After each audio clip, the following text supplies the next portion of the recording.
It was an ordinary day of his work, which was already coming to an end. The last concrete mixer had driven in, and nothing foreshadowed the impending danger. The workers were finishing the last delivery of concrete when he suddenly received a call, and it turned out to be his brother. He asked why he wasn't answering, to which Baek Yi-soo said that it was quite noisy here, so he didn't hear the bell. He asked his brother if something had happened to him, but he answered in the negative, saying that he decided to dial him just like that. He asked if he needed a reason to call his brother, adding that he would like to meet him. Yi-soo asked if it had to be today because he was a little busy right now, but his brother insisted. Before he had time to answer, the voice of one of the workers was heard, who was dissatisfied with the way the others poured concrete. The pouring was indeed poorly done, and the bodies of the killed people floated to the surface, each of them wearing North Korean military uniforms. His brother again asked if he was going to come to the meeting tonight, but Yi-soo was in no hurry to answer. Suddenly, a young guy fell out of the door behind, who also seemed to be a little injured. A man came out of the door. In his hand, he had a knife with which he wounded the worker, and hatred was burning in his eyes. It was Lee Yong-chul, a member of North Korea's 525th Task Force. Seeing him, Yi-soo ended the call. He turned to the guy who was lying on the ground. He was a newcomer, who said that he was fine, and the wound was not deep, but the commander did not think so. He was the commander of the Special Unit of the National Intelligence Agency of the Republic of Korea, Baek Yi-soo, with a total of 12 infiltrations into North Korea.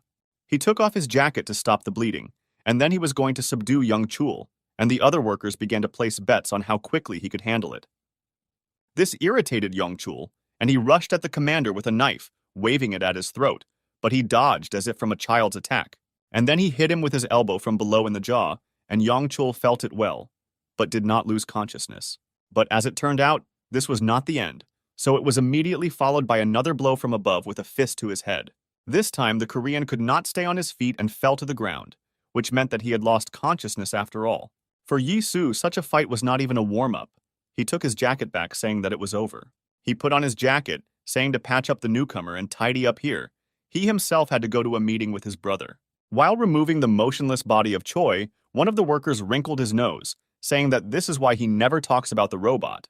The commander heard this, he thought for a while, and then said to just tell everyone that he had a menial job. He had already reached the meeting place and went inside, walking towards the main entrance. It turned out to be a luxurious establishment, but he did not expect anything else from his brother. Seeing him, the doorman hurried to inform that all the seats, unfortunately, had already been booked, but Yi-soo did not care.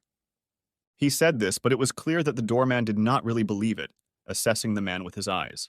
He said that basic etiquette must be observed in their establishment, and then asked him to leave. He was still speaking when an expensively dressed man came out of the door, raising his right hand in greeting, looking at Yi-soo, who was looking at his brother. His brother approached them, telling the doorman that this was his brother. The doorman's reaction was not late. He bowed, asking for forgiveness, saying that he did not know that this visitor would actually be his guest. Yi-soo said that everything was fine and they had better go, and his brother was able to see the jacket he came in. On the back of it was the inscription, "Safety first." He read it and said that it was a pretty good phrase. Meanwhile, the workers on his team got together after a hard day to finally relax and throw themselves their first party in 3 months. But they didn't have much of a celebration. One guy was indignant that the only food they got was frozen pork. But another said that the commander said to wait. He was probably going to grab something else tasty. The guy with the earrings replied that it would be better if he went with the commander, because he was now having dinner with something luxurious. They saw cars drive into their territory, and a man, whom they recognized as the boss, got out of one of them. The newcomer, who had previously only silently chewed the pork heated on the grill, immediately jumped up to greet the chef. They apologized that they had already started drinking without him, but he said that he had a project to complete, and then he asked where Commander Baek Yi-soo was.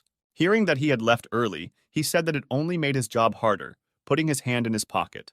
The newcomer curiously asked what kind of work it was, but in response he received a bullet in the forehead because the boss took out a pistol from his jacket pocket. Such a shot killed instantly, and other workers saw with horror how their recent friend fell dead to the ground. At that moment, other people got out of the cars, and the chief said that today they were disbanding their special squad. He told them not to miss a single one, and the workers were seized with fear, because today not one of them was ready to say goodbye to life. Meanwhile, the brothers were still having dinner. The eldest tried to talk to Park Yi-soo about his work, but he did not listen to him. Finally, the brother pulled out some kind of card, saying that he could make him the head of one of the restaurants. He placed it on the table and then asked why the soldier was wearing a construction worker's uniform, to which Yi Su muttered something about supporting the population. But his brother was not very happy with this answer. Pouring wine, he asked if soldiers help civilians in their time, and Su replied that they should. Then the brother returned to the prospect of working in his company, describing his duties. But Yi Su again did not really listen. Suddenly his phone rang and he looked at the number. It was a guy from work, and the commander was supposed to answer his call. He told his brother that he had to take a call, then excused himself and went to the restroom. He stood near the sink and talked to a guy with earrings, whose name was Xion. He had a strange voice. In fact, that's how it was. The guy was sitting with his elbows on the wall and talking about the food they were eating. Then Xion told about what had happened, about the betrayal of Chief Zhang, and about the dissolution of their small detachment. Other workers had died earlier, and now they were thrown into the same place where they had once thrown out the bodies of enemy soldiers. Baek Yi Su told him to hold on a little longer, because he would go there right away, but then changed his mind, telling him to run away, because they were looking for him. But suddenly he heard shots through the phone and asked Xion where they shot, but there was no answer, and he screamed his name in horror, but there was no answer. At this time, a group of men approached the entrance to the restaurant, wearing bulletproof vests and masks covering their entire faces. Seeing new unexpected visitors, the doorman hurried to notify them that all the seats were occupied, but before he could finish speaking, his throat was cut. Yi Su was delayed, and his brother was already tired of waiting, when suddenly someone came in and he raised his head, asking if he had finished talking to his subordinates. But it wasn't Yi Su. Standing in front of him were 3 armed men in bulletproof vests, so their visit could only mean one thing. It was a special squad, most likely sent to eliminate his brother, but for what reason he did not know. Yi Su jumped out of the restroom, intending to immediately go to work, but armed men blocked his exit. As if to confirm his thoughts, one of the squad called his name, saying into the radio somewhere that the target had been confirmed, and they were starting to eliminate him. They rushed at him. One swung a knife, but the commander moved to the side, simultaneously grabbing his hand with the weapon. He hit the bridge of the attacker's nose with his elbow. This was his favorite blow because, as you know, the force of an elbow strike is 5 times greater than a fist strike. He then snatched the knife from his opponent's hand and finished him off by cutting him in the eyes, the only thing visible under the mask. Before he had time to recover, another member of the squad was already running towards him, and he also pulled out a knife. But his attack was also unsuccessful. It was not for nothing that Yi Su was appointed commander of the NAR. This included military training. He let go of the enemy as close as possible, and then again at the last moment he moved to the side, this time making a throw. A moment, and the enemy was already lying on the ground. Yi Su put a knife to the sole of his foot and tightly squeezed his knee. Without hesitation, the knife went through the shoe, and the man screamed in pain, clutching his leg, and Yi Su turned to the others. He had taken off his construction worker's jacket and was now wearing a military uniform, as if a different person was standing in front of them. He said that their movements were too predictable, so there was no point in fighting, but the men attacked again. He fought off 3 people at once, but it didn't look like he was losing. Suddenly, the 3 in front were joined by another one in the back, who intended to attack unnoticed and finish him off. Chief Zhang stood with a cigarette in his mouth, silently looking at the place where the enemy soldiers were dumped, and now their people were there. A subordinate approached him, saying that they had finished everything, and a special squad had been sent for Baek Yi Su. The chief asked if they really only sent 1 detachment, saying that for someone like Yi Su, 1 would not be enough. He turned out to be right. Despite the fact that the enemy was superior in numbers, the commander won, receiving only a couple of scratches. Wiping the blood from his face, he looked anxiously at the door to the dining room of the restaurant where he and his brother were having dinner, and became worried. However, his brother turned out to be not so simple. In his room, he had the same picture as Yi Su, where he turned out to be the winner. He even managed to leave one alive, and now he was holding a knife near his throat, asking who they were and why they had come. But the man was in no hurry to speak, and he cut his throat out of impatience, saying, however, that he was still a little in a hurry. His attention was attracted by a walkie-talkie sticking out in the pocket of one of them. A characteristic noise was emanating from it, and he listened to the message. Someone said to kill Baek Yi Su as soon as they found him, and also to kill everyone who was with him. He was surprised to see that bandits were still using such old-fashioned things, and the message was repeated. His face changed. He was the CEO of TS Financial Company, Baek Do-kyung, the head of Daesung Group. He was about to leave the room, heading towards the door, but suddenly someone called out to him from around the corner. It was Yi Su. Du Kyung asked him if these people were his guests, because alas, he did not greet them with warmth. They were sitting in the car, and his brother was trying to repeat the name of the abbreviation, which, as it turned out, Yi Su worked for. Seeing that his master was not coping, the driver suggested that the organization was called NER, and handed him a rubber band. Du Kyung took it, saying that it was indeed reconnaissance, but he would never have been able to think that one of the commanders would be his brother. It turns out that he was an intelligence agent who goes to North Korea and kills people, and Yi Su replied that he was not just a bandit either. He was also Daesang's boss, essentially the leader of a criminal organization, so he was also quite dangerous and cunning. They were still driving, but Yi Su asked to stop, but Do Kyung asked why he was doing this, because it was dangerous outside. However, Yi Su wanted to go out precisely because of this. He explained that those people would not rest until they killed him. But Do Kyung said that it would be better if he dropped him off near the police station right away, and then they would definitely not find him. Du Kyung said that they had already arrived and got out of the car. Yi Su noticed that he had never been here before. It turned out to be the site of a funeral. There was a procession on the stone steps, and below there were wreaths with a portrait of the deceased. They walked for a short time, and then Do Kyung turned around and asked his brother if he really thought he was joking. Yi Su did not expect such an answer. He asked him what it all meant, and he began to have a bad feeling.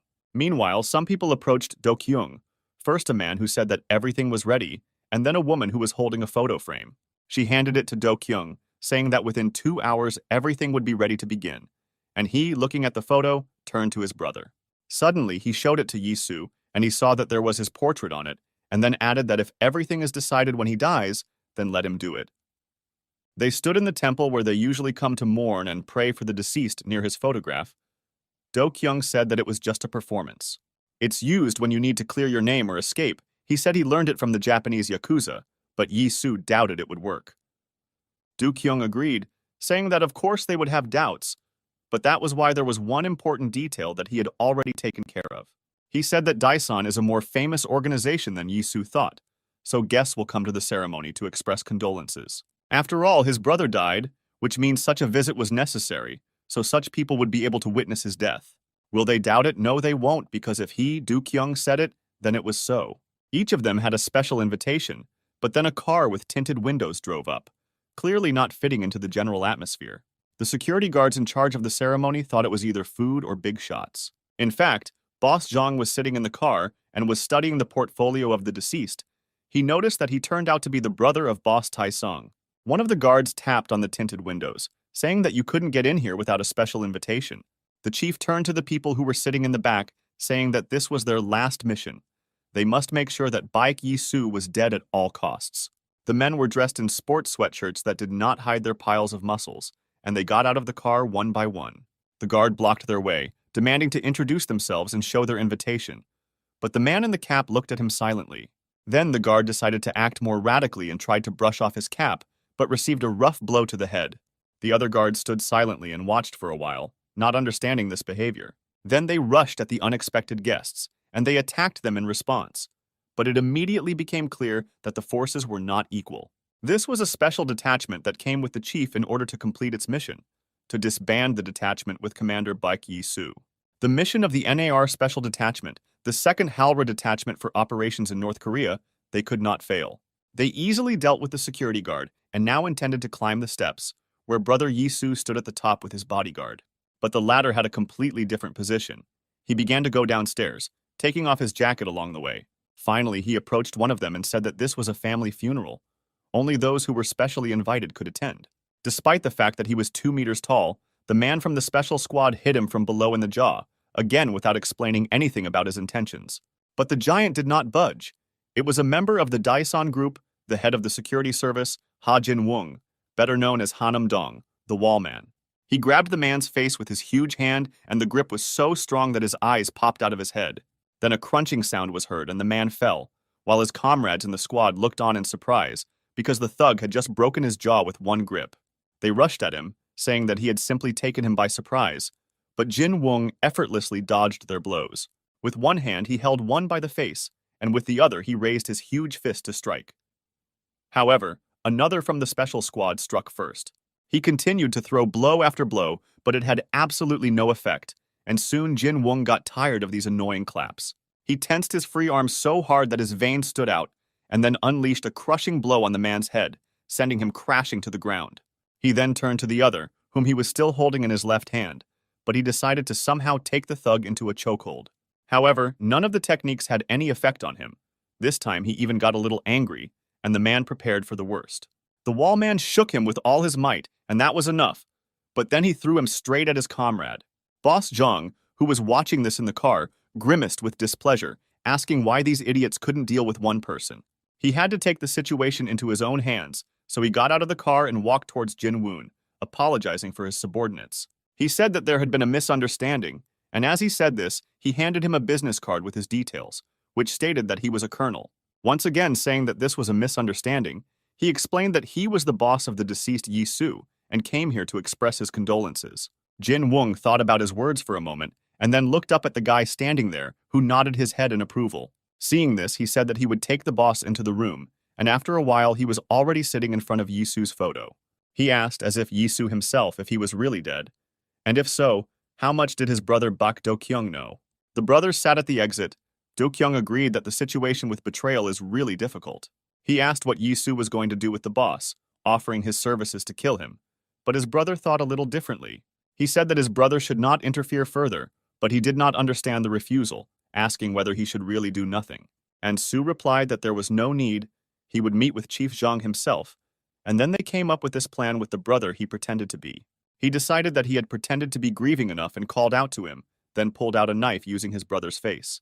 The story was that there was another brother in the family who was a successful businessman and arrived after hearing about Yi Su's death.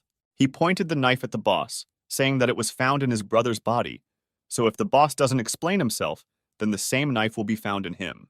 He held a knife to his throat, asking who killed his brother. Zhang realized that Yi Su most likely really died. He asked the gentleman to calm down, saying that Commander Baek Yi Su died in an accident. He thought that the bandit would leave him alone if he said this, and added that he could not reveal the details due to confidentiality, but he hid him.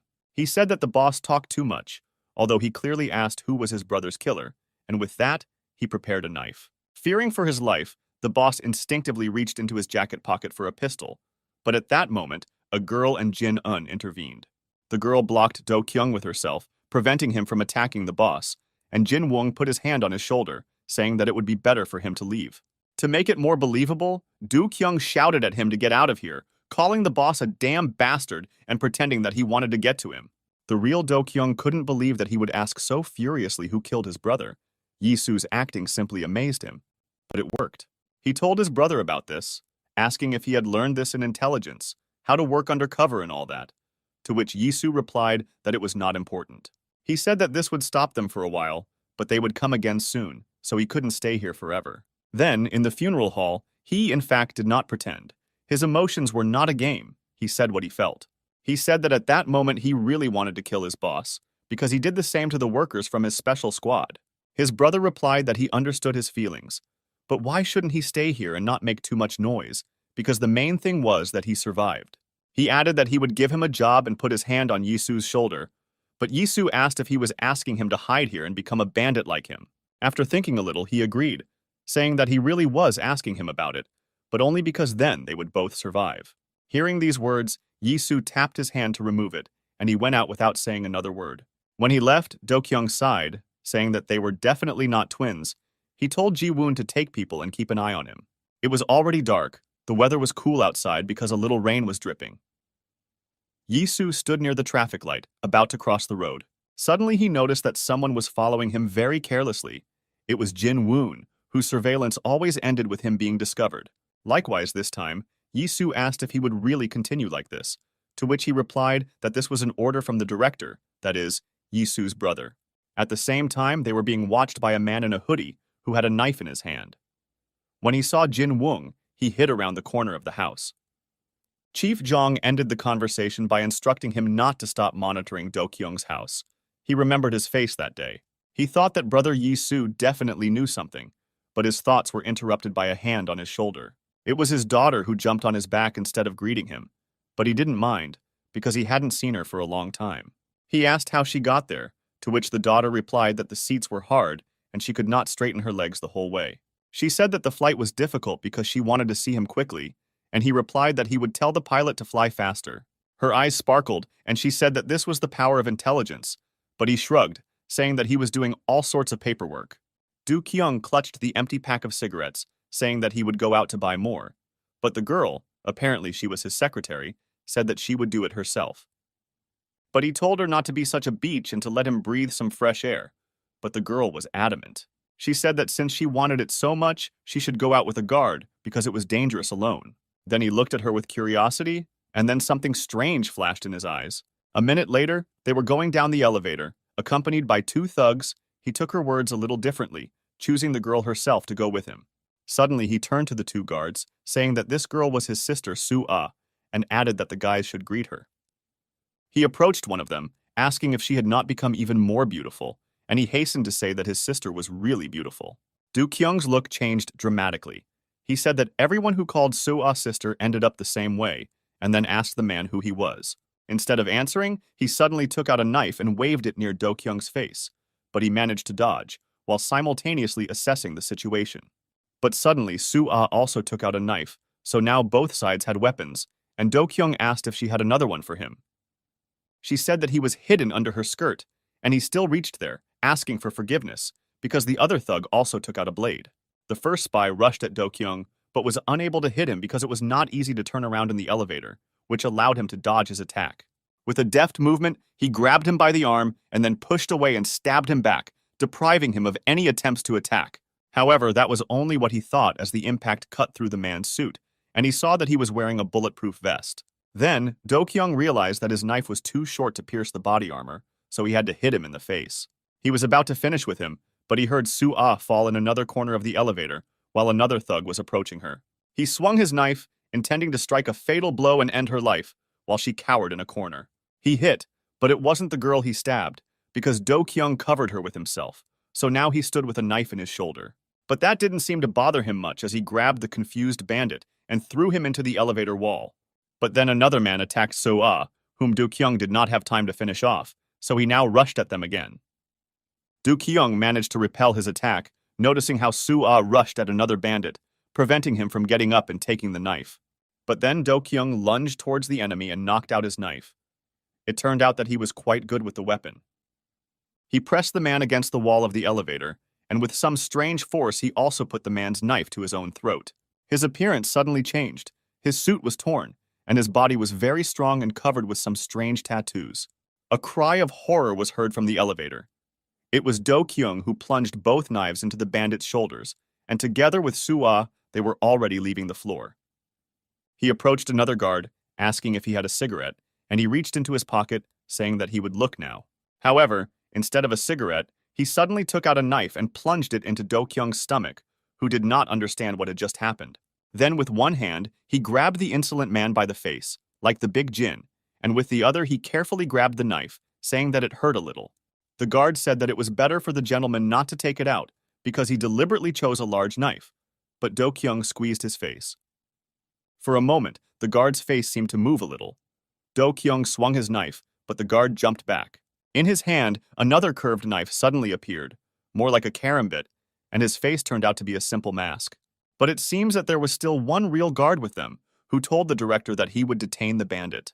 However, Do Kyung told him to just give him what he asked for, but he asked for another knife and cigarettes, and told him to look after Soo-ah. He had two knives in his hands. Now he was going to kill the traitor, but before that he decided to ask if he wanted to say something finally. A young man was looking at him. He was a special-purpose NAR assassin with the pseudonym Ghost. He said that Do Kyung talks a lot, and he talked about the murder of his brother, asking if it was his doing. The bandit replied that if given the chance, he would gladly kill him. Then he rushed at Do Kyung, but he was wounded.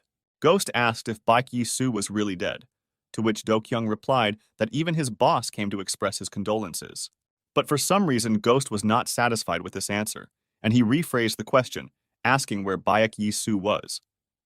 Yi-soo, meanwhile, walked with Jin-un, who said that he would be guarded by order of the leader. Suddenly, they disappeared into a gateway, and their pursuer was confused, but the task needed to be completed, so he followed them.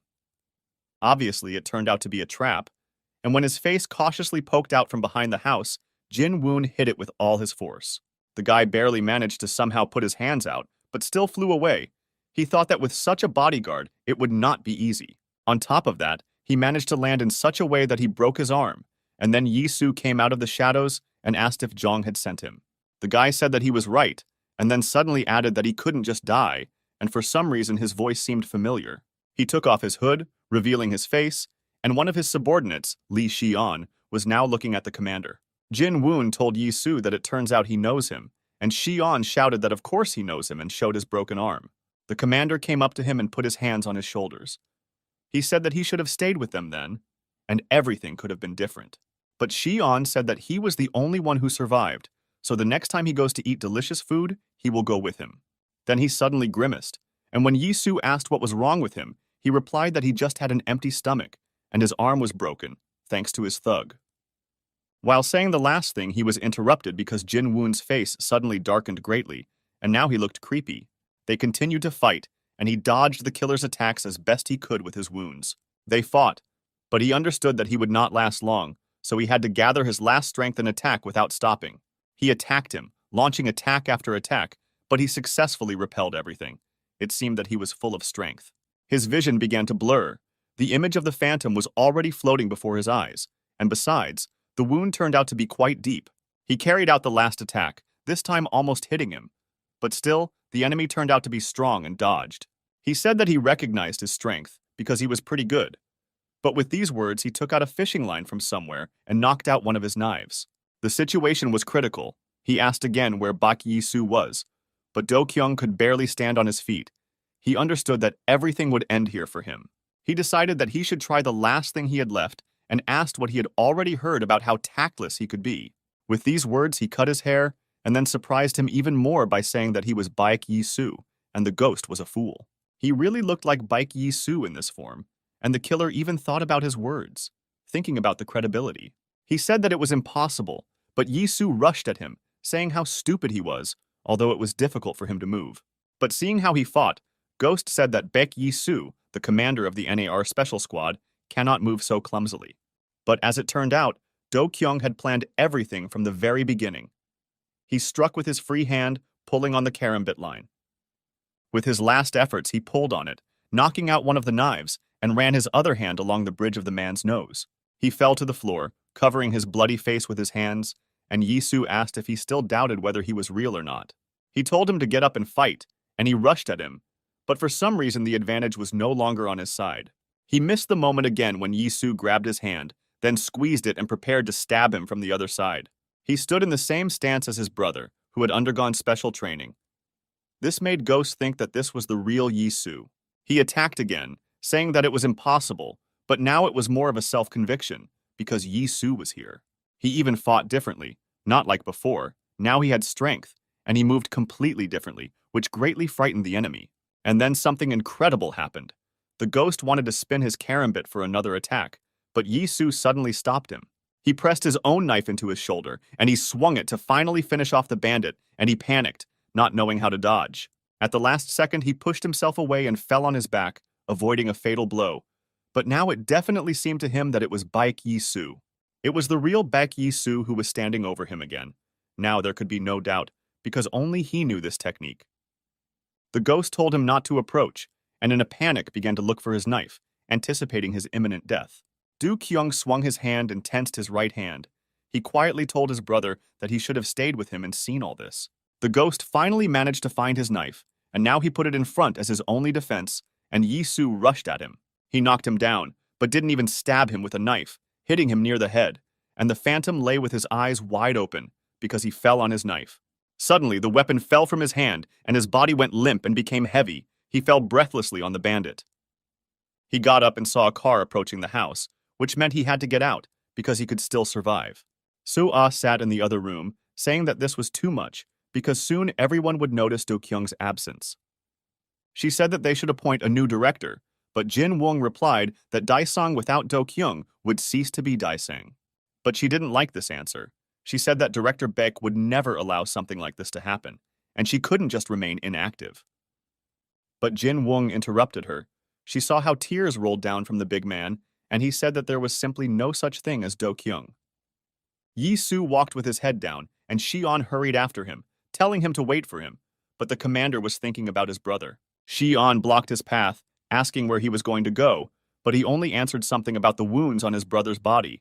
The killer was hired by Chief Zhang because there were many cases when he hired special people for murky matters. Shi On said that he understood this, but Chief Zhang and his men were not those who could be easily reached. For a moment, he became afraid to look at the commander. His face was full of despair, and he said that he would find and kill them all. In the morning in the Pangyo Techno Valley, a group of people stood on the helipad. It was a small detachment with a commander. It was the CEO of T1 ICT, Kim Taiwan, who was sitting and peeling an apple, wishing that there was nothing edible in Pangyo. He said that there is no big money to be made here, so men should play in the wide waters of Seoul. They were at a general meeting. The man approached the fence on the roof, over which ropes were thrown. It turned out that they were holding a man who was approached by Kim Tae-won, asking what Chief Jong was talking about today. The man said he didn't know what he was talking about, but Tae-won began chewing on the apple, saying that if it was rotten, it should be thrown away. He cut one of the ropes and the man immediately spoke, saying he remembered being told that Daesung had encountered a problem. He said that their boss Baek Do-kyung was nowhere to be seen, so they were inactive, and this got Taiwan very interested. But then he cut another rope, asking if this information was accurate, and the man assured that everything was confirmed. He said that was all he heard, so he asked to get him out of here, but Taiwan only cut the last rope. The general director turned to his subordinates and told them to gather everyone, because today they were having Daesung group for dinner. Fortunately, the man who had already said goodbye to life did not die, because to his surprise, it turned out to be the bottom floor. Yi Su walked along the Mahjongdong livestock market, remembering how he was told that it was dark under the entrance, and it was so. He arrived at the inconspicuous butcher shop, thinking about Chef Zhang's method. If you want to hide something, hide it in plain sight. These guys in security suits were also trained by Chief Zhang, which means everything should ultimately lead to him. He carefully opened the door of the establishment, because if he let his guard down, he would be finished. These people would not tolerate mistakes. He abruptly entered the door, holding a knife at the ready. But to his surprise, he saw only ordinary butcher shop workers. One of them saw him, asking if he was Baek Yi-su, saying that if anyone else had come in, he would already be dead.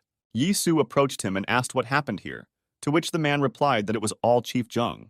He said he heard on the radio that Zhang's men had taken care of everything, so the picture was no better elsewhere. At the same time, Shi-on was just checking another place where, as the man said, Zhang's people had managed to visit. The man put his hand on his shoulder, telling Yi-su that Chief Zhang was too strong for him and he couldn't handle it alone. He said that he had to run away, and his last words were that Yi-su died right in his arms long after that. But some of his story puzzled Yi-su because he had never heard of the boss being associated with any organization. Meanwhile, Tae-won reached the Daesung Group's main building and launched an attack because it was a great opportunity. However, he could not believe that Daesung was so weak, and yet he was also considered one of the 4 main groups. Suddenly, he saw how the situation began to change, and the reason for this was the appearance of Ha Jin-woon's unshakable wall. He said that he was already the 4th bastard this week who dared to attack Daesung. But Tae-won didn't like his words, and he said that in this case he would play like a real bastard, taking out a knife. But this didn't seem to bother Jin-woong. He just sighed heavily and spread his arms, telling them to attack. However, the general attack was interrupted by the appearance of a young man who walked straight to Jin-woong, and he recognized him as Baek Yi-su. He said that he needs this organization to avenge his brother, and therefore he asks him to give him Daesung. His eyes were full of determination, hatred, and something else. But one thing was clear. He was really going to take revenge. Then Tae-won hurried towards them, but Yi-su simply hit him. Then Tae-won was annoyed to recognize the guy as Baek Do-kyung, which meant that the director was simply hiding somewhere. That's why he didn't come. He had a knife in his hand, and seeing that these people wanted to destroy Daesung, which he needed, he began to wave it. His blow caused Tae-won's nose to bleed, and he thought what that crazy Do-kyung was doing and told his men to attack. He said that today Daesung would come to an end. But this only made Yi-su angrier. He fought well. Seeing that he was defeating one after another, Tae-won shouted for a knife and rushed at Do-kyung. But Yi-su reacted quickly. In the blink of an eye, he turned around and knocked the knife out of his hand with one swing, and Tae-won became worried. Yi-su approached him, and he was already scared to death, so he ordered everyone to leave, saying that he was returning to Pangyo. Jin-woong, who was watching all this, remembered his words that without Do-kyung, Daesung would cease to be Daesung. But what if Do-kyung could be found? He turned to Yi-su, saying that if he wants to get Daesung, then he, Jin-woong, will help him because he trusts him. A month had already passed. The members of the General Meeting of Organizations were sitting together again, But this time, Do Kyung was absent from their company. Among them were 3 men and 1 woman who said that she had heard that Baek Do Kyung had died, which meant the end for Daesung. Suddenly, they heard footsteps. It was Yi Soo walking. Then Jin Woon said that in order to get Daesung, he must become Baek Do Kyung. Together with Jin Woon and Shion, he entered the meeting room of the general meeting, which served as a hotel restaurant. He had already gotten the same tattoos on his chest and arms as his brother, and also learned his way of communicating. Before this, Soo-ah taught him some things, for example, that it is better to keep your fingers behind the blade because this will give the blade strength. She said that someone might notice them if he didn't watch his movements. It was a meeting of the leaders of the largest criminal group in Seoul, a general meeting, the purpose of which was obvious. Supposedly, it was to prevent conflicts between gangs, but in fact, they were biding their time. A chance to capitalize when the clash occurred, and that was why Daesung had to be present. So-ah said she didn't understand why he had to pretend to protect Daesung, and he said he just needed a strong organization. An organization that is larger and stronger than others. He needed it to take revenge for his brother. Meanwhile, Chief Zhang was standing next to a very important person, listening to his praise. Seoul Police Chief Cho Won-ho himself praised him, saying that he did a good job and his skills were worthy of praise. Zhang brushed it off, saying that it was all thanks to his support, but the boss said that he was a good leader. However, he then pointed his finger at the mountain of concrete mixture, asking why his subordinates were now buried here. Zhang said it was a sacrifice for the greater good, but the police chief laughed, saying it was like a proverb. But Zhang went on to say that officials are now worried, and the North Korea Special Forces are a relic of the past. He explained that he was under constant pressure so he couldn't keep track, but Won-ho interrupted him by placing his hands on his shoulders. He asked if it was really difficult to eliminate a couple of people, because he had no idea how much money he had to spend. He asked why he eliminated Do Kyung, because Taesong was a member of the General Assembly, and therefore should have understood the consequences of this. But suddenly, Zhang stopped playing the role of a subordinate who was being reprimanded. He told Jo Won-ho not to show off. He showed a police badge with the symbol of Korea, saying that Jo Won-ho's role in this project is to keep his nose to the ground. He threw the badge into a hole of cement, saying that they needed a public figure, so if he didn't like his role, he should get out. As he said this, one of Won-ho's guards approached him and grabbed the boss by the collar, asking if their boss was his friend. Won-ho laughed awkwardly, noticing that he had dexterous hands. He saw how he knocked down one of the guards. With some incomprehensible blow, he knocked him out and then took out a pistol from his jacket pocket and aimed at Jo Won-ho. A general meeting, and so what? Why should it bother him? Because he buried his own subordinates. Won-ho waved his hands, saying that he understood everything and would definitely figure it out, because he knew the people from the general meeting. This was what Zhang wanted to hear. He suggested not to let each other down anymore, saying that he would like to meet Baek Do Kyung. Present at the meeting were Jeorang Reserve CEO Ryu Tae-hyun, boss of the Jeorang organization in Yongsan, HHS Entertainment CEO Han Hae-sung, head of the entertainment campaign in the Gangnam area, the owner of the trading company Cheon Uncha Yu-hwa, the head of the Korean Chinese organization in Guro, and also Yilhak Capital CEO Lee Sung-min, head of a small organization in Gudo, 9 Knives, in Jongyo. Just in the middle of their conversation, Shi-on intervened, looking into the hall and telling the director that the meeting was being held here. They entered, and Do Kyung took the only empty seat. All the members of the meeting were surprised by his visit. Hae-sung said that they heard that his brother died, so it must have been hard for him because that's not usually his style. Others also chimed in, saying that there were rumors about a crazy funeral, so everyone was asking him to tell him. Hae-sung put the cup on the table, saying that in this case, they must decide whether Baek Do Kyung deserves to sit in this place. Do Kyung said that if he knew, he could come and support, but since he didn't do this, then at least let him not talk about his brother. He suddenly took out a knife and stabbed it into the table, asking who they were to talk about the qualifications of Daesung Group. Hae-sung grimaced, looking at him with contempt and fear at the same time. He asked how they should understand these words. But Do Kyung looked at him with a creepy look, saying that he would answer in simple words. From now on, Daesung Group will not attend the general meeting. They were returning by car, and Jin Woong said that now the General Assembly had become their enemy. He asked Yi Soo if he had a plan. However, in fact, he did not have any plan. In that establishment, he simply said what he thought. Suddenly, Jin Woon noticed a car jump out from around the corner, picking up speed and rushing straight towards them. Fortunately, a collision was avoided, but other cars appeared from somewhere and blocked their way. A guy wearing a red jacket and holding a brass knuckle in his hand came out of one of the cars. It was Ryu Tae-hyun, who rushed at their car. He broke the glass with brass knuckles and leaned over, saying that if he can do whatever he wants, then let Do-kyung give him Tae-sung. It all started when Yi-soo expressed his plan. The first thing in it was to catch the rat. He remembered Ryu Tae-hyun talking about the details of the funeral. But it was strange, of course, his brother informed them, but obviously without such details. He said that since the meeting was not related to a funeral, this meant one thing. There was a rat among the members who was leaking information. He said that therefore he would not participate in the meeting as long as the rat was there, but he would not have to look for it either. Then his plan was to smoke the rat out of the hole, and now in front of him was the face of Ryu Tae-hyun, who was that very rat. Immediately after the meeting, he took a couple of cars with him as an escort and drove out to pick up Do-kyung, and now he demanded that he get out of the car.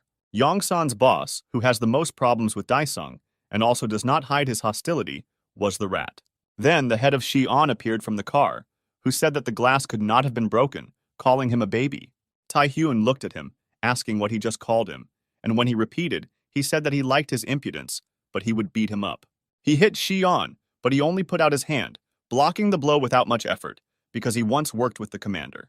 He asked if Tae-hyun was really a gangster, because with such a blow, and even with brass knuckles, he should have at least touched him. Tae-hyun looked at the guy. It was clear that he was interested in him, but their fight was interrupted by the sound of white cars parking. It was Lee Sung-min, the head of the Nine Knives, who said that they should stop there. Tae-hyun mimicked him, saying that since Master Sung-min said to stop, then he should definitely listen. He approached him, saying that they were going to have a party after the meeting, and asked if Sung-min wanted to join. Suddenly, a man put his hand on his shoulder, saying that Tae-hyun had grown up, and he looked at him displeased. Shu Eon asked Jin Woong who the old man was, but he replied that it was Ilhak's elite. They were the best in Seoul in the past. This was also evident from the faces of Tae-hyun's bandits, who were surprised that old man Choi Jong-ho from the Nine Knives was here. He was the chief executive of Ilhak Capital, Choi Jong-ho, a member of the second generation of Gudo. Tae-hyun looked at them with resentment and a little anger, cursing Ilhak and saying that Dae-sang was his prey. Jin Woon suddenly got out of the car. He decided to greet old acquaintances, telling Sunbae that they had not seen each other for a long time. Jung-ho was surprised, asking when he got so big, and Jin Woo said that he should have visited them earlier. Lee Seung-min, meanwhile, approached Tae-hyun, saying that they would like to invite Dae-sung as their guests, and asked if he would mind. He approached the door where Yi-soo was sitting, offering to go in his car, because the glass of this one was damaged. Still, Yi-soo got out of the car, saying that it was quite scary, but somewhat expected, and Seung-min opened the doors for him. Seung-min told the two to go ahead, and he was going to talk to his friend, but Jin Woon said that he had to accompany the director. However, Yi-soo told them not to worry, saying that the car would still be too small for everyone. They drove out, and Seung-min asked about Dae-sang. He asked if they were really going to leave the general meeting, to which Yi-soo also responded by asking if they were not kicked out. But Seung-min said that if they leave the organization, problems will certainly begin with the others. He continued by saying that there is nothing but testing and competition in the congregation, so he needs strength to survive. Yi-soo didn't quite understand what this guy was trying to achieve, so he asked the director what his intentions were. After thinking for a moment, Seung-min looked away. He told Mr. Baek that he needed strength. That's why he was here. Meanwhile, Jung-ho asked Jin Woong when he was going to join them, but Jin Woong said that he was working for Dae-sang. Jung-ho replied that Jin Woong's past was connected with Gudo, and they still had a place for him, but the big man was adamant. He was committed to Dae-sung.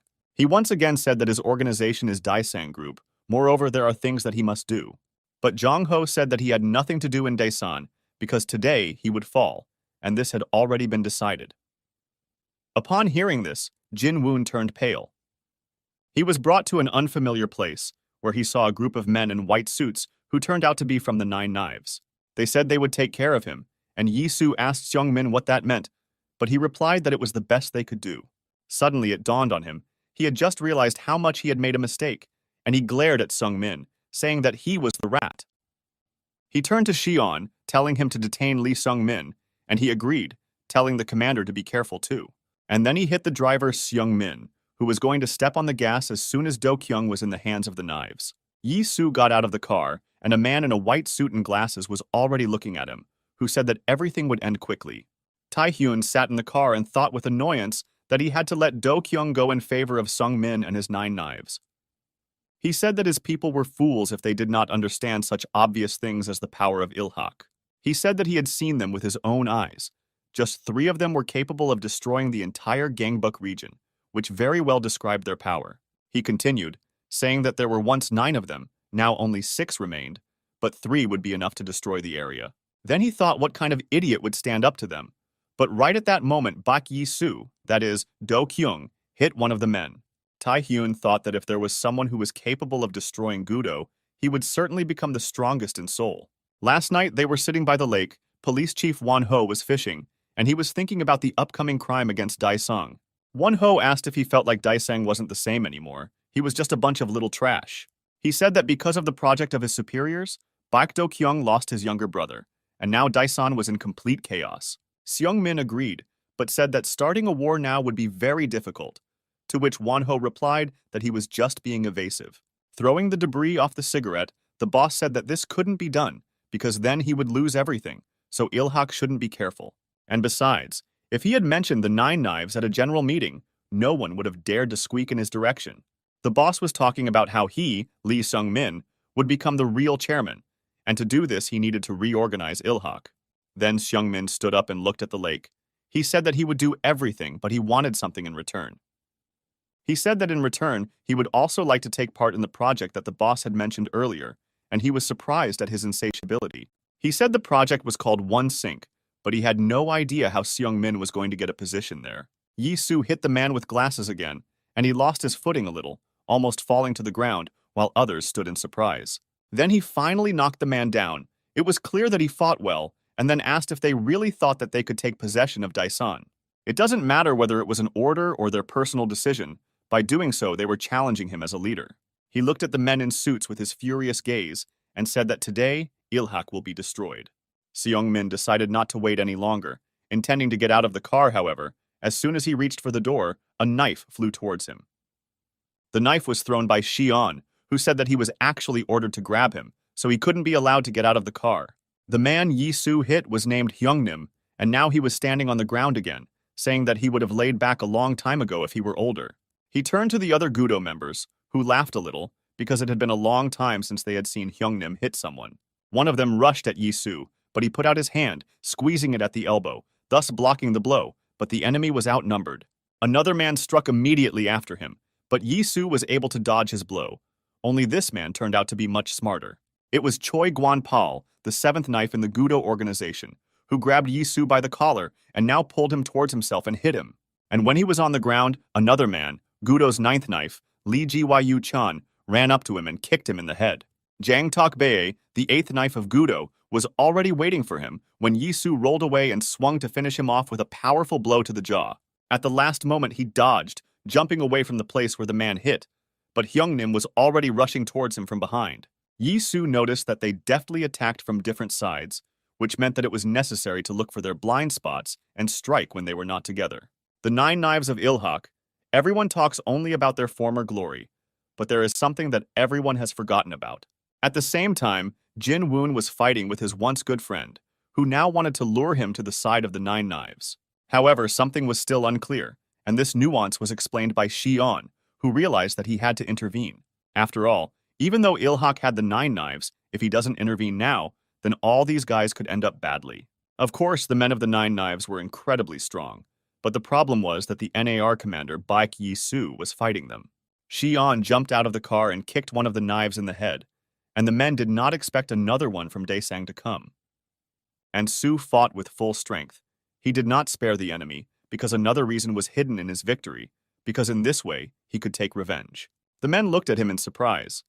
They wondered how Dasan's boss could stand up to the strongest organization single-handedly.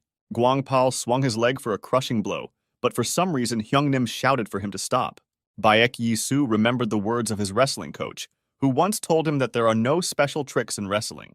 He said that there are people who are full of strength and have goodwill, so they never fall, so they can only be immobilized.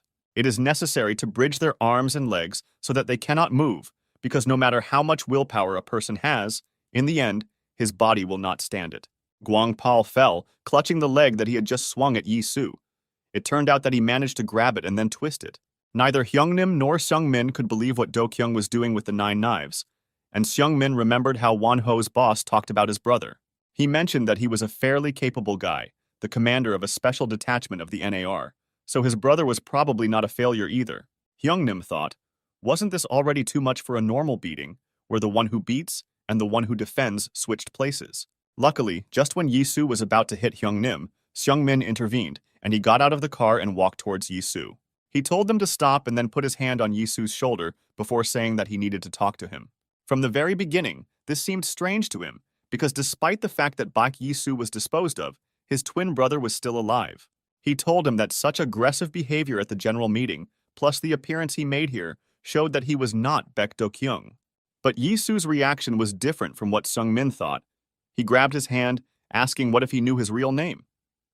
He said that it would not be difficult for him to kill him too, but Seung-min only narrowed his eyes, saying that he would like to negotiate. Shi-on, who had also stopped fighting with the knives, folded his hands in the shape of the letter T, as if indicating a timeout. The negotiations were held near the garages and were attended by Baek Yi-soo, Shi-on, and Jin Woong from Daesan, as well as Lee Seung-min and Nine Knives from Ilhak. Sitting on the chair opposite Yi-soo, Director Lee said that he admits that they didn't take them seriously at first, but they had already paid for it with a fight. Yi-soo told him not to delay and asked what kind of deal he was going to offer, because that was why he stopped the fight. Seung-min extended his hand and was handed some kind of file. He said that not long ago they received a request to get rid of him in Daesung. He said that they could find out who did it and for what purpose in this file because, speaking globally, it was a whole project. He announced the deal, saying that they would provide them with information about the organization that decided to attack Daesung, but in return, they would work for Ilhak. Ilhak needed a strong organization, so these were favorable terms for Daesung, but Yi-soo suddenly stood up to leave. There was no point in sitting here anymore, so he said that if this file was the main condition, then the negotiations were over. And besides, if everything was exactly like that, then it wouldn't be better for them to pick up this data file here and now themselves. He headed towards the exit, but his path was blocked by Jin Woong, who reminded him that this was a good opportunity to gain Ilhak's trust. However, Yi-soo said how he was annoyed by this, because the Ilhak guys are just a bunch of bandits who cannot be regarded as a threat at all. He added that there can be no talk of any trust in this case, because it was because of this that his comrades and brother were brazenly killed. But Seung-min decided not to retreat ahead of time. He also stood up, approached Yi-soo, and again addressed him by name. He told him to be careful in his words and actions, because there was no such specimen anymore, and with these words he brought it to the flaming tank. Yi-soo took out a knife, saying that he wouldn't dare, but something still alerted him. This guy Lee Seung-min was not a simple bandit. Jin Woong wanted to stop him, but Yi-soo suddenly shouted that he didn't trust those bandit rats from Ilhak. He said that from now on they don't tell him what to do, because from now on Ilhak will be under Daesung's leadership. He put the knife to Seung-min's throat, saying that he would also take their CEO hostage, and Seung-min nervously looked at the blade.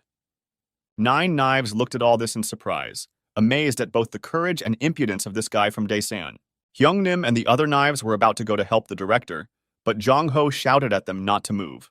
He realized that Do-kyung was not satisfied with the proposal, so he himself approached them and carefully pulled away his hand with the knife, offering an alternative. He said that he, Choi Jong-ho, the executive director of Nine Knives, would himself go with them as a hostage instead of Seung-min. With that, he handed the file to Yi-soo, but Yi-soo did not share his enthusiasm, asking if he really thought he was worth anything.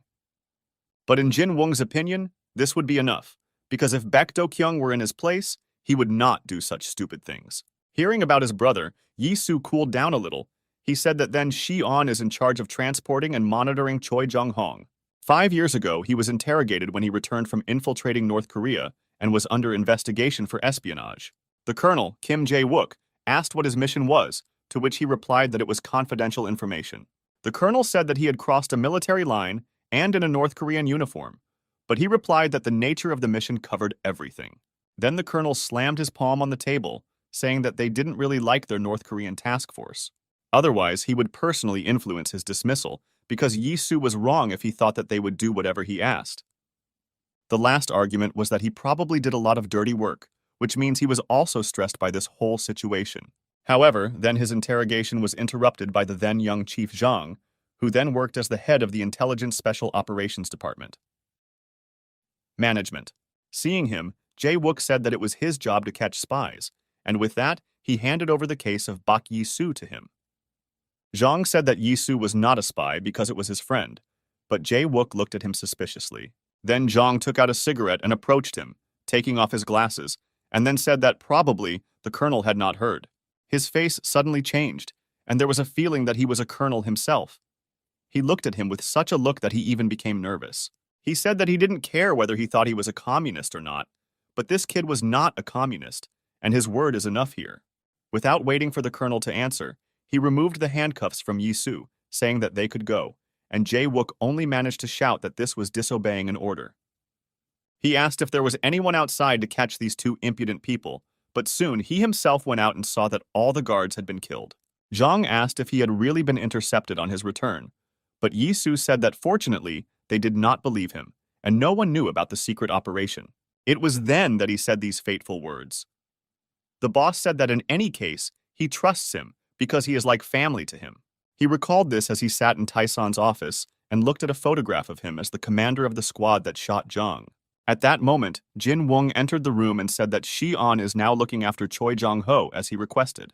He was holding his head. It was clear that something was bothering him, but Jin Woon suddenly said to let him say something. He suddenly grabbed him by the collar and told him that he had made a mistake in his choice, saying that he could not trust him with Daesung.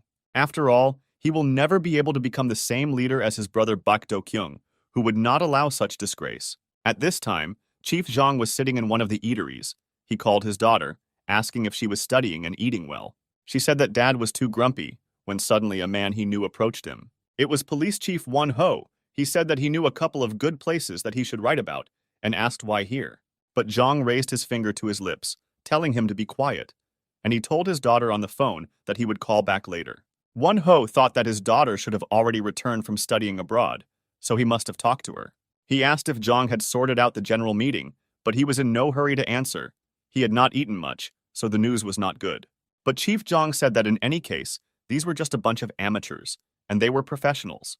They both started eating, saying that very soon the OneSync project would be launched, and then no organization would be able to stop them. Zhang added that this time he should meet with the general meeting in person, and Won-ho was surprised by his words. He said that he felt that if he wanted to launch the OneSync project, he first needed to take control of the General Assembly. Besides, if the officials find out about this, then everything will go right wrong. After all, Bak Yi-su and his comrades have already been dealt with. However, Zhang said that everything was not so simple, because if you directly put pressure on the organization of the meeting, chaos would ensue. Choi Young. Ho spoke on the phone with Lee Seung-min, saying that it wasn't that big of a deal, and he felt like he was on vacation. But Seung-min apologized anyway, saying that he was sorry anyway, because Jung-ho was now a hostage. However, the big man from Ilhak just smiled and asked if this decision was not made for the good of the organization. He said that was why everyone decided to trust and follow his decisions, even though the result was a little clumsy. They said goodbye, agreeing to meet someday, and Seung-min said that now he should take a good rest. Jong-ho also hung up, and Shi-on, who was sitting next to him, noticed that it was as if he was not talking to his boss, but to his grandson. He continued by saying that even though he was captured because of such a boss, he continues to trust him completely. Jong-ho just shrugged, saying that he simply respects his boss, and regarding his hostage, it was his decision. But Shi-on asked if it wasn't the boss who told him to do this, because after all, an order was an order, and now he was taking the rap for it. For some reason, Jong-ho asked if Taeson was really such an organization, because if everything was really like that, then he was disappointed. Jin Woong repeated that Yi-su should leave, but Yi-su got angry, asking if he really thought he could give it away first and then take it back. He had already said that he was using Daesung for revenge, and besides, at the moment, Ilhak was in their hands. But he said that the problem was not at all in his methods. First of all, he had to pretend to be Baek Do-kyung, because so far this had not been seen. He said that if Baek Do-kyung were here, he wouldn't do this because Daeson is an organization that trusted him. And if Yi-su wanted to be like his brother, then he must also show this faith to the organization. Then he can replace Do-kyung. This faith, these methods are why Taeson still participated in these children's games as a general assembly, so Yi-su answered him. He said that the organization should simply obey the boss's orders, and as for his methods, he would simply use force. Hearing this, Jin Woon silently took off his jacket and then said that since Yi-su sees this as child's play, then let him handle it alone. Yi-su didn't think long. He jumped up and rushed at the big man, and then jumped, exposing his knee to strike, but Jin Woon was able to catch him. He grabbed Yi Su by the shirt and threw him to the ground, so that he did not even have time to grab onto something and was knocked down. The big man asked if this was all that intelligence was capable of, however. Before he could finish speaking, a foot landed on his chin. It was Yi Su. The blow was quite noticeable, and a characteristic burgundy mark was left on Jin Woon's face. But he realized that Yi Su was not going to retreat. Jung Ho asked if this is an organization that obeys only by force, who will follow it. They trust each other only with their fists and pride, and they wage wars only because they rallied together with other people. If you meet a person who will do nothing but fight, and a person who will stab you in the back, then you can find the other one among them. The one you want to believe in and who you want to follow, because it seems to you that this path is the most correct. And Su still overpowered Jin Un, swinging to hit, but he did not get up, and was now lying on the floor of the room, where everything was turned over. He let go of the big man and turned to leave, finally saying that he was wrong, and the problem was not in his methods of solving cases. He said that their system did not necessarily have to be based on force, because if the organization decided everything by force, then it would already be an army.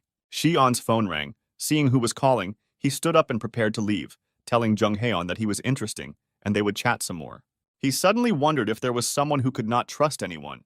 Such a person would not try to forcefully put pressure on other people. Seeing Xi'an, whom he called Yi Su, said that from today, they will create their own organization. They will do this with the help of strong people who do their job honestly. He gave Xi'an a list of those who needed to be contacted. He said that the deadline for this was 1 week, after which they would get rid of the General Assembly, and themselves would become the strongest organization in Seoul. Jin Woong was lying on the floor. He was a little annoyed that he lost to Bak Yi-su, even though he was the commander of the NAR Special Squad. He remembered how 4 years ago he worked in a butcher shop, and that's when he first met Bak Do-kyung. One day he came to him again, but Jin Woon was not happy with this man, because it was clear from him that he was involved in dirty deeds. Then Do-kyung said that if Jin Woong continues to be so unkind, he may soon lose his business. However, Jin Woong only told him that they do not allow smoking in the establishment, and then Do-kyung apologized, changing the subject. But he pointed to a couple of beaten men who were scattered around the diner, asking if they weren't his customers. But Jin Woon told him to stop it and get out before he made any noise, and then added that it was getting late. But suddenly a man in a red suit appeared from behind the door and was very surprised to see Jin Woon. He said that he had heard a lot of rumors, but it really was Jin Woong, and then asked if he really worked here now. It was Lee Hong-gu, director of the Hook Il-su organization, which was part of the Gorang group and dealt with loans and credits. He turned to Do-kyung, saying that the boss does not serve any bandits here, but he said that he is a regular customer. Hyung-gu looked at him in surprise, asking what he was saying there. Had he really lost his fear? But Do-kyung's face was serious. Then Hong-gu approached him, took his face, because it seemed familiar to him, and asked if he had attacked their guys from Huck. He asked how he dared to do this, otherwise he had an extra life lying around in his pocket. However, Do-kyung was not going to play the role of the victim and listen to his jokes. Now he asked how it was possible to be called Hook. He took one of Hong-gu's hands and put a knife to his hand, asking if he shouldn't be one-armed if he was in Hook. A terrifying scream was heard from the diner, and the men from Hook who had remained outside hurried inside. Hong-gu cursed, asking how Do-kyung even dared to do something like that, because if Gorang found out about this, he would be in trouble. However, he asked in response why this should bother him, because they are Daesun, so he could run to cry to his Gorang. Members of Hook burst into the establishment. They hurried to pick up the boss, first going to the hospital because he had a cut-off finger. Jin Woong asked if he would just let them go like that, but Do-kyung said that he too just sat and watched as these guys were beaten. He noticed that the store was full of dust and didn't even have a menu, which meant Jin Woong had no plans to do business. He said that he just wanted to get rid of the bandits, and he had just helped him with it, so now he wanted to join him. Jin Woong asked if he even knew who his opponent was, but Do-kyung again said that they were Daesung, so it didn't matter. Then Jin Woon handed him a rubber band on his fist, telling him to tie his hair with it, because he looked like a butcher. Do-kyung thanked him, but said that he really couldn't do business here. Now Jin Woon was again looking at the same elastic band that he now always wore for Mr. Beck. Now, however, this was no longer necessary, because he was dead, and his younger brother, with whom he had just fought, had come in his place. He sighed, thinking about how different the twins were, but he liked Do-kyung's character better. Hong-gu sat in the chair and wanted to scratch his head, but again discovered that he was missing 2 fingers on his left hand. He swore loudly, saying that he couldn't get used to it, remembering the one who did this to him. He couldn't forget the pain and humiliation of the last 4 years, so he decided that today was the day for revenge. He said that Daisung left the general meeting and is now powerless, so today they will destroy the Daisang group. The men who were part of the Gurung group unanimously supported the boss's idea. Their total number was 50 people. Suddenly, they heard someone pounding on the door, and they looked there, asking what it could be. But they soon found out for themselves, because the door swung open sharply, and they saw an unfamiliar guy hit one of them. The others stood in confusion, not understanding who dared to attack them at such a time, because they were part of Gorang. But the man, whom they initially thought was a guy because of his ridiculous hat, walked inside as if he was not afraid at all. He had bright blue eyes and pierced ears. He took his hat to take it off, and the men suddenly recognized him as Boris. Boris worked as an ordinary builder. That day he was asked if he had seen who did such a dirty trick. The head of the construction site pointed somewhere on the wall, asking who could have thought of such an absurdity. A huge graffiti was painted on the wall in the form of a 5-angled star, which was now displayed there. But Boris did not answer the main thing.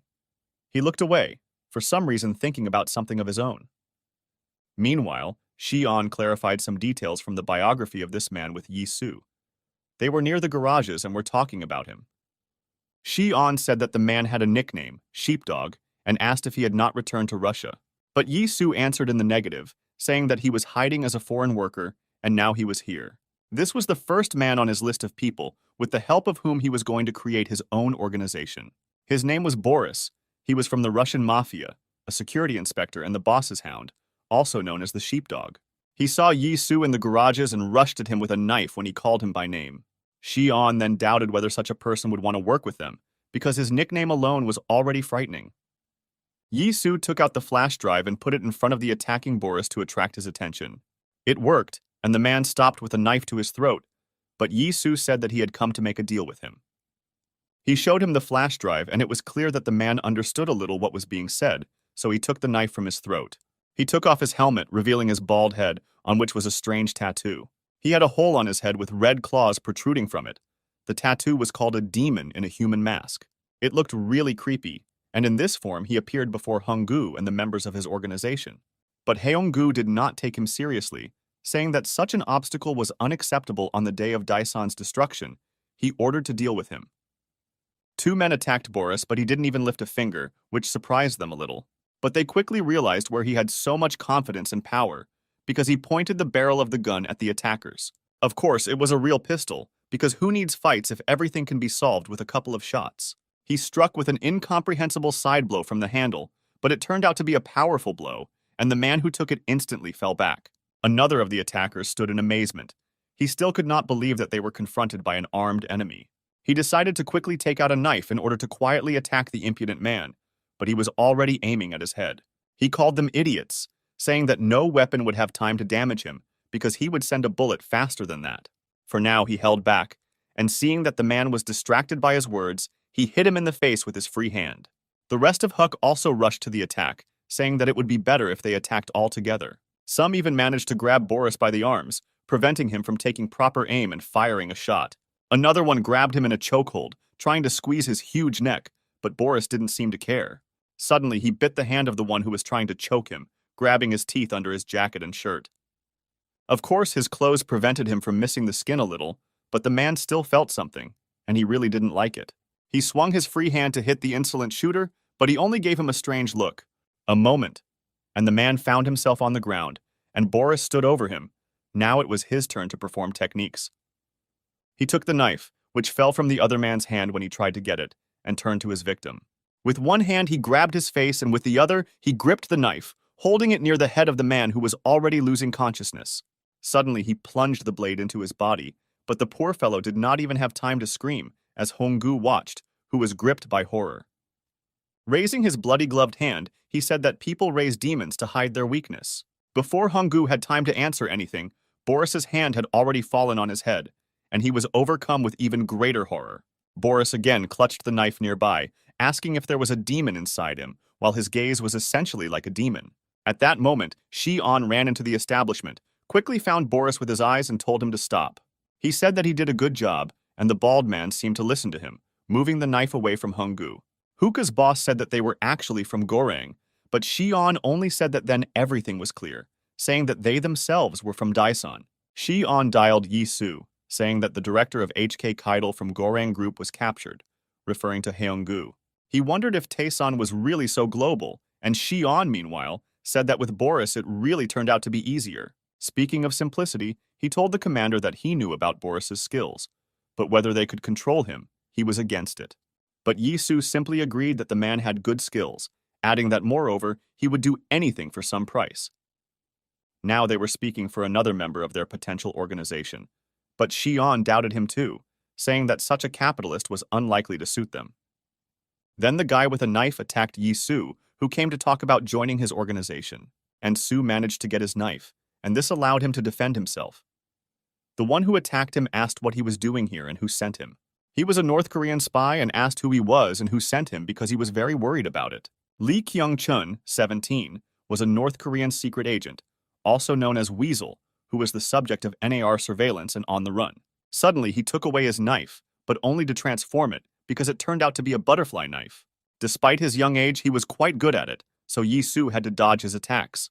He fought to the fullest, because the guy should not be underestimated. Although he was young, he was very capable.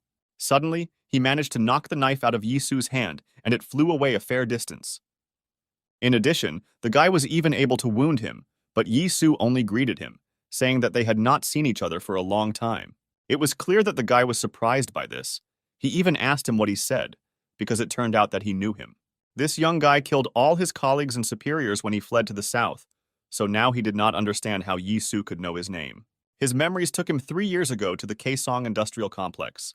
Then they got together, and the man in uniform introduced himself as Lee Woo-chan, a major in the General Intelligence Bureau. They were still very young, and he asked them if they knew where they were now and what kind of place it was. Having heard no answer, he said that this is the place where the North and South unite for profit, the Kaesong Industrial Complex. He said that they create goods in North Korea and send them to South Korea to earn a living, in a word, doing dirty work. He asked if they understood what capitalism was, saying that these idiots from the South didn't even take them seriously. Many things have been done in the North, but what they have done is not just a product of capitalism. They made people who could bite their necks like animals. This is how they raised them. In the eyes of each of these children, there was no compassion for man, but only a killer instinct. Their special name is Laska. It was their duty and mission to protect their fatherland. The plan for training juvenile operatives was to work at an industrial complex during the day and train undercover agents at night. Kaesong was in close proximity to South Korea, so children were sent along with the goods. But there was a flaw in this plan. He was called out by a man who called him by name, which was rare under their regime. In one hand, he held a box with something tasty inside, and in the other, he had a pack of the same delicacy. He put the box in front of the boy, telling him to snack on this because he was already working a lot. He told him to eat slowly and did not forget to share with his friends, and the guy was already greedily chewing on the tasty treats. The taste of capitalism revealed by the Kaesong Industrial Complex tempted these children, and this was especially true for Kyung-chun because he was quite poor. 2 years later, they were still training, their training only becoming more rigorous and brutal. The commanders who observed them said that it would take about 2 years to complete their ideological education. However, the chief commander said that everything should end this week. They had to bring the guys into action already by this time. He explained that it was an order from above, although he personally didn't like it either, but they had no choice. Kyung-chun asked his uncle if everything was okay, because from his face he could understand that something had happened. He put his hands out, and the man remembered that he had promised him cookies, but asked him to wait a little, because the goods would only be delivered to him in the evening. He still found one cookie, and he gave it to the lucky guy, but said that he would still have to wait until night. And at night, Kyung-chun was already performing another task, still holding the cookie in his hand. Tears involuntarily rolled down from his eyes. One of his comrades told him to hurry up and leave that cookie, because in South Korea he could eat his fill of them. They said that first they need to take care of the driver, who turned out to be the guy who gave Kyung-chun cookies. Kyung-chun asked how they were going to take care of him, to which the guys asked if he really thought that he would just give them a ride. He protested, telling them to stop because there had to be another way, but the guy had already opened the door, saying they didn't have time for this. He asked what they could be talking about, but before he could finish speaking, Kyung-chun cut his throat. He repeated that he had already said to give him some time, he would find another way, but the guy was already dead. The rest of his comrades looked at him in surprise and horror, and he asked them what had happened. They were silent, and now he began to worry, asking if they really didn't agree with him. He opened the driver's door, looking inside and addressing his uncle, who was still sleeping. He asked if he could give him a lift to South Korea, and he had such a genuine smile on his face that he couldn't resist. But in fact, before that he killed all his comrades, and now he was alone trying to move to the south, saying that it would be more suitable for him. Major Lee Woo-chan approached the man, and he asked him not to do this, although he understood that he was doomed. He asked why he did this to his comrades, since it was 3:30, and everyone, including the special instructor, was killed by Lee Kyung-chun. At 3:55, there was an intervention by a secret agent who infiltrated during Lee Kyung-chun's sudden actions. This agent turned out to be Bak Yi-soo, and Kyung-chun has since been called Weasel, and he has become the object of surveillance. This was the end of his report. He cut the commander's throat, and another of his infiltrations was successfully completed. Returning to the present, he pointed a butterfly knife at Kyung-chun's throat, praising his skills, saying that this was only taught in North Korea. Then the guy raised his hands and said that he wondered if he really was from the north, which he had no doubt about, because he was able to take his knife. Yi-soo said that in fact, he had been following the guy for quite a long time, and he asked if he was going to kill him.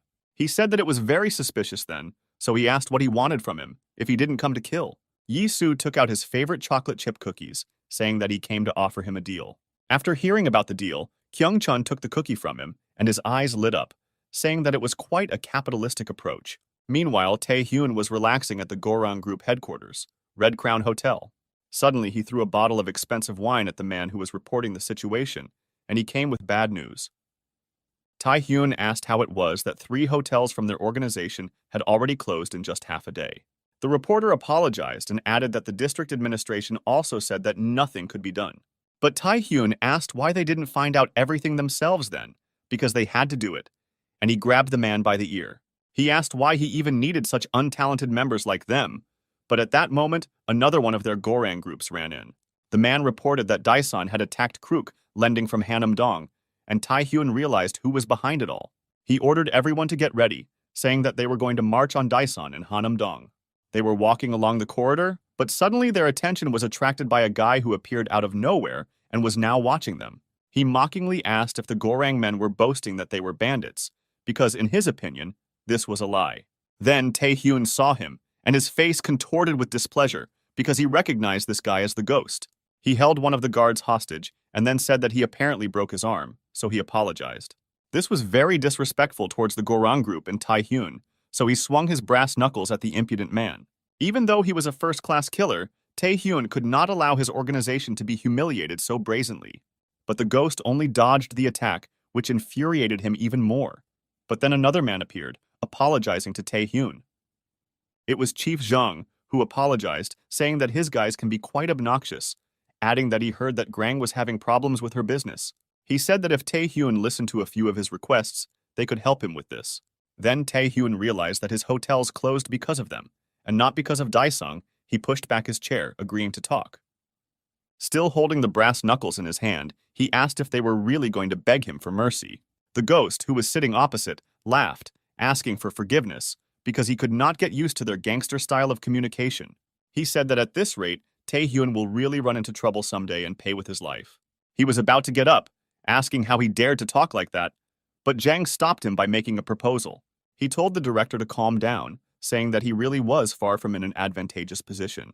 He explained that it was not he who should ask him for a favor, but that he should beg him for help, while his face changed. Everyone knows that the wolf is one of the strongest predators of the canine family. Of course, he is smaller than the same predators, like a bear, a lion, or a tiger, but this did not bother him. After all, nevertheless, he was able to become the strongest, surpassing them all. After all, unlike other predators, he hunts and lives in a pack, and this is a huge advantage, in fact. They also have one individual who leads this pack, and such an individual represents charisma. Such an individual is called a leader. He was the main one in the pack, and the rest of the members obeyed him, because he was the leader. The Gorang trading group could also be compared to a pod, and its name meant giant whale. And in Gorang, such a leader is Ryu Tae-hyun. He told Zhang that he said funny things so that they, Gorang, would beg him for something. However, he only phlegmatically lit a cigarette, asking what Gorang had to do with it, which greatly puzzled Tae-hyun. Zhang reached into his pocket, saying that their organization touched many areas of activity, from loans to the hotel business. But in the end, they're just pathetic bandits, aren't they? As he said this, he took a pistol out of his jacket. He said that, unfortunately, A hunter with a gun came to the pack of wolves from Goreng, who was now in front of them. A special squad was already standing behind him, and Zhang said that they are different from them, amateurs, because they are professionals. But his people also managed to gather behind Tai Hyun, and he said that in this case, they should declare war. However, Chief Zhang was not at all frightened by such statements. He repeated it again so that Tai Hyun would calm down and listen to him. He said that it was time for them to get down to business, and with these words he took out some kind of folder with documents. He handed the folder to Tai Hyun, who took a look at its contents, but he clearly didn't like it. He carefully studied the document and then looked at his boss with contempt. He asked if he really thought that he would fall for it, because everything was suspiciously tempting, and the one-sink inscription was on the document. He asked why Zhang offered them such a good project, because he knows that if they go to the bottom, they will definitely be together.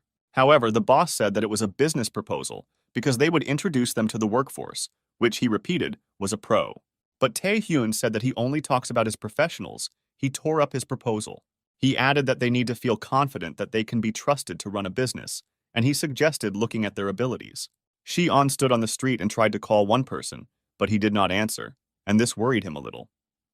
He looked at the time and saw that their meeting should have started a long time ago, but he still wasn't there.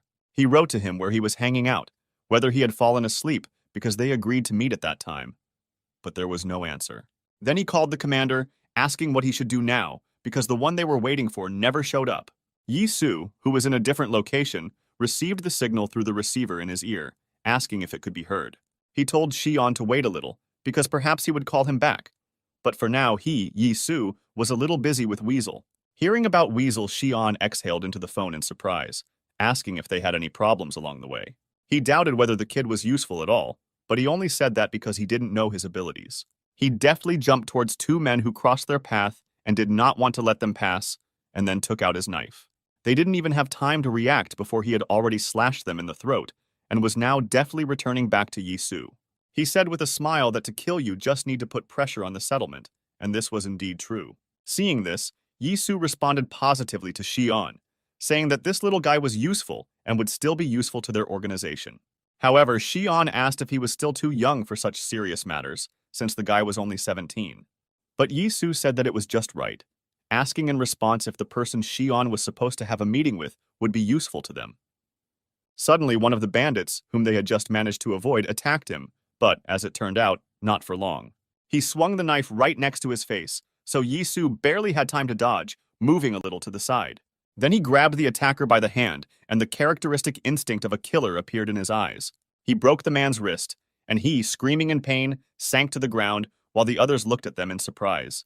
But Shi-on continued to talk to him on the phone, telling him about the person he was supposed to meet. He said that while the commander was in North Korea, he was sent to the Middle East as part of the U.S. Army, and he definitely didn't learn English there. He said that there he met a group of rangers on motorcycles, but before continuing he asked if the commander was listening to him. He said that he was listening, and Shi-on continued, saying that among them there was one capable person named Deadline. He said he was something of an errand boy who would do whatever was asked as long as he was paid well. Yi-Soo asked if this was so, and Shi-on once again confirmed, saying that he was ready to do anything for money. Kyung-chun Yi-Soo said that they need to keep moving, because today they must get rid of at least one more Gorang subsidiary organization. Thus, they made their first move by destroying their best and strongest subsidiaries. Shi-on said that he would start his operation and then join them when he finished, and the commander agreed. He had just finished the conversation when someone threw an axe in his direction, which almost reached his face. But Yi-Soo, with a strong and deft movement, grabbed the axe and moved it to the side, protecting his face. He thought that it seemed that these people were faster than he thought, but that was not a problem for him and Kyung-chun. The man who threw the axe was very surprised that the guy was able to catch him, because he thought it would take him by surprise. It was Kim Do-hwan, the director of the Doki Doki Night organization, part of the Gorang group, and he asked how they dare to attack Gorang. But Yi-Soo only told Weasel to deal with him, because he was just an amateur, and he, with a cookie in his mouth, already rushed at the man. He missed it by just a split second because two other men blocked their boss. One of them swung a knife, and Kyung-chun dodged, but the blade passed near his mouth, cutting the cookie. This surprised the guy. He said that these guys, it turns out, are masters. It looks like they trained in the army. He asked why people like them were on Gorang's side, and the men took a defensive stance. From behind them, Do-hwan's head appeared, and he boasted that these guys were personally sent here by director Ryu Tae-hyun. Well, plus, the same guys should have already arrived in their Daesan, because they are not the only smart people here, so he advised them to return to their headquarters.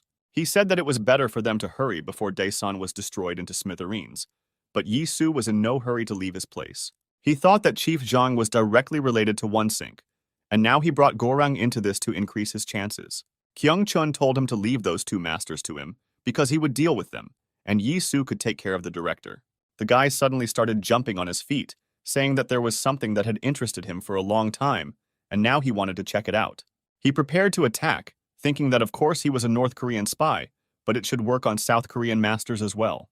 With this thought, he rushed into the attack, already planning tentative actions for its success. The man he was running towards pulled out a knife to wound the guy, but he hit him in the arm, moving it to the side. Then he held it with his right hand, and in his left he was already twirling his knife, preparing to strike. It was clear that he would succeed. And so it happened, and the knife passed near the throat of the man, who even dropped his weapon in surprise. Blood sprayed from his neck, and the other man was already clutching his knife, because he realized that the guy in front of him was quite dangerous. He lunged at where Kyung-chun's head had been a second ago, but he ducked down, hiding behind the body of the wounded bandit. In an instant, he found himself next to another man, who, like his comrade, did not have time to do anything before he was cut. Having finished with them, the guy turned to Yi-soo, saying that the road was clear, so they should hurry up. Yi-soo was about to help him with the rest, but the boy told him that he could handle it himself, and he could go forward. Yi-soo agreed. Do-hwan, who was pressed against the wall, couldn't help but think how it happened that the elite defenders from the Gorang group were so easily defeated by some guy. And Soo thanked Kyung-chun and hurried to hide, because he still had things to do that he must definitely do. As he ran, he thought about the fact that Chief Zhang was already with Goran, and this happened quite quickly. Tae-hyun admitted that the boss's guys were not bad, but he asked if they would listen to amateurs like Gorang Group. To this, Jang counter-questioned him, asking why he thought they were professionals. It was all quite obvious, because they simply wouldn't work unless they were paid as they were supposed to. Therefore, it doesn't matter who orders them, the main thing is that there is decent payment. A guy on a motorcycle was rushing towards Yi-soo. In this matter, such a guy was a professional among professionals.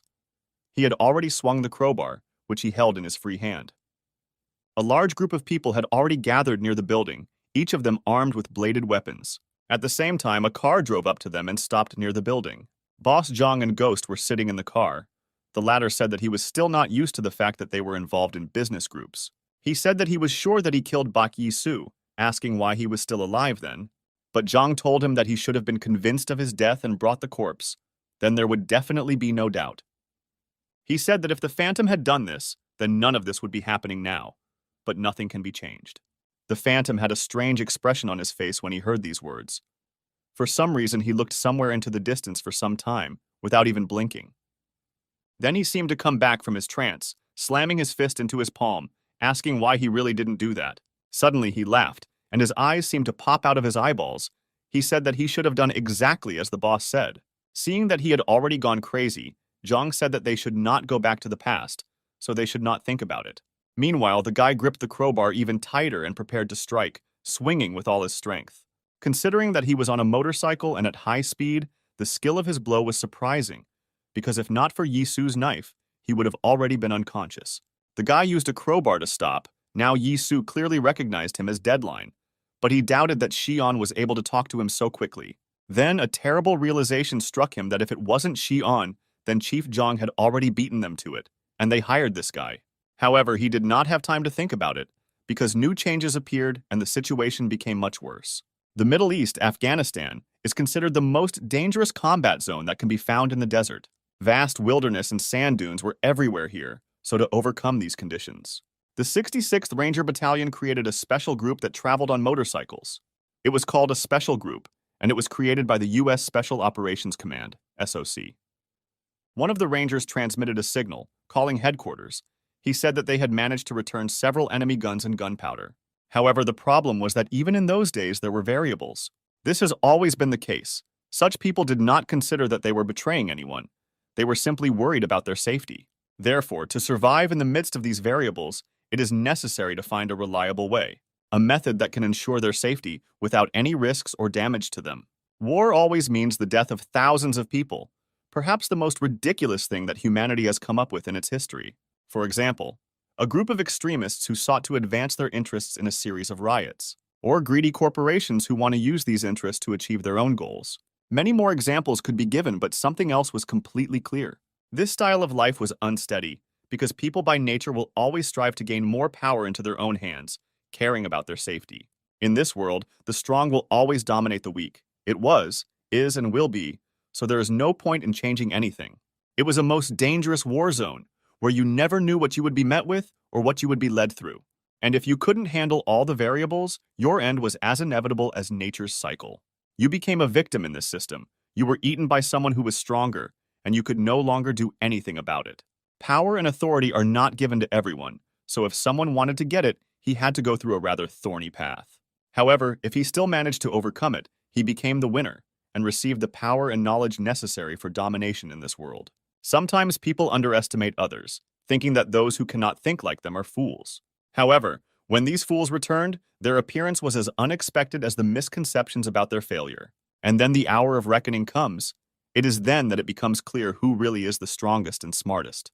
It was a simple principle, which, however, for some reason everyone forgot. If you underestimate the enemy, you will pay. Just in such a place, a desert, where not everyone can survive and ensure their safety. The most terrible of the predators was Deadline, who managed to subjugate not only his comrades, but also the enemy. This was a brief description of what Shion said about him, saying that everyone without exception was afraid of the guy. The roar of his motorcycle could be recognized with closed eyes, because there was something frightening and terrible about it. It was impossible to hide or run away from him. The victim could only accept the battle, the outcome of which would determine her life. Now Yi-Su was such a victim. He knew that meeting Deadline was dangerous, but he found him first. He prepared to attack again, gripping the crowbar tighter and adjusting something on his motorcycle.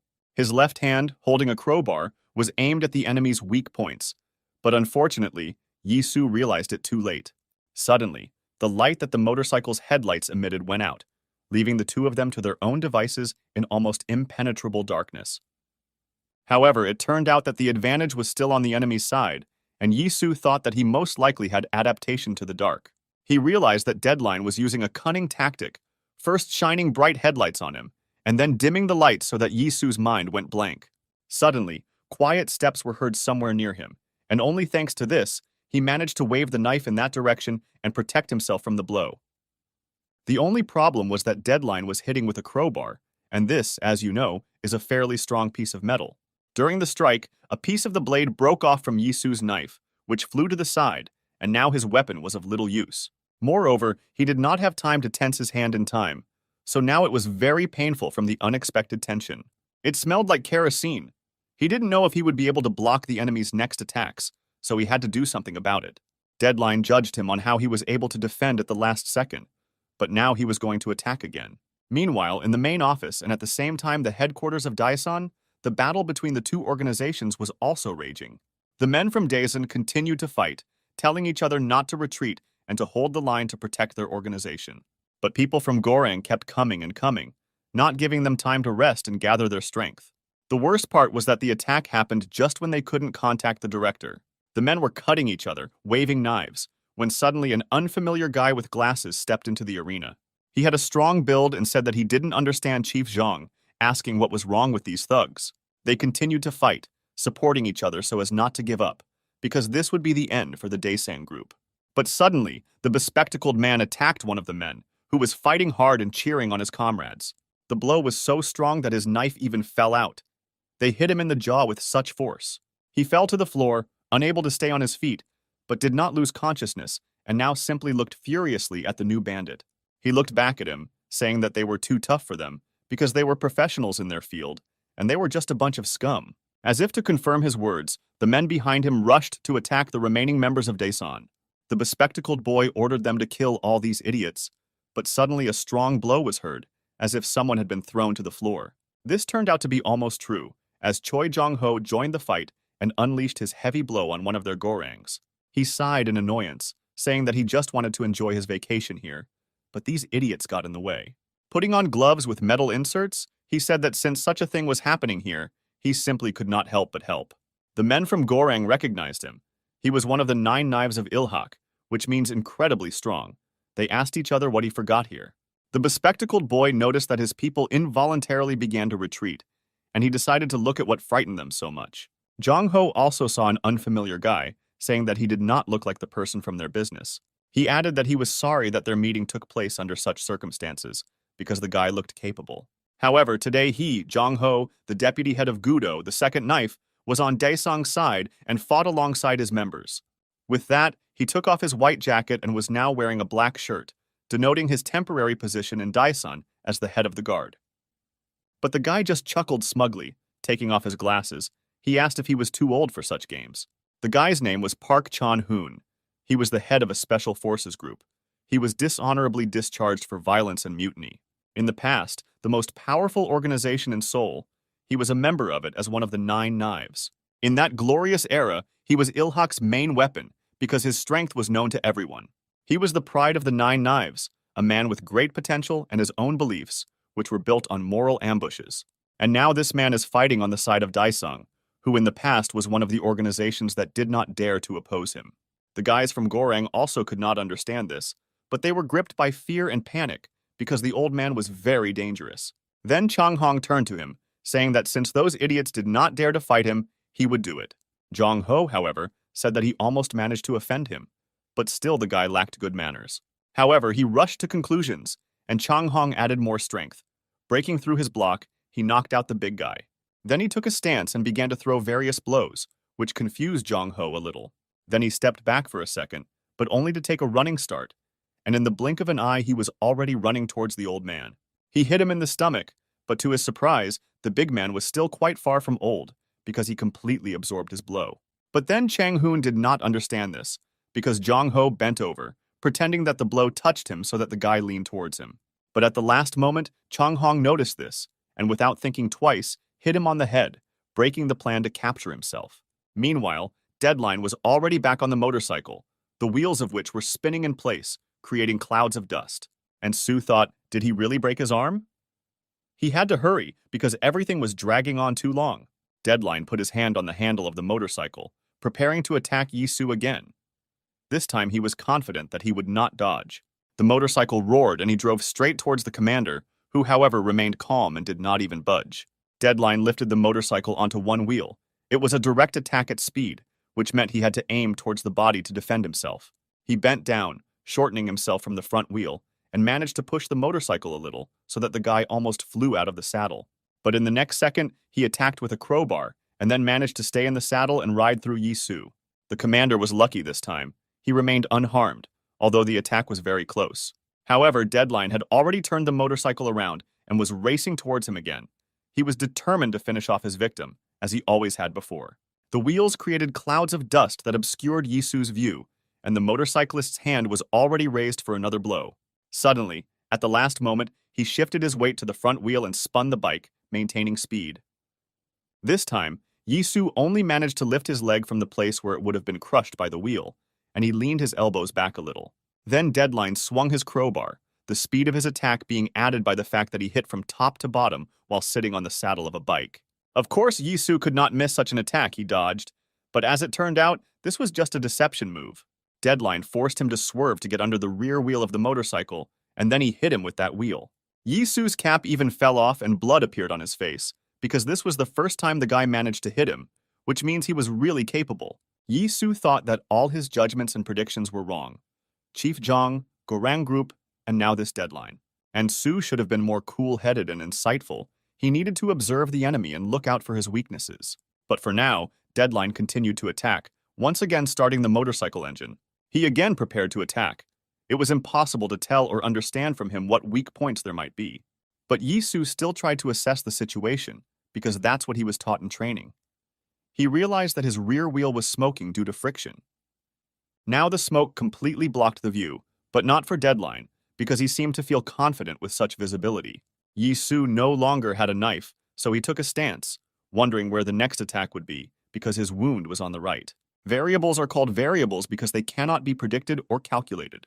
However, not all variables change the situation for the worse, because it happens that help comes unexpectedly. He heard a familiar voice asking if these were really the methods of professionals, because back then, Yisu was not as cool as he thought. In surprise, Yisu saw Jin Woon take off his jacket and walk towards him, covering him with his large body. He asked if an amateur like him could join them, and that was another variable. Meanwhile, in Daesan, an equally interesting fight between an amateur and a professional was planned. Park Chang-hoon was stretching his stiff neck, and the men from Daesan looked on in surprise and a little fear as he hit Jung-ho. The guy turned to him, asking the old man if he was still alive, because the difference in their strength could be fatal for him. But to his surprise, the big man remained standing. It even seemed that now he was even more terrible than before. This made Chang-hoon hurry up, because he didn't understand how such a bandit could have such a physical form. He thought that he needed to finish with him quickly, but at that very moment, Jong-ho's fist was near his face. He managed to dodge, but was amazed at his speed and reflexes at that age, because the blow could have been decisive for him. Such a fast attack did not match his size, so Chang-hong knew that he had to increase the distance between them. He jumped away from the thug, but he attacked him again, saying that he had been in a terrible mood lately, because bastards like them tried to interfere in the affairs of their gangs. With these words, he planted his fist straight into Chang-hoon's stomach. He became noticeably nervous, because it seemed that the old man's patience had run out, and now he intended to let off steam. He rushed at him again, and this time Chang-hoon had to defend himself. He pulled out a knife, pointing it at the old man. However, this did not even bother him. He ignored the knife, hitting the guy with all his strength in the face so that his knife fell out and blood began to appear. However, this was not the end. He watched in horror as the big man grabbed his face as if he wanted to break his jaw. Chang-hoon ducked down from the severe pain in his stomach. His face also hurt, and Jong-ho, who was holding him, asked if he understood everything. He continued to squeeze his face, asking if he really thought he could do anything to them. He again began to talk about Il-hak's former strength, but Chang-hoon, with the last of his strength, grabbed another knife, intending to cut his hand. However, Jong-ho naturally saw this. He took the knife with his free hand, saying that the guy turned out to be not very smart. The big man pulled his knife away and even squeezed it a little. Then Chang-hong noticed with horror that he was wearing Kevlar gloves. This material had great strength and was used for body armor, and Jung-ho only gripped his face tighter. He threw the guy to the floor, accompanying his fall to the end so that he hit his face, and blood again spurted out in all directions. He no longer stood up, lying on the floor, and Jong-ho said that it would be better for such professionals not to show themselves at all. He asked how he felt about the fight and whether it was as easy as he said at the beginning, because now he was lying on the floor unconscious. Wu Yi-su, meanwhile, the battle was just beginning, this time with reinforcements in the form of Jin Woon. The big man from Daesan, noticing that he was holding his hand, asked if he had bruised or broken it, which was even worse. However, the commander said that he was fine, saying that Daesung was more important. But Jin Woong replied that there was no need to worry. After all, Daesan was now in good hands, so they should also try. He rolled up his sleeves. Yi-su said that the guy in front of them was a real pro, but Jin Woon interrupted him, saying that he was already tired of listening to this record. But he decided to explain later, because now he needed to deal with this impudent motorcyclist. Yi-su immediately warned him, saying that it was dangerous to rush at him recklessly, but Jin Woon replied that he was thinking too much. He wrapped his jacket around his hand, saying that first he should try to hit at least once. Deadline seemed unfazed by the appearance of another man, because this was just another victim. He rushed towards them again. Jin Woong only dug himself deeper into the ground, saying that this is what Director Baek said, "No, Mr. Baek Do-kyung." The motorcycle was rapidly approaching. They were preparing to strike each other, one with a crowbar and the other with a fist. He thought back to that meeting at the diner when Do-kyung first said those words, and now he completely shared them. He prepared to attack, swinging his wrapped fist and gathering all his strength for the blow. He hit the motorcycle body right in the center, and the impact was so strong that the bike stopped. Deadline clearly did not expect such strength from his new victim. It even made him fly out of the saddle. He managed to group himself in time and land next to the motorcycle, whose wheels continued to spin. But Jin Woon did not give him time to resume, and again swung his crushing blow. This time he hit his opponent, who flew back and dropped the crowbar, so now the advantage was on the side of Yi-su and Jin Woong. The latter approached the director, saying that someday solving the problem using Baek Do-kyung's method could make him a real Baek Do-kyung. Yi-su looked at him in surprise, although he understood what he was trying to tell him, remembering his brother. Jin Woon also knew that the director understood everything perfectly, but he still wanted to remind him of it. If you think about it, it all started in childhood. When Yi-su was 11 years old, he remembered how he cried then. His brother Do-kyung was always different from him in that he never cried, unlike little Yi-su. Then he asked if he didn't tell him that he would beat him if he cried again, and all because the guys from the 6th grade bullied him. Although he and his brother were twins and also the same age, the older brother was very different from him, the weakling. He was stronger than other guys and even defeated guys who were older and taller than him. He simply had no fear. And he, as a younger brother, didn't like it at all, because in comparison with him, he was nothing. His brother defeated all the bullies who bullied Yisu, and although it was right, Yisu felt that he was losing to him in everything. Nothing changed when they entered school, and literally the next day, Do-kyung started another fight. They were in the same class, but Yisu focused more on his studies while his brother continued to get himself into trouble. Then they were 15 years old. Their views on life were already very different, but they still worried about each other. Onlookers from his class stuck to the windows, watching his brother, because he always fought bravely into the last. They saw other guys who had something broken or bandaged, and then everyone noticed Baek Do-kyung. Over the course of 4 years, he became even stronger, and even then, in his image, one could read something related to the ability to gather people around him. He stood in front of other guys who apparently were going to confront him and his guys. Suddenly, another guy appeared and asked why only 3 of them came, because now they made him look like a bully. This was a high school student. Besides, he clearly knew how to fight well, and now he was heading straight towards Do-kyung. One of those who watched this scene from the classroom said that this must be a martial artist. He really had a well-trained body. He was already equal to Do-kyung and was head and shoulders above him. He said that he gave his friends advice, but apparently the guys still didn't listen to him and paid the price. However, Do-kyung was not bothered by this at all. He called the guy by name, asking if he had already graduated from school. He again asked why the hell he came here then. Did he really learn nothing after graduation? His last words were an instruction to follow him, because he did not want to start a fight in the middle of the school. Everyone who was near them at that moment watched their conversation in surprise, but no one intervened. One of the guys who was on Do-kyung's side, and who had already been beaten by this high school student once, wanted to go too. But Do-kyung raised his hand, stopping him, saying that he would go alone. Besides, in this state the guy would only get in the way. At this moment, Yisu approached the window, who also became curious about who his brother was going to fight with this time. They walked behind the school, so no one saw Do-kyung suddenly kneel down, bowing his head to the ground. He asked the high school student for forgiveness, saying that he acted rashly under the influence of the atmosphere. The guy did not expect such a turn, because he was already prepared to have a good fight with this impudent person. But Do-kyung continued, saying that he respects him so much, and that he heard that he studied at Jaewon High School, where he probably also kept everyone in fear. The guy was a little perplexed, because he definitely didn't expect compliments addressed to him, and even from this kid. But ultimately, he liked his humility, saying that at first he thought of making him a cripple, but now he changed his mind. He said that Do-kyung made him laugh, so he will let him live and hurt his friends instead of him. He asked the guy how he liked this deal, but Do-kyung looked at him completely differently and stopped bowing. Clenching his pen in his fist, he replied that this would not work, and that he needed to knock it into the high school student's head once. The guy, naturally, did not understand what he was talking about, but the very next moment, Do-kyung jumped on his leg, sticking his hand into his shoe. It felt like a nail had gone through his leg, and he screamed in pain, clutching at it.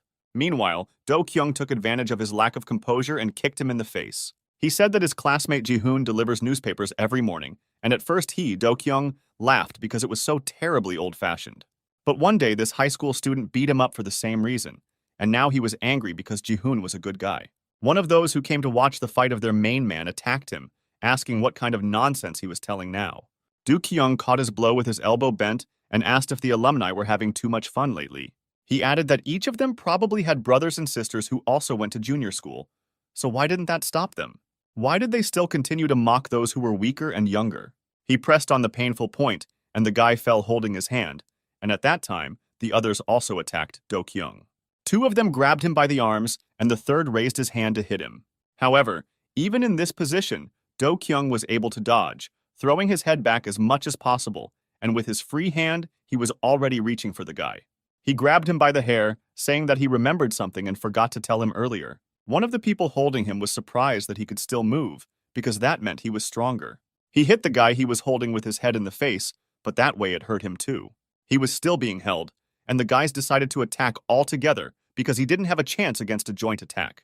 But Do-kyung, instead of answering, showed them the middle finger, saying that if they touch him or his friends again, then they are dead. And Soo hated his brother, who ran forward and did not look at his feet, hated him for the actions that he committed. But he also regretted decisions that he himself had not made, and he had accumulated quite a few of them. That is why he then came to the aid of his brother, just as he had once helped him. And Su was jealous of his brother and wanted to become like him, not in appearance but in character, because he was much better. After all, they were siblings, so no matter what difficulties came their way, together they could always overcome them. Then Do Kyung asked him what he was doing here, to which Yi Su responded in a slightly strange way. He showed him his fists, saying that he was constantly studying a damn lot, but could not understand anything. Do Kyung understood everything and also put out his fist, after which they dealt with the older guys together. As they were leaving, Do Kyung asked what Yi Su wanted to be when he graduated, but he said he didn't know yet. And now he already knew for sure, because in fact he had answered this question a long time ago. He wanted to become like Bak Do Kyung, his brother. The deadline was lying on the ground. The motorcycle was lying to the side. The same was with the crowbar, which means the victory was for Daesang. But Yi Su continued to think about his brother. He thought that little by little he was beginning to be like him. However, this was not so. They are completely different people, although they look similar to each other. He said that he never knew what his brother was really like, although he lived side by side with him almost all his life.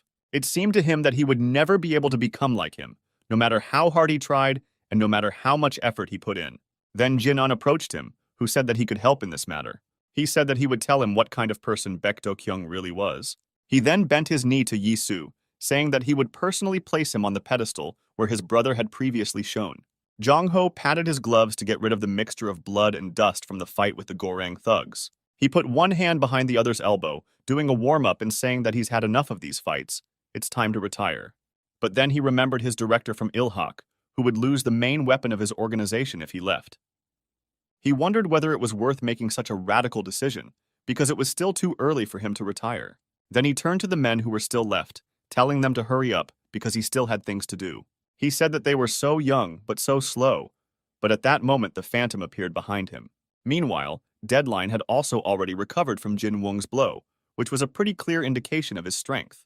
He walked up to the motorcycle, preparing to mount again, and Jin Woong gave him credit, saying that he was turning out to be a tough nut to crack. He asked Yi Su who this guy was, but the commander didn't know anything about him either, except that he served in the US Army. Their conversation was interrupted by Deadline himself, who pointed to the broken glass of his headlight, asking what the thug was going to do about it now. But the big guy was more surprised that the guy spoke Korean, because he didn't even have a special accent. Not hearing an answer to his question, he twisted the crowbar like the butterfly knife that Kyung Chun had. He was already back in the saddle of the motorcycle, preparing to run into them once again, this time carrying out an attack. However, Jin Woon only moved a little away from the place where he flew last time, and again planted his feet firmly on the ground. He clenched his fist and said that since this was the case, there was no need to hold back. He had not fought in such a state for a long time. Deadline was about to step on the gas when he suddenly heard the phone vibrate in the side pocket of his jacket. This made him stop, and although his eyes were not visible behind the helmet, they widened a little. He had an old push-button phone, but it was enough for him. Vibration meant a new SMS, and he opened the message. It stated that the Gorang organization had deposited 20,000 won in advance into his account, and the rest would come when he completed the task. Below, they sent him the required address, and he started the motorcycle to begin his new task. He turned the motorcycle around, and Yi Su and Jin Woon stood and looked in surprise as their opponent left the battlefield. Finally, Deadline pointed his finger at Jin Woong, saying that he remembered the bastard who broke the headlight. With these words, the motorcycle roared, and Deadline, looking at them one last time, rode away. Jin Woong said that he thought that he would fight after such words, but Yi Su replied that his work here was probably already over. Or there was another reason. He received a larger order, because the one who paid the most ruled over people like him. Meanwhile, silence fell in Daesang's main office as a battle broke out between Second Knife Choi Jung-ho and the ghost assassin. The rest of the men simply watched silently. Neither Goreng nor Tyson dared to interfere in their battle. Everyone had different experiences in the service of the organization, but such a battle was rarely seen. Even the most experienced agents understood this, including Jang Soo-bin, who even postponed his vacation. Jung-ho's glove had traces of the blood of different men on it, and now he was going to leave another professional's mark on it. He delivered a powerful uppercut to the Phantom, and it seemed that he would no longer get up after this. But this guy seemed strange and alarming to the old man because he waved the knife masterfully, even managing to hit him a couple of times. To end it, it was necessary to find the right moment and end everything in one fell swoop. However, the Phantom had his own opinion on this matter. He looked at him with his furious gaze, saying that Grandpa would not defeat him like that. Seeing his face, Jin Woon tensed, because the guy showed no fear at all, and this was alarming. He managed to notice how the enemy shifted his weight to his left leg, which meant preparation for an attack. This is what allowed him to put his hands out for protection, which saved him from damaging his internal organs. The speed of the enemy was amazing. Jong-ho barely managed to avoid the fatal blow, but his glove was cut. He began to analyze the enemy, because as soon as he prepared to repel his attack, he changed its trajectory. Now he realized that he had underestimated the guy, and now it was not about protection that he needed to worry about. Before him stood a real killer who masterfully wielded a knife, and also seemed to have mental problems. As if to confirm this, Ghost suddenly burst out laughing, saying that Baek Yi-soo was looking at him with the same face. Jong-ho swung again, but the blow missed. The guy moved incredibly fast, not allowing himself to be caught. He went behind the old man, saying that this would not work, and he needed to move faster if he wanted to get him. He pounced on him from behind, twirling his karambit for a fatal attack, intent on finishing the big man off. But Jong-ho put out his hand, catching his knife, although it was incredibly sharp and could easily cut even special matter. But the man believed that he would not break as long as he was protecting something important. He hit the enemy again. However, the Phantom put his hand behind his elbow, looking at him in bewilderment, saying that Grandpa was pathetic if this was all he was capable of. Suddenly, he threw his head back, still laughing, and pressed on the joint of his arm, almost breaking the bone. Jong-ho felt this well, but he no longer had the strength to do anything to free himself. The ghost attacked again. This time he jumped at him, bringing his knee out to strike him in the head. However, at the last second, a signal was sounded for all employees to retreat, forcing him to stop. He asked why they were retreating now, when Daesan was almost defeated. But the signal only repeated itself once again. Those who remained from the Garanga began to retreat little by little, and only the ghost remained in place. Chang Hong approached him, saying that the thugs from the top of Gorang had changed plans, so there was an order to retreat. He said that it seemed that this was part of the new plan, and they apparently also had a role to play. But the ghost was not satisfied with this explanation. He grabbed Chong-hoon by the hair, asking if they would really obey the government. He said that he was playing with fire, shifting from side to side between his rulers. He grabbed the walkie-talkie from his pocket, telling the person on the other end that the fun was just beginning, and this time he had to finish off Daesang. But the boss told him to stop fooling around and obey the order to retreat. Jong explained that their all-powerful CEO Tai-hyun claimed that he had some idea. It was already dawn when Yi-soo and Jin-woon arrived at Daesan's office. They immediately saw signs of a fight outside the building. Jin-woon saw Jung-ho's bandaged hand, running up to him. He asked who could inflict such injuries on him. Tai-hyun told Chief Zhang his idea, saying that in such cases, you need to act tough. Weasel couldn't tie his tie at all. He continued to chew the cookie, asking Xion for help with this accessory. He just sighed loudly, telling the guy to come up to him, and he himself thought that apparently this was not taught in North Korea. The guy came up, saying that he had never worn a suit before, because his decoration was his signature butterfly knife. While Xion was tying his tie, Boris walked up to the table, taking a large bread knife, and Xion had to stop him too. Overall, the guy had to look after each new member of their organization, and it was tiring. Jin-woon and Jong-ho did little to help him with this, so all responsibility for order in the group lay with him. But this was not always the case, because when the director came, order was restored by itself, and it was the same this time. Yi-soo entered the room along with Su-ah. They were also in full dress, and he was pleased with the general mood. He suggested that from now on they should splurge like real bandits, because now they were one too. He sat down in a chair, with his legs spread the same way his brother had when starting a conversation, and asked where to start. Jung-ho stood outside the car, asking if Jin-woon was going to send him away like that after everything he had done for them.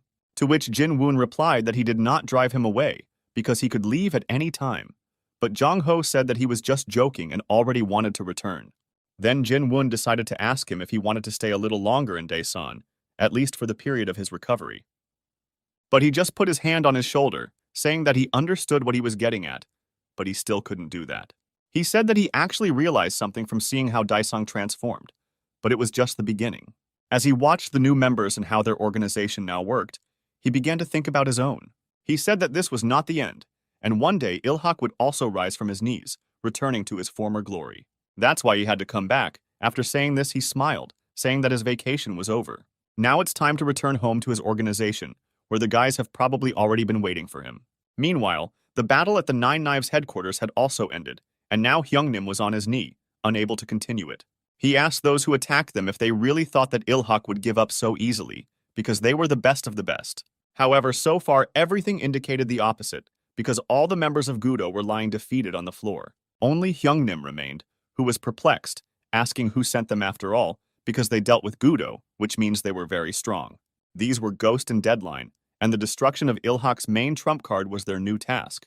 They were about to leave, when suddenly they were pushed aside by Tae-hyun, who also came to the place to see everything with his own eyes. He turned to Hyungnim, saying that he had aged quite a bit since their last meeting, and now looked like an old man. It all started with Seung-min sitting in his office, counting his income for the last month, which turned out to be small. He said there were more in the last month, and Hyungnim, who provided him with the report, apologized. But the director said that he shouldn't have because it was his fault. But what was more important was how they felt. One of them had a broken arm, the other a broken leg, but neither of them particularly complained about their injuries. A man with a broken leg, on top of everything else, was suddenly seized by a cramp, and he grabbed his leg. Seung-min said that they all worked hard, and he, as a person who absolutely does not know how to fight, was glad that they survived. He was still talking when suddenly some strange sounds were heard, and one of the knives suggested going and checking the situation.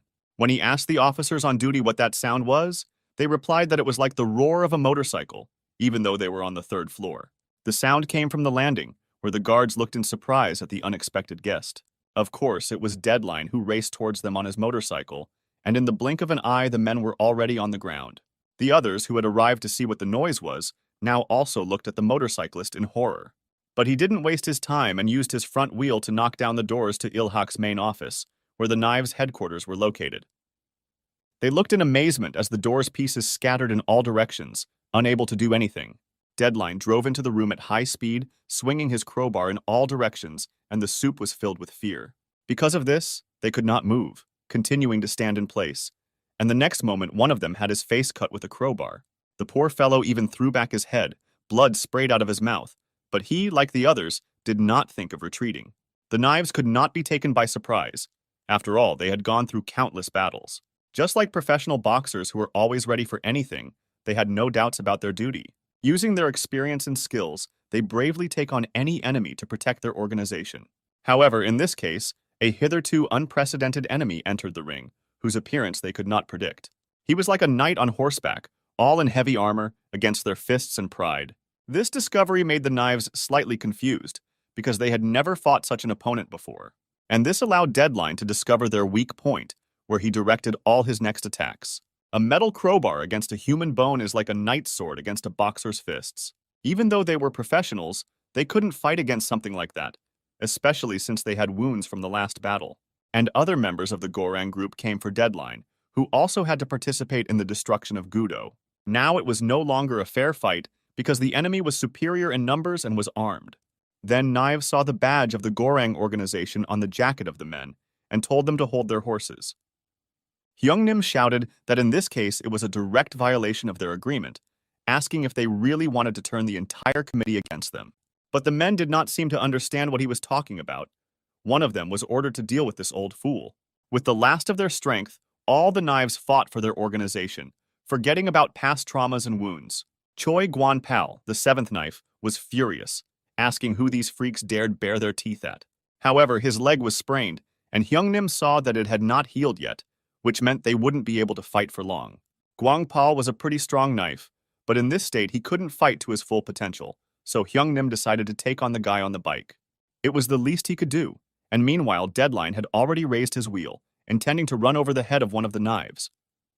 The man's name was Sunmon, and Hyungnim managed to pull him away at the last moment, avoiding a collision with the wheel. He told him to protect the master and he himself would detain these bandits, but Songming replied that he could not cope alone. Then a man named Jang Tok-bae, Ilhak's eighth knife, who was knocked out first by Deadline, suddenly stood up again, saying that he would help too. He said that together with Hyungnim, they would be able to teach this idiot on a motorcycle a lesson. This surprised Deadline a little, who clearly didn't expect him to get up after being hit in the head with a crowbar. He was distracted by him, and this gave Hyungnim the opportunity to attack him when he was unprotected. He told director Lee Seung-min not to worry about them and to save himself, because it was dangerous here, and they would not be able to hold them off for long. Guan-pal was fighting the rest of the Gorang members who had arrived as reinforcements, and so far he was doing a good job of stopping them. Sung-mon said that he was counting on him, leading the director out of the room who protested, saying that he did not want them to be killed here. But Guanpao told him not to worry, because he would catch up with them later after all. They were the 9 Knives of Ilhak. Sung Man went out with the director to the car and opened the doors, telling him to get in, but he was still leaning, saying that they should help the others. But Sun Man replied that Goreng had begun to act, so now they were in danger and it would be best to retreat. Director Lee protested again, saying that there was no retreat, but he interrupted him, saying that if he died, they would lose everything they fought for. Then Sheng Min asked if they really wanted him to live no matter what, and were even willing to sacrifice their lives for this. Even if everyone else died, their battle would not be in vain, because they knew what they were doing. This was the background to their fight, and now Tae-hyun stood in front of Hyungnim, saying that this was a rather sad end for the 9 Knives. He noticed that their boss was nowhere to be seen and questioned him about it, asking if he had abandoned them. Seung-min was indeed driving in the car, his organization was left behind, and with it its loyal members. He sat there in a depressed mood, asking what would be the point if only he, the director, survived. He was overcome with regret, because he did everything he could to make Ilhak rise from the ashes, but in the end, he only completely killed him. Sun Man wanted to say that the master was mistaken, but he interrupted him, telling him not to call him that. In desperation, he asked himself how long he would remain a young master and when he would become Ilhak's real boss. Seeing that he was not in a good mood, Sun Man said that this was not what he meant. He was about to continue and add a few words of encouragement when suddenly a motorcycle jumped out onto the road. It was Deadline who anticipated their retreat and even placed spikes on the road to prevent them from passing. Sun Man noticed them in time, but it was impossible to go around such an obstacle, so he was forced to turn the car around. Added to this were the weather conditions, because it was raining heavily outside, which only complicated movement. Fortunately, at the last moment they managed to stop the car, Seung-min opened the door, going out. He asked what it was, but at the same time Sun Man got out of the car and said that he would go on without him. Closing the door, he said that the director still had a lot to do, but he believed in him and that he could handle it. He approached him and covered him with his hand from the rain, saying that they all believed in him, because he had already shown that he was worthy of being called their boss. Lee Sun-man looked at him like a father looking at a child who was about to leave him as he began his adult life. He took his face in his hand, saying that there was something else that he should not forget and always remember. Seung-min knew where to run. His suit was completely wet due to the rain, but he didn't care at all. The last words that Sung-man said to him back then were a reminder that he was their boss, and they, the Knives of Ilhak, would always be his support. He was unable to run any further and fell to his knees in the middle of the sidewalk, while the rain continued to spit on his unprotected back. Passers-by walked and looked at him, but he didn't even pay attention, because it wasn't about his own image that he should now unite. He thought that it didn't matter how pitiful the organization's situation might seem. He is the CEO of Ilhak, and all responsibility for her well-being lies with him. Then Sun-man told him that there was nothing that the Knives couldn't do for him, so he thought he should pay them back in kind. Only one place came to mind where he could run for help, and now he was standing at the entrance to the Daesan group. Jin Woong, Yi Soo, and Jong Ho looked in surprise at the guy who no longer even looked like the director. Jong Ho was horrified to recognize his master in him and rushed to him, asking what happened to him. Baek Yi Soo also asked for an explanation, arguing that his condition defies description. Then a fatal moment came for Sung Min, however. After thinking a little, he still overcame himself and began to speak at breakneck speed. He said that he had to trust Daesang. No, he begged them to help in order to save Ilhak and the 9 Knives. He bent his knee, thinking that he would even lie at their feet if necessary, until they agreed to help him. Suddenly, he did not see where he stepped, and his foot moved, but someone grabbed him by the shoulders. It was Baek Yi Soo. He said that he almost fell, and suggested that they go inside where they could discuss everything, because the director was wet to the skin. Hearing these words and realizing that Taesan was agreeing to help, he looked at Yi Soo, addressing him as Do-kyung. He said that he himself was fine, but the Gudo Knives needed it more, because Goreng attacked them half an hour ago. Jong Ho and Jin Woong looked at him in surprise, and Yi Soo asked him to tell everything more slowly, because nothing was clear yet. Of course, this is sarcasm. He said that they were just discussing something interesting, but could not decide one point. He explained by saying that they were going to destroy the committee, but didn't know where best to start. From Cheon Woon or from HETS, maybe it would have been better to start with the Goreng group since they were associated with Ilhak. He said this, and a characteristic frantic look appeared in his eyes, because this was his new plan. The hospital had good conditions for all patients, but special rooms were reserved for people like him. Soo Ah checked the medicine that was attached to the IV. It was important to her that everything worked well. She looked at the one she cared about, This man meant much more to her than an ordinary boss. On the bed lay Baek Do-kyung, who was admitted to the hospital in the hope of salvation after being seriously injured. But he fell into a coma and has never woken up since then. Seung-min recalled his childhood, which took place in a rather unusual place because he was not an ordinary child. At that time, the head of Ilhak was Lee Seung-han, who was the highest point in Seoul, and at that moment he decided to light a cigarette. Then little Lee Seung-min approached him and asked if the old man was smoking again, and he began to wave it off and hide the cigarette. He was only 8 then. He was the successor of Lee Seung-hak, and pointed a sword at his grandfather, saying that he told no one to smoke here. The grandfather decided to play along with him, saying that he was scared and promised not to smoke again if the boy hid the weapon. He asked who taught his grandson such words, and Seung-min said that Uncle Jong-ho taught him this. The boy said that Uncle Jong-ho was excellent with a knife, and asked if his grandfather could fight like that too. The old man replied that he could not do this, but Seung-min did not believe him, saying that he was the best in Seoul. He began to pull him by the hand so that he would show his skills. The boy said that then the grandfather was not the best of the best, and he replied that for this it is not necessary to have superiority in battle. He became serious and said that for this, it is enough to have fortitude and not fall on your knees before anyone. Little Seung-min did not immediately understand these words, or rather, he did not understand them at all then. He told his grandfather that he should have immediately admitted that he was a weakling, but he only smiled in response. This was the creation story of Ilhak, which was founded by Chairman Lee Seung-hak in the center of Seoul. And now, when Seung-min was lying in Daeson's headquarters, it all seemed like just a dream to him. He stood up and Jung-ho immediately asked if he was okay, and Seung-min replied that he was fine and not to worry. Returning to his memories, he thought that, like any dream, this one had to end sooner or later. He said that Ilhak fell, tears welled up in his eyes, and Jong-ho's face became such that it was pitiful to even look at.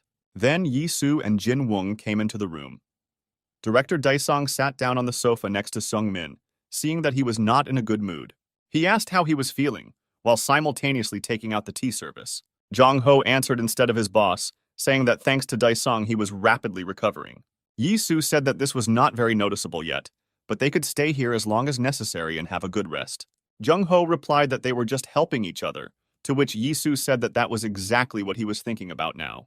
He asked if Ilhak could support them, and Jung-ho immediately rushed to assure him, but was interrupted.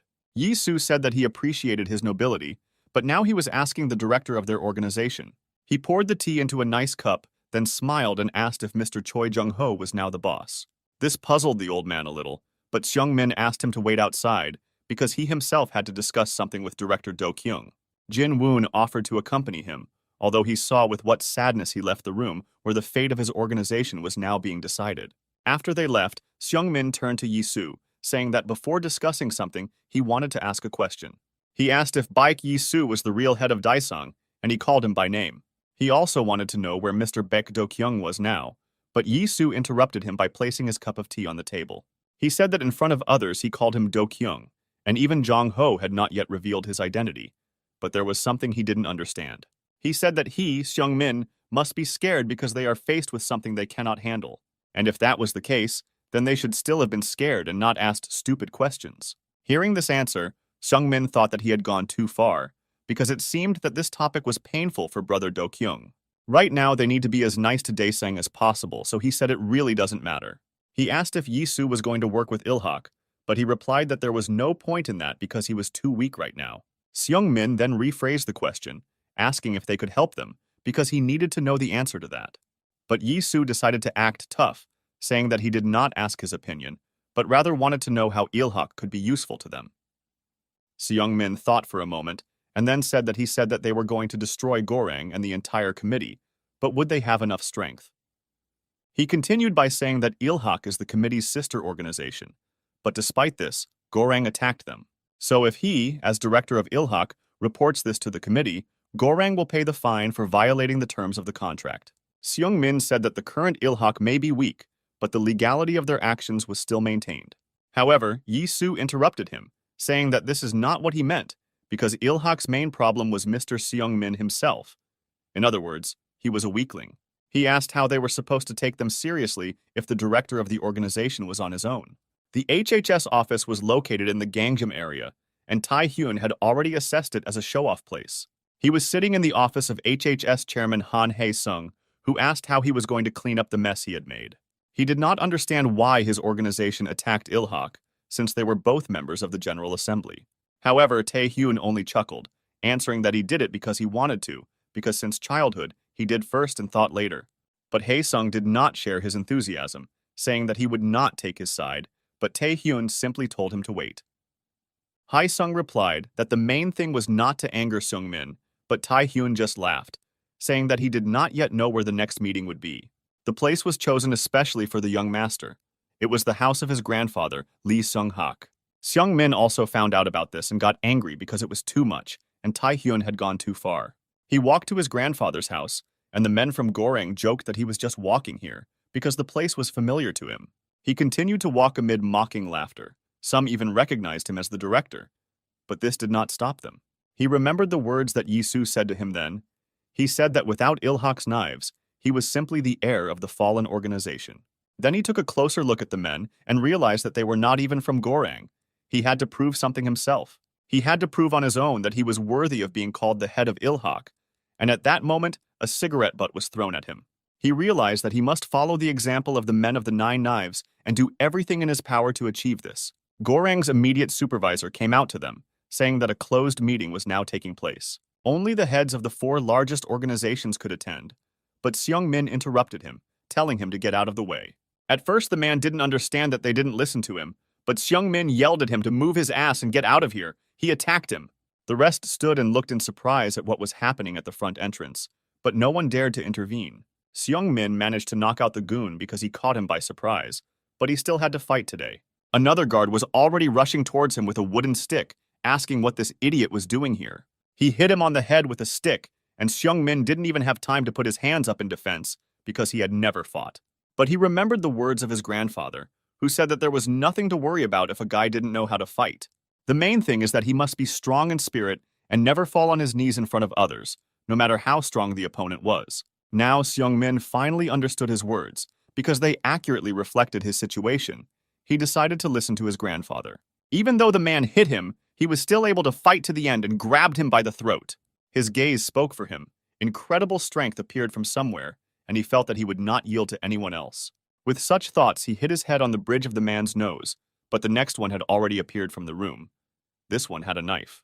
Luckily, this was noticed by one of the workers, who was actually none other than Shi-on. He put his hand on the man's shoulder, saying that this was out of the question, because it was wrong. And then he hit him, and he fell, dropping his knife, which Shi-on successfully confiscated for the benefit of the organization. Taking off his cap, he said that freaks like him should know their place and not get involved in other people's squabbles. After all, there was a generally accepted rule that only bosses could enter, and right now they were detaining one of them. 3 of them had already gathered. Ilhak and Tae-san were still missing, but Tae-hyun suggested starting the meeting already. However, the others asked if it would be better to wait for Director Lee from Ilhak, since it should be about him. It was clear that at the name of Seung-min, Tae-hyun could barely contain his laughter. He asked if he really wasn't invited. He added that he didn't think he would even have the courage to come here, even though he was a victim. However, the next moment, Seung-min entered the room. His appearance was completely inconsistent with his status, but he was worried about it. There was blood on his hands, and the members of the general meeting were surprised when they looked at him. Tae-hyun looked especially puzzled. Seung-min turned to him, calling him a bastard who apparently did not know one rule. He looked at him in surprise, not expecting this from Director Ilhak, and he held a cigarette in his mouth. Seung-min continued, pointing right at her and saying that smoking was prohibited in this house. He walked up to him and took the cigarette straight from his mouth, and then said that he would answer him what he had once answered to the owner of this house. He said that if he caught him here again with a cigarette, he would kill him on the spot, and his look confirmed his words. During the dark times, Ilhak set the rules, and Lee Sung-hak, the highest point in Seoul, enforced them. He dreamed of entering the political arena, but nothing happened. His dream remained unfulfilled until his death. As a result, Ilhak began to disintegrate, with everyone desperately fighting for control of the weakened organization. War broke out between the 9 Knives of Ilhak and other factions in the capital. The criminal community staged a bloody meat grinder in Seoul, but the time for change soon came. Lee Seung-hak, tired of watching the situation get worse day by day, made a decision. This decision ended the hostility between the organizations, but it was not an easy one. It consisted of dividing the criminal world into spheres of influence and appointing leaders of 4 groups. This is how a committee of 4 largest organizations appeared, the roots of which stretched to Ilhak. And now, Ryu Tae-hyun, forgetting about the wishes of Chairman Lee Sung-hak, violated the committee agreement and attacked Ilhak. The girl from the meeting told him to try to give a clear justification for his actions, otherwise Goreng would become the common enemy of the entire committee. But Tae-hyun didn't take her words seriously, saying that she couldn't decide anything for everyone here. He then advised her to choose her expressions, otherwise they would be missing one more participant at the next meeting. The girl was about to get up, asking how he dared to say such a thing. But at that moment, Seung-min just walked in. This was something they had talked about before, but now he was already in the meeting, and Tae-hyun even tensed up a little. Seung-min, meanwhile, took the cigarette from him and sat down in his seat, starting the conversation by reprimanding the organization. He asked if this was some kind of kennel, and if not, then why were there so many mongrels here who just wanted to fight? Suddenly, Tae-hyun laughed, but it was an angry laugh. He swept away all the dishes from his half of the table, asking when he managed to become so bold. He said that Seung-min was finally acting like a man, asking if the realization that his days were numbered had changed him that much. And Seung-min just smiled strangely, saying that thanks to him he came to his senses after his head was almost smashed. Meanwhile, other council members demanded an explanation from Tae-hyun, but Seung-min said that he would tell everything himself. He said that, as they know, Goreng attacked Ilhak. In fact, they just tried to attack him again. Goreng violated the rule prohibiting committee members from attacking each other and appropriated Ilhak's property. Based on this, he, as director of Ilhak, asked to exclude Goreng from the committee, depriving him of all rights. He asked Tae-hyun if he had any objections, but he answered in the negative, saying that he really screwed up. But then he went on to say that Seung-min got something wrong, because wasn't Ilhak the first to give a damn about the agreement? He took out a photo of his deal with Daesung, saying that the two organizations had clearly become closer lately.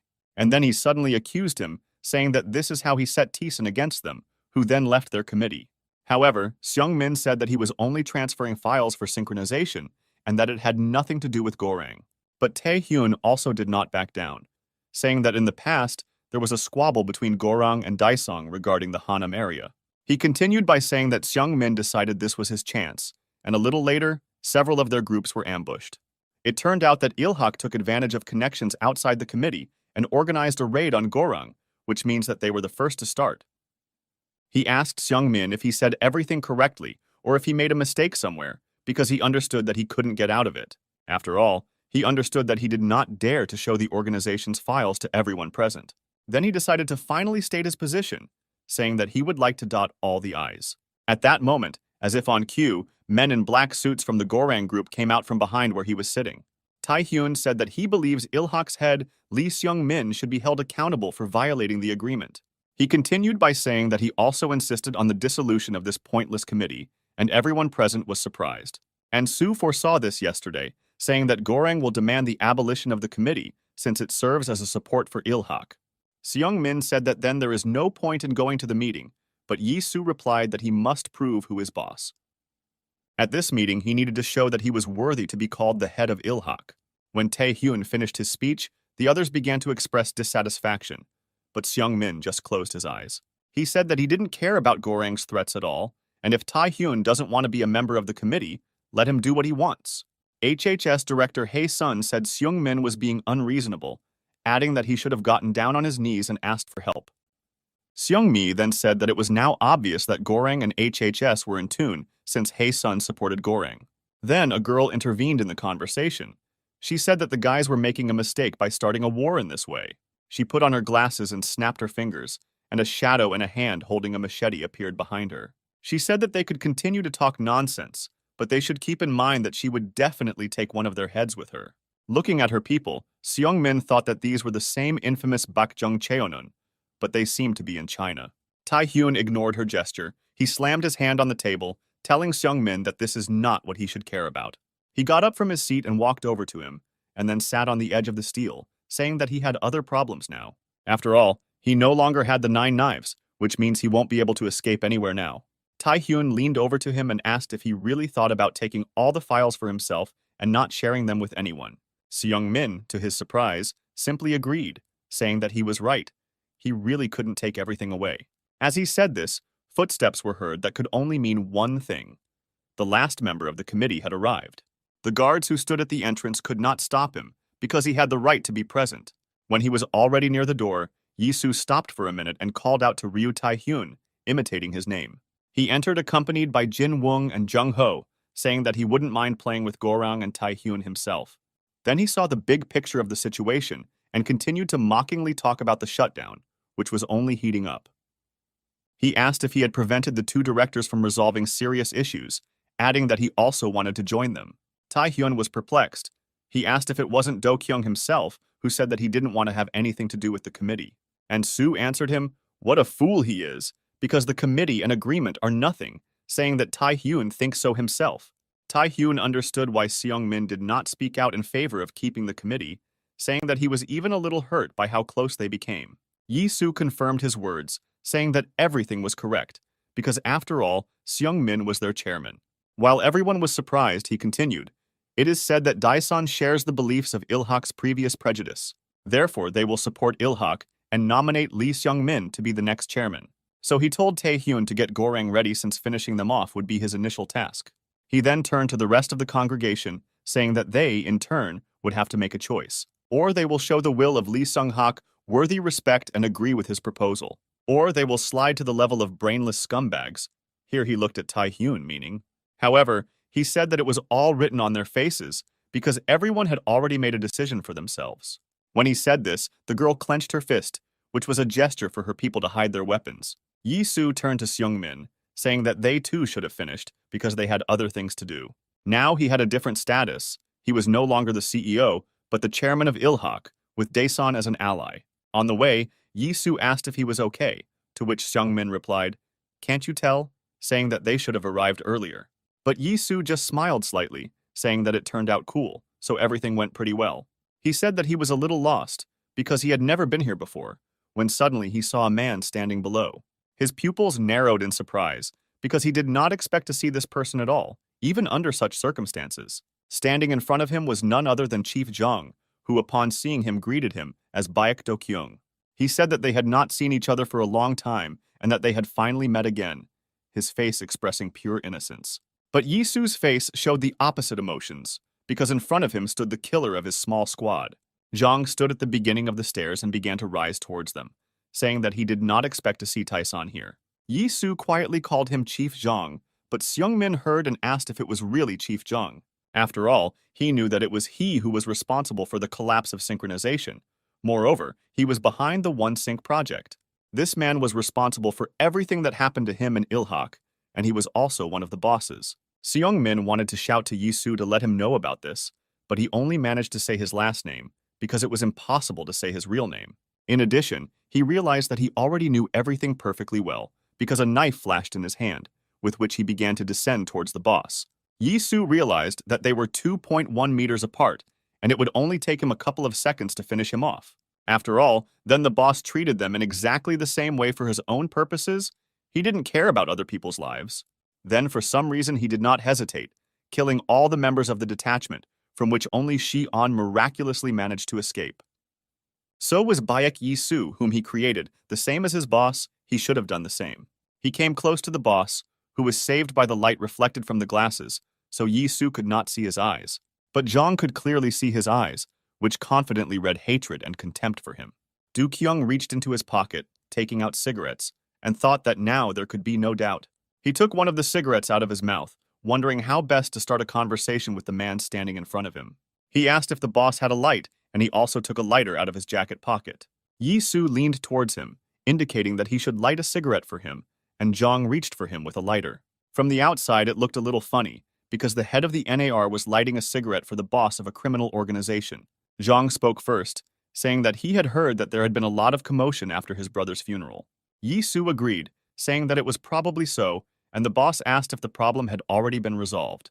Yi-soo did not answer right away, saying that he was sure that he knew who was to blame for everything, but had not yet found evidence. He took the cigarette out of his mouth and took the knife, saying that he could no longer say for sure, seeing the boss here. Jong asked what he was going to do, and Yi-soo replied that he could kill him right then and there.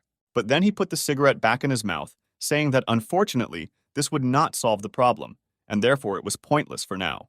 Hearing this, the boss tensed, and he could see his face twist a little at these words. Then Yisu decided not to detain him any longer because he was going to Seungmin, so he continued to go down. He said that he would keep an eye on the chief, and when their paths crossed again, he would be able to answer his question. That was the last thing he said. He continued down without turning around, and Zhang looked at him suspiciously. He thought to himself that he would also keep an eye on him. After their meeting today, he had a lot of questions about his little brother. He wasn't entirely sure, but for a moment he thought there was something familiar about his behavior. Yisu also noticed this, but only waved his hand to ward off suspicion, because Do Kyung would have done the same. Seungmin, Jong Ho, and Jin Woong also came down the stairs. It turns out that the boss did not come to Ilhak. He remained standing upstairs, still thinking about what had just happened. Baek Do Kyung's words bothered him. And Su also thought about his feelings. Of course, he wrote hatred, but killing him now would be stupid. When everyone came down, Seungmin wanted to discuss what he had just seen, but Yisu said that they would move on. Seungmin understood that the boss was somehow connected with him, but he only repeated that they just had to go. In the morning, work was already in full swing at the Hyungu Business Contributions Company. Revenue for the recent period was being calculated. Company President Lee Hyun-gu slammed his hand on the table, saying that there was another 46,000 won missing. The man he was scolding said something about some lady from the fruit store, but Hyun-gu told him not to talk nonsense. But the man continued, telling how his creepy daughter told him to take something and come back tomorrow. He said that he got an apple in return, which was quite nice, but Hyun-gu told him to shut up. He was depressed. He wondered how he had come to such a life, remembering that it was all because of that man sent by Tae-san, and also that cute blonde who then conveyed the words of his captain, who advised him to retire. He brushed aside these memories, saying that he would definitely take revenge on them if he saw them, when he suddenly heard a familiar voice. Shi-on entered the room and greeted him, saying that they had not seen each other for a long time since the last time they met. The man Hyun-gu was talking to asked who the brat was, but Hyun-gu became visibly nervous at the sight of Shi-on. Having not heard an answer, the man approached the guy, asking what he forgot here, but Hyun-gu told him not to be so rude. He was a little late with advice. The man called Shi-on small, and he could not stand it and attacked him. A moment later they were sitting at the table. Shi-eon told Hyun-gu to tell him about Gorang. For example, about the location of their business centers, but Hyun-gu asked if he himself didn't know, came here and caused a fuss. Shi-on reached for his coffee, saying that he thought he was in the know, but he wasn't. He was looking for something but couldn't find it. Hearing this, Hyun-gu became interested, asking what he was looking for, but Shi-on only looked at him in disbelief. Then he thought a little and still said that he was looking for people, or rather, a place where 5 people could be kept. Hyun-gu was surprised to think that these were not rumors. Gorang really attacked Ilhak and kidnapped Knives. He also heard that the committee was dissolved and Daesung teamed up with Ilhak, so it was true. His thoughts were interrupted by Shi-on, asking if he knew anything useful or not, and he agreed that he knew something. He rose from his chair, saying that initially 2 places came to mind where hostages could be held. He went up to the map and showed these points, saying that he had bypassed them at one time while he was giving bribes in order to gain a stronger foothold in Gorang. He said that he was well aware of the locations and the number of guards, but he would tell everything under one condition. Shi-on told him to post what he wanted, and he asked them to take him with them to Daesan while putting on a funny pose. Then Shi-on asked if he was not a member of Gorang, to which he replied that a change of activity would not hurt him. In fact, he thought that Tae-san would win, and in that case he would not be left in the dust either. Shi-on agreed. He stood up and said that they were moving forward now, but Hyun-gu didn't understand if he was also called. He asked him about it. Shi-on looked at him, asking in response if it was he who wanted to join Daesan, because in that case they should go together. Such words greatly surprised Hyun-gu, because he had never been invited to participate in something like this. He stood in bewilderment. The place was quiet and deserted. There really wasn't a soul here, because not everyone knew this location. Hyungnim sat on a chair in the middle of the spacious room, his hands tied behind his back. Traces of blood were visible under his feet, and he himself was sitting with his head down when someone entered the room. It was Ryu Tae-hyun who asked if it was okay for him to be here. He walked closer to the man. But Hyungnim was silent, and Tae-hyun told him to at least answer something, because it's not fun when you come across such obstinate prisoners. He said that maybe it was because they shared him with his friends, to which Hyungnim replied to shut up. But Tae-hyun mockingly said that he actually came here to tell a little funny story. He continued by saying that Daesang now reports to Ilhak, and they seem to be planning to make Seungmin the new chairman. And because they are looking for them everywhere right now, he said that there is no doubt about it. In general, he congratulated him, Seung-min became president, which means they raised him well. Hyung-nim raised his head, saying that then Gorang would have to fight against the united Daesang and Ilhak. He asked Tae-hyun if he came to cry, how scared he was, because it was like him, but he told him not to talk nonsense. He said that they are Gorang, so what can Daesun and a bunch of crippled knives do to them? Continuing to praise his organization, he said that if it had been Choi Jong-ho or the steadfast Yaksha, things might have been different. However, they had real professionals on their side, who, unlike amateurs, always performed their work efficiently. But Hyung-nim just laughed at his words, saying that although he didn't know who his pro was, he was sure of one thing. Daesun had Baek Do-kyung, who could not be compared even with knives, because they had already fought once. Right now, he was just entering another battle, destroying another of Gorang's subsidiaries. He told the guys, who looked at him in fear, that he had overdone it a little, but would be careful in future. He placed his finger on the blade as Soo-ah had taught him, saying that in that case, it was time to begin. This was a rescue operation for the 9 knives, and from that moment it began, he loosened his tie and walked forward. Meanwhile, a young girl who had an appointment here arrived at Daesun's headquarters. So-ah entered the hall, where Jin-woon met her and took care of taking her luggage, greeting Madam Secretary. Soo-ah said that on the way here she tried to figure everything out as much as possible. The knives should be in one of the 2 buildings.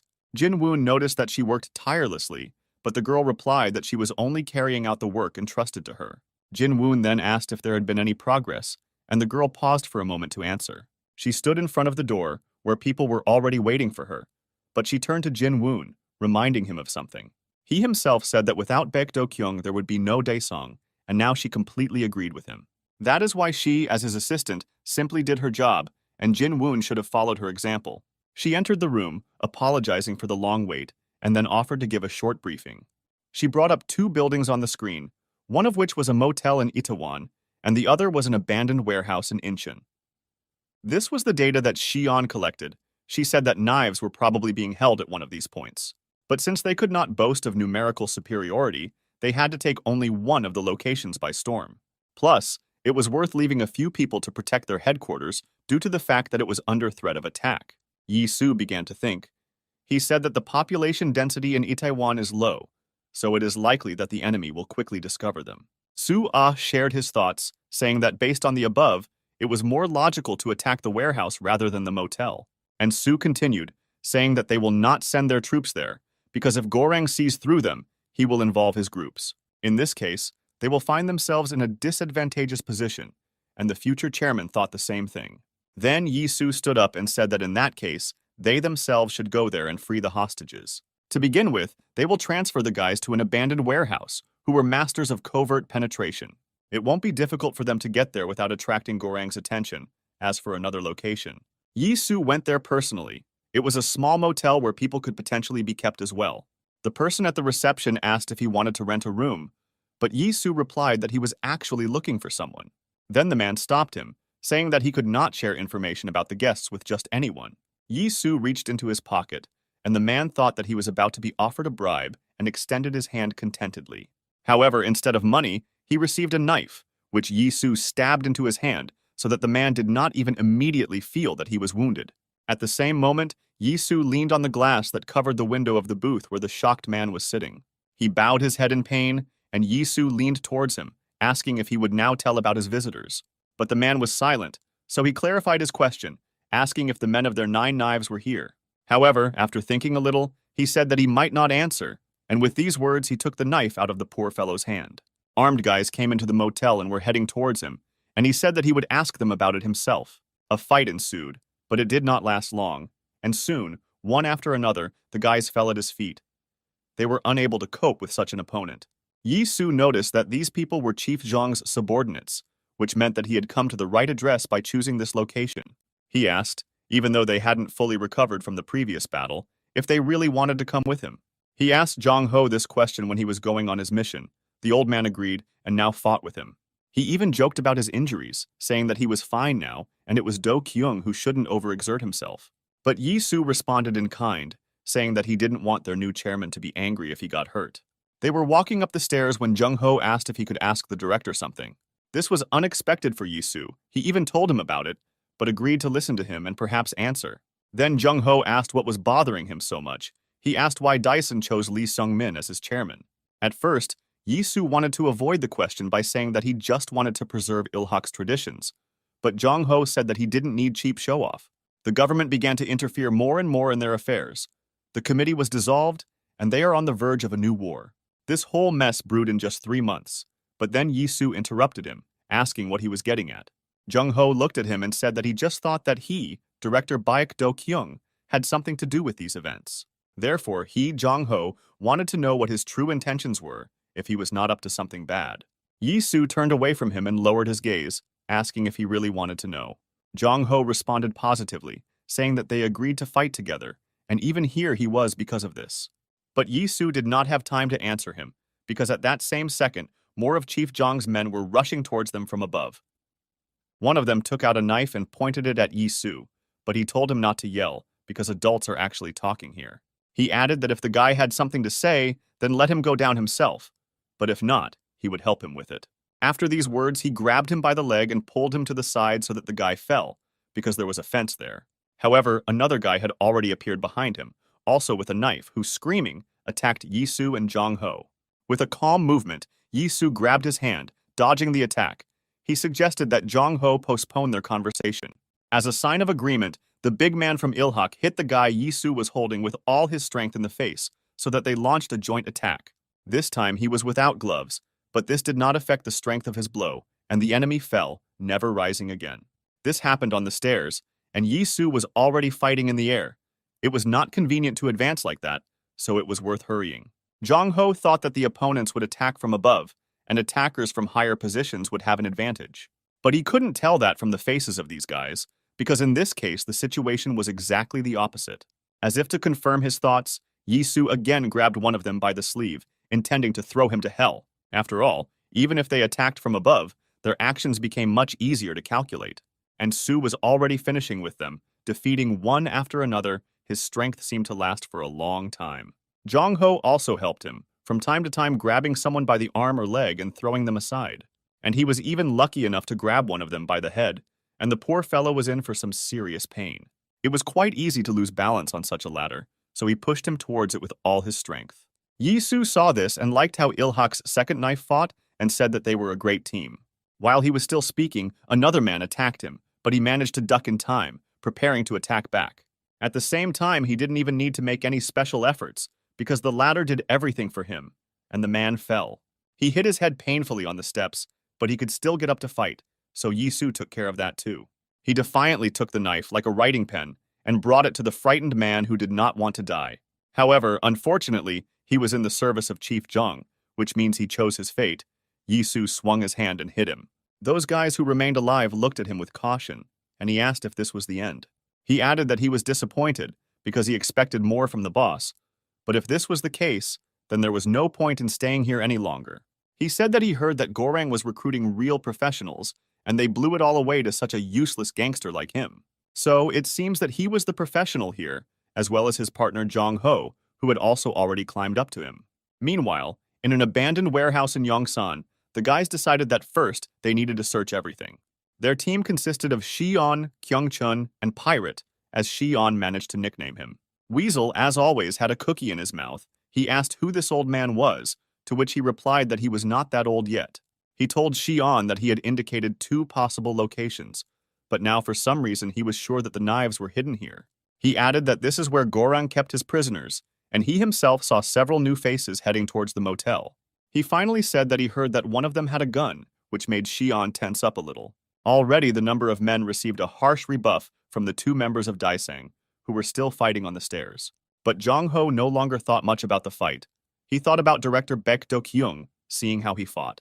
He suddenly remembered the words of Hyungnim, who then said that he was just a monster, and they weren't even close to him. Of course, then he didn't really take his words very seriously, because the knives weren't in the best shape, and that's why they lost. He knew that director Daesun was strong, but as it turned out, he had no idea how strong, looking at the crowd of opponents. Soon the guys realized that they had encountered strong opponents, and some of them decided to escape. But suddenly one of them was met by a blow in the direction in which he was running, and this came as a surprise to everyone. The guy who hit was Lee Ji-Yu-chan, Ilhak's 9th knife, who somehow ended up here even though he was covered in blood. After seeing one of them, as well as Boss Daesung, he said that he tried to escape himself, but the other knives were in danger. It was clear that he too had a hard time, but the guy did not pay attention to his appearance, telling them to follow him. Jong Ho, having heard about the danger for his comrades, wanted to run after him, but Yi Su stopped him with a gesture. He also told Mr. Gyu-chan to wait, but he replied that they were right there and needed to hurry. Gyu-chan ran into one of the rooms in the corridor. Yi Su carefully stepped behind him, but something told him not to go there. He asked him what it all meant, but in response he heard only a click, which is usually heard when a weapon is removed from the safety. Quickly realizing that they were ambushed, Yi Su began to think through further actions, and Gyu-chan aimed at the passage. And Su couldn't think of a better option than to arm himself with a knife, because he believed that the enemy would not brazenly shoot them. For now, Gyu-chan was really just holding his gun at the ready as he recalled his recent conversation. Then they asked him if he had ever shot, because it was a rather useful skill. He replied that he had tried it a couple of times in the army, but he did not yet know whether he could trust this man. Sitting in front of him was Director Zhang, who said that this time it was a little different from the army. But Gyu-chan, taking the gun, said that he didn't think there were many differences after all. It was just a barrel. Then Zhang told him to cock the gun, and he obeyed, performing the usual actions. Then the boss told him to take aim, and he pointed the barrel of the gun at him, saying that all he had to do was pull. He said that he would like to ask something. If he betrays Ilhak, will they definitely spare his comrades? To which Chief Zhang replied that they did not kill them, and while everyone was alive, he continued to smoke a cigarette. He told Gyu-chan to pretend that he was doing it for the greater good, and overall, that was indeed the case. Gyu-chan asked why he was giving him such a chance, but the boss replied that he had misunderstood. It was not a chance. He looked at him with contempt and said that he was sitting on their neck, a useless knife and a burden for Ilhak. He said that Ilhak is just a bunch of losers who are abusing their hospitality. Gyu-chan couldn't stand it. He clenched his teeth, asking if he really offered this to them, the 9 knives. He said that the boss did not even hope that they would go over to the side of the wolves. By wolves, he meant Goreng, and Zhang did not understand this immediately, but then he simply smiled. He said that everything was not entirely like that. There was no need to go over to anyone's side, he just wanted to buy them. He continued by saying that Gyu-chan said that the knives held up all of Ilhak, but it also meant something else. Lee Seung-hak and Lee Seung-min were not worthy of being called leaders, so the wolves would not have to do anything. They, the 9 knives, will do all the work, or rather here he looked at Gyu-chan, he will do everything. Zhang finally explained the mission, saying it was just to shoot one person. It was necessary to do this as close as possible and aim as clearly as possible. He grabbed Gyu-chan's gun and pointed it straight at his chest, saying that it was easy, wasn't it? Gyu-chang then asked if they weren't on Gorang's side, to which Zhang replied that they were more tamers than allies. That's why they needed him, Gyu-chan, because it was necessary to keep them in line, so that they do not think that the world belongs only to them. These were his last words then. Yi Su took out a knife and was about to turn it in the direction where Gyu-chan was hiding, but something stopped him. Someone's hand lay on his shoulder. It was Zhang Ho, who had already suspected something was wrong. He looked at the director, making it clear that it was better not to go there, because it really was a trap. Then Gyu-chan apologized to Baek Do-kyung, saying that he had no choice, and Zhang Ho decided to take care of his comrade himself. He stood forward, leaning against the wall, asking him to explain what was happening. But Gyu-chan said that he did it for their sake, and when Zhang Ho came out a little from behind the wall, he shouted at him not to come closer. He desperately shouted that it was for their own good, so they had to admit it. Zhang Ho then asked what he meant, and he replied that he talked to Chief Zhang. He said that he promises to transfer part of the rights to them, the knives. But before he could finish speaking, Zhang Ho interrupted him. He told him to come to his senses, asking if he really thought they would be in charge now. But Gyu-chan didn't listen to him. He asked if he was wrong, because then why did the young master become Ilhak's boss? He only brought them trouble, so after the death of the chairman, it was Zhang Ho who had to inherit the organization. After all, he did a lot for her prosperity, but Zhang Ho interrupted him by hitting the wall with his fist. He gritted his teeth and quietly asked if this was the only reason he betrayed Ilhak. Suddenly, he hit his head on a wall that wasn't drywall, but he didn't care. A thin stream of blood poured from his forehead, but he continued to stand there out of despair and disappointment. Gyu-chan wanted to say something in his defense, but Zhang Ho stopped him, saying that he was no longer his family. He slammed his fist against the wall again and said that in that case, he would destroy it in the name of Ilhak. As he said this, his voice trembled and tears rolled down from his eyes. It was a difficult decision for him. However, Gyu-chan shouted at him not to come closer, and if he took another step, he would have to shoot. But Jong Ho suddenly said something completely unexpected, saying that you shouldn't address him like that. It would be better if he told this to his friend, and at that moment Yisu flew into the window behind Gyu-chan. He broke the glass, and fragments rained down into the corridor, and Gyu-chan turned around to shoot the enemy. But he failed to do this, because Yisu grabbed his hand while still in flight, preventing him from pointing the gun at himself. The next second, a knife appeared in his hand, which he ran across Gyu-chan's hand in one sharp movement. Out of surprise, he dropped the pistol and winced from the pain that pierced his hand, because the attack was not weak. After that, Yisu hit him in the legs, and he lost his balance and fell to the floor, still unable to attack back. He hit his head painfully on the floor, but that of course was not all. Then Yisu attacked him. He grabbed him by the throat with his strong grip so that he could no longer make any attack. Holding him in this position, he suddenly got his wild look again and asked the man, was he also a traitor? This reminded him of Chief Zhang, so he prepared a knife. He had already raised his hand to stab him, but at that moment, Jong Ho ran up to him and asked him to wait. Yisu listened to his words and put away the knife, but Gyu still remained a traitor, so something had to be decided. And S didn't come up with anything better than to just kill him for this, and he told Jong Ho this. Meanwhile, the rest of the knives were in an abandoned warehouse in Yongsan, and he was one of them. Lee Sun-man sat on a chair with his hands tied behind his back, just like Hyung-nim and the others. It was clear that he had been beaten pretty well, and besides, he was very hungry, so he raised his head when he heard a noise at the door. Someone opened the huge unlocked doors slightly, and a small ray of light from the moon leaked into the room. It was Kyung-chun, but he apologized, saying that he didn't have food, but he could do something else. He entered the room and began to approach the man, and he asked who he was, because the guy was not one of their people. Instead of answering, Weasel broke his cookie, which he had saved when they left Taesan's main office. He handed him half, asking if it was enough for him, and wanted to throw the second into his mouth. He, of course, left more for himself, but Sun-man was worried about something else. He asked where the guy even came from, not to mention how he managed to get through security, because he knew for sure that guards were assigned to him. Then Kyung-chun wanted to tell the man that he was from North Korea, but he stopped in time because it was dangerous. Instead, he replied that he was from Daesan, and Sung-man looked at him in surprise, asking about Daesan. Weasel began to cut the ropes, and Sung-man said that apparently Taesan made his move, which means Seung-min did not let them down. He asked how it was with the others, to which Kyung-chun replied that they had already sent people for them too. At the same time, Xi'an finished with the next security bunker, where one of the knives could be kept. He looked for the right place, thinking that it must definitely be somewhere here, and soon he actually found it. Another one of the knives was tied to a chair in the same way, and had also been beaten well before, which could be seen from his face. It was Jang Tokpei's 8th knife, and Xi'an asked how long he had to wait, but he didn't answer. Then Xi'an leaned towards him, asking if the man remembered him, because they once fought against each other. However, he continued to remain silent, and the guy thought that he was still passed out, so he lightly touched his head. He heard that the man was conscious and even muttered something, but as it turned out, it was a trap. The next moment, he sharply threw his head back and attacked Xi'an with a scream, which he clearly did not expect.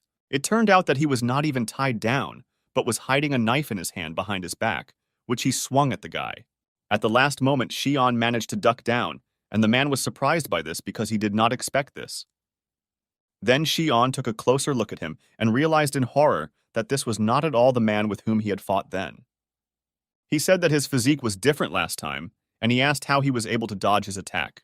Suddenly, the man pulled his face, removing his mask, saying that even Baek Yi-soo could not dodge this attack.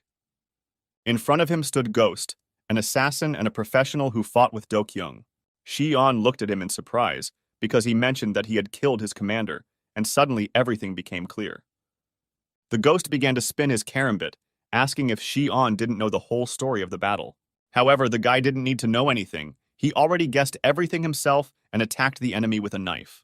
He remembered how Jin Woon's face changed a lot in the alley. He must have been informed about Do-kyung's death. And the one who killed him was this man, who also thought that he killed the real Bak Yi-soo and was clearly proud of it. He repeated these words once again, saying that he killed the NAR commander Bak Yi-soo. It seemed that he was not all right in his head. Meanwhile, there were still bunkers in the abandoned warehouse that their team did not have time to check. Hyun-gu, nicknamed Pirate, approached one of these. Now he worked for Daesan, which means he had to help. He understood that this was his chance to show his best side, so there was no chance for him to make a mistake. He had to show that he was worth something after Garang had written him off. The guard was already waiting for him. It was the former head of Gorang John Mansiok. He said that this is the private property of their organization, so the man should get out. But Hyun-gu ignored his words, telling him to get out of the way himself, and this answer surprised the man. The pirate shouted that he was Lee Hyun-gu, the hook from Hanam-dong, and attacked Mansiok, who tensed up a little. Then he also put out his fist, preparing to repel his attack, but he still did not know what awaited him. It was immediately clear that Hyun-gu had no chance of winning, so he came up with another way and showed his Gorang badge. In this way, he showed that he was also a member of the organization, so Mansiok had to let him through.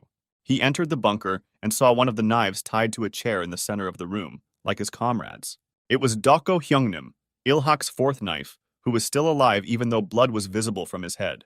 The pirate introduced himself, saying that he was Hook from Hyun-gu's shares and added that he had come to help. He said that it was Daesan who sent him to get the man out of here, and the man looked at him in disbelief. Meanwhile, in another bunker, where Shion came to save the next knife, a battle between two experienced fighters was now raging. The ghost waved his karambits, to which a fishing line was tied, asking where such an opponent came from. He also asked how he knew Yisu, because he didn't look like a bandit. But Shion was in no hurry to answer him yet. His look suddenly became serious. He put on his hood and covered his nose, and then the phantom thought that he was one of the same pros as himself. He wanted to make another guess, but Shion interrupted him, telling him to watch his tongue. He made a quick lunge towards the enemy, and the ghost barely had time to dodge. The guy attacked incredibly quickly. The man noticed that he was aiming at the neck.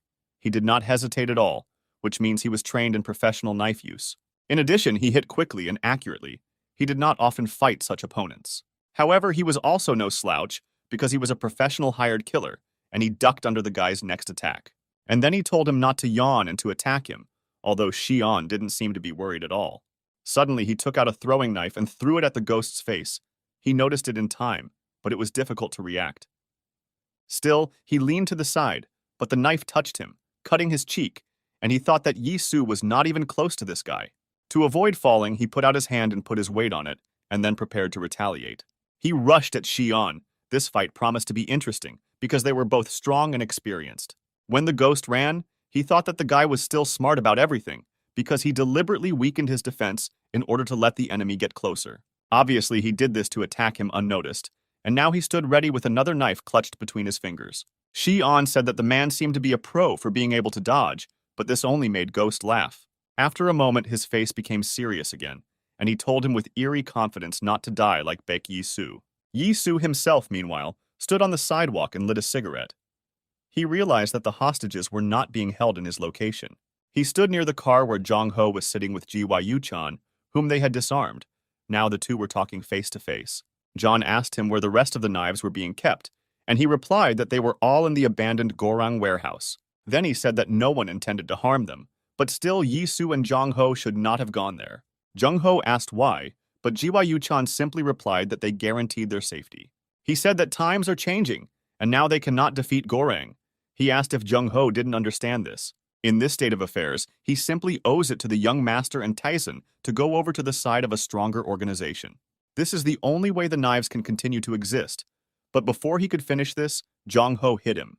He still couldn't believe that his teammate had betrayed him and his organization out of weakness. Ji-Yu-chan wanted to say something in his defense, but he did not want to listen to anything else, continuing to beat him. The man could no longer even defend himself. The fight with Yisu took all his strength, and he stopped resisting. Jong-ho grabbed him by the collar and said that if he continued to wag his tongue, he would tear him into pieces. However, Ji-Yu-chan did not want to give up his beliefs. He said that Ilhak would not be reborn again. He also didn't have time to finish. A scream was heard from the car, as if they were screaming in pain. It was Jong-ho who smacked him in the face.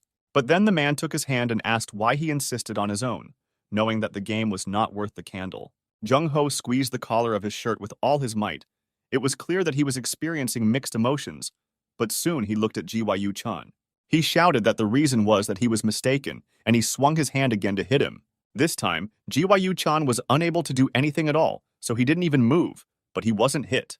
Jong-ho hit near his head, breaking the glass. But still it was not manly to beat him in such a state, even though he was a traitor. He put his hand on his shoulders and explained why he was wrong in saying that he had forgotten the main principle of the knives. They, the knives, do not fight for the sake of victory, but always in order to protect what is truly dear to them. Gyu-chan was touched by the old man's words, but he still didn't understand his position, so he took his hand and asked, "How can he protect something with such weak hands?"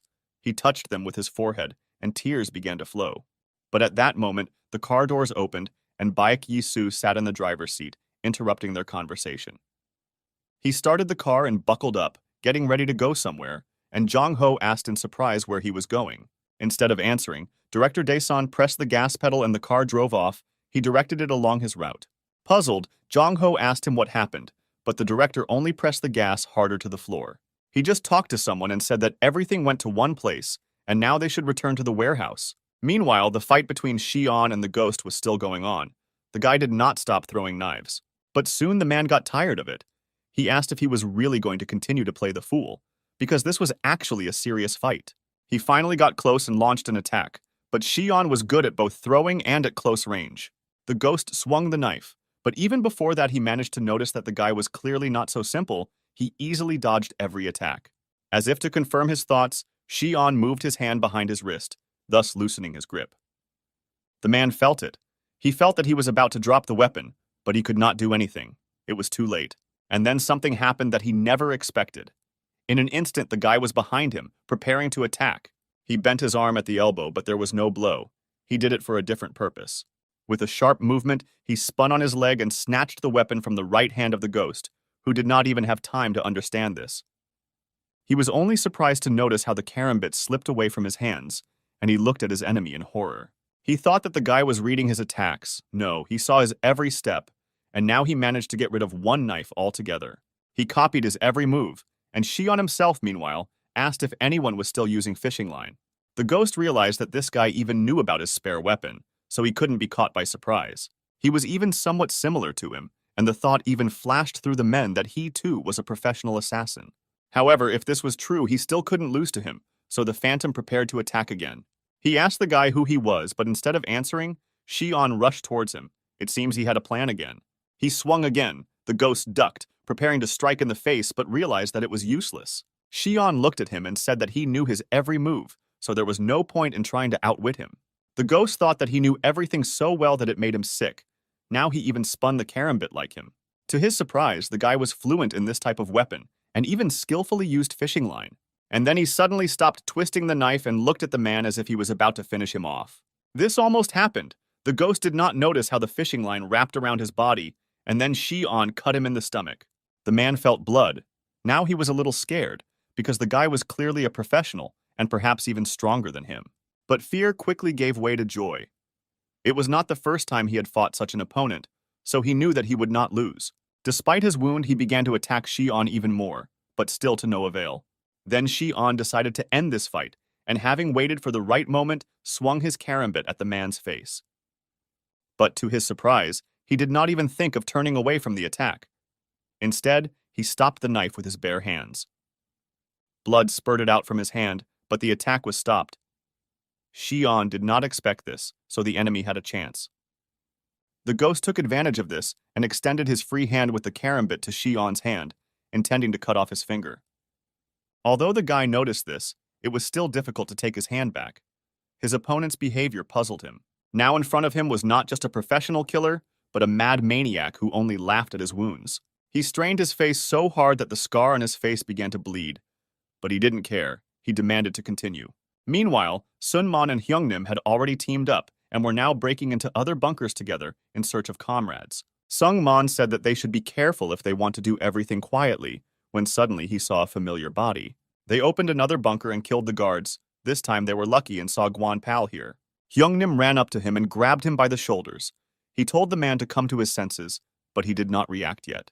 They became worried as they saw the man bow his head as if he was unconscious. Hyungnim shouted at Guangpal not to joke, because he couldn't just die here, but he was still silent. For a minute, they were gripped by fear for their comrade, but a moment later they were already standing in bewilderment, because it turned out that he was just sleeping. Hyungnim angrily asked what the point of secrecy was then, but Sungmon suggested just waking him up. Then Hyungnim gave him a light slap, and Guanpal sleepily opened his eyes. The men breathed a sigh of relief. They said that now all that was left was to find Tok Pei, when suddenly Hook with a man on his back and Weasel entered the bunker. Hyun-gu said that they had a problem because their comrade was not really breathing, and it just happened to be Tak Bae. Blood was flowing from the weight. It was clear that it had been used to remove a sample of a human mask. While the men were helping Hyun-gu take it off, Kyung-chun said that he had contacted the boss and now they needed to get away quickly. He was still talking when suddenly the darkness of the night was dispelled by the bright light of headlights that were aimed directly at them. Kyung-chun closed his eyes and couldn't fully understand what it was. But soon it became clear to all of them what situation they were in. A man came out to meet them, saying that he thought they would get in here, but he didn't expect it to be so quickly. Tae-hyun said that they snuck in like a bunch of arrogant rats, and now he must get rid of this garbage on his territory. He was already clutching a brass knuckle in his hand, and behind him stood members of the Gorang, who were just waiting for his signal to rush into battle. Meanwhile, Shion realized that now he would have to fight at full strength, because one mistake and he would be dead. He remembered how 5 years ago he participated in an operation to storm a building. Then he had already mastered the skill of knives. The security was pretty weak, so he alone dealt with the whole squad. But something happened. He fought in the same way as now with the ghost, but those people were not on his level, so he didn't think about it then. Another guard attacked him with a knife, and Shion then had kirambits, and he spun them just like the ghost. He then grabbed the man's arm and twisted it so that he could not carry out the attack, and then ran the blade through his arm. This made the guard's eyes blurry, and he dropped the knife, and Shion prepared to finish him off. He swung his hand and looked at the victim with a wild look. Only his eyes and the way the earrings shone on his ears were visible. He hit the man in the throat and blood poured out, but he remained alive for some time. He covered the wound with his hand and sank to the ground. Silent horror and fear of the guy was visible in his eyes. But Shion was not dissuaded. He swung the knife again and finished off the man, whose blood splattered on his clothes. This was the last guard on the floor, so now he was able to enter the door he needed, looking for one person. He looked inside and heard laughter, and then someone said that they should not have treated his people like that. The man said that they could just talk. He was sitting in a spacious office, more like a library. His name was Yang John Pal, nicknamed Two Hands, and he was wanted for espionage in both North and South Korea. He was a military goods smuggler and intermediary for deserters from North Korea, and now his hand was hiding a revolver. He asked who sent Shion, saying that he could offer him a deal, and then pulled out a weapon. He aimed at his head, when suddenly something thin wrapped around his arm, and he didn't even understand what happened. And the following happened. Shion threw a fishing line around his hand, and with the help of kirambits, pulled it towards himself, cutting his hand. John Paul grabbed her, the revolver fell on the carpet, and his blood splattered on the table. Then he swore loudly. He told the guy that he was crazy, but Shion replied that it was, in fact, just a warning. He continued, saying that now it's worth moving on to the main thing, because as they say, don't open your mouth to someone else's eyes. At that time, Lee Shion worked in the HID Special Squad for eliminating targets, the Phantom Battalion. He left the building. In total, he had 11 successful eliminations, but it seems that now this list has not been replenished. His boss called him, asking what was wrong with 2 arms, and Shion replied that he was now 1-armed. Then the boss asked if he really left him alive, and Shion responded by asking if he really had to kill the man. His boss was Chief Jung, who said that they couldn't leave any traces, so he had to finish off the bandit. But Shion replied that he had received an order to warn him, not to kill him, and he did so. Jung agreed, but said that they had better be absolutely sure of their safety. He added that he understood Shion's views, but this was their mission, because this was not the kind of behavior expected from a squad leader. After all, even though senior management might not know about their squad, they must realize how important their role is. Finally, the boss said that next time he would bring the matter to the end, and Shion replied that he understood everything.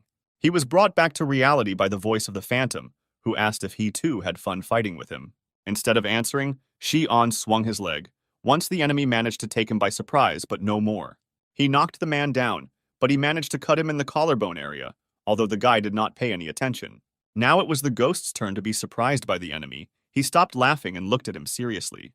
Shion moved with lightning speed. In the blink of an eye, he was already standing over the man, brandishing a knife. A second later, there was a blow to where the Phantom's head was. He barely managed to turn over to the other side. However, the guy didn't even think about stopping there. He used the knife as a support and jumped on the man. Until the last moment, he kept the knife on the ground, so the Phantom did not understand what he was trying to achieve, but the situation was dangerous. Shion landed at the very feet of the man and swung his knife. He managed to put up a defense, but the knife still touched him. Then the ghost kicked him. He was already angry because he could not seize the initiative in the battle. But despite the strong blow, Shion didn't seem to suffer any damage as he easily blocked it. Then he grabbed his leg and put 2 knives to it, and the Phantom was seriously scared because he realized what he was going to do. Shion crossed the knives on his leg, and his gaze suddenly became somehow distant. Now he was indifferent to everything. Such a look frightened even such a rabid killer as he, and the Phantom knew that he must avoid the blow. Gathering all his strength, he made a jerk and pushed away from the guy, but he still managed to leave traces of cuts. Now the man realized that he was dealing with an unusual fighter, because another second, and he would have been left without a leg. It seemed that now they had switched places. He was thinking of hunting big game, but in the end, he himself became the victim. Shion began to approach him, when suddenly he heard a signal about movement in another sector. His comrades called him. He sighed with annoyance, saying that they had been discovered, but this should have been foreseen from the very beginning of the operation. He looked at the man and said that they would finish today and continue another time. But this meant defeat for the ghost. He tried to get up, saying that he could not leave so easily. Shion did not have to answer. His attack spoke for him, from which the man's pants tore and blood poured down his leg. Out of powerlessness, he could only scream so that the guy would not dare to leave, but Shion no longer paid attention to him. Meanwhile, Tae-hyun was getting closer and closer to the bunker, near which the wounded knives Kyung-chun and Hyun-gu stood. Director Gorang said that he thought he would see real professionals, and not some cute little brat. He meant Weasel, and then turned his gaze to Hook, asking who the mug with the pirate's headband was. Upon hearing this, Hong-gu teared up a little, asking if he didn't know him, but maybe that was for the best. However, they didn't have much chance. Cars blocked their exit, and Tae-hyun said that they wouldn't leave alive. Weasel assessed the situation and prepared for a fight, although he understood that they could not hold out for long and they needed help. When suddenly a strange shadow appeared from somewhere, Kyung-chun only managed to see her leg, but that was enough. He realized that Shion had received their signal and had already arrived at the scene to help them, since he was the one who had just intervened in the battle. The fishing line jumped everywhere, wrapping the guards one after another, and then he got to Tae-hyun.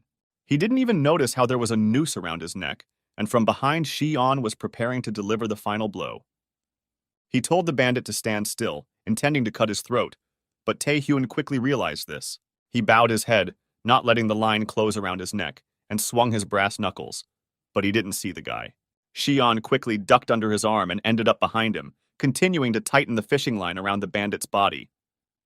When everything was ready, he pulled her towards him, and Tae-hyun felt his neck being squeezed by something metallic. Thus, Shion moved the enemy to his back and then grabbed both knives to which the fishing line was tied.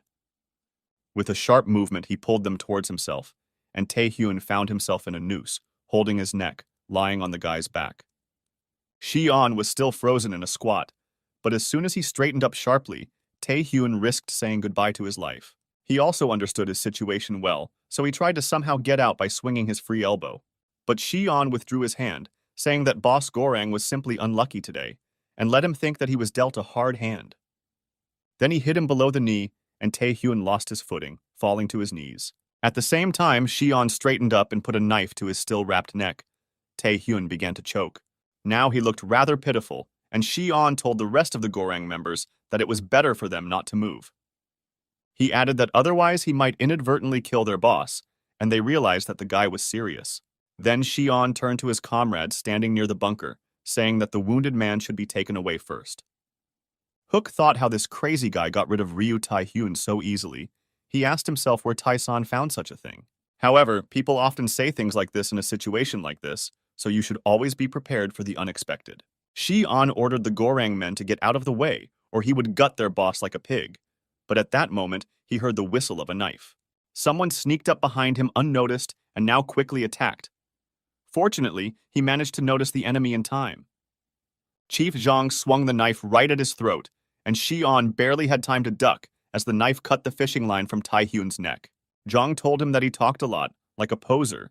His appearance was an unpleasant surprise. The line that held Tae-hyun was cut, and now Shion could not control the bandit. Moreover, hatred boiled up in him at the sight of his boss, because he personally ordered the shooting of him and his friends. He didn't think much about the attack and stabbed him, but Zhang dodged it, saying it was predictable. To his surprise, the boss also had incredible speed. He quickly went behind him and stabbed him with a knife. Shi-on sank to the ground from burning pain because the boss knew him too well. He apologized ironically, saying that the guy there had been wounded, so he deliberately aimed at the back. He said that he was glad to see him again, and since he was alive, many things became clear, in particular the situation with his commander. He stabbed the karambit into his hand, asking if Daesang's boss was really Baek Yi-soo, who didn't die. Shi-on screamed in pain, and the knives wanted to come to his aid, but Jang told them to stand still unless they wanted their friend dead.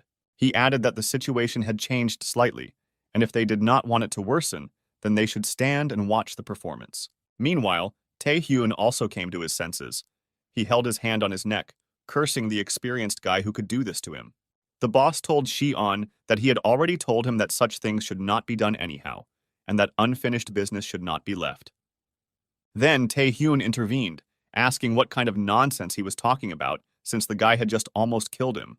He kicked Shi-on and he rolled back, and then he rushed after him, intending to hit him with brass knuckles. Unfortunately, he still managed to hit the blow because Shi-on was too weak and shocked to block. Tae-hyun grabbed him by the jacket, asking him what he could do now, calling him a stupid show-off. The boss didn't really like this behavior, especially since he interrupted him with a question about Dyson's real leader. But Tae-hyun was not bothered by this. He continued to beat Shi-on, and he blocked some of the blows with his last strength.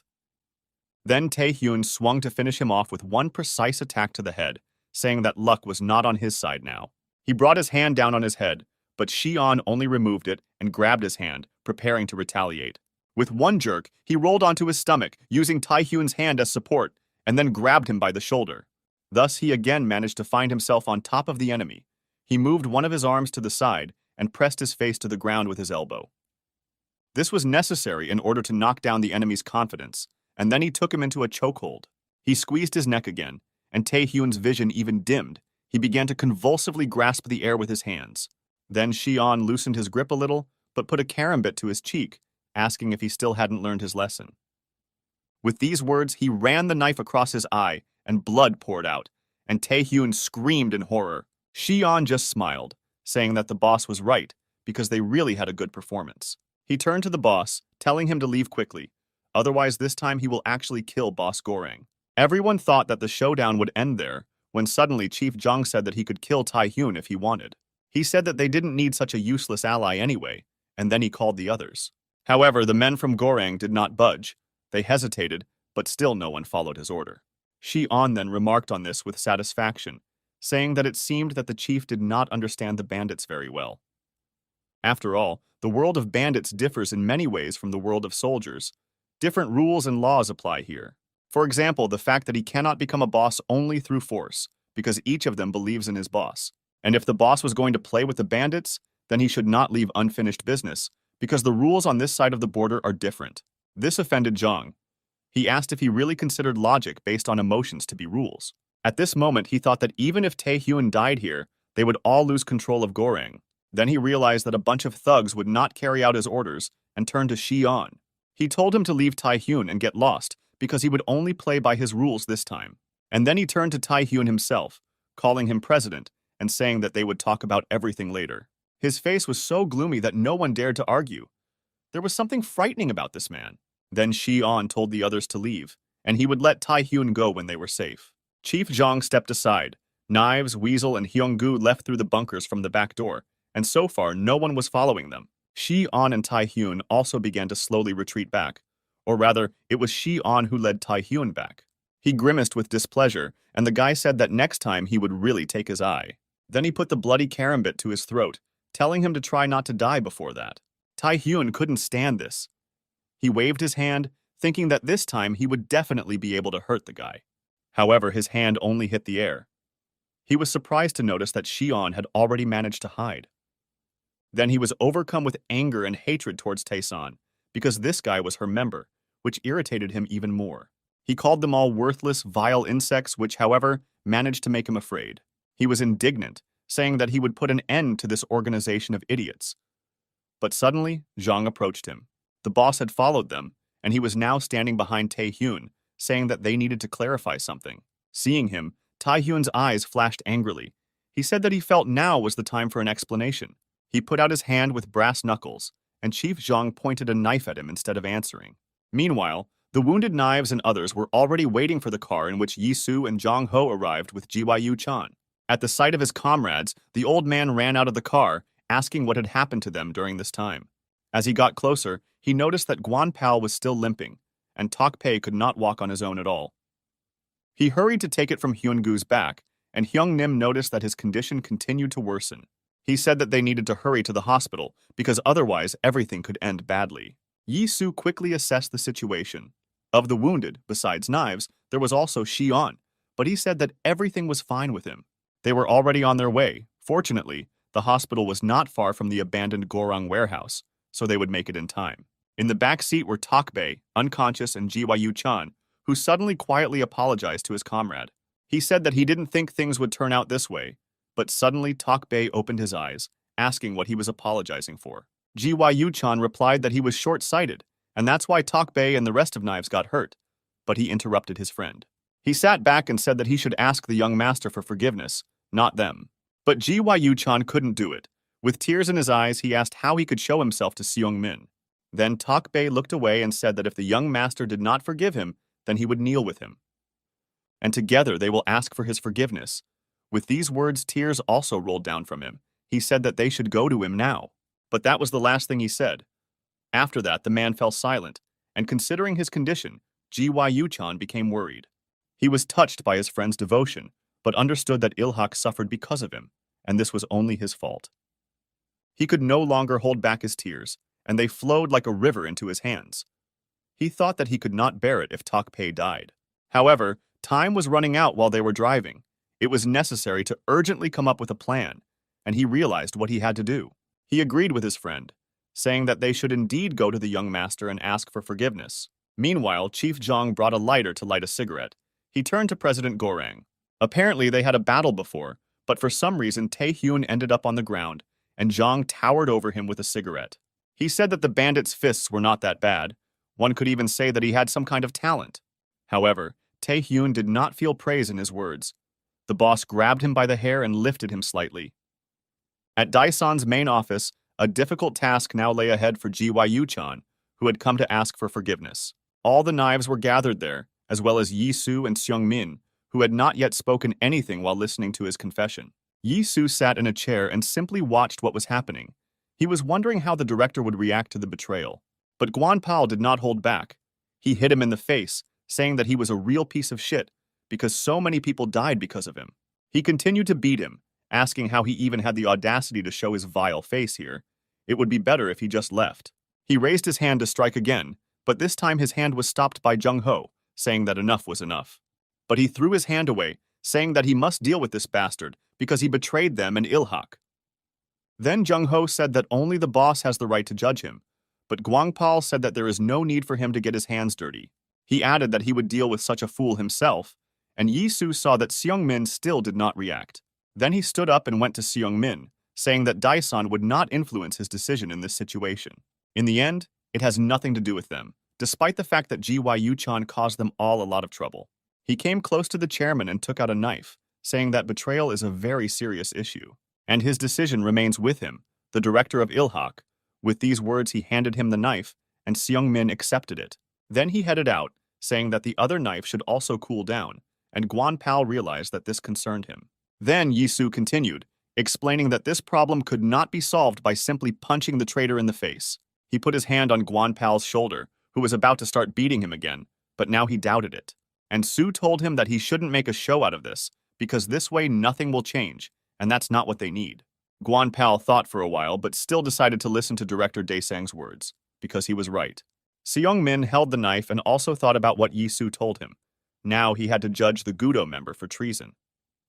He suddenly said that the reason for Lee Gyu-chan's betrayal was due to his own incompetence. He then added that because of this, he forgives him, and Jung Ho looked at him in surprise. Then Seung-min added that he would accept Gyu-chan back into their ranks, but the man refused to believe it. For a minute, there was silence in the room.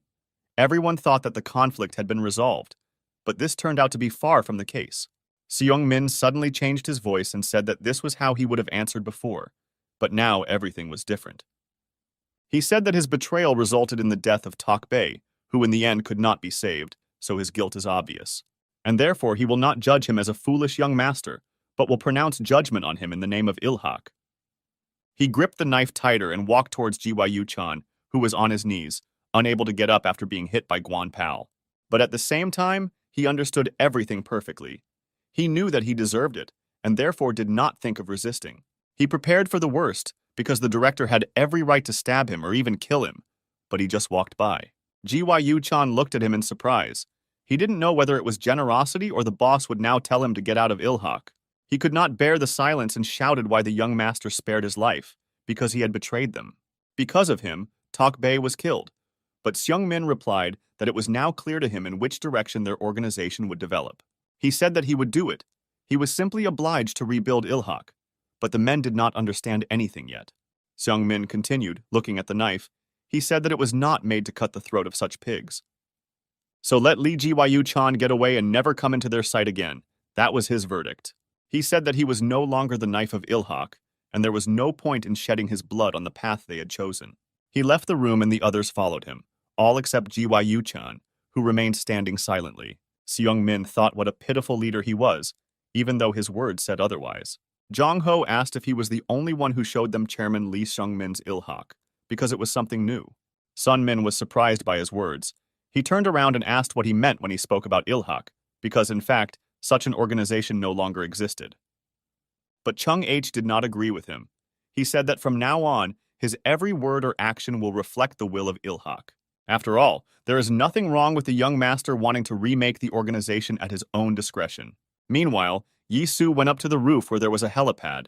He was waiting for the end of the performance. He wasn't entirely sure what Seung Min would do, but he doubted that he would kill Ji-Wyu-chan, because it was a difficult decision. He put the cigarette in his mouth and reached for the lighter, but discovered that it was not there when suddenly someone handed it to him. It was Su-ah. She was dressed in a beautiful white suit, but her face looked tired. Yi Su thanked her, saying that he always couldn't remember where he put his lighter, and asked if the girl really smoked too. But she silently stepped aside and replied that this lighter belonged to Mr. Baek Do-kyung. Hearing about his brother, Yi Su said that he had not been called by his real name for a long time, and he leaned on the fence. People call him Baek Do-kyung so often that he had gotten used to it, even though it was just a lie. He shared that he constantly catches himself thinking about this, because to take revenge he must behave like his brother. Then he asked, as if to himself, what his brother would do in his place, what he would say now, and everything else. I wonder what he wouldn't like if he saw Yi Su with a cigarette in his hand, because he was a soldier and usually didn't smoke. Su-ah smiled awkwardly, also remembering her director, saying that he really would not be happy. However, she later added that for some reason she was sure of something else that Do-kyung would say about him, his brother. She quoted him as having once said that the only thing they had in common was their terrible temperament. At least he definitely said something like that, and Yi Su agreed, saying that it was like him. Su-ah opened her eyes in surprise, looking at him, because she didn't think that in this way she would remind him of something. But Yi Su continued, saying that this is exactly what Baek Do-kyung would have said. He looked at the girl with gratitude. This look reminded her of the director. Now it even seemed to her that Do-kyung was really standing in front of her. However, their conversation was interrupted by Seung Min's voice, who asked if Director Baek was here, and then walked towards them. In one hand, he held a knife, as Yi Su noted, without blood, which meant that he still solved the problem in a different way. Jong Ho got up with him, they walked together to meet him, and Yi Su asked if this little thing was useful to him. Then Seung Min turned the knife towards himself, saying that the blade was really quite sharp, but it couldn't be used to cut pigs. With these words, he handed it over to Yi Su, and he, having heard such an answer, said that he believed that they had settled everything themselves.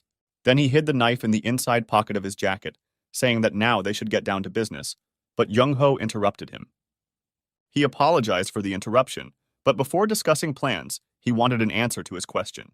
Yi Su looked at him with confusion. He thought that the man meant something related to the chairman.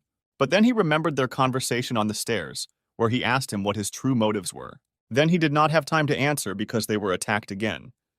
But now he should have given him an answer. He leaned on the railing, saying that before answering, he asked Jung Ho to clarify something. He asked if Ilhak controlled the entire underworld of Seoul, to which Jung Ho replied that he once did.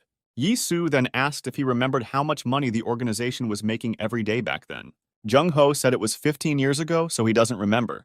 But Yi Su said it was huge money. Jung Ho asked what he meant by this, and Yi Su explained that it was not only bandits who wanted to occupy the highest point of Seoul. After all, it was a rather advantageous position, but Jong-ho still didn't understand what he was getting at, and told him so. Yi-soo then explained that the government was trying to reorganize the system to distribute rights among criminal groups.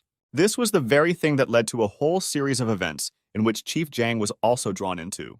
This unified synchronization project was called One Sync, and this is what was mentioned in the document that Jung-ho gave him. The man then thought that the information they received from Police Chief Cho Won-ho was correct. Yi-soo turned to Seung-min, saying that it must have been difficult to keep it a secret from the knives, since only he knew about it. But Jung-ho said that he still didn't understand, because Director Dae-sang never said his true goal. However, he replied that there was nothing grand about it, he just wanted to establish something for himself. After all, a scumbag like him will not fight for justice and go out of his way for a good cause. To be honest, he didn't care who ran the show, but he couldn't let Chief Jong do whatever he wanted. In other words, solving this problem meant a lot to him, because it was not just a goal. Thus, he was going to avenge his brother, who was also part of this gangster system. Jung-ho asked if it was really that important for him to stop Chief Jong, and he agreed. He said that the boss took away the most precious thing from him, his family, because besides his brother, he had no one left. He approached Seung-min, saying that in this regard, the help of such a strong ally as Il-hak would be indispensable. And if he manages to achieve his goal, he will transfer control of Seoul into their hands. This was unexpected. By the way, he wanted to introduce them to someone and told them about it, and they began to wonder who it could be. Yi-soo added that now was not the best time for this, but he would like them to meet this person. He was referring to his brother, who was still in a coma. Baek Do-kyung was lying in a special ward. However, he did not tell anyone present about this, and they could only guess about his thoughts. And he walked away from everyone and quietly said that maybe then he could become himself again. Meanwhile, the lights were on in the house of former chairman Lee Sung-hak, and people from Gorang were guarding it outside. Then a car drove up to the house, and Police Chief Cho Won-ho, who no longer liked this situation, got out. He looked up at the stairs, where a large group of men had gathered, apparently guarding someone important. This person was Chief Jong, who had invited him to meet at this place, so he was now waiting for him. He poured himself some sake, and then he was informed that the chief of police had arrived. Then he ordered him to be brought to him. This was heard by Won-ho, who did not like this attitude towards his person, and he expressed this to his boss. He said that he represents the police after all, and these thugs act like they don't care, but Jong said that he is more like a security guard. Won-ho sat down and then saw that there was another person in the room. He addressed him, saying that this was their first meeting. Ryu Tae-hyun sat in front of him, and the boss said that he imagined him to be completely different from how he turned out. He added that he had a tough temper and noticed the scratches, but Tae-hyun said that such comments infuriate him. There were indeed scars on his face from Shion's cuts, but the reminder of this only irritated him. He said that he could have done the same with the boss's face, and Won-ho asked Jung if everything had gone according to plan. He added that it seemed like their luck had run out, and before they started, he wanted to make something clear. Then Jong beat him to it. As if reading his mind, he said that he simply did not want to deal with the bandits. Won-ho responded with a question, asking how he could trust those he didn't know, and Jong said that then he could leave. He reminded him that he had already told him that they didn't come here to make friends, and Won-ho grimaced with displeasure. He looked at Tae-hyun. In fact, he himself understood that they were not doing this for the sake of tradition or the common good, and also not to advance your career by sucking up one job for your boss. Jong poured sake for everyone and told Won-ho to stop talking and be ready to cooperate with them.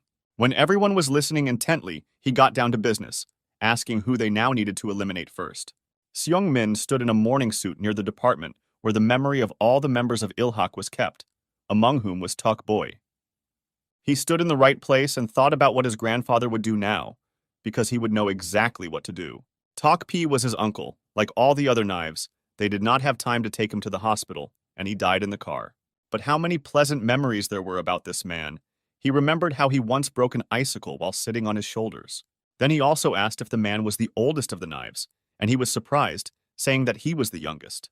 But little Seung-min said that he was the biggest, and Uncle Jong-ho said that the older you are, the taller you become. Then Seung-min replied that he hoped he would grow up quickly and become even taller than Uncle Tok-bae. Jong-ho just approached them, and the young master said that now he decided that the tallest one, that is, Tok-bae, would be in charge. The three of them started laughing, and then Tok-bae told him not to joke like that, because Choi Jong-ho was in charge. However, the boy continued to laugh. He liked to tease Uncle Tok-bae because he never got offended. The memories ended, and Seung-min's thoughts returned to reality, wondering why he suddenly remembered this. After all, he never became higher than Uncle Tok Bay. He should have stayed alive until now. He slammed his fist against the glass door in frustration, asking who allowed him to leave their family so soon. His eyes turned red and tears rolled down his face. Standing next to him was Jung Ho, who was also sad. He looked away so that the young master would not see his tears, because now it was important to remain strong. Waiting for them on the street was Yi Su, who came to also express his condolences, but did not go inside. After a while they came out and, seeing Yi Su, greeted him, and he said that perhaps the time was not the best. He added that he was terribly ashamed because if he had driven faster, Jang Tok Bei could have survived. But Jung Ho interrupted him, saying that it was not his fault because the speed of the car would not have solved anything. And then Sung Min spoke. He said that he would like to thank him on behalf of all the Ilhak members. Then he bowed as was customary and added that they now owed a huge debt to Daisang. Therefore, Director Bayek should not blame himself for the fact that everything turned out this way, and Jung Ho was touched by the chairman's words. Seung Min added that although they suffered losses, it was a small sacrifice compared to what they did for them. Thanks to him, they could now continue to live to fight. So Jung Ho bowed to him too. Then Yi Su walked up to them and put his hand on Seung Min's shoulder, saying that there is no need to bow like that. After all, wasn't he the chairman? Which means it would be awkward for him if he bowed his head in front of him. He advised him to straighten up and let go of his sorrows, and also added that Tok Bei must have meant a lot to him. Seung Min agreed, saying that it really meant a lot, just like all the other knives. Then Yi Su opened the car doors, saying that in turn they should allow this man to accompany them.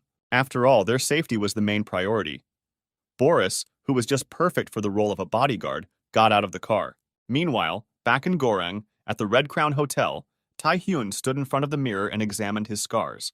He had 2 claw marks in the area of his left eye, as well as a scar from a metal fishing line on his neck.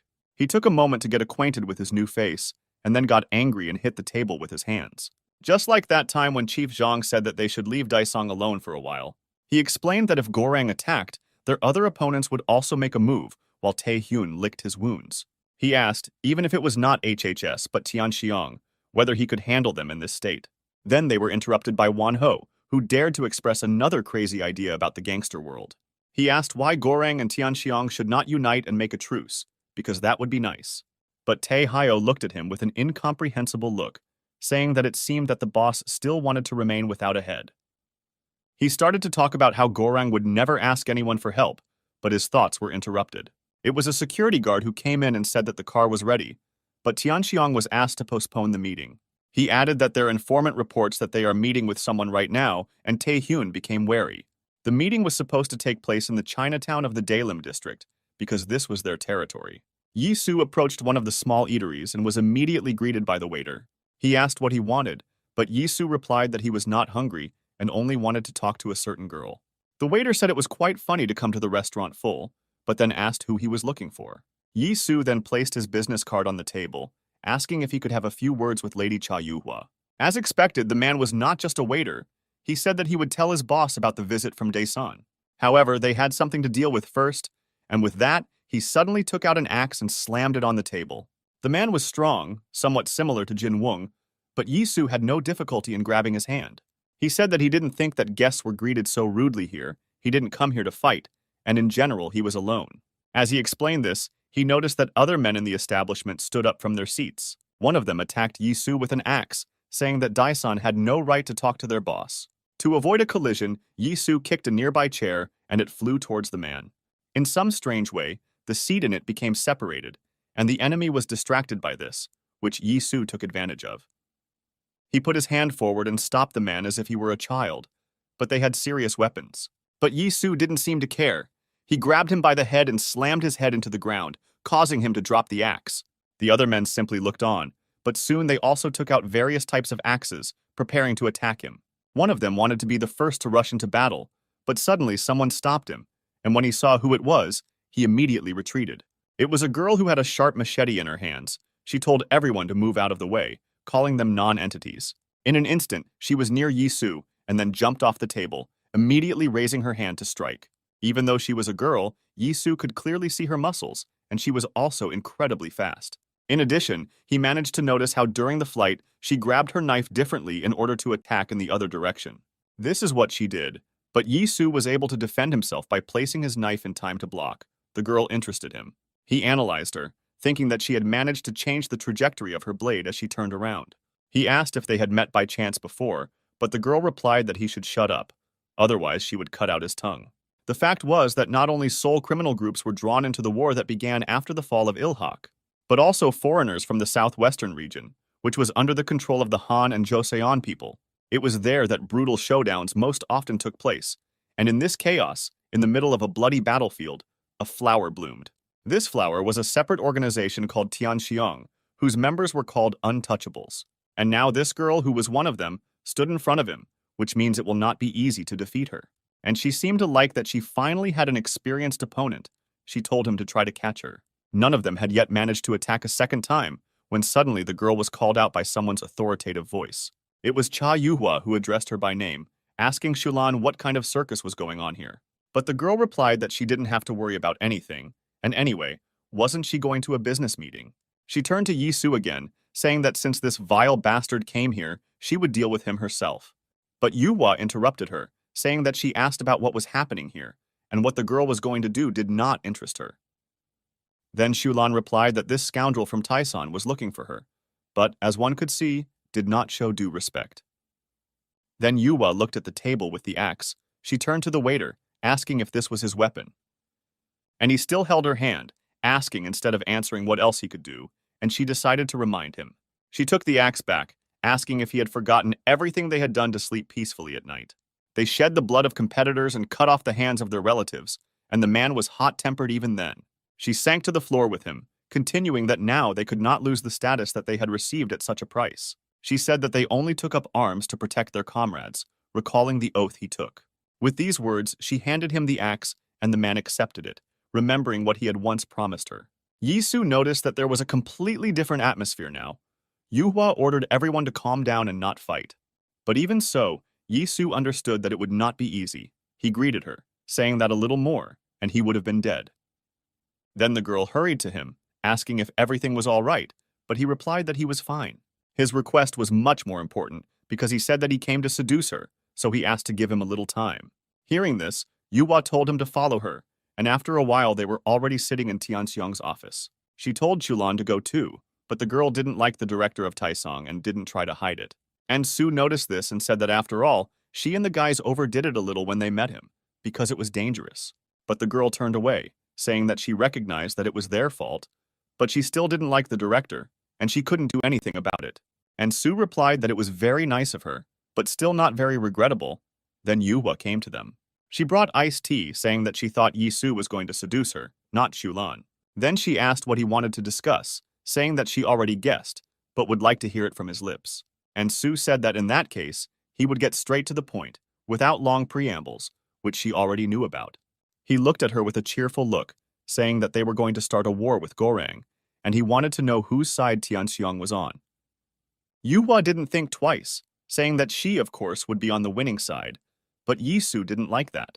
He said that she was going to attack the winner, and Yuhua asked why he thought that. But Yisu asked if he was wrong, explaining that when Taisong and Gorang clashed, it would be a good moment for Tianxiong. After all, no matter who emerges victorious from this battle, he will not be able to breathe peacefully, and he could not allow this. Cha Yuhua understood what he was hinting at when she asked if that was why he wanted them to become allies. But Yisu replied that this was not necessary. He only asked them not to take any action. Then he said that then Taisan wouldn't have to take any measures, but they already swung at him. It was Xiulan who took his words as a threat and put a knife to his throat, saying that she would still tear out his tongue. But Yisu simply smiled, saying that she was getting excited again, and if it were her, it would be wiser to retreat. Seeing that the girl was not reacting, he suddenly changed his gaze, saying that if she put a knife to his throat again, he would pull out his own. He then turned to Yuhua, saying that he came alone and was in no position to threaten. The girl nodded. He said that after all, he was here to talk about the agreement, so there was no point in disturbing them. Otherwise, he will show what real blackmail is. Hearing this, Yuhua told Shulan to stop. She looked carefully at Baek Do-kyung, who for some reason seemed a little different to her than usual. Yisu put a small box on the table, saying that he would not be so eloquent if he showed up empty-handed. He said that he had prepared a gift for her, so now the decision was hers, and she asked in surprise if it was really a ring. The box really looked similar, and this made Shulan angry again, but Yi Su calmed her down, saying that it was just a joke. Opening the box instead of a ring, Yuhua saw a flash drive with the inscription "One Sync" glued to it. The girl took the flash drive, asking what was stored on it. Somewhere she had already heard about a similar name. Yi Su replied that she now had a bone of contention in her hands, and the reason why he was forced to destroy Gorang. He said that he would tell them exactly what it was, but in exchange, they had to join them as allies. Yuhua looked at the flash drive again. She was really interested in the offer, but she wasn't completely sure. She said that she needed time to think about everything, and then she would inform him of her decision. And then Yi Su left them. After he left, Shulan asked her mistress what she was going to do now, but she replied that she did not know. But the girl didn't seem satisfied with the answer, saying she had to make decisions like a boss. He added that their role is simply to obey, and Yuhua said that it should be that way, but she already said that. She told her that she was not fit to be the head.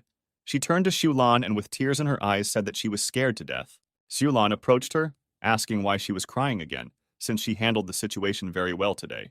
But Yuhua rushed to her and clung to her chest like a child, saying that Bak Do-kyung's face was creepy. She suggested transferring powers to Shulan, even if it was too late for this, but it would be much better.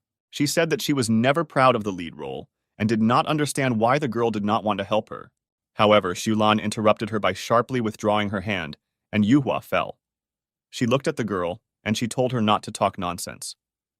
She asked if she really said this seriously because, in that case, her words made no sense. But Yuhua said that she herself saw how people took up arms, and there was no longer a committee or an agreement. She added that in this situation, they will simply drown in blood, so they need a strong leader. For her people, the Tianxiang oath no longer meant anything, so the risk of bloodshed increased. However, Shulan did not share her thoughts, saying that no one had dared to break this oath before, and now they did it for her. Their boss and good friend? And what's wrong with being a little weak? She said that she can be strong, and Yuhua can continue to cry on her shoulder, and handed her the paper. Yuhua accepted the role because she needed to dry her tears, but she said it sounded pretty rude. Shulan replied that it was because she didn't learn Korean well, and this time it was more like a joke. Meanwhile, several men were sitting in one of the eateries, discussing their recent fight with the guy from Daesan. This one was the same waiter who first attacked Yi Su. The man's name was Min Su, and he was telling his friends about the situation.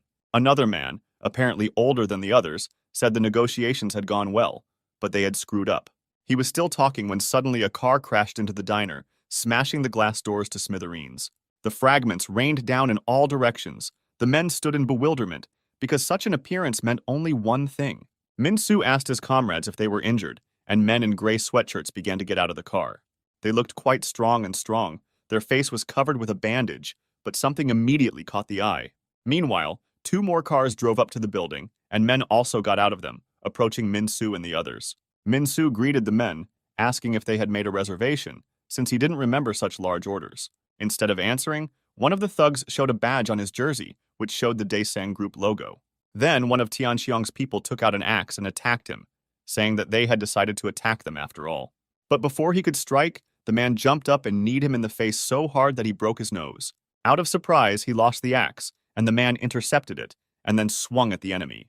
It seemed that he seriously intended to cut off the poor fellow's head, because there was not an iota of hesitation in his eyes. Another second, and the fatal blow would have finished off the man, when suddenly someone came to his aid. Some strong man hit the thug from Daesung, and he flew back, and the axe slipped from his hands. At the same time, the man was answering the message, because he had a receiver in his ear, at the other end of which his boss was speaking. The unexpected rescuer turned out to be Jin Wung, who was talking to the director, saying that he could hear well. He said that he had already arrived in Tianxiang territory, but he was not here alone, and it seemed that others were not at the same time with him. He said that for some reason they were wearing badges with the emblem of their organization, but the men were clearly not from Daesan. Yi Su sat in the office, saying that this was his innovation because he thought the idea was funny. He asked if Jin Woon wanted such a badge for himself, and he replied that he didn't need it. He knew everything himself. He was still talking, and at the same time began to approach the men with Daesan badges, saying that this would not work. He saw that they weren't even professionals, which means it would be quite easy to deal with them. After all, right now he was our only shining example that would completely clarify the situation. Meanwhile, Xulan sat with her head down and regretted that she had not dealt with Director Tesna earlier. Yuhua tried to say that they were not yet completely sure who attacked them, but Xulan didn't think so. She said that as expected, Daisong can't be trusted, and they should tear him to pieces. The girl stood up. But Yuhua replied that the one who handled the situation before it got out of control was also Daisang. She added that it would be foolish to believe that those bandits were their subordinates, because no one hangs badges in the most visible place. She continued to think out loud, saying that these people wore Daisang badges and attacked them when they were thinking about cooperation. But this was a rather strange coincidence, so you couldn't just blindly trust him. But Xiulan only stuck her knife into the table, saying that there really was a cold calculation here. A certain group, wishing to sow enmity between them and Daisong, attacked their organization. And just at that moment, the real Daisong rushed to their rescue, which, as it seemed to her, was nothing more than a performance. Then Yuhua said that she had thought about it too, but Xiulan interrupted her, saying that now it was important not to get to the bottom of the truth. She said they couldn't just sit back while the Daisong bastards did whatever they wanted. They needed to bring justice because Tianxiong was hurt, so she approached Yuhua and asked what the instructions would be. Yuhua understood that a lot depended on her decision now, so she needed to weigh everything carefully. Seeing that she was hesitating, Xiulan agreed that this was her problem, but then asked whose orders they should follow then. But Yuhua asked to let her think it over a little more, and then suggested turning to Mr. Wang for help. Xiulan didn't really like this idea. She asked what this man had to do with it, because he was not their leader. Yuhua then replied that she was just talking about the possibility of asking for help, not understanding why the girl was constantly angry with her. She wanted to continue, but Xiulan interrupted her, hitting the table with her machete and telling her to remain silent. She said that if Yuhua doesn't find a way to deal with Daisong, she will be forced to do it herself. Yi Su, meanwhile, finished his work in the office and arrived at the site of the massacre, where more people from Daisong were fighting. Everything around the diner was relatively good, but when he went inside, he realized the seriousness of the bandits' intentions. He noticed a knife on the floor and looked at it. The edge of this knife was dull, and chips appeared on the blade.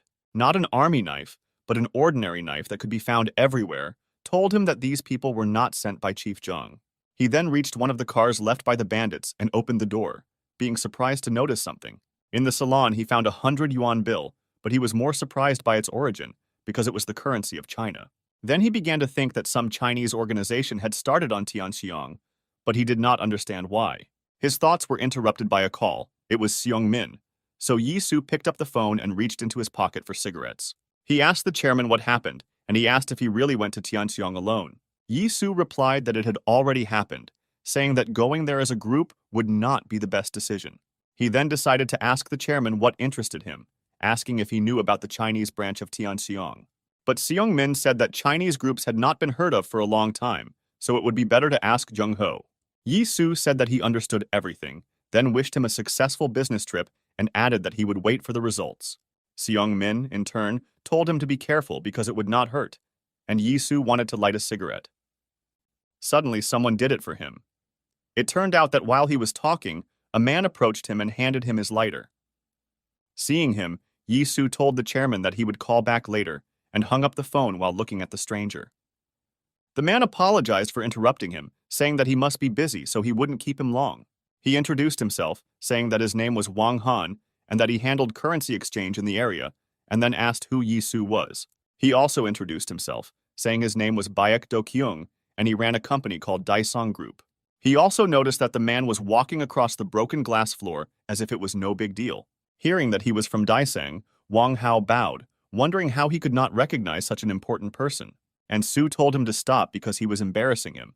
And then Wang Hao asked him for a cigarette, and the guy handed him a pack. The man asked why he came here, and Yi Su replied that there was a pogrom here by people who pretended to be members of Daisong.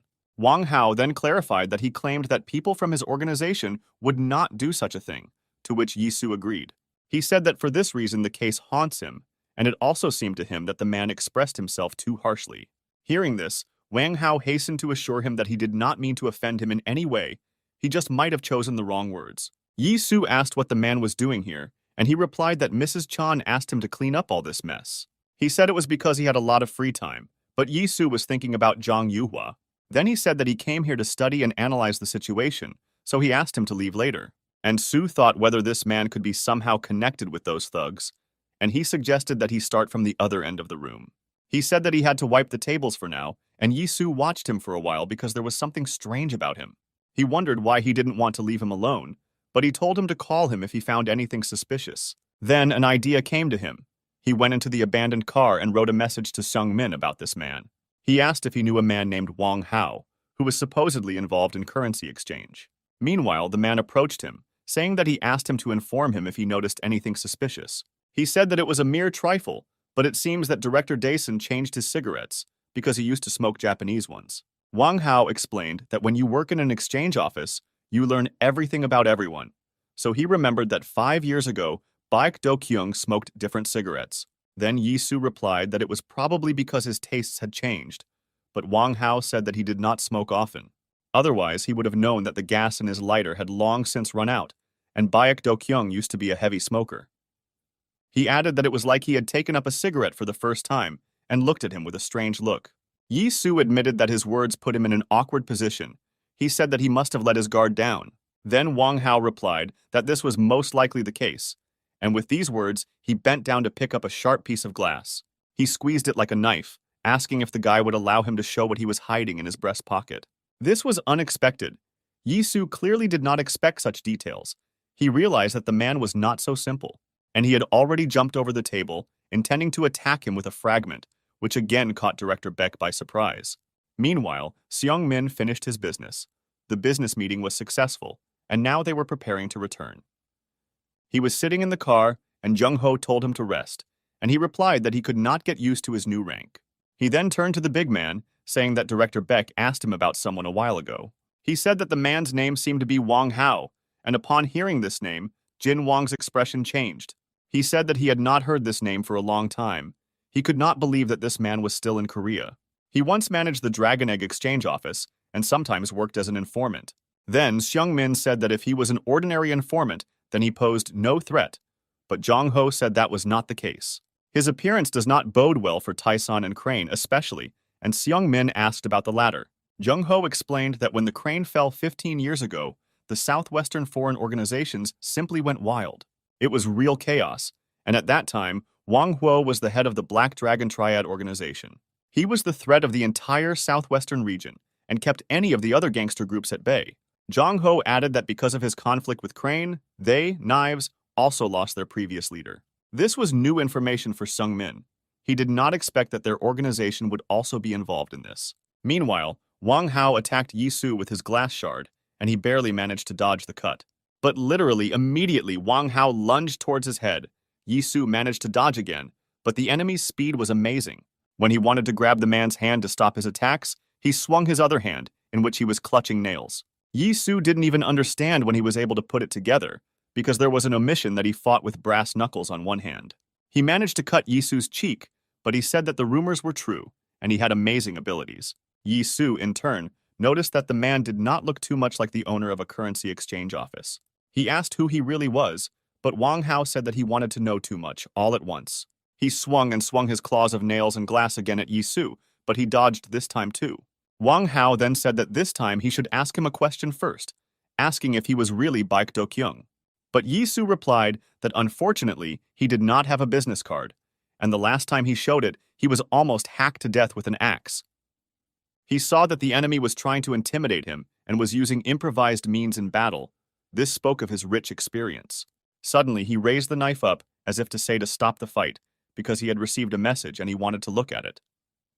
It turned out to be from Seung Ming, who said that Wang Hao was currently the third most powerful of the Black Dragons. Reading this, Yi-soo said that the man's fame runs ahead of him, because he was just advised not to get involved with him. However, Wang Hao replied that all this was already in the past, asking if that was all, and the guy would try to escape. But Yi-soo said that, of course, he wouldn't be able to do this, and besides, they still don't know much about each other. Therefore, they should continue the fight.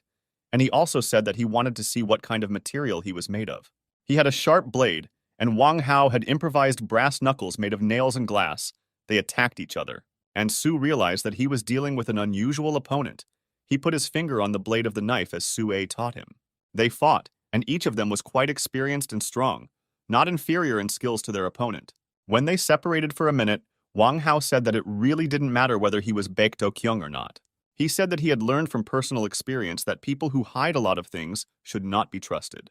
And Su was a little amused by this, and he smiled slightly, saying that he agreed, because he remembered his boss. Then Wang Hao said that the guy looked very confident for someone who had his last chance. He asked if he was really thinking about running away, but Yi Su replied that he had no plans, because they still didn't know so much about each other. They rushed into battle again, saying that in this case, they should get to know each other better and solve everything like men. Suddenly, Wang Hao threw his brass knuckles in his direction, and as professionally as if he had thrown knives. Yi Su easily repelled the attack with his blade, thinking that it was just a diversion, but he was wrong. The man suddenly appeared opposite him and swung his fist. Even though it was a real attack, Yi Su did not have time to react. This is because he moved incredibly fast, so when he put out the knife, he was already preparing to strike. He bent his hand into a fist, putting his knuckles forward, which allowed him to soften the damage from the edge of the blade. And then with one precise blow, he knocked the knife out of his hand. Yi Su thought with surprise that he must have been well trained. In addition to this, Wang Hao said that Director Taisang had a rather weak grip. It was a mockery. However, what happened next dramatically changed the course of the battle, because the man grabbed his knife on the fly and swung it. His reflexes and speed were simply amazing, but it was not for nothing that Yi Su was the squad leader. He was able to block the blow. Now he said with ridicule that Wang Hao, as he saw, could not keep his hands to himself, because it was not good to take someone else's property. Instead of answering, the man pressed harder on the knife, and it cut the dial of the watch that Yi Su put under attack. And then he sharply hit Wang Hao's hand and also managed to knock the weapon away from him, saying that it seemed that his grip was no better. Just like the man before, he caught his knife on the fly and prepared to strike back. The attack was successful. Wang Hao could only stick out his shoulder to protect his stomach and internal organs. So now he was wounded in the forearm, but instead he thought about the fact that the guy in front of him was clearly not Baek Do-kyung. He cast his appraising glance at his opponent and noticed several details that confirmed this. For example, the way he held his blade, because now he had removed his finger from the blade to hold the hilt in his fist. He put his left hand to his chin and put his right hand forward, and it all looked more like an army stance. This explained both his strength and the fighting skills he had just demonstrated. In a word, the guy was strong. His thoughts were interrupted by Yi Su himself, who said that the jokes were over and rushed at him, preparing to attack. He was not inferior in speed to Wang Hao, but he managed to dodge, although the knife passed as close as possible to his throat. Immediately after this, he hit him with his elbow, but the man blocked this blow too. Now it was his turn. Yi Su twisted his hand strangely, but it was necessary for the blow he was about to strike at the man. At the last second, when the knife was almost near his neck, he squeezed it tightly again, but he failed to stab Wang Hao. The man first blocked it and then jumped to strike with his knee, and now Yi Su had to block it. However, the man's attack did not end there. He landed, only to jump back again for another blow.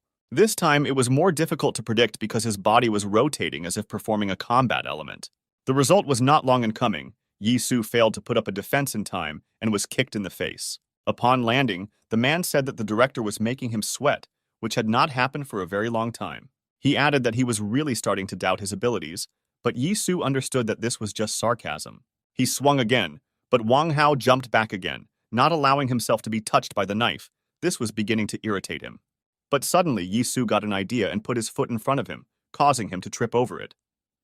The man could not foresee this. He lost his balance and fell to the ground, being taken by surprise. He thought that the guy skillfully used different techniques and had an excellent understanding of the situation. This all said that he was trained to fight. Perhaps he even underwent special training. And Su, meanwhile, attacked him with a knife. It was very dangerous, and the battle could end at any moment. Wang Hao fell into the car and managed to grab the doors at the last second, which saved his life. He pulled them aside as if to close them, but in his case, they served as a shield, preventing Yi Su from finishing him off. It was also noteworthy that the car was armored, and its doors were also highly rigid. Yi Su couldn't get it, but it wasn't for long, so something had to be done immediately. As expected, the moment allowed him to gain only seconds, and a moment later, Yi Su was already looking inside. However, the interior of the car was empty. The man seemed to have disappeared somewhere, although this again turned out to be a distraction.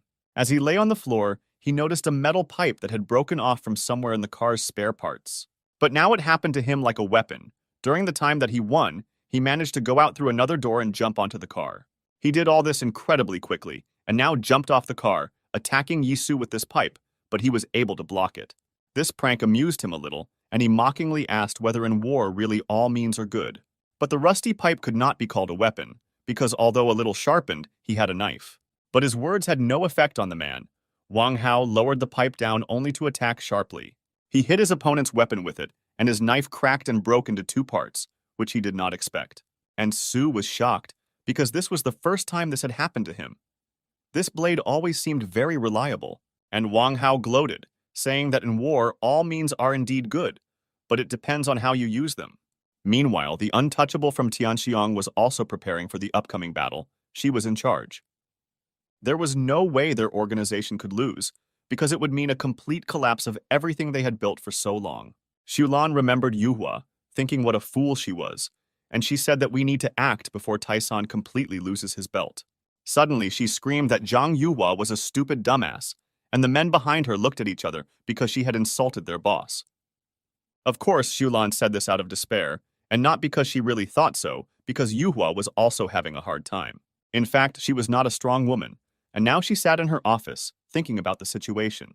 She thought about the words of Xulan, who said that she would do everything herself if she did not find a way to figure it out. Apparently, after all, she could not find anything, and she felt a little sad. She asked herself what her friend wanted from her. Suddenly, her thoughts were interrupted by a man's voice asking if she was there, and Yuhua replied to come in. He was a short old man who introduced himself as Ku Changjun, saying that he ran several mahjong halls in Sinlim. Yuhua then asked what brought him to her, adding that she could have visited him herself, but he only smiled. He said that at his age he needs to move more and that he felt uneasy, so he decided to see what was wrong. The girl replied that everything was fine, inviting the old man to sit down, and he asked where her assistant was. He added that she always followed her around, but now he didn't see her anywhere. Yuhua replied that they had a little quarrel. The old man thoughtfully repeated her words, and then asked if that was why she left. It was clear that he wanted to give her advice. Then the girl told him not to be afraid to speak, because she would not judge him, and rather, on the contrary, would listen. Chang Jun began by saying that he spent 15 years in Senum Quan, so he saw with his own eyes how Tianxiong was created. He also saw how Mrs. Chan grew up, and she said that she heard about it because the old man helped them a lot. The old man continued, saying that Xulan was quite strong, and it would be difficult to pacify her. But there was also Wang Hao. This one had not yet given any reason to doubt his devotion to her, however. In his opinion, it was worth being more careful. He took the girl's hand in his palms, saying that once a year the stick shoots, so she should remember this. However, then he said something very strange, asking whether it would have been better to break this stick in advance. When Chang Jun was leaving, he dialed the number of the person who asked him to find out the situation inside Tianxiong. He said that everything turned out to be even worse than he thought, because even the untouchable rebelled against Yuhua. The person he was talking to was none other than Tae Hyun. He said that Tianxiong was clearly losing his stability. And then he displeasedly asked the old man why he was playing the fool and didn't act, because he himself wanted it. He recalled how he said that he wanted to save the world for Tianxiong, and even then, Tae Hyun agreed to help a little. He said that the old man said something about perestroika, asking, since even the untouchable would not interfere, then what were they waiting for? Then Chang Jun simply replied that he didn't know the whole picture, because who would have thought that they would be so weakened? He added that a knife may be frighteningly sharp, but you will never know it has become dull until it fails you in battle. He walked to the window and raised his hand as a signal, saying that Xulan was most likely heading straight to Tasang. This also indicated that Chan Yuhua was left completely alone, and in this case, the operation could begin. He said that today she would die and looked contentedly at the men, who, seeing his signal, began to come out of hiding. Yuhua stood near the window and dialed her friend, but soon she began to worry because she did not answer the phone. She couldn't get out of her head the words of Chang Jun, who said that Wang Hao should be broken in advance. After another call that went unanswered, Yuhua irritably asked where Xulan had been. She decided that since she was ignoring her, she should come to her herself, and then left her room. The guards from Tianxiong asked where she was going, because now the Tisan bastards were hanging around everywhere. However, Yuhua only asked about Xulan, and the men said that she had gone to deal with Daisung on her own. Then the girl chuckled displeasedly, saying that she always did whatever she wanted, but now she had to stop her. Then one of the guards waved his hand to the others, saying that in that case, they would go with her. Yuhua thought that it definitely couldn't be Daisung, because they would never act so cowardly and vilely. If they were planning to betray them from the very beginning, then there would be no need to show them the One Sync project. Therefore, she had to stop Xulan at any cost, because attacking Taisan would only make the situation worse. She was walking down the sidewalk when suddenly someone shouted her name and her guards turned around. They saw who did it. In front of them stood a guy in a gray sweatshirt with a Taisang badge on his collar, and in his hands he was holding a metal pipe. It turned out that he was not alone. In an instant, a whole dot of the same men appeared from behind him, and they all also had the same emblem. One of them mockingly turned to Yuhua, saying that she should know how dangerous it is for a girl to walk around alone. He said that they would be happy to escort the lady, but she replied that she did not need their services. However, the guy turned out to be assertive, saying that there is nothing easier than keeping someone like her on a leash. Hearing these words, one of her subordinates could not tolerate such an attitude towards his boss and attacked the guy. But suddenly, another man from Tianxiong swung his hand and hit him on the head with all his might with a metal pipe. Yuhua was shocked. She certainly did not expect this from one of her most loyal people. But now everything was clear. The guy who did this told her not to think anything bad about him because he did not want to harm her. The same could not be said about the man he hit, because now the back of his head was covered in blood. But the guy said that he did all this for Tianxiong, so he was forced to turn to his boss. He said that it was time for her to resign, and the rest of the men and boys surrounded them, taking them into a ring. Meanwhile, Yisu's situation was no better. Now he was left with only a broken knife against an armed enemy. Wang Hao did not spare him. He swung the pipe to kill. One precise blow would be enough to end everything. He noted that it seemed that this knife was very dear to the guy, so it was a pity that now he would not be able to use it. The knife was indeed useless now, but Yisu did not care, because in the war he had not fought with such a thing. For now he managed to evade because the pipe was not sharp, but this could not last long. He understood that the enemy would try to defeat him by cunning, and, as if to confirm this, Wang Hao threw down his weapon. It hung in the air for a moment, but then he deftly grabbed it with his other hand. Fortunately, Yisu noticed this. The man hit him, now from the other side, thinking that this was the end, but the guy was able to repel that. This is because Xulan had already attacked him like this once, so the technique was familiar to him, and he was able to escape. Wang Hao was also impressed that the guy succeeded. He said that his skills were definitely above average. And Su looked at his knife again, or rather at what was left of it, and said that this was enough for him. Hearing this, Wang Hao laughed, saying that he recognized his abilities. But was he really serious? He asked if he thought too much of himself, and advised him to be realistic in this situation.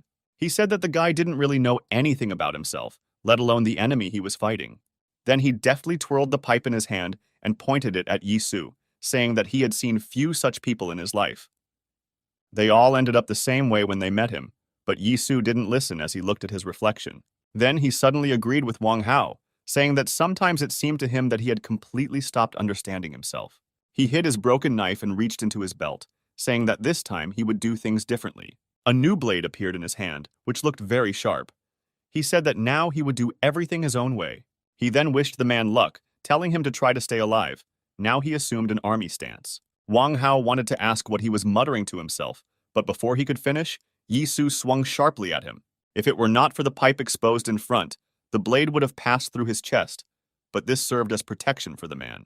But this was of little use, because Yisu had already pounced on him again. Now his movements had become faster and more precise. Wang Hao barely had time to block. Once he almost missed a direct attack to the head, but managed to substitute his shoulder in time. And he fought seriously. Now he was determined to defeat the man at all costs, because he could not lose. Defeat for him meant that Dyson would not be able to become the strongest organization, and this was not part of his plans. He was well trained in the army, so he skillfully fought not only with weapons, but also with his hands and feet, and Wang Hao felt this well. Suddenly, Yisu stepped back, swinging for another attack, and the man thought that this was his chance.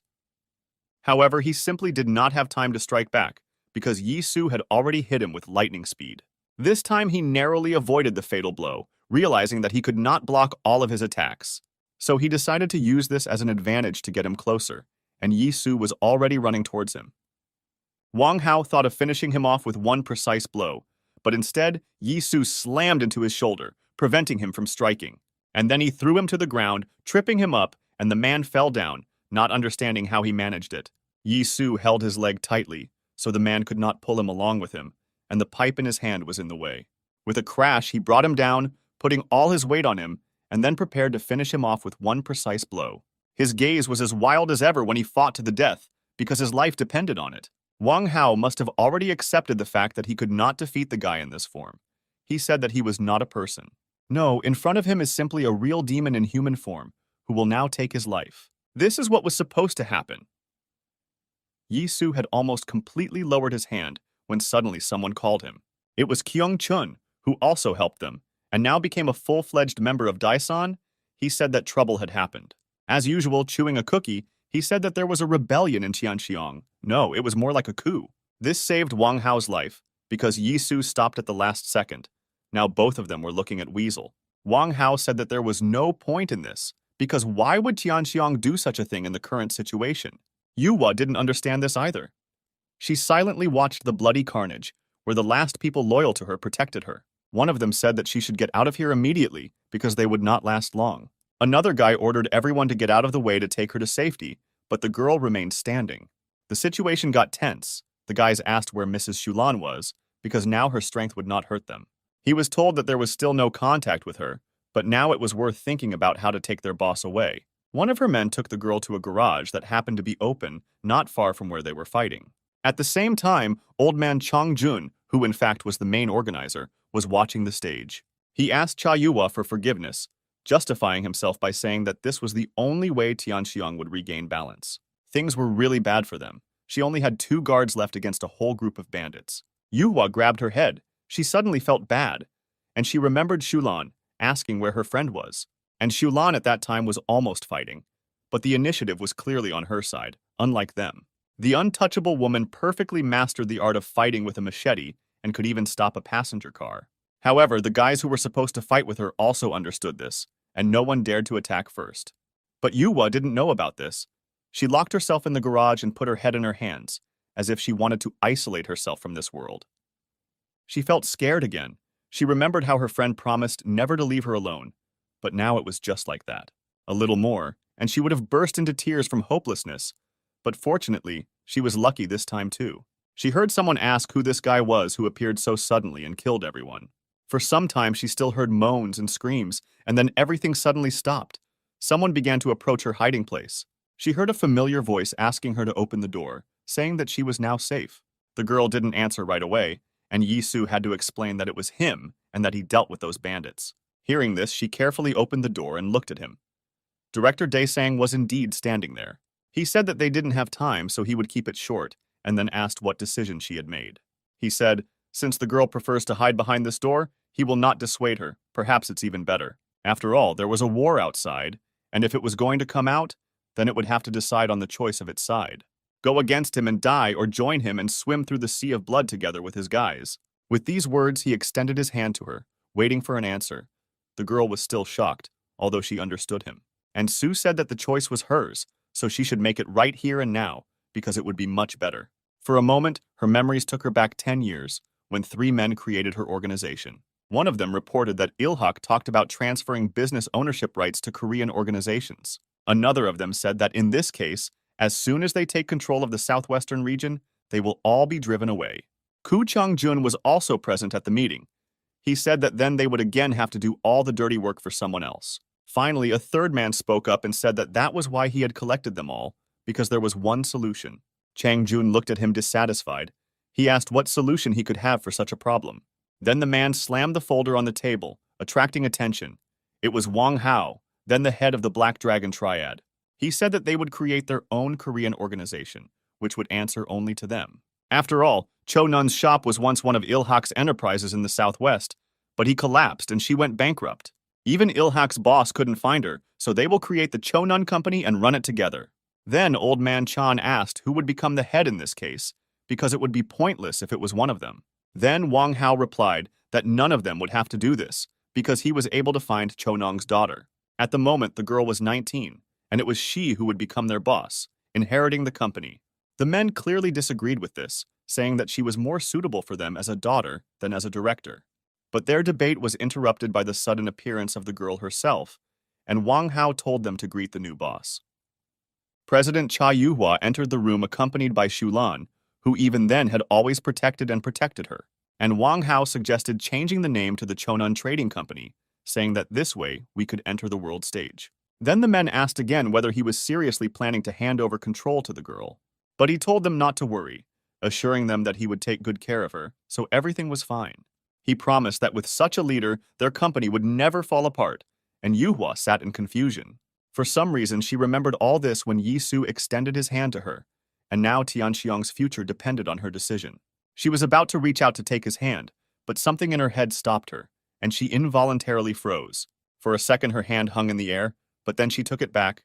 Now she knew what she had to do. And she answered that she could stand up herself, getting up and putting on her glasses to hide her red eyes from crying. She noticed with surprise and fear that all the bandits, including the traitors from her organization, had been defeated. But it was just one garage. It's scary to imagine what was happening on the street, and he did it all. But then she noticed that besides Yisu, there were two more guys, and one actually seemed like a teenager to her. She asked if the three of them really dealt with all the men, and added where Shulan was then.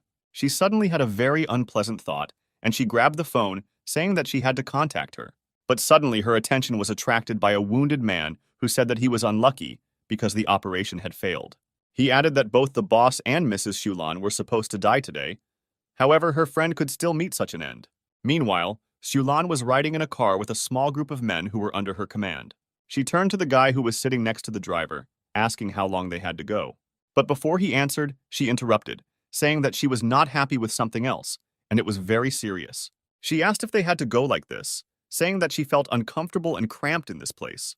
She told the two men who were sitting on either side of her that it would be much more spacious if they left.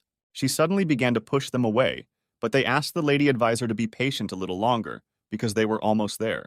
The driver noticed that she was more irritable than usual today and told her so. He asked if she really didn't get along with her boss again, but the girl replied that everything was fine between them.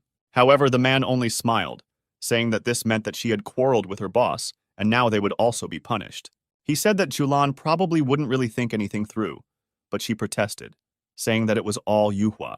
The man smiled again, saying that in that case, the head had some kind of plan, but the girl did not believe in it. She said that she was just a mumbo-jumbo, and she was a simple person.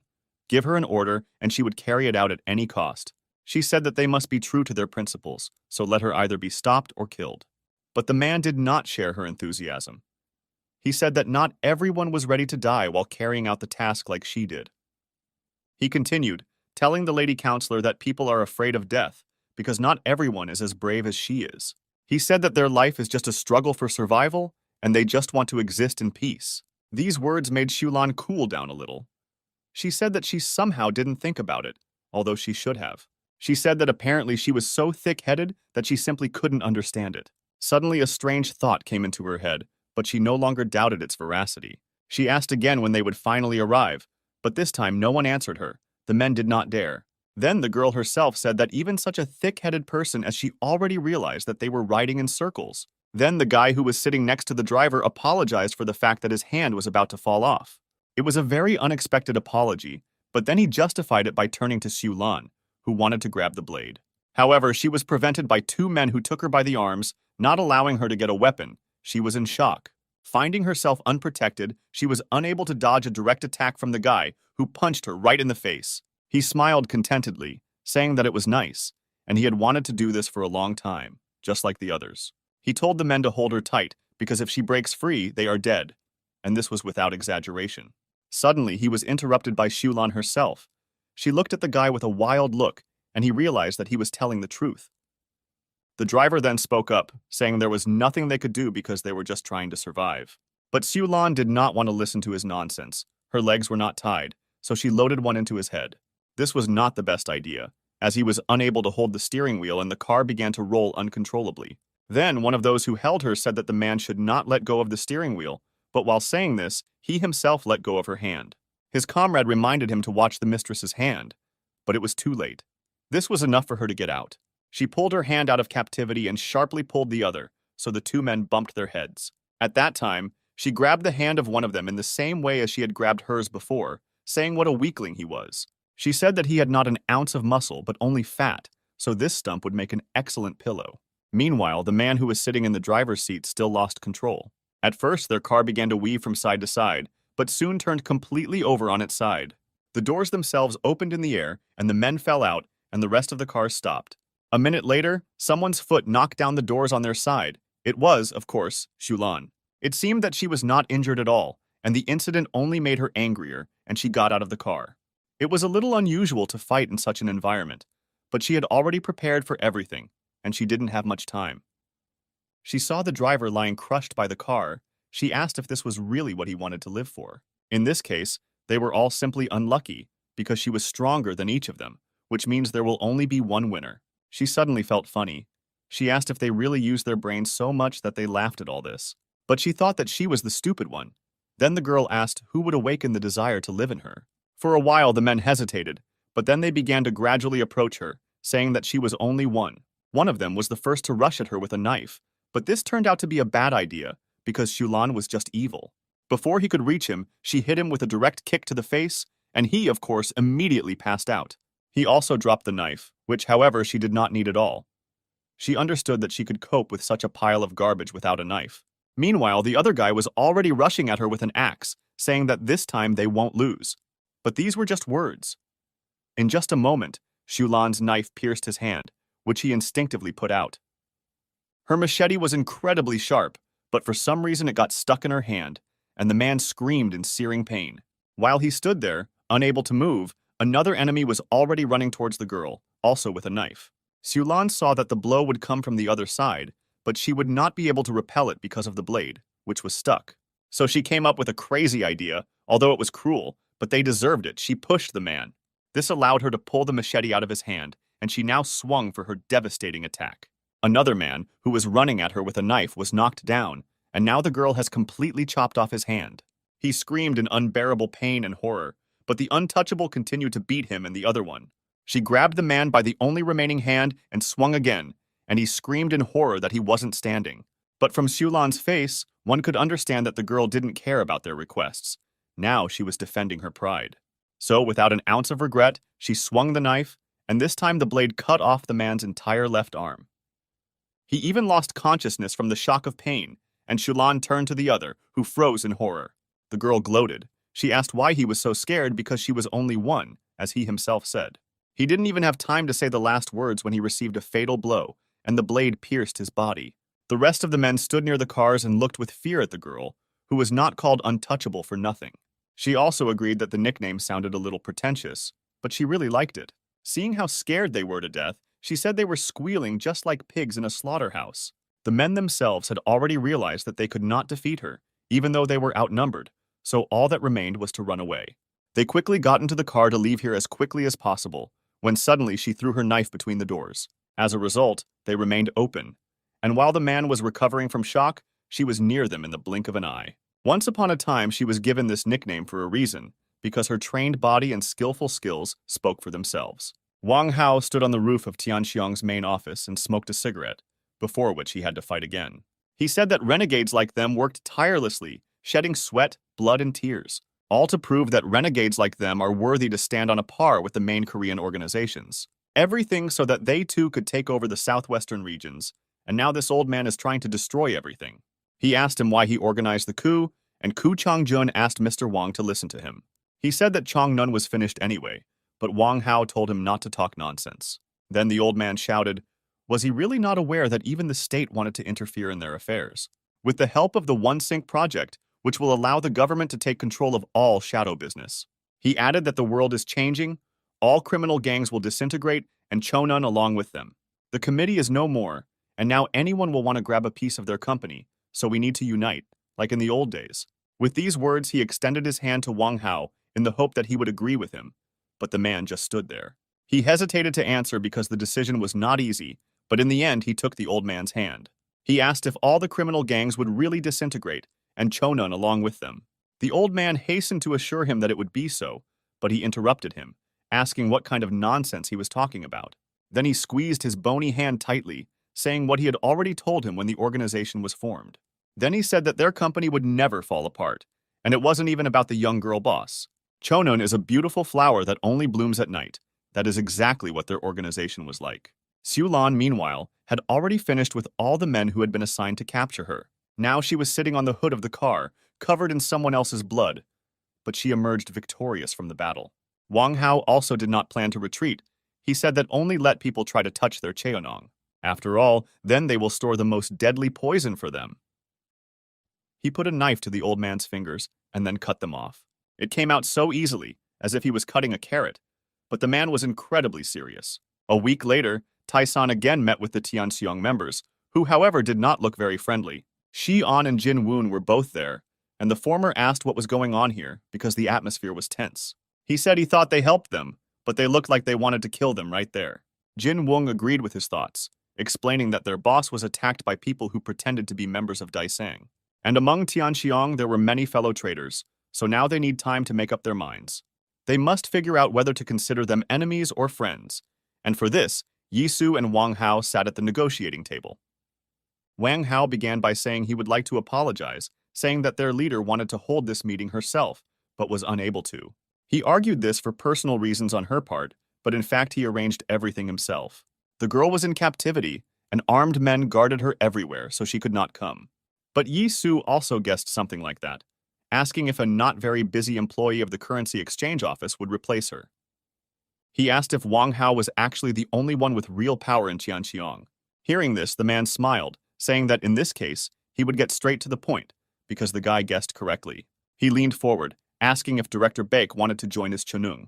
Yisu was slightly shocked, and Wang Hao continued, saying that they already knew about the One Sync project. He said that in such difficult times, Daesung might need a good ally. And they, Chonun, are ready to lend him a helping hand. He took a vase from his half of the table and handed it to Yisu. But the guy replied that it was difficult for him to say, because they had already entered into an alliance with Ilhak and his knives. Then Wang Hao said that this wouldn't hurt them at all, because they were just pawns at the moment. And Su was surprised by this reaction, because the man told the truth. He replied that it even bothered him a little. After all, it seems that he simply wants to take over their organization under the guise of alliance and friendship. But Wang Hao told him not to be so narrow-minded, because he must understand who really stands behind Cheon Nun. He rolled up the sleeves of his jacket, showing off his tattoos of black dragons, the symbol of the triad. Meanwhile, it began to rain outside.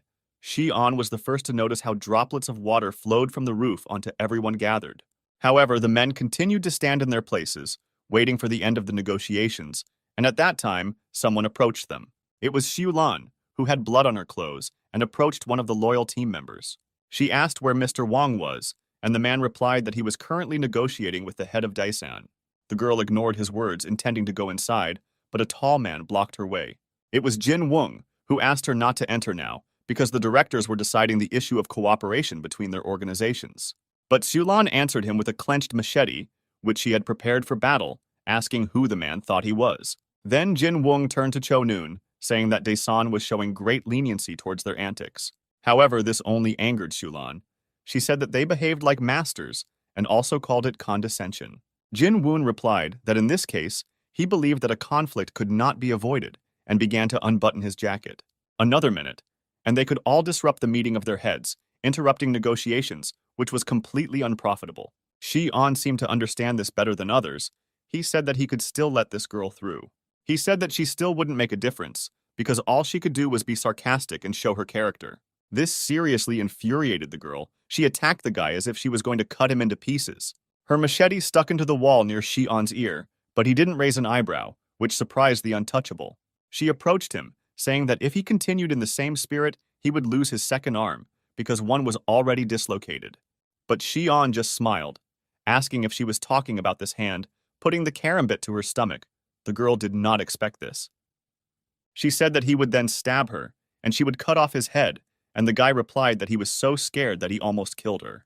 Xiulan was amazed at the impudence of this guy. She wanted to answer him, when suddenly Mr. Wang Hao called out to her.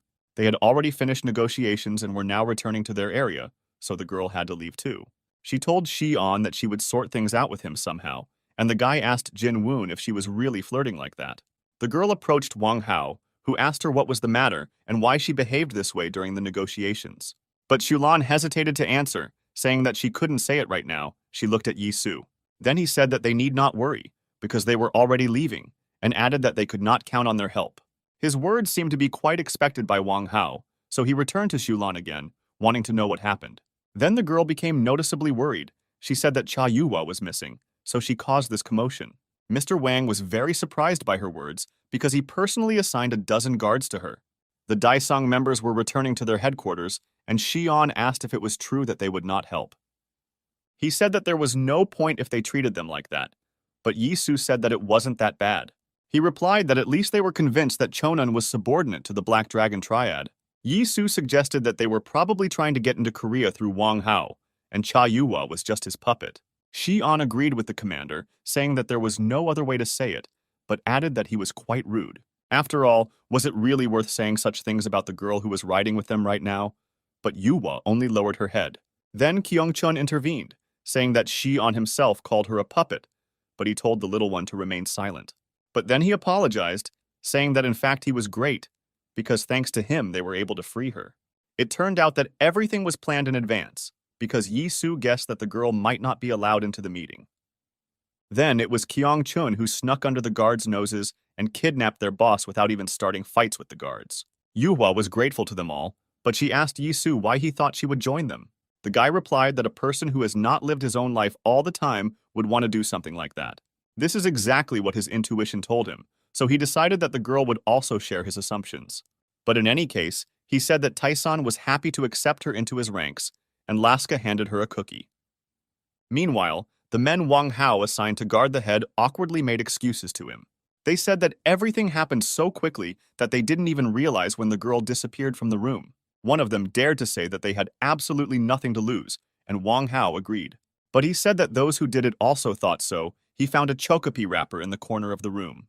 It was Kyung-chun's mistake, who didn't think that they could be identified because of this, because he was the one who ate such cookies. Wang Hao clenched the wrapper into his fist, saying that this damn Taesan had crossed all boundaries, and this was too much. Meanwhile, Yuhua was thinking about how it all began, because 10 years ago she went to a regular school. She even had real friends who helped her get out of school unnoticed every time. In another of these cases, they left through the side exit, but unfortunately, they found her here too. Xiulan came to pick her up and asked if she hadn't told the girl to go out through the main gate of the building. She grabbed her tie, saying that because of her she had to make a considerable detour around the school. Then one of her friends asked what she was doing, threatening that they would call the police. But Yuhua rushed to reassure them, saying that everything was fine and it was just her slightly harsh nanny. Her friends were still a little worried, but did not insist and left, saying that they would write to her manager. These were her last memories of them, because since then they saw each other less and less, and then stopped altogether. When she was already in the car, she decided to ask Xiulan why she always comes to her school. She reminded her that she promised to take care of her, and kidnapping is not a concern, but Xiulan responded with a question. She asked what she was going to do if she was kidnapped for real, because she was now the head of a trading company. She added that these were not toys for her, because someone could really do this and then return her without several fingers. She told her to think about it and to be grateful that she was coming for her, because then this would not happen. Then the girl stopped being indignant. She said that she understood, but asked to be kinder to her friends from school. After all, they were worried about her. At that moment, her phone vibrated with messages. She remembered her friends saying they would write to her, so it must have been from them. But Xiulan turned away, saying that the girl was incorrigible. She asked if she was really the boss at the school. Yuhua told her not to talk nonsense, because she was an ordinary student there who was respected by many, but she did not boss anyone around. Xiulan stood in the room at Tianxiang's main office, where Wang Hao now sat in Cha Yuhua's place as the director. He addressed the girl, saying that Daesan kidnapped Yuhua, showing the wrapper that Kyung-chun dropped. He said that as Xiulan could have guessed, they would use her to become a leader at the next meeting. However, he added that Daesong had overlooked one thing, and now it completely changed the course of events. After all, since the committee has disintegrated, the triad of black dragons will take everything into their own hands, and for this, they can do without Cha Yuhua. However, Xiulan didn't understand him. She asked why he thought they wouldn't need Yuhua anymore, to which Wang Hao replied that the most important thing for them is Chonun, and it was worth thinking about what he is like now. He added that Cha Yuhua didn't really do anything for their company, so there's no point in her anymore either. Xiulan still didn't understand what he was getting at, but a minute later she was already on her way with the team to the mission. She said that they must free Cha Yuhua at any cost, even if they have to get into the very center of Daesan. Min Su, who was driving with her, said that they had already arrived and asked where it was better to park. The girl replied that he should drive into the underground parking lot, then they could attack on the sly. They turned into the parking lot, trying to drive quietly and not attract attention, but most importantly, they were already inside. 3 cars of them arrived, and from each of them came the men she had selected for this task. Xiulan was the first to run forward, when suddenly the bright light from the headlights blinded them, and she heard the voice of the head of Tessin. He said that they were late, because he and the guys had been waiting for them for a long time. The girl realized that he had planned everything. She covered her face with her hands, thinking about the best thing to do, but only one thought was spinning in her head. Baek Yi-soo stood leaning against the car, and behind him were people from Daesan, and they outnumbered them. However, Sulan didn't care at all and ran towards him, asking where they were keeping Cha Yuhua. Instead of answering, the guy threw her boss's glasses at her, and this made the girl stop and lower the mask. She thought for a moment, and then clenched her glasses in her fist, because she interpreted this differently from what Yi-soo thought. Then the director hastened to explain to her, telling her that the untouchable should control herself for the sake of her boss. He asked if the girl really thought that she could solve everything with another fight, because that would only be worse. He told her to think carefully before taking the next step, since Yuhua was their hostage. He joked, saying, "You never know what might come to his mind if he gets angry." She took the hint. He told her people to drop their weapons, and the same went for her if they wanted to resolve everything peacefully. Ming-su and others from Tianxiong listened to him and threw down their knives and axes, because the head was above all. Only Shulan remained, and Su said that he was waiting for her too, because he feared the girl most of all. Shulan had no choice but to obey, and then Yi-su told her to listen to him now. The girl remembered the words of Wang Hao, who said that the most important thing for them is Chonun. And if everything has already turned out this way, then it's time to think about what he is like at the moment, and also about what Cha Yuhua did for him. And she was now upstairs in Daisan's living room, looking out the window. She pressed the phone to her chest, thinking about Shulan, because she was probably worried about her and was already looking for her somewhere. Her thoughts were interrupted by Director Baek, who entered the room saying that she had guests. Shulan suddenly appeared from the door, and Yuhua could not hide her sincere joy at seeing her friend. She immediately began to proofread her, saying that they constantly told her to be careful, but Yuhua interrupted her. She suddenly shrank like a hedgehog, because she didn't know what her reaction would be, and said that she was here of her own free will. As expected, Shulan was very surprised and asked what she meant by her own will. Yuhua then said that she couldn't do this anymore. It was unbearably hard for her to be the president of the campaign. She said that she had had enough, but Shulan grabbed her, asking what nonsense she was talking about. But Yuhua spoke in all seriousness. She said that she was so scared that even her hands were shaking now. She had never been so scared because before, Shulan and the people she trusted were always with her. Then she was sure that they would protect her, and she could easily become the boss they so needed. But then her voice began to tremble, and she said that something could not get out of her head and was very bothering her. These were the views of people whom she trusted, because first they protected her and then tried to kill her. Then Shulan shook her by the shoulders, saying that it was all over and she had finished off all those bastards. However, Yuhua replied that she no longer trusts anyone. She asked why her friend came here. Did she really want to kill her too? Having said this, her pupils dilated from sudden fear. Shulan stood in shock at her words, because it meant that she was abandoning their organization. She suddenly grabbed the girl by the neck, saying that maybe her leaving wasn't such a bad idea. After all, after she deals with her, the Dragon Triad will take control of Chonun and seize control of Seoul. Jin Woon, who was standing next to Yi-soo, decided to help the girl, but Yi-soo stopped him by putting his hand on his shoulder. As it turned out, they really should have just waited, because Shulan let go of her neck. She said that she wouldn't do that and hugged Yuhua, who was even more surprised, thinking about her friend. Her eyes became wet again, but she no longer hid it, and Shulan asked if she had forgotten. Shulan, was abandoned when she was 3 years old. The Triad raised her, so removing a couple of people is nothing for her. She said that she chose Yuhua as her boss, and she cannot leave this post just because she wants to. She added that her friend was under her protection. Not a single enemy would lay a finger on her. It was her will. No one would crush Cheon-noon or hurt her, because she was an untouchable from Cheon-noon. And Cha Yuhua was her Chonung. Hearing this, tears rolled down her face, because Shulan rarely said such things. They stood for a while and looked at each other, while Yi-soo and Jin Woon waited without interfering. Suddenly, Yuhua backed away from her because Shulan attacked her, asking why she didn't answer her in the manager. Yuhua replied that it was because she was in a hurry and didn't take her phone charger. Meanwhile, Wang Hao tried to call Shulan because he was expecting a report from the mission to rescue Yuhua. However, for some reason the girl did not answer the phone, and he was forced to disconnect because he had guests. He apologized, saying that he was distracted, and suggested continuing their conversation, turning to the guy. Ryu Tai-hyun was sitting opposite him. Wang Hao said that he heard that he is the CEO of Gorang. He noticed that he knew almost nothing about him, but this would not affect his attitude towards the guy. He then turned to the other guest, saying that he had heard that he was the commander of the special squad, Zhang Seong-ho. The boss replied that he was also glad to see him, remembering that he was the head of the information center. Wang Hao started by telling how Daisong had recently attacked their company and kidnapped their boss.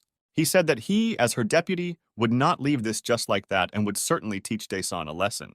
So he approached the men, asking if they wanted to work with him against Daesan. He added that together they would definitely deal with him and Ilhak by striking back. Then Chief Jang stood up and said that it was a great honor for them to work with him. He reached into his jacket pocket. He took out a lighter, saying that they would give him their full support and share everything they knew. However, he asked Wang Hao if he knew that director Bak Yi Bak Do Kyung was two different people. The boss lit a cigarette for him, and Wang Hao was surprised by his words, asking if it was true. He said that he heard that director Daiseng had a brother, but he died suddenly. Zhang replied that he did have a twin brother, but judging by the funeral, it was not so simple. He said that his brother is a special forces soldier, and his skills are also honed to the limit. The older brother was trained by the Yakuza, and later he became the leader of his own gang, and the younger brother joined the special forces. Identical people with completely different lives. The only thing they had in common was their appearance. Hearing about the similar appearance, a picture began to take shape in his head. But Wang Hao decided to ask what the boss was driving at. And he did not hesitate to share his guess, asking in response what if Bak Do-kyung is from Daesan. Not really who he says he is. He looked at the deputy with an interesting look. And then he continued, saying that under his guise there could be a completely different person hiding. Then Wang Hao remembered how during the fight, the guy suddenly changed his stance, and his movements became faster and clearer. He said that if it was really his brother Baek Yi-soo, then that would explain a lot. Tai-hyun was perplexed as he watched their conversation. He wondered what they were talking about, because how could Baek Do-kyung not be Do-kyung? But Wang Hao said that whether it was Do-kyung or not, it made no difference to them. He looked at those present, asking if he was wrong, but Zhang was in no hurry to agree with him. He said that in fact there is a difference and it is significant for those who care. Then Wang Hao asked what he meant by this, because of course they cared if the success of the operation depended on it. Then Zhang handed him the photo, saying that he meant the one with whose help they could shake off Daisang and rebuild it at your own discretion. There was a guy in the photo, but his face was not visible. Meanwhile, a rather interesting performance was beginning in Daesan, but Yuhua was categorically against it. She told Yisu and Shulan to wait because there was no point, but no one listened to her. Shulan was taking off her jacket, preparing for another fight. This time she wanted to see it through to the end. But Yuhua still tried to stop them. She ran up to her friend and grabbed her hand. However, Shulan threw her hand away and turned to Yisu, saying that if he wins, she will become his obedient dog. But if victory is hers, then they will put a leash on him. Yisu silently began to take off his tie. He shared the girl's idea, and the only one who disagreed was Yuhua. She asked what would happen if Shulan got hurt. But the untouchable replied that then it would be so because she did not plan to retreat, and neither did Yisu. He reached for the knife in his pocket, only to throw it on the floor, turning to Cha Yuhua. He told her not to worry because he would be easier on her friend. He could take her down with his bare hands. Then Shulan rushed into battle, saying that if he let his hand be chopped off, she might even let him live. She swung the knife, but Yisu managed to jump back in time. Her machete was longer and sharper than an ordinary knife. Then the girl raised her hand for another attack, but was very surprised when the guy suddenly attacked her. She didn't think that he would go on the attack so quickly because she had the advantage of weapons. She pulled her hand back, asking if he really thought he could survive this fight. After all, he wasn't just fighting with her, she was fighting for Master Van. No, for the entire Black Dragon Triad. She released the blade from her hands, but Yisu knew that it was only for a second, and now a new attack would follow. That's what happened, but he foresaw it, so he was able to avoid the collision, although it was quite close. He remembered how Wang Hao used a similar technique, a wide swing and long attacks. And even with a change in trajectory, she took it all from him and also mastered everything masterfully. Yisu continued to analyze it, thinking that in this case, he just needed to choose the right strategy. Meanwhile, the girl continued to attack him, asking where his courage had gone. She swung again for a long attack, and Yisu realized that this was his chance. He went to meet her. Then, just like in the fight with Wang Hao, he slammed his shoulder into her arm, preventing her from making a good swing. Thus, her attack was late, and he used this to strike back at her chin. It was also noteworthy that he hit with a hand, and not with a fist, as if to understand that he was not fighting seriously. The girl also realized this, but she only became angrier. It was the first time she had met such an opponent. However, Yisu showed that he did not intend to bother with her for long. Within a second, his fist was near her eyes. He stopped at the last moment, but it was clear that such a blow would have knocked out the girl. He asked how she now thinks whether he is ready or not, because now she has seen enough. He said that Wang Hao raised her and taught her everything he knew, and then asked why she left the triad for Cha Yuhua. His gaze suddenly changed, and he asked another question, asking if she had betrayed the organization. The girl stood silently for a while, but then replied that she had arrived in Seoul for one single purpose. This goal was to protect Cha Yuhua, and to this day she remains loyal to this order.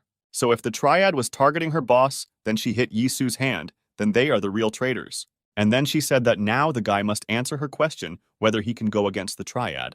Instead of answering, Yisu clenched his fist and aimed at her hand in which the girl was holding a machete. With one precise blow, he knocked the weapon out of her hand, just as Wang Hao had done to him a week ago. Yisu then responded to her, saying that of course he understands. It won't be easy to face them alone. And Shulan couldn't believe that he knocked the knife out of her hand so easily, and this angered the girl even more. Yisu, meanwhile, continued his sentence, saying that this is why he has already started sharpening knives for confrontation. But the untouchable did not know how to give up so easily, so she bent her leg for another blow to the head. She even made a small loop in the air to confuse him, preventing him from setting up his defense in time. And then, when she thought she had gotten him, she asked with a gloating smile how his progress was going. However, to her surprise, the guy was able to stop the attack at the last second, and her foot hit his forward outstretched hand. He replied that the successes were small so far, but already noticeable, and the names of these knives that he sharpened were Ilhak and Chonun. With these words, he gathered all his strength and spun the girl around, holding her leg, so that she lost her balance and fell. He pinned her to the ground with his knee, grabbed her by the throat, and swung her, saying that it didn't matter who stood in their way. Whether it was the Triad, Gorang, or the One Sync project, it didn't matter because they were Daisung. He spoke like his brother. Meanwhile, in the Incheon area, Su-ah was waiting to meet one person because it was very important. She wasn't entirely sure whether he would come at all, when suddenly a car parked near the building where she was standing. Seeing who came out, Su-ah thanked those people, saying that she appreciated that they were able to give her time. Chairman Lee Seung-min and Choi Jong-ho got out of the car and could not help but respond to the girl's request. But they asked why they had to go so far, to which Su-ah replied that she would tell about everything later.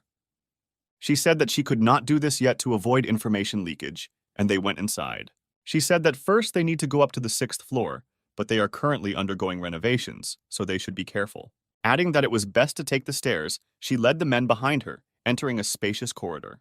In appearance, it looked like an ordinary office, but the doors Su-ah led them to looked unusual. There was a fingerprint scanner on them, and the girl put her index finger. The doors opened. It was a small room, more like a hospital bed, because there was a bed in the center. It was covered with a curtain, but they were able to distinguish the silhouette of the person who was lying there. This was also a man. Seung-min suddenly remembered the words of director Dae-sun, who said that he would somehow introduce them to one person. Apparently, this was the one they were supposed to meet. Su-ah opened the curtain and they saw him. Their faces expressed surprise, because the man who was lying on the bed looked exactly like Director Baek. Su-ah turned away from them. It was hard for her every time she saw the boss like this, so she went to the window. Seung-min looked at the man for a moment and then asked if this was the real Baek Do-kyung. Jong-ho said in surprise that he was in Seoul now, but Seung-min replied that in that case, it was his brother. His twin brother Baek Yi-soo was in Seoul, and the man in the hospital bed was the real Baek Do-kyung. Then Jung-ho asked So-ah how they held the funeral then, but the girl replied that Do-kyung did not die. He was seriously injured and fell into a coma, but his heart was still beating, albeit weakly. That's why she was still looking after him. Her voice trembled, and Jung-ho apologized for making him remember this. Then Su-ah said that until Mr. Do-kyung wakes up, no one should know about the true state of affairs. So she was forced to ask them for a favor, and then she took out the photo and showed it to them. She said that Principal Baek's Japanese name is Oyama Ryugasaki, and the story is related to the Oyama Gumi clan. More precisely, with its head, she said that they thought for a long time whether it was worth inviting them to Seoul at all. Since the current Baek Do-kyung doesn't look anything like Oyama Ryugasaki, they made Yisu look like him as much as possible. However, if the Oyama Gumi find out about this, they will certainly take the bait and rush here themselves. So it was. Men in suits were already leaving the airport. One of them was dissatisfied with the attitude of the Koreans towards them. He said that even dogs meet their owners, but here not only did no one meet them, but it was also unclear where to go. This guy said we need to remind them where they belong so they will have more respect for the boss. His name was Oyama Shogo. He was a member of the Oyami Gumi clan, deputy head and second in strength, and Shogo was also Do-kyung's sworn brother. In Tokyo, Japan, in the heart of Roppongi, a luxury hotel with 16 floors was located. Suddenly, a man ran out of it who seemed very frightened by something because he even called the police. He told cops that someone was screaming in the top floor suite, and when he tried to enter, a man with a knife blocked his way. Then the inspector asked him to calm down and give information about the guests, but he said that he was sure that they were the Yakuza. Hearing this, another policeman said that they were completely crazy because this was the center of Roppongi. But the inspector thoughtfully said that the man should have told them about it right away if he was absolutely sure. Together, they prepared to go upstairs, but the police said that it was better for the man to stay downstairs. The inspector said that they would try to come to an agreement, because if this was really the Yakuza, then everything was not so simple. However, his young colleague thought otherwise. He pulled out a gun and entered the floor, telling everyone not to move. There were two men standing in the hallway who were armed, and the policeman told them to drop their knives. But they only laughed, asking if he really threatened them, and the inspector realized that the matter smelled of kerosene. He told his partner to stop it, but the guy, whose name was Matsuda, shot at the ceiling. He addressed the men, saying that it was a warning shot, so they had better listen to him. Then the inspector put his hand on his shoulder, asking if he really didn't understand what he was doing now. They heard someone coming out of the room in the corridor and heading towards them, leaving bloody footprints behind them. The guy who came out to them was Oyama Shogo. He was wearing a white robe stained with blood, and he was holding a katana in his hand. He said he heard a shot and asked who did it, and then saw the police and looked at them with contempt. He walked towards them, dragging his katana across the floor, and said that shooting at the hotel was extremely incompetent on their part. Then Matsuda aimed at the guy, but the inspector hastened to stop him, saying that he was crazy. He explained to the guy that they had received a call, and they had to respond, but they did not know that Oyama-san was here. After listening to them, the guy said that in this case, he would cooperate, because after all, his clan was to blame for this. He turned around, telling the police to follow him because he would take them to the crime scene. Matsuda angrily asked the inspector why he was so polite to the potential criminal. But the man told the guy to calm down, because if you don't breathe right next to this man, then they will immediately end. He led them into a room where everything was littered with the corpses of people who had apparently been killed by the head of Oyama-gumi. Then the guy explained that some bunch of scum had dared to tarnish the name of the Oyama clan, and now they saw what it led to. Near him stood two more men, also armed, and on the floor there was a red pool of blood from dead people. Shogo said that he had already reported everything to their superiors, but there were other guests at the hotel. He did not think about it. He added that he would sincerely apologize to them, saying that the hotel belonged to his family and he was probably too relaxed. Then the inspector said that since those at the top already knew about everything, they would settle the situation themselves, but Matsuda did not agree. He screamed, was the guy really going to get away with a simple apology after all? They had killed so many people. Shogo looked at him saying that he must be new and addressed him by name. He asked Matsuda to explain one thing to him, asking if it was forbidden to kill people in a hotel. He placed his blood-stained hand on his shoulder, telling him to stop talking and listen to him. There was so much blood everywhere, and he asked who would kill people in their home if there was a hotel where it was not prohibited. After all, it was better than spreading dirt at home. He looked at him, asking if he didn't agree. He wanted to say something else but was distracted by the ringing of the phone, which was vibrating on the table. The guy walked towards him, taking his hand from the cop's shoulder. He did it especially slowly so as to leave a mark.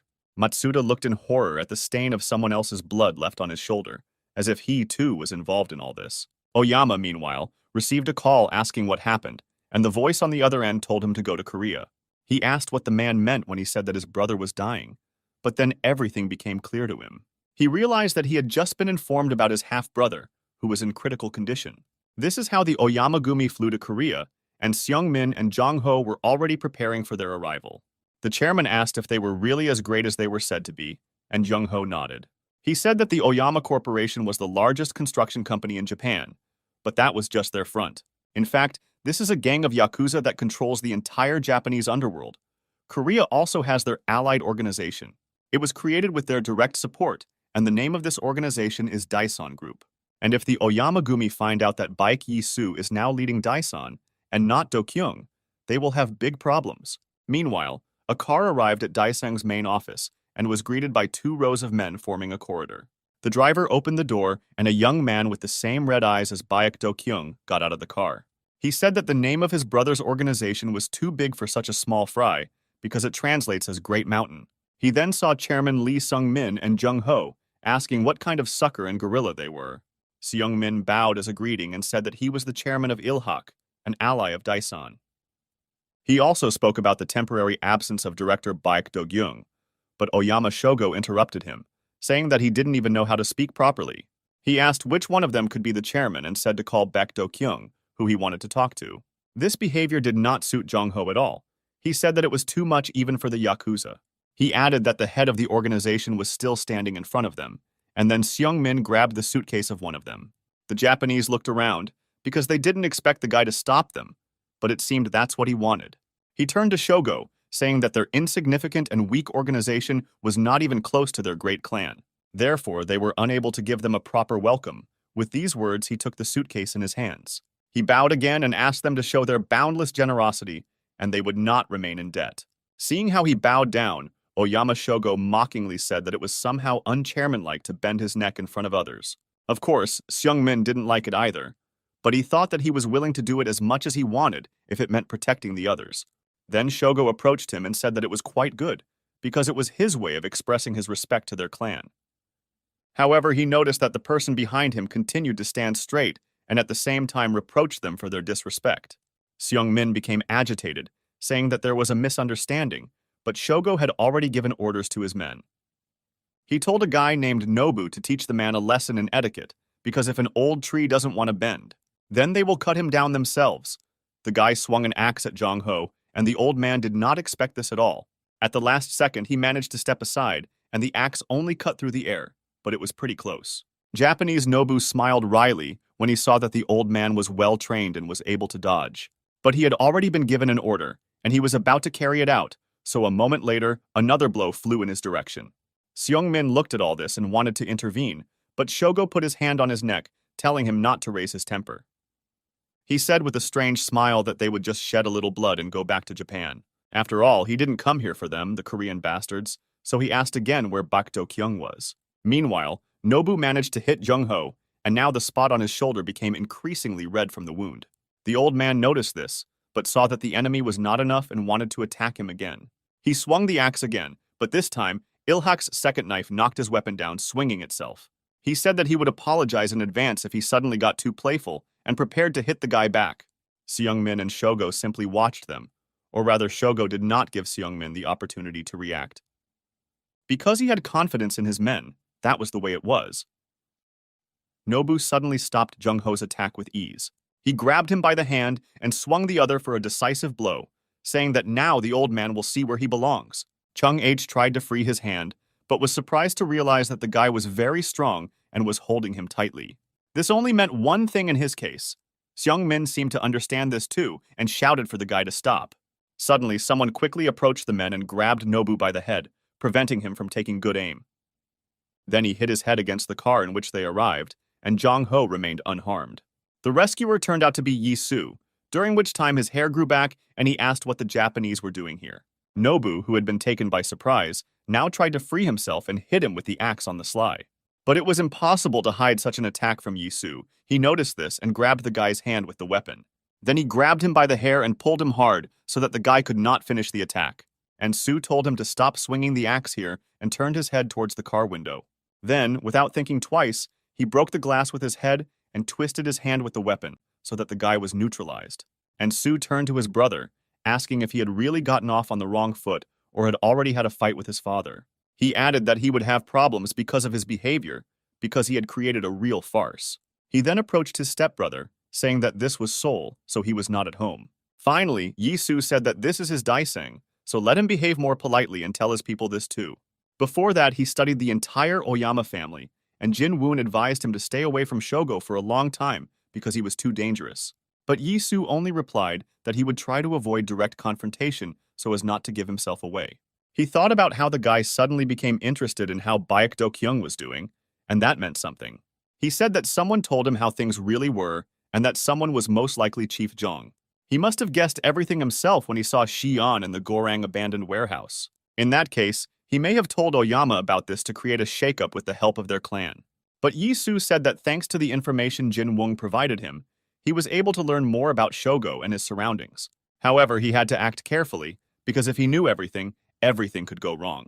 Then he added that he would try not to provoke the Japanese, and now one of his men was lying on the broken car window.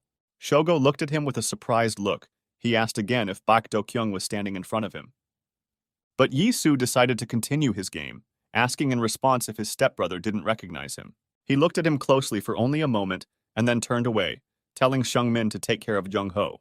The chairman was about to answer something, but Yi-soo interrupted him, saying that his brother couldn't wait to see him. And Shogo still stood and silently looked at him, because he didn't fully believe that this guy was Do-kyung. He had the same face and traditional Japanese-style tattoos, so he was hesitant. Because at the same time, for some reason, it seemed to him that something was wrong. But what exactly he did not yet understand. Shogo turned to Seung-min, asking if his brat brother was the boss of the chairman himself. He said that in this case, he was at a loss, because how can someone who bears the surname Oyama grovel before someone? But Yi-soo told the guy to stop lying because everything was wrong and don't let him piss him off. He began to straighten his tie, saying that he simply could not bear to be in Japan, and he left. After all, while his brother was watching his every move, for some reason imagining himself to be in charge, he could not remain there calmly. Now Shogo no longer doubted. He said that Do-kyung was in his repertoire, just as stupid and reckless. Although he might have been ashamed to behave this way in front of the clan, because there are certain standards of etiquette. Such behavior cannot be tolerated, and the guy in the purple jacket, as if on cue, pounced on him. From somewhere he got a knife, and he swung it quite quickly near the director's neck. Yi-soo managed to jump back, but the attack was clearly intended to finish him off, and this was alarming. He recognized this guy. It was Ishizuka Kaido, Oyama Shogo's assassin. He remembered studying his dossier. It also said that he had never met Baek Do-kyung in person, so he grabbed the guy's hand. He asked if he wasn't higher than him in status, because he saw him for the first time in his life and did not show a drop of respect. And Sue said this in Japanese so that the guy would understand, but he only swung his foot at his head instead of answering. Then Yi-soo realized that the guy didn't give a damn who he was, and if this was the case, then Shogo definitely suspected something. He looked at him, saying that he was probably angry because Do-kyung was rude to him. Then Yi-soo realized that now he had to show who was in charge, because his status depended on it. His hand was already reaching for the knife, but at the last second he realized that it was better not to take it out. After all, then he would give himself away, because Shogo knew exactly how his half-brother fought. In this case, all he had left was a fistfight, when suddenly unexpected help came to him. It was some guy in a white suit who blocked Ishizuki's blow with his elbow. Then he deftly grabbed his hand, and with a precise movement twisted it, taking out his constant karambit. He also hit the guy just above his calves, causing him to lose his balance and drop to one knee. Shi-on said contentedly that it looked like the guy was a beginner because he couldn't counter such basic techniques. His own hand had already healed, and now he could again fully fight on Taeson's side, protecting his boss. Shogo, who was watching all this, was surprised to think that there was someone in Korea who was capable of neutralizing Kaido so quickly. Meanwhile, Nobu, who was thrown onto the car, came to his senses and was now very angry with Do-kyung. The Japanese thirsted for revenge, because he had not yet had time to show the enemy everything he was capable of, so he looked at him angrily. However, his view was blocked. At first, the guy didn't even understand what it was for him, because the man was just standing there. This man turned out to be Jin Woong, who noticed that he had woken up and wanted to attack Director Daesang. But the guy didn't plan to change his goal. He grabbed an axe, telling the big guy to get out of the way. He was almost the same height as Jin Woon, and his physique was also strong, which made him a strong opponent. Shi-on also saw this sight, surprised by the face of this Japanese, because he was almost the same as the gorilla uncle. But this turned out to be his mistake. When he looked away, Kaido took advantage of this and swung his blade at him. This caught Shi-on by surprise, but thanks to his quick reflexes he was able to dodge, although the guy had now broken free. There was a mark on his cheek because the knife still touched him, but he was surprised by something else about this Japanese. He was able to free himself because he twisted his arm and escaped his grip. Shi-on said that he was not a timid person. Nobu, meanwhile, grabbed his shoulder and pushed it back so that the sound of bones could be heard. It was creepy. Then Yi-soo for some reason took out a lighter that once belonged to his brother, and then got it from Su-ah. Shogo also saw this. He strangely put his chin forward, looking thoughtfully at his stepbrother. Nobu was already stretching his hand, preparing to attack Shi-on again, and he asked if it really didn't hurt him at all.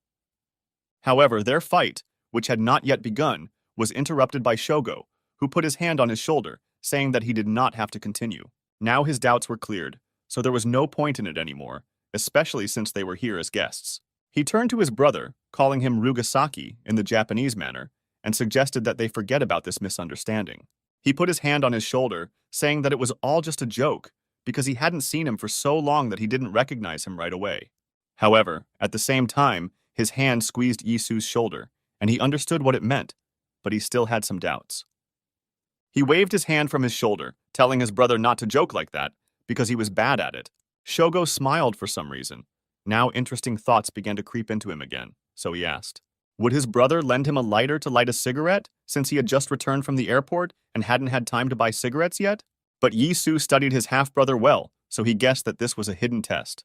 He asked if the guy really started smoking after he left, and he replied that it was something like that. Then Yisu handed him a cigarette, and he put it in his mouth, saying that his brother seemed to have no idea.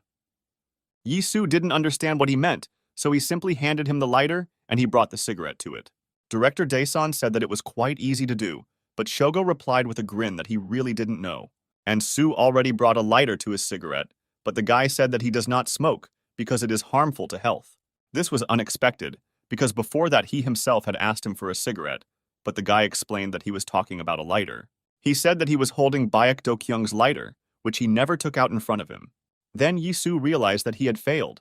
Because he did not know about this fact, he stood silently and listened to the Japanese in surprise.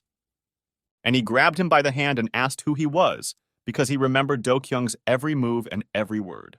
All because they were disgusting to him, every single one of them, because he knew him better than anyone else. He remembered all this because he couldn't stand him, but then he let go of his hand, saying that he was impressed. He turned to Yisu and said that this performance was worthy of praise because he almost succeeded in convincing him. So the fake Baek Do-kyung was great, and Shogo gave him credit, although it didn't make it any easier for Yisu. And then something happened that no one expected. Seung-min, who was standing behind, thought that director Daesong had screwed up, because Shogo extended his hand to him, saying that he was leaving, but since he was the chairman, he had to say goodbye properly. Seung-min replied that he apologized and they would be more welcoming next time. He noticed that the Japanese was extending his left hand to him, which was considered a symbol of tenderness and purity. But instead of shaking Seung-min's hand, Shogo grabbed his hand and pulled him along, saying that there was no need to apologize. He suddenly squeezed his hand tightly and placed it on the hood of the car, and then Seung-min felt something was wrong. The Japanese extended his hand back, and Nobu gave him his blade, which he swung and began to laugh. Now everyone clearly understood what he was going to do, but no one could move from unexpected horror. Oyama stuck the knife into the chairman's little finger. He aimed clearly at the beginning of the phalanx, so that the finger was cut off. Seung-min looked at his own hand for a while, his reaction a little late due to the painful shock. A second later, he screamed throughout the street from unbearable pain where his little finger had been the previous morning. It took Jung-ho and Jin-woon more time to come to their senses. They were still stunned. The same applied to Shi-on and Yi-soo. The latter refused to believe what the Yakuza had just done. Scarlet blood flowed from Seung-min's wound, and his little finger fell on the hood of the car. Shogo just smiled contentedly. He repeated himself, saying that he shouldn't have apologized because what he just did would be enough. The Yakuza called it yubitsume. It was the voluntary cutting off of an entire finger as a sign of devotion and repentance. He reached for the handkerchief in his breast pocket, saying that they dared to deceive the great Oyama clan, and for this there was retribution. He carefully took the chairman's severed finger, smiling sarcastically. According to Japanese tradition, yubitsume was always started with the little finger and ended with the thumb. Meanwhile, Yi-soo and Shi-on recovered from their shock, and the latter proposed to finish off the Japanese, saying that it would be best. Jin-woong and Jong-ho seemed to completely agree with him. They also clenched their fists, preparing to fight. Jong-ho knew Seung-min from his early years, and never thought that he would have to witness such a terrible act.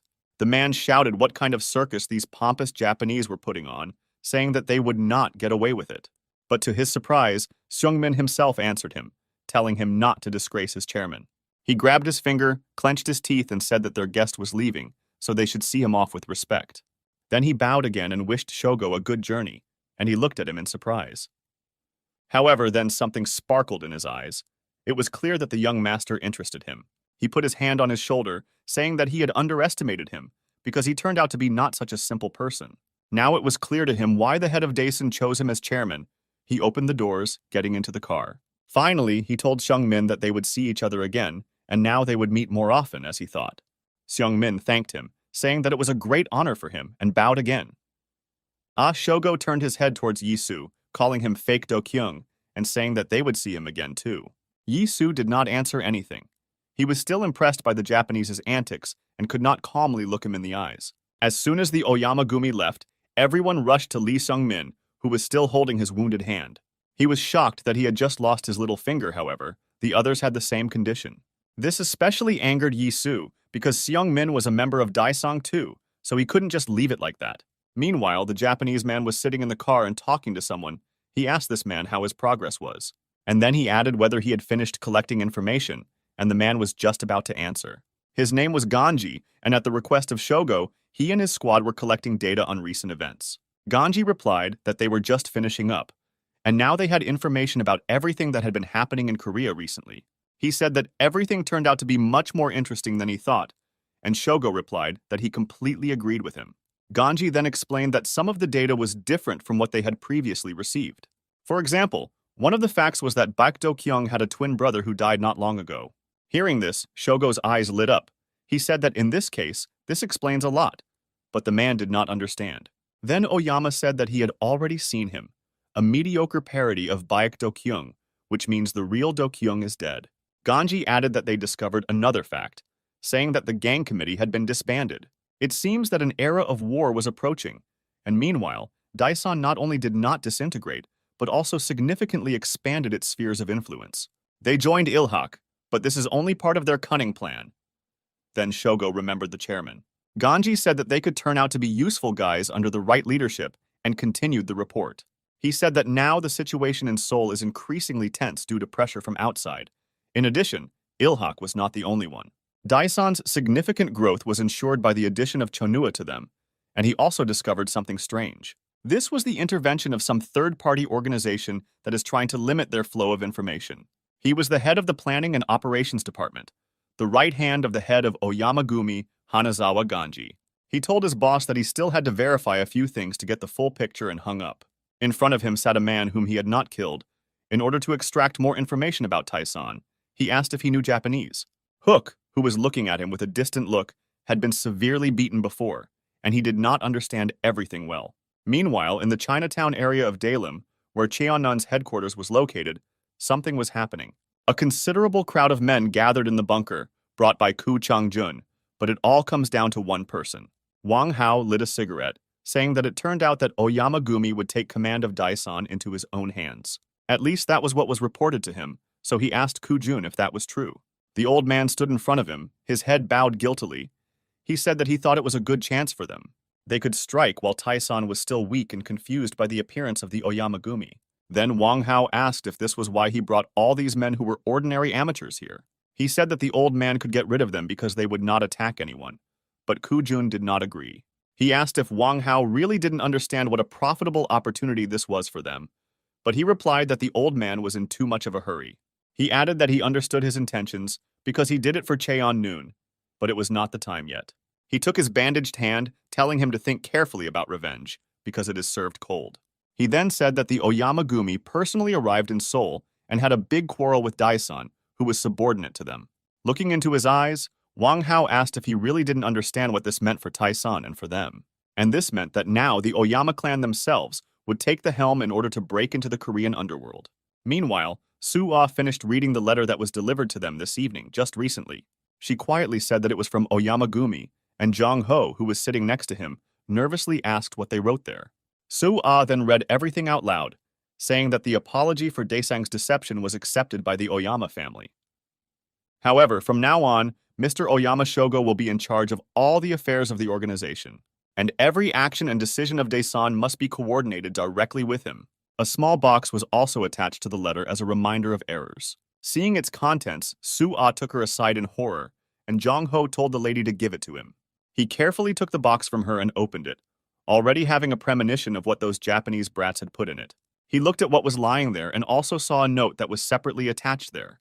It said that it would keep them from repeating previous mistakes, and the box contained Seung-min's finger.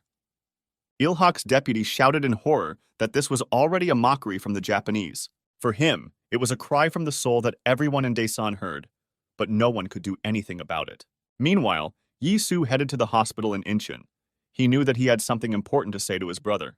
There was no one on the floor, so he could have privacy and say his last words on behalf of the fake Do Kyung. This was not an easy chance for him, but he had already thought about it and still wanted to tell his brother about it. He twirled his lighter in his hands, talking about all the events that happened to him during the time when he became his copy. Yi-soo said that he was even disappointed because he thought that he could skillfully pretend to be him. By posing as his brother, he wanted to protect his organization, but now he saw that he had failed. Everything went wrong, and with the arrival of Oyamagumi, new problems were added. Given all this, it was clear that he had failed, and now Daison faced the end as an independent organization. He put the lighter in his brother's hand, saying that he made a bad actor, and he asks for forgiveness for this. Near Yi-soo lay the bag that he brought with him to the hospital. Its contents turned out to be his military uniform. He took it out and changed clothes right in his brother's room, telling him that now he would do everything his own way. When he finished and left, Shion was already waiting for him, who was also wearing his Special Forces uniform. He saw the captain's face as he left the room and asked if everything was all right with him. To this, Yi-soo replied that what happened had a sobering effect on him, so now they are changing plans. Shion asked how far they could go, and the captain replied that since everything was revealed, there was nothing holding them back anymore. Now they will destroy everything in their path, and with these words they headed towards the exit. Shion put on his mask and hood as he usually did, and asked what their first goal would be. And Su said that first they must deal with Oyamagumi, and he will deal with Shogo personally. He said that he would strangle this bastard with his own hands because he was the ultimate idiot. Meanwhile, at Taison's main office, they were already preparing to meet representatives of Oyamagumi. Jin-woon knew what they had to do now. He buttoned his jacket and headed towards the main entrance. The name of their organization translates to Great Mountain, but even if they called themselves Great Mountain, the Oyama clan still towers over each of them, because that's why they were the main leaders. The men from Daison's ranks gathered in the hall, as well as the Japanese who had also arrived to greet their boss. The door swung open, and the one whose idea it was to organize all this entered the building. Oyama Shogo walked along the red carpet, feeling like a winner, because now Daison was completely under his control. Indeed, in comparison with the even steeper peak, Daison was more like a small, awkward hill.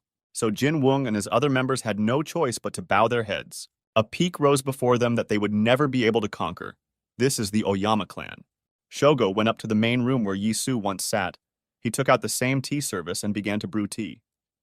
It was a little strange for him to see such tea, because Japan was famous for its plantations, and this kind of tea was not grown there. Seung-min was sitting next to him on the sofa, and Shogo turned to him, asking how his hand was.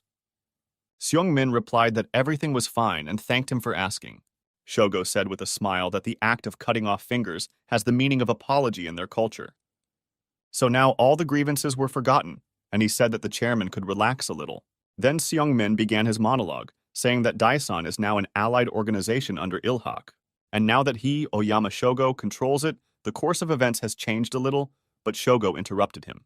He told the guy not to worry about this, because everything would remain as it was. Moreover, it would not be difficult for him to remake Daison for them.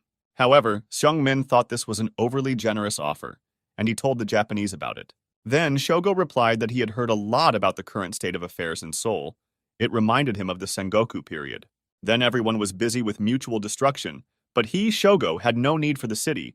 He just wanted to leave a trace of the Oyama family here. Thus, the words will go to him, and Seoul will go to Chairman Seung-min and his organization Ilhak. With these words, he poured him tea, and the guy sat in silence, still not fully trusting the Japanese's words. But Shogo continued, saying that Oyamagumi would make him an excellent ruler of these lands. Seung-min looked at his reflection in the cup. He thought about Oyama's words, but did not say anything yet. He sat there for a while and then slowly took the cup and raised it to his lips, collecting his thoughts. He already knew what to say, but before that he took a sip of hot tea so that his words would not seem rushed. Then he suddenly looked seriously at Shogo, who was watching him with interest and waiting for an answer. Seung-min put the cup on the table, saying that the words about an excellent ruler sounded respectable. However, it will not be so simple, because the underworld of Seoul is a very complex thing. This answer surprised Shogo. But then he laughed lightly, saying that he understood what Seung-min was saying, but it was only complicated in his understanding. But they are Oyamagumi. There are no restrictions for them. They always get what they want, and people obey them. He asked if Seung-min had ever heard the legend of Oni. These were Japanese man-eating monsters who lived in hell. So, one of them was in their clan. Sometimes, some organizations do not want to obey the Oyamagumi. One day, A similar unruly group attacked one of their fighters, and it was a mistake. Because this man was a real Oni, only he lived in the ordinary world with ordinary people. All 9 of those who dared to attack him were literally torn to pieces.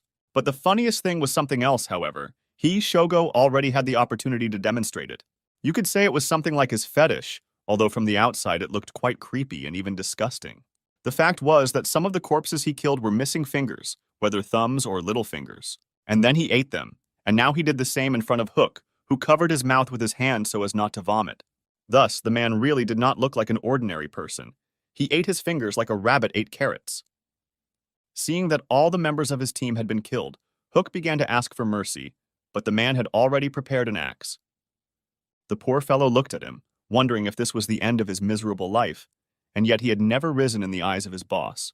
The Japanese Oni swung, anticipating new blood and fresh fingers, even though Hook had few of the latter left.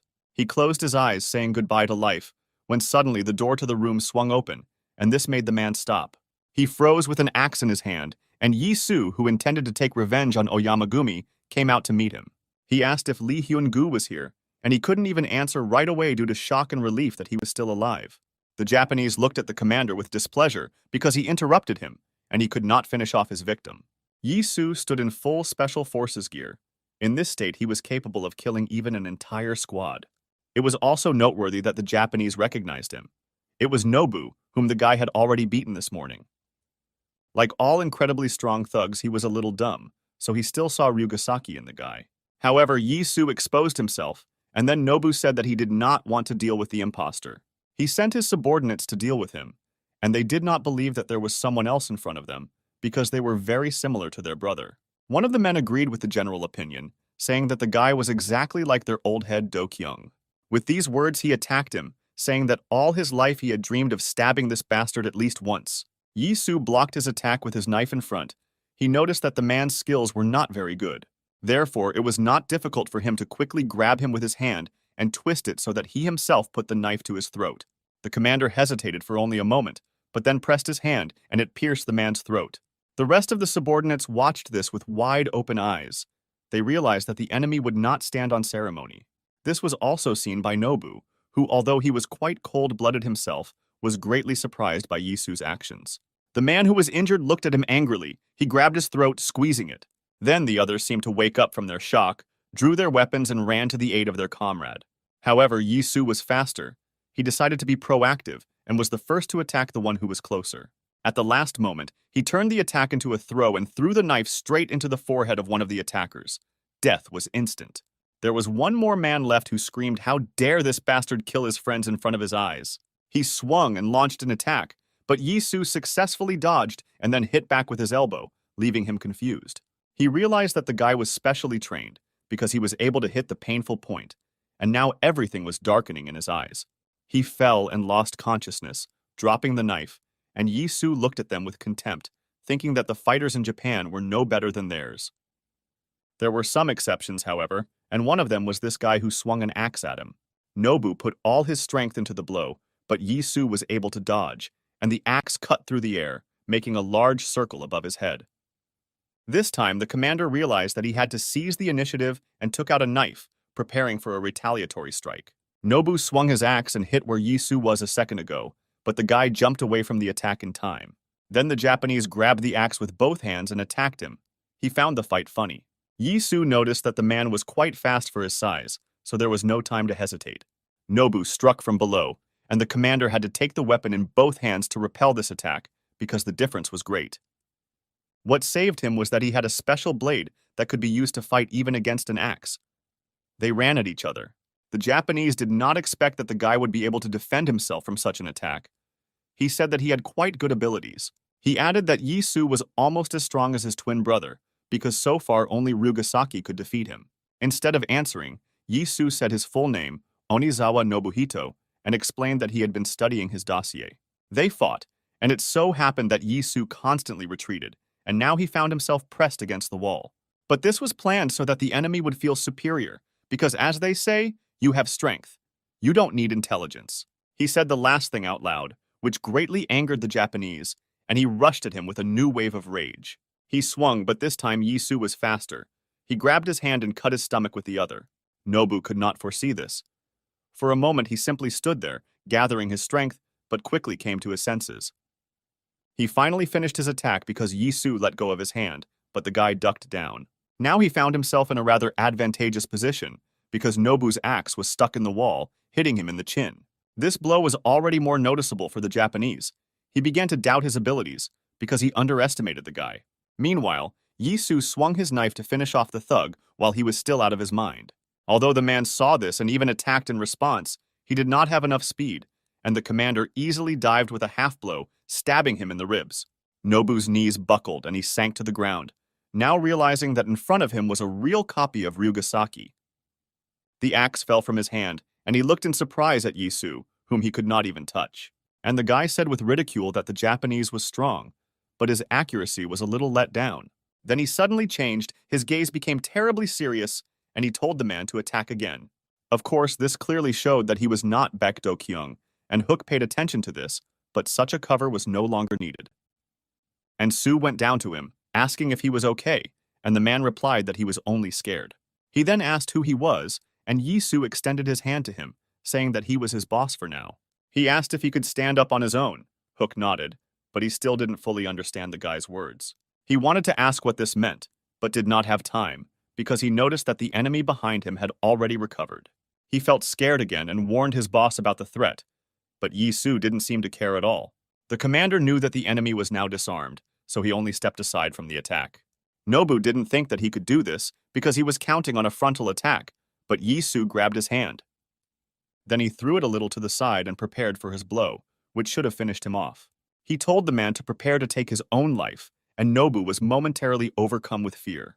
But it was too late. Yisu threw him down, and he crouched down to jump, preparing for the decisive blow. He jumped back, and while the Japanese was still falling, he found himself in the air above him, swinging his leg. Then he unleashed his blow, which hit the opponent's leg, after which he could no longer get up. At the same time, Yisu hit him in the head with his hand, and with the last of his strength he tried to maintain his balance, but evenly. Both of them landed, but Yisu was the first to do so, so he was already preparing for the next blow. Nobu was not himself. He was no longer thinking clearly, and understood that one more such attack would be the end for him. And Su didn't wait for him to recover. He kicked him right in the jaw, and that should have been enough. The Japanese fell to the ground with a roar. Now he was no longer able to even get up, which meant his defeat. This whole scene was observed by Hook, who increasingly doubted that it was director Baek Do-kyung in front of him. The guy's style of wielding a knife had changed, and he was also good at fighting techniques, which Hook couldn't say about Do-kyung. But he thought that now it was not important, because the main thing was that the enemy was defeated. But here he was mistaken. Nobu told the guy that these were all cheap tricks that he would never use to defeat someone like him. And Su was even a little surprised, because he thought that the enemy would not get up again, but he turned out to be a tough nut to crack. Despite his wounds, the Japanese pounced on him and spread his arms, as if he wanted to knock him down, as if in a fight. However, the man forgot about his advantage. The guy still had a weapon, and he simply used it. He waited, and when the enemy came close enough, he attacked him in the head, and he winced in pain. Now Nobu was seriously angry. He didn't care about his wounds. He wanted to hit him at least once. Just once, but Yisu dodged all of his attacks, and this was truly amazing for the Japanese. Moreover, he hit back, and his blows were always strong and clear, the same this time. He hit his opponent in the jaw and then in the stomach, and this time Nobu even started bleeding from the mouth. He clenched his teeth, thinking that even if he died here, he had to touch this lousy freak at least once.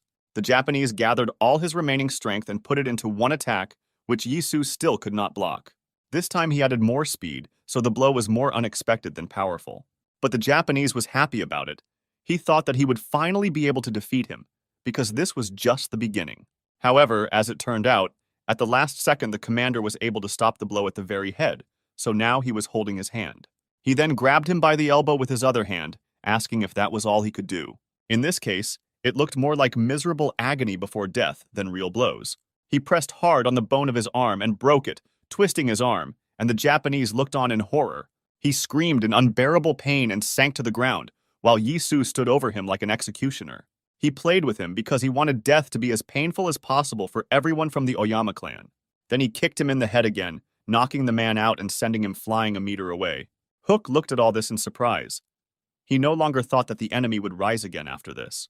Nobu was on the verge, It seemed that a little more and he would lose consciousness or even die, but this did not suit Yi-Su. He pressed his face to the floor with his knee, telling him not to dare to pass out, because he was not finished with him yet. He stuck a knife into his hand and told the man to get up and continue to fight, because this is not the end. He had a lot of questions for him, so he couldn't just die, leaving him without answers. He said that Oyama Shogo caught him for the lighter, saying that Do-kyung never took it out in front of him. So what did he mean? Yi-Su asked the man and pressed the knife harder on his hand, and he screamed even more. He quickly spoke, explaining that it was the symbol of the Oyama Gumi, a shrine that freaks like his brother had no right to touch. Hearing that it was the Oyama Gumi symbol, Yi-Su took the knife out of his hand. Now it became clear to him. But he couldn't just leave, so he said that he would take something else from the man and swung again. Nobu didn't even have time to react before Yi-Su brought the knife right down on his finger, cutting it off, as the Japanese had done with everyone before. He couldn't even scream. He was so weak already, and Yi-Su said that he accepted this as an apology. After all, isn't that what Shogo said when he deprived Sung-min of his little finger? Now he will cut off all their fingers. Nobu was overcome with despair and said that he swears that today the guy will regret throwing around words. He jumped to his feet and screamed that he would tear him to pieces, and then swung his bloody hand. But even without that, it was clear that he had lost this battle, and Yi-Su reminded him of this by hitting him on the head. It seemed that this blow was the last, because everything swam in the Japanese's eyes. He could no longer continue. This was also noticed by Hyun-gu, who was already convinced that the person who saved him was someone else. But Yi-Su didn't explain anything to him, saying that they were moving out immediately, so let him get up. The man didn't need to be told twice. He jumped up and said that he was ready, for some reason calling the guy captain. However, he still liked one detail. He noticed that he said to move forward, as if he had given an order. Perhaps he was even an infantryman. Meanwhile, Yi-Su was already dialing Su-ah, thinking about the lighter. The girl was just going up to the hospital to visit her boss when Yi-Su called her. She asked what happened and he told her briefly about the lighter, which was the symbol of the Oyama Gumi. Su-ah replied that she, of course, knew the lighter itself, but to answer his question, she needed to remember something. She said that she had just arrived at the hospital, and at that time a car stopped behind her, also near the hospital. But the people who were sitting there did not come to visit one of their family members. Ganji was driving. He had been watching the girl all this time, collecting information, and was surprised when the surveillance led him to the hospital. He asked himself why Baek Do-kyung's secretary, Yu Su-ah, came here since she didn't look like she was in trouble. He signaled to the other members of his squad to also drive to the spot, and now they got out of their cars. Ganji thought that it would not be superfluous to follow the girl, because something suggested that she had come for a reason. He threw some edible balls, most likely drugs, and said that he would find out everything himself. Su-ah, meanwhile, had already gone inside and was going up the stairs because she was trying to avoid elevators. She was still talking to Yi-Su, asking about the true meaning of the lighter he mentioned. The guy asked her to get information about the Oyama Gumi symbol, because that's what Shogo caught him on. But the girl replied that she was not sure that she would be able to do this, because it was not so easy. She said that all she knew was that Director Beck always carried her with him and treasured her very much. Then Yi-Su suggested that perhaps it was what was engraved on it, because he remembered it.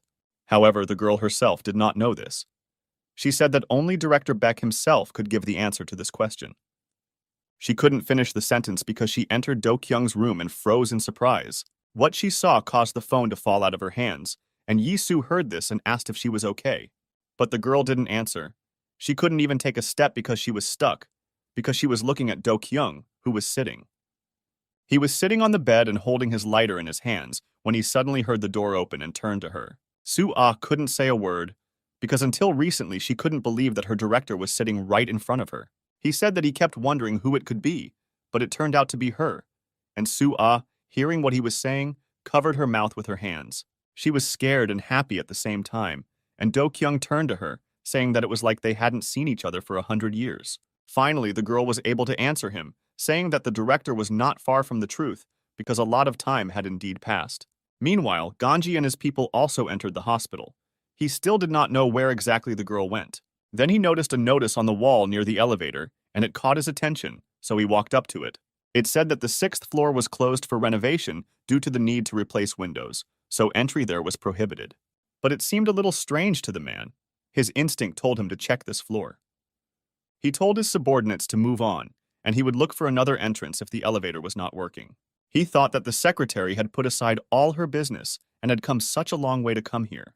There was definitely something wrong here, and he wondered what Tai-san was hiding, but they would soon find out everything. Meanwhile, Su-ah was talking about all the events that happened while Director Bayek was in a coma. Du Kyung listened to the news and did not hide his disappointment. He was especially surprised by the latter. Su-ah said that the committee had disintegrated, and Oyama Shogo had taken over its organization literally the day before. Then Do Kyung tried to get out of bed, saying that he had no time to lie here, but the girl said that there was no point. He added that he needed rest and peace, so she would call the doctor and let him lie down and not get up. He couldn't overexert himself because he was just coming to his senses, and all other matters could wait. She said that he could rely on them for everything, but she didn't know that the Japanese were already climbing the stairs. They entered the floor through the fire door, but were met there by Jin Woong, who came with his secretary.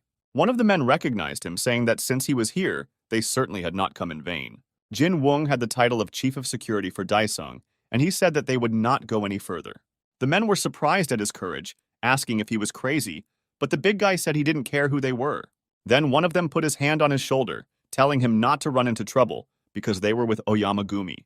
He asked who he works for, because no matter how much he barks, the owner still won't hear him or praise him. But the man didn't know that in front of him was Daesung's most loyal man. Jin Woon grabbed his head. The big man said that he had nothing to fear from such brats, and then hit the man's head on the floor. The rest of the Japanese did not expect this. They stood in surprise, still not believing that he dared to attack. They started to pull out knives, but they were too late, and Jin Woon was able to easily dodge and hit the next one. It was not for nothing that they called him the Daisen Rock, because his blows were like a hail of stones, and the Japanese felt it well. There were 3 of them, and now there was only one left, who already seemed to have changed his mind about fighting him alone. He grabbed the knife with both hands and shouted that the thug would regret attacking their clan. To this, Jin Woon replied that he had enough regrets, because he was once unable to protect his director. With these words, he approached the man and grabbed his knife with one hand, and he backed away in fear. Jin Woon continued, saying that a dog that is unable to protect its owner is worthless. And now he said that it was the turn of the Japanese to prove their loyalty to the clan with which they were hiding so much. The man's legs gave way and he fell to the floor, looking at the big man from Daesan, who now seemed even bigger. But Jin Un was not only tall but also strong.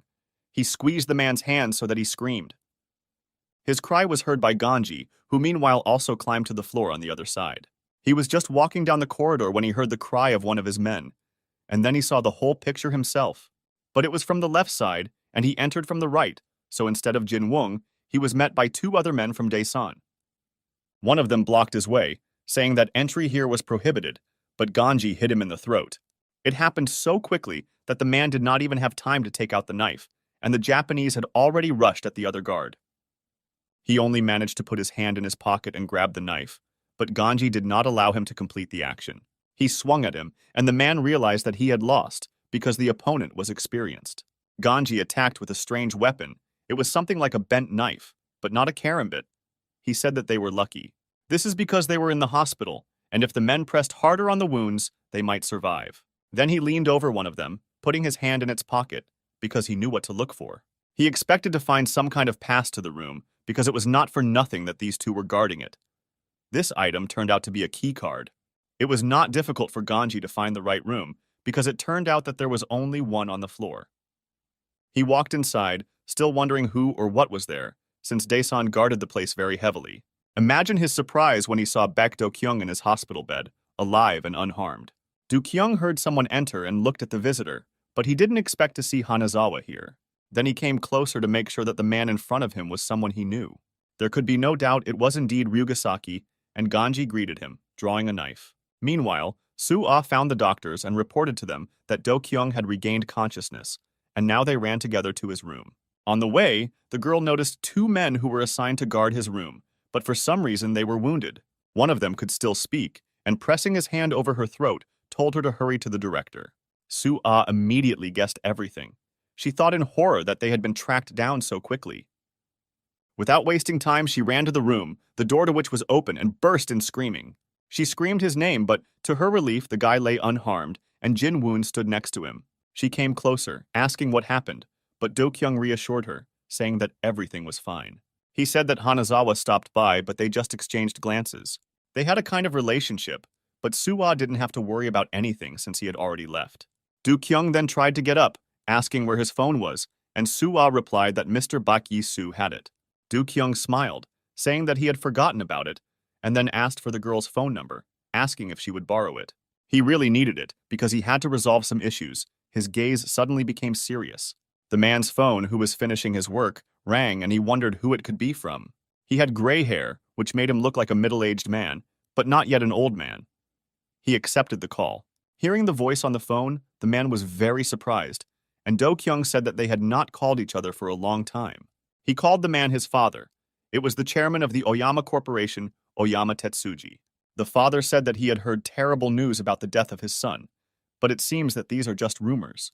However, Do-kyung replied that these were not rumors at all. Baek Do-kyung was really dead. He continued, saying that from now on he will live as Oyama Ryugasaki. There was a pause for a second. Tetsuji then said that it seemed like he had made a difficult decision because he had decided to follow his father's wishes. Do-kyung agreed, saying that it was so, and now he will become the next boss of Oyamagumi after his father.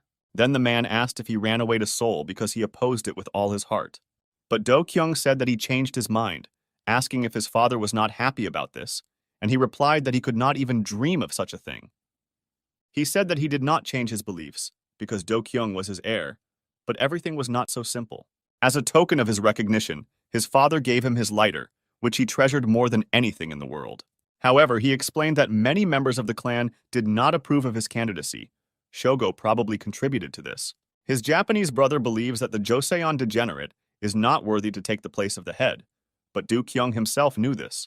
He said that, to be honest, he didn't care which of them would lead the Oyamagumi, but Shogo had crossed all boundaries. He raised his hand against his loved ones, and his father should know that this was the most terrible thing that was fashionable for him to do.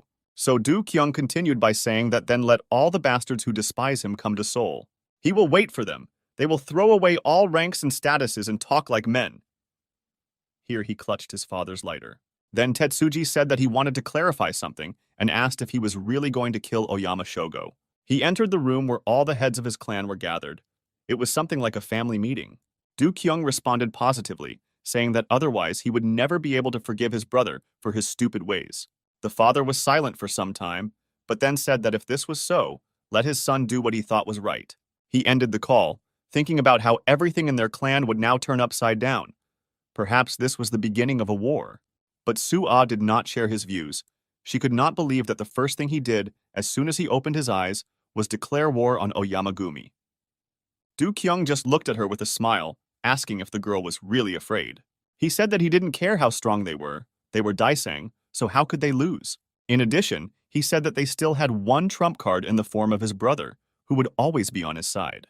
Ah Yi-soo rushed to the hospital as soon as Soo-ah stopped answering her calls. He was extremely worried.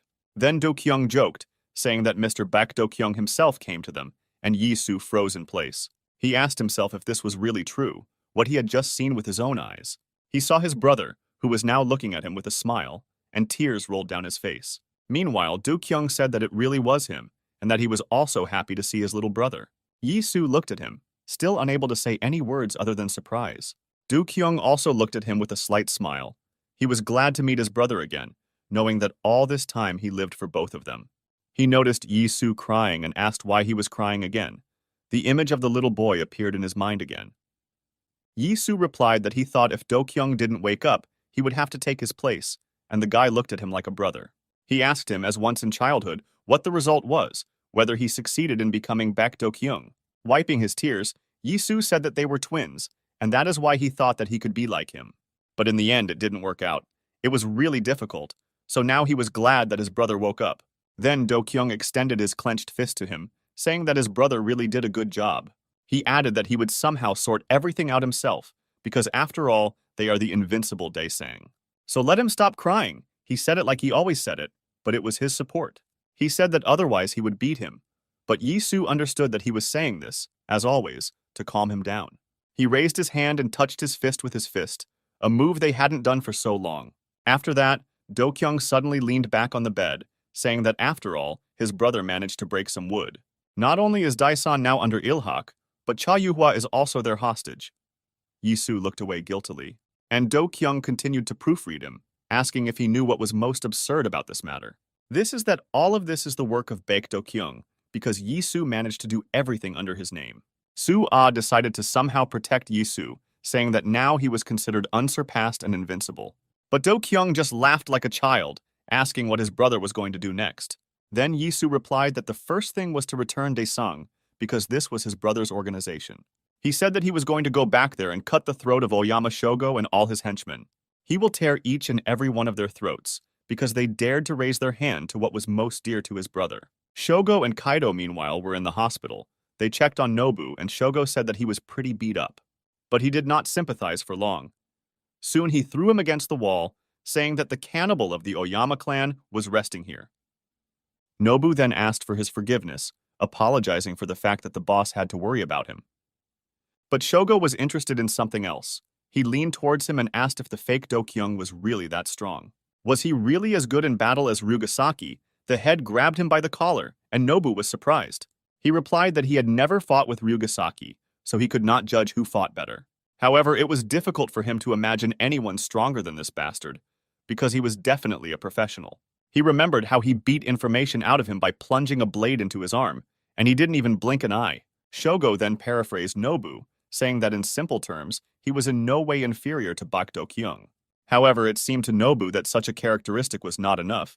He said that the guy was a real monster. Hearing this, Shogo smiled, because he definitely did not expect this. It turned out that the fake Yi-soo was not an ordinary guy.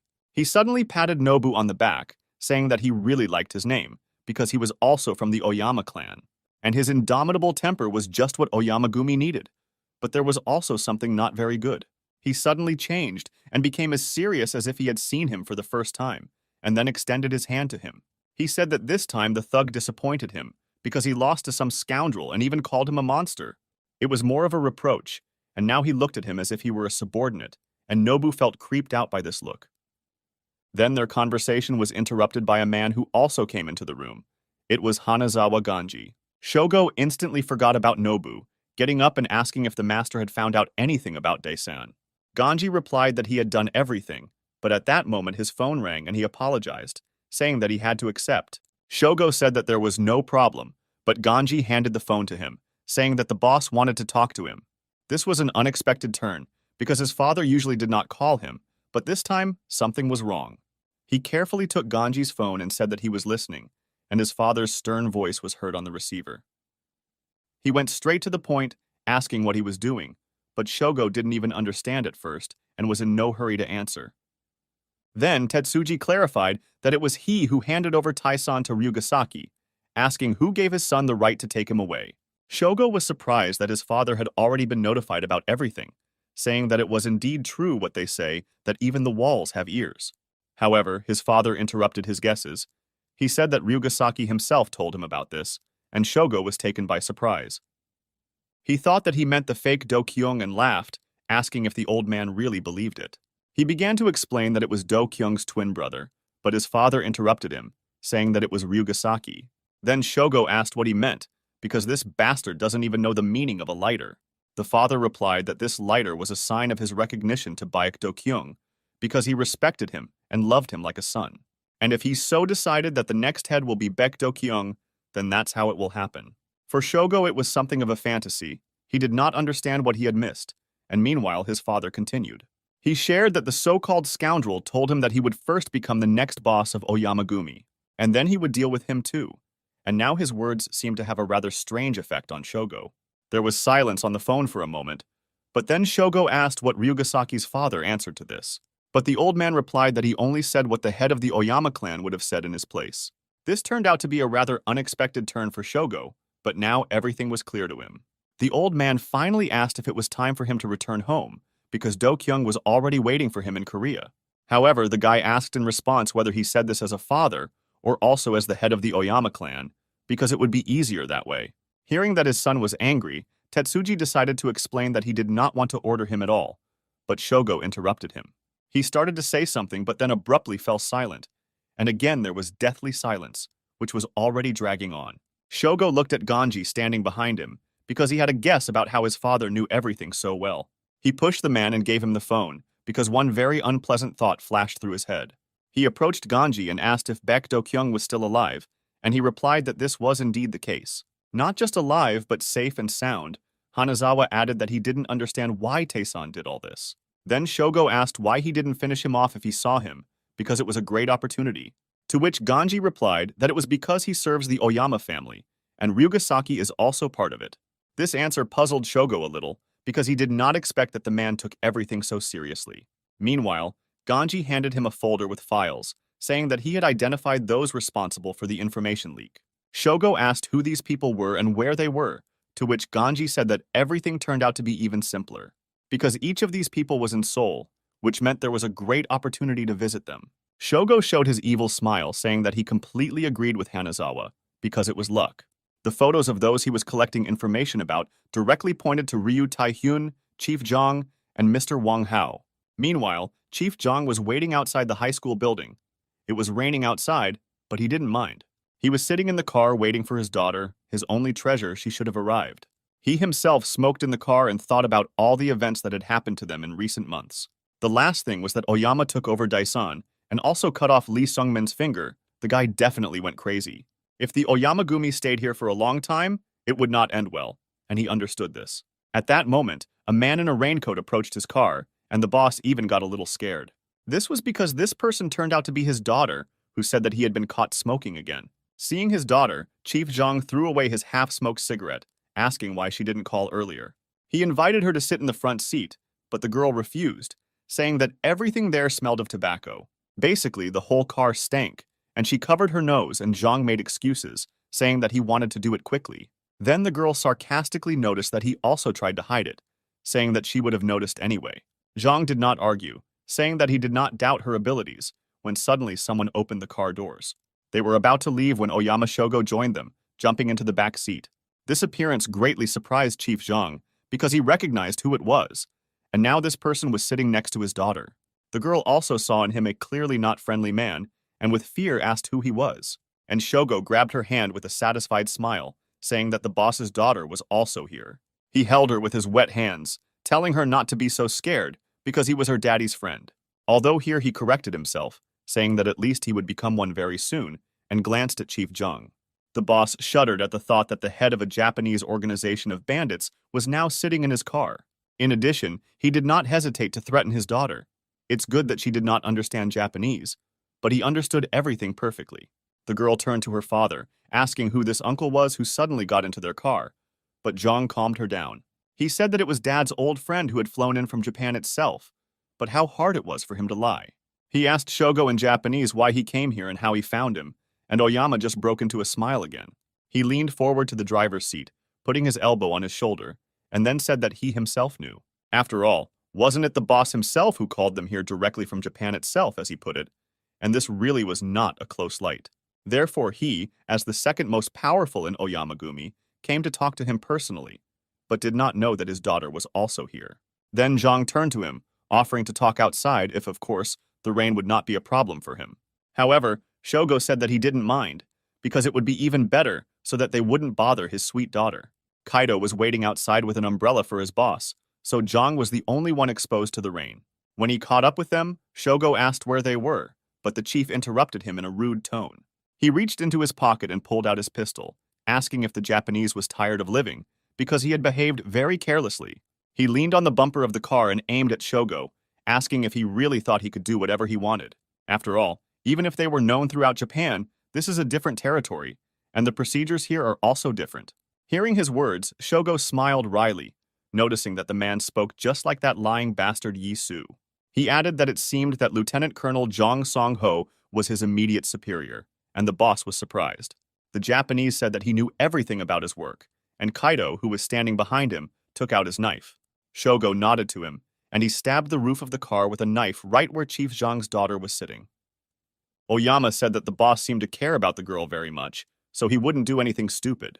However, it turned out that he only cared for those closest to him, and he didn't care about his subordinates.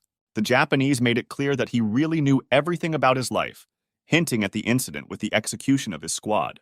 But he wasn't telling this to intimidate him. His proposal was to join forces. The boss hid the weapon, saying that it was a tempting offer, but the Japanese wanted something else. He said that they wanted to stay here longer, but unfortunately, the places at the common table were already taken. Then Shogo said that it was not a problem, because they would install a new one. He did not like it when someone else sat with him. Chief Zhang was interested in his words and took out his cigarettes, asking what he meant.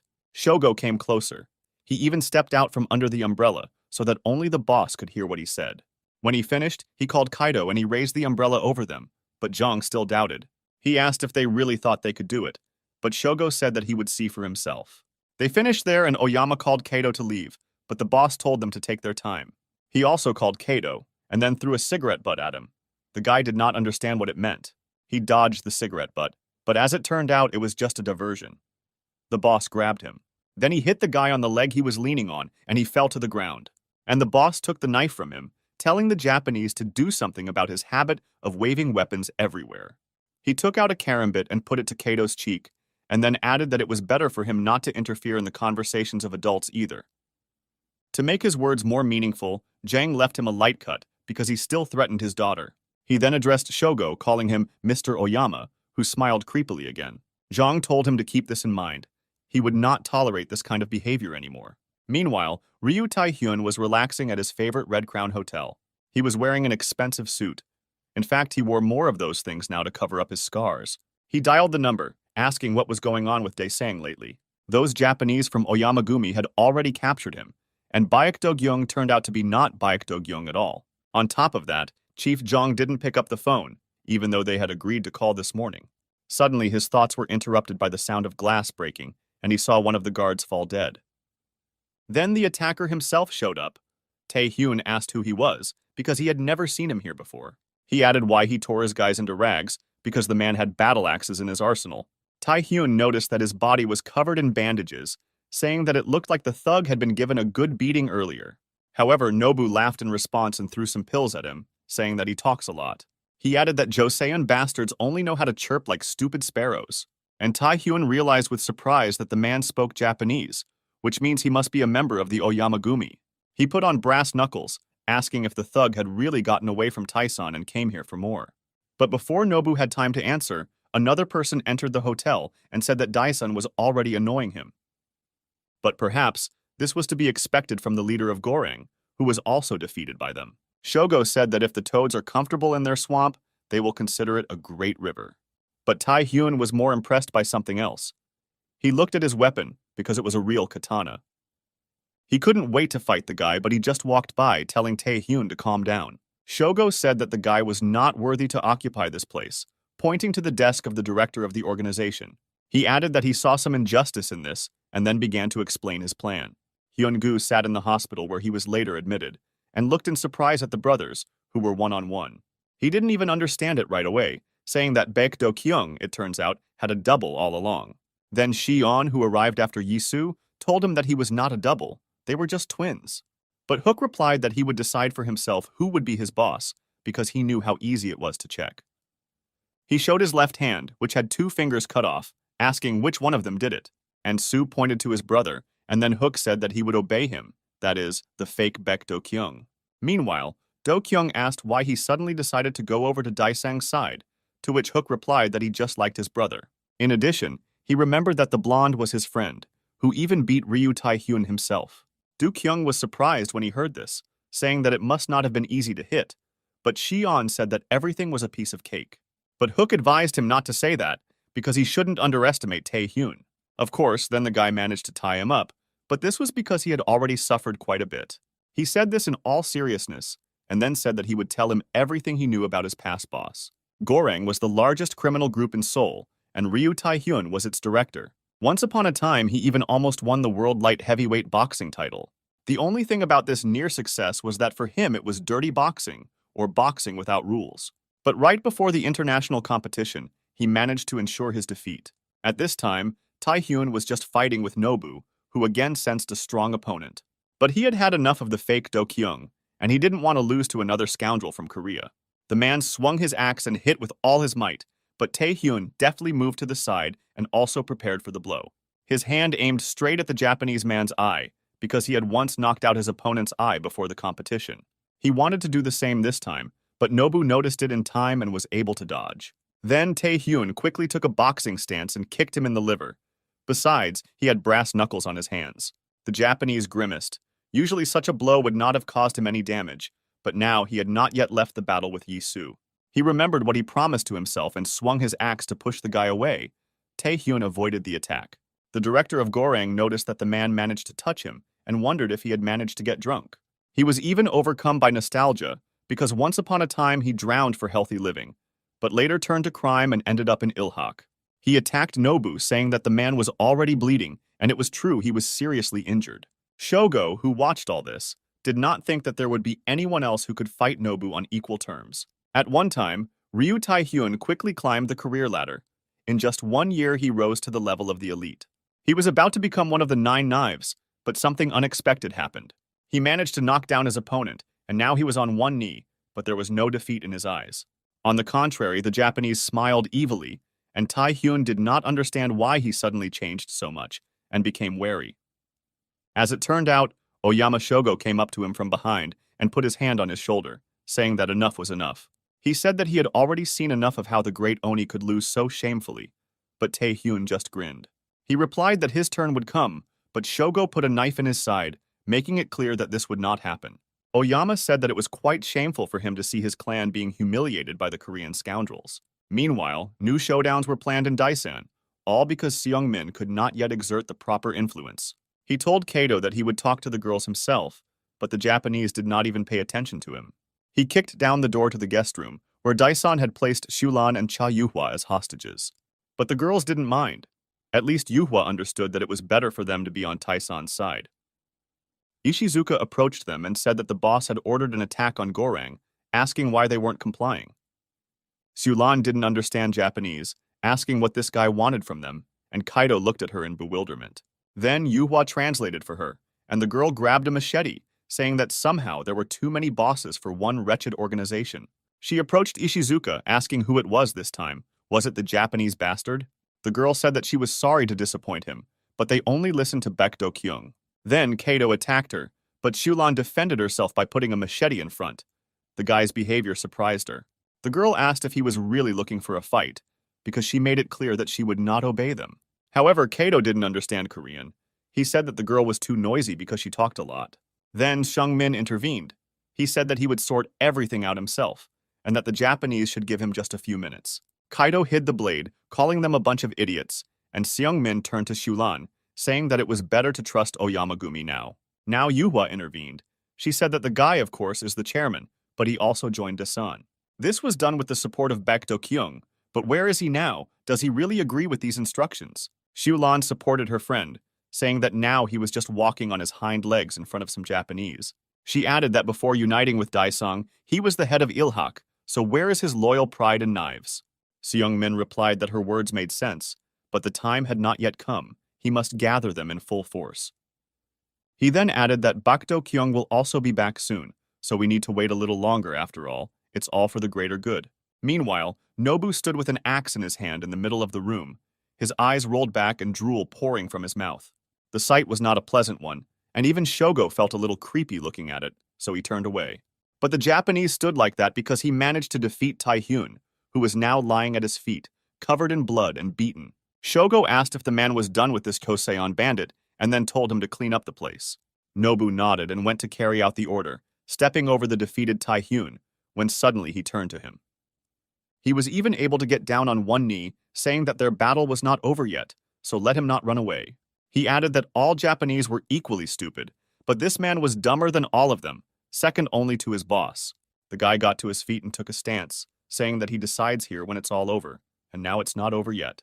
This greatly surprised Shogo, who did not expect the guy to get up at all after such a fight. Ryu Taehyun was angry. Anger gave him strength. He asked if they really thought that they could deal with Gorang so easily. Then Shogo said that Gorang was the largest criminal group in Seoul, and Taehyun was its leader. However, he still missed something. Shogo grabbed him by the hair, saying that the guy should look around. He asked him what he saw, directing his head towards the corridor where he and Nobu had just fought.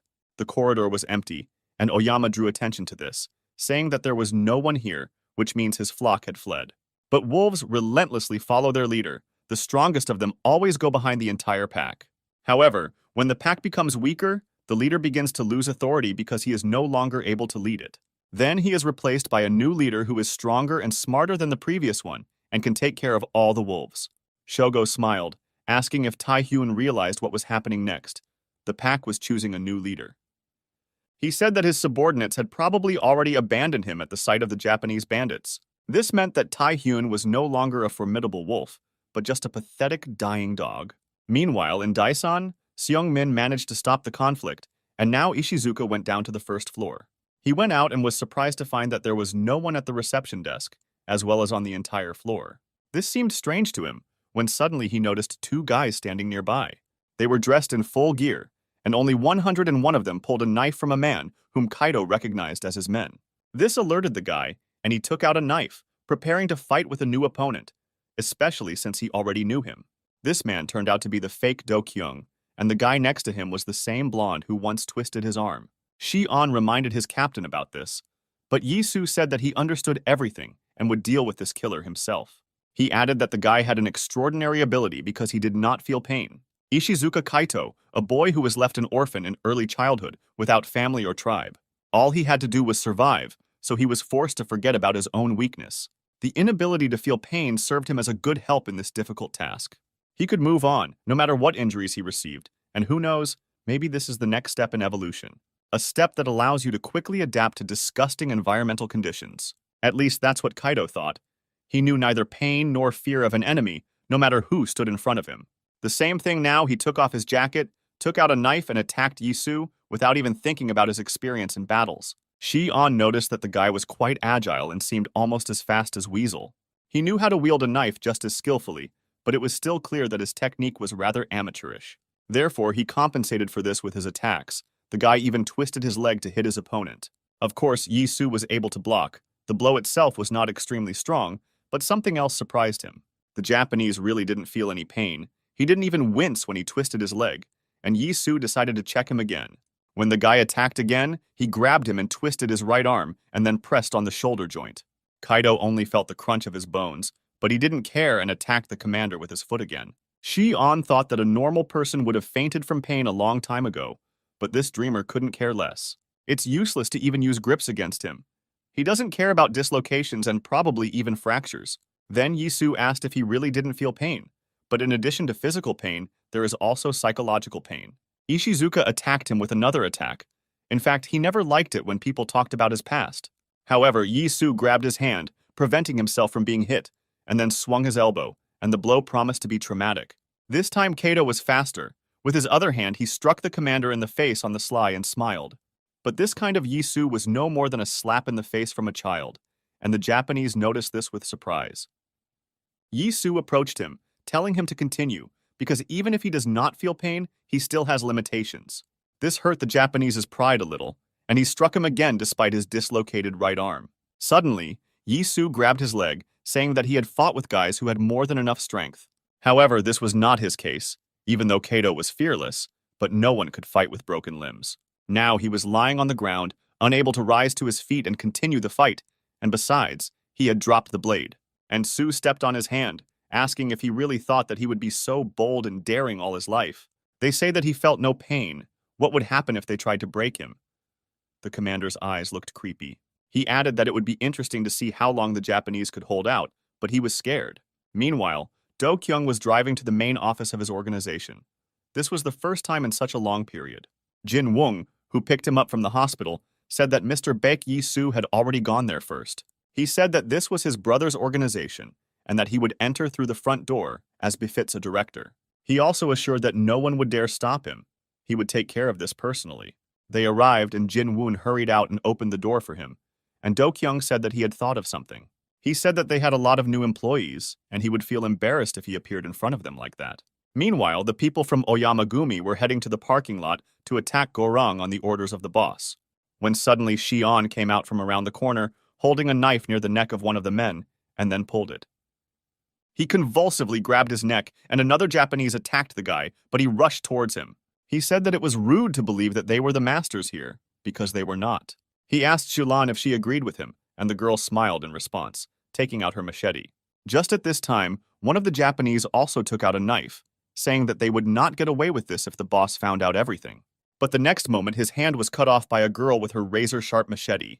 For some reason, Shion showed a finger up, as if saying that everything had already been decided at the top. and on top sat Seung-min and Jong-ho. The chairman had a glove on his hand to hide the absence of his little finger. They heard the sounds of a parked car, and Jung-ho said that they should go say hello to Do-kyung. Meanwhile, Kato was frightened by Yi-su's words that he would break him, and now tried to escape, but so far in vain. At that moment, Baek Do-kyung entered the building. He said that Daesan means great mountain, not a small hill. So if the Oyamagumi really think they're small fry, then it's time to remind them otherwise. He saw Ishizuka and his brother, who apparently had already given the Japanese assassin a good beating. Do-kyung asked how they dared to look down on them, because if you want to look, you have to raise your head higher. After these words, he leaned towards the guy, who recognized him as the real Rugasaki, and was seriously scared. 2 months have passed since then, and now the 3 of them were sitting again, or rather, now the 4 of them. The brothers told them that all this time the real Baek Do-kyung was wounded and bedridden, and his younger brother replaced him. She said that it was difficult for her to believe that they were subordinate to someone who had never even been in charge. But Do-kyung replied that Baek Yi-su performed the direct duties of a deputy. They agreed with him. He added that he would like their relationship between Il-hak and Cheon-woong to remain the same. He then suggested that we leave it at that because there were much more important things to focus on. Then Yuhwa took the floor. She apologized for her subordinates' manners, or rather for their lack. But then she added that she agreed with her on some things, because initially they joined his brother. So their complaints were quite reasonable. They wanted Baek Yi-su to continue to be their boss. Their discussion was interrupted by Seung-min, who said that they should still return to the main problem. He held the newspaper and read the headline on the first page, which said that the Omagumi had bought the Red Crown Hotel. It turned out that these Yakuza had reached Gorang. Yuhwa asked what happened to Ryu Tai-hyun. Seung-ming turned to Yi-su, saying that Gorang was very closely involved with the One-Sink project and Chief Jong. The fact that the Oyamagumi took possession of it means only one thing. They united with the boss for a common goal. Then Do-kyung said that they should find out for themselves. He took out a letter saying that it was from the former committee. This was a good reason to pay them a visit and see who sang with whom. It all started the next day. Yuhwa arrived at the Red Crown Hotel, but there were security guards there who asked her name to check on the list. Then Lady Cha took out the invitation envelope, saying that she was the head of Cheonong. It worked. The guard said that her name was indeed on the list and missed it, but added that it was strange. After all, the head of Chonung was already present at the meeting, and these words greatly surprised the girl. Oyama Shogo and Wang Hao were already in the room. The Japanese said that running a business was not his first priority. It was he who wrote this letter, where he said that he would like to get good advice from more experienced colleagues. That's why he arranged this meeting. Wang Hao said that his business had expanded so much that it had moved to a neighboring country. Shogo thanked him for his praise, however, saying that the Dragon Triad had also opened a branch in Korea. The guy poured the man some wine, asking what it was about these lands that drew them all here like a magnet. And then, seeing that Wang Hao was thinking the same thing as him, Shogo proposed to unite and act together. Now this will be their Chonun. But then they were interrupted by a female voice who said that they had made a mistake. It was Cha Yuhua who entered the room and heard their last sentence. She said that Chonun belonged to her as the head, and Wang Hao replied that he did not expect her to come. Then the girl sat down in her place at the table, saying that since the eyes were there, the deputy could leave. Wang Hao realized that this was a hint at him. He said that the girl's courage was great, but he remained. Meanwhile, another guest entered the room, whose arrival Shogo was very happy about and went to meet him. It was Chairman Lee Seung-min, who greeted the Japanese in the same casual manner. Oyama pointed to the table, telling him to sit down, because he also had his own place. When everyone sat down, he went to the last empty chair, saying that since everything was assembled, they could begin. Meanwhile, another person was heading towards the entrance of the room. His appearance should have been a surprise. Seeing him, the guards asked what business he had come for, and also what his name was. Then Do-kyung introduced himself, saying that he was the director of Daesung, but the men said that his name was not on the list. However, this did not stop him. He said that it would pass anyway, so the men should not have strained themselves. He added that he had not worn this suit for a long time, but it was not cheap and had not yet recouped its cost. Shogo, who was about to sit down and start a conversation, froze in surprise, because he definitely did not expect him to come. Oyama immediately recognized him as his real half-brother. This one was definitely Baek Do-kyung, and he said it out loud. But Do-kyung interrupted him and hit him with his cane, saying that he was mistaken. Now his name was Rugasaki. When he talked about the letter he received from the former committee, he was curious to look at the guests. Then Yi-su wanted to go with him, saying that this time Oyama Shogo would be in trouble, but Do-kyung did not think so. He asked if Yisu remembered what he told him in the hospital. Now he will somehow figure it out on his own. Now he noticed with annoyance that he wasn't even given a place at the common table. Then he went to the table opposite and sat down on one of the chairs, saying that he would sit here if they didn't mind. Wang Hao did not understand which brother was in front of them now. He decided to check it by turning to him. But Do Kyung said that the man was somehow suspiciously friendly, clearly not recognizing him. But then he suddenly remembered, saying that he was the same guy from Chonan, to whom he had given a lot of shit. The guy apologized for not recognizing him right away, explaining that the man was sitting in the wrong place. He invited him to sit next to him. After all, the heads of the largest organizations gathered at that table. Wang Hao was very angry at this attitude towards his person, but he restrained himself and even decided to accept his offer. He sat down next to him, asking if the director would buy him a cigarette, and Do Kyung replied that he would be happy to share. He handed him a cigarette and then brought him a lighter, and Shogo noticed that it was his father's. Do Kyung said that he saw that the composition of the committee had changed somewhat because he had not seen some of his old colleagues. He said he knew what happened to Gorang, but asked what they did with HHS, and Wang Hao noted that he was acting differently. Shogo responded that the HHS boss must have been too busy to grace them with his presence. However, he added that he only invited bosses to this meeting. Could it be that this time he was talking to a real brother? But then he suddenly took the cigarette from his mouth, saying that it no longer mattered to him. After all, under their small mound there is enough space for two. It would even make a good family grave. He put out the cigarette on his shoulder, so Do Kyung turned it into a joke, saying that it was an expensive suit. Shogo said that he could offer an alternative. He and Do Kyung together would take Daesan into their hands and bring this city to its knees. He added that they would do it in the name of the Oyama clan, but Do Kyung interrupted him, saying that he refused. He asked if his father hadn't told him that he would become the head of Oyama Gumi, so he didn't need his brother's handouts. In the end, he would finish him off with his own hands if necessary. That was his decision. And he also said that Shogo himself knew that they would rather gnaw each other's throats than work together. But he was still curious about something. He asked why his brother was trying so hard to kill him from the world. Then Shogo approached him, angrily asking if he really fancied himself a fighter for justice. After all this was his, Shogo, from the very beginning, both the clan and his father, and he stole it because his father sympathized with him more. He was suddenly overcome by a wave of hatred, and he swept everything off the table, saying that he would smash their precious Daesong into pieces. He then turned to Yuhua and Seungmin, saying that they too would suffer if they tried to stop him. To Gyeongwoo, he added that he would take away everything that is dear to him and trample his pride. Now this is his revenge. However, the expected effect did not happen. Do Kyung only clapped, asking how long his brother had been rehearsing. But he never mastered the art of eloquence, apparently because he skipped rhetoric classes in his youth. His monologue looked more like a whim, the hysteria of an offended child that was impossible to listen to. With these words, he stood up and headed towards the exit, saying that he would see how he could defeat Daesang.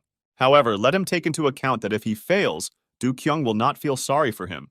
These were the last things he said. Following him, other guests rose from their seats. Seungmin and Yuhua headed towards the exit behind Do Kyung. Shogo looked at them all in surprise, and Wang Hao said that he did not expect to witness family drama. He noted that it was a very entertaining performance and asked if Chief Zhang agreed with him. All this time, the room was under surveillance. The chief sat in the office thinking about the two brothers. He thought the guy was limping on one leg, but it didn't look like he was in pain. The chief thought that even if we assume that it was Baek Do Kyung who survived, he should have remained crippled.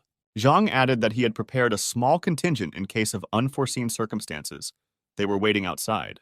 Therefore, now he intended to give them a special order, because it would be better to sort everything out. Meanwhile, Do Kyung, Seungmin, and Cha Yuhua had already gone down to the exit and were about to leave the hotel. They were almost there when suddenly, Do Kyung noticed something strange flash in the direction of the restroom. He told his companions to continue walking because he needed to visit a place. But the guys didn't want to let him go alone, saying that it was dangerous, and then he had to explain that he wanted to go to the toilet. He said he wasn't as helpless as they thought, so he could take care of himself.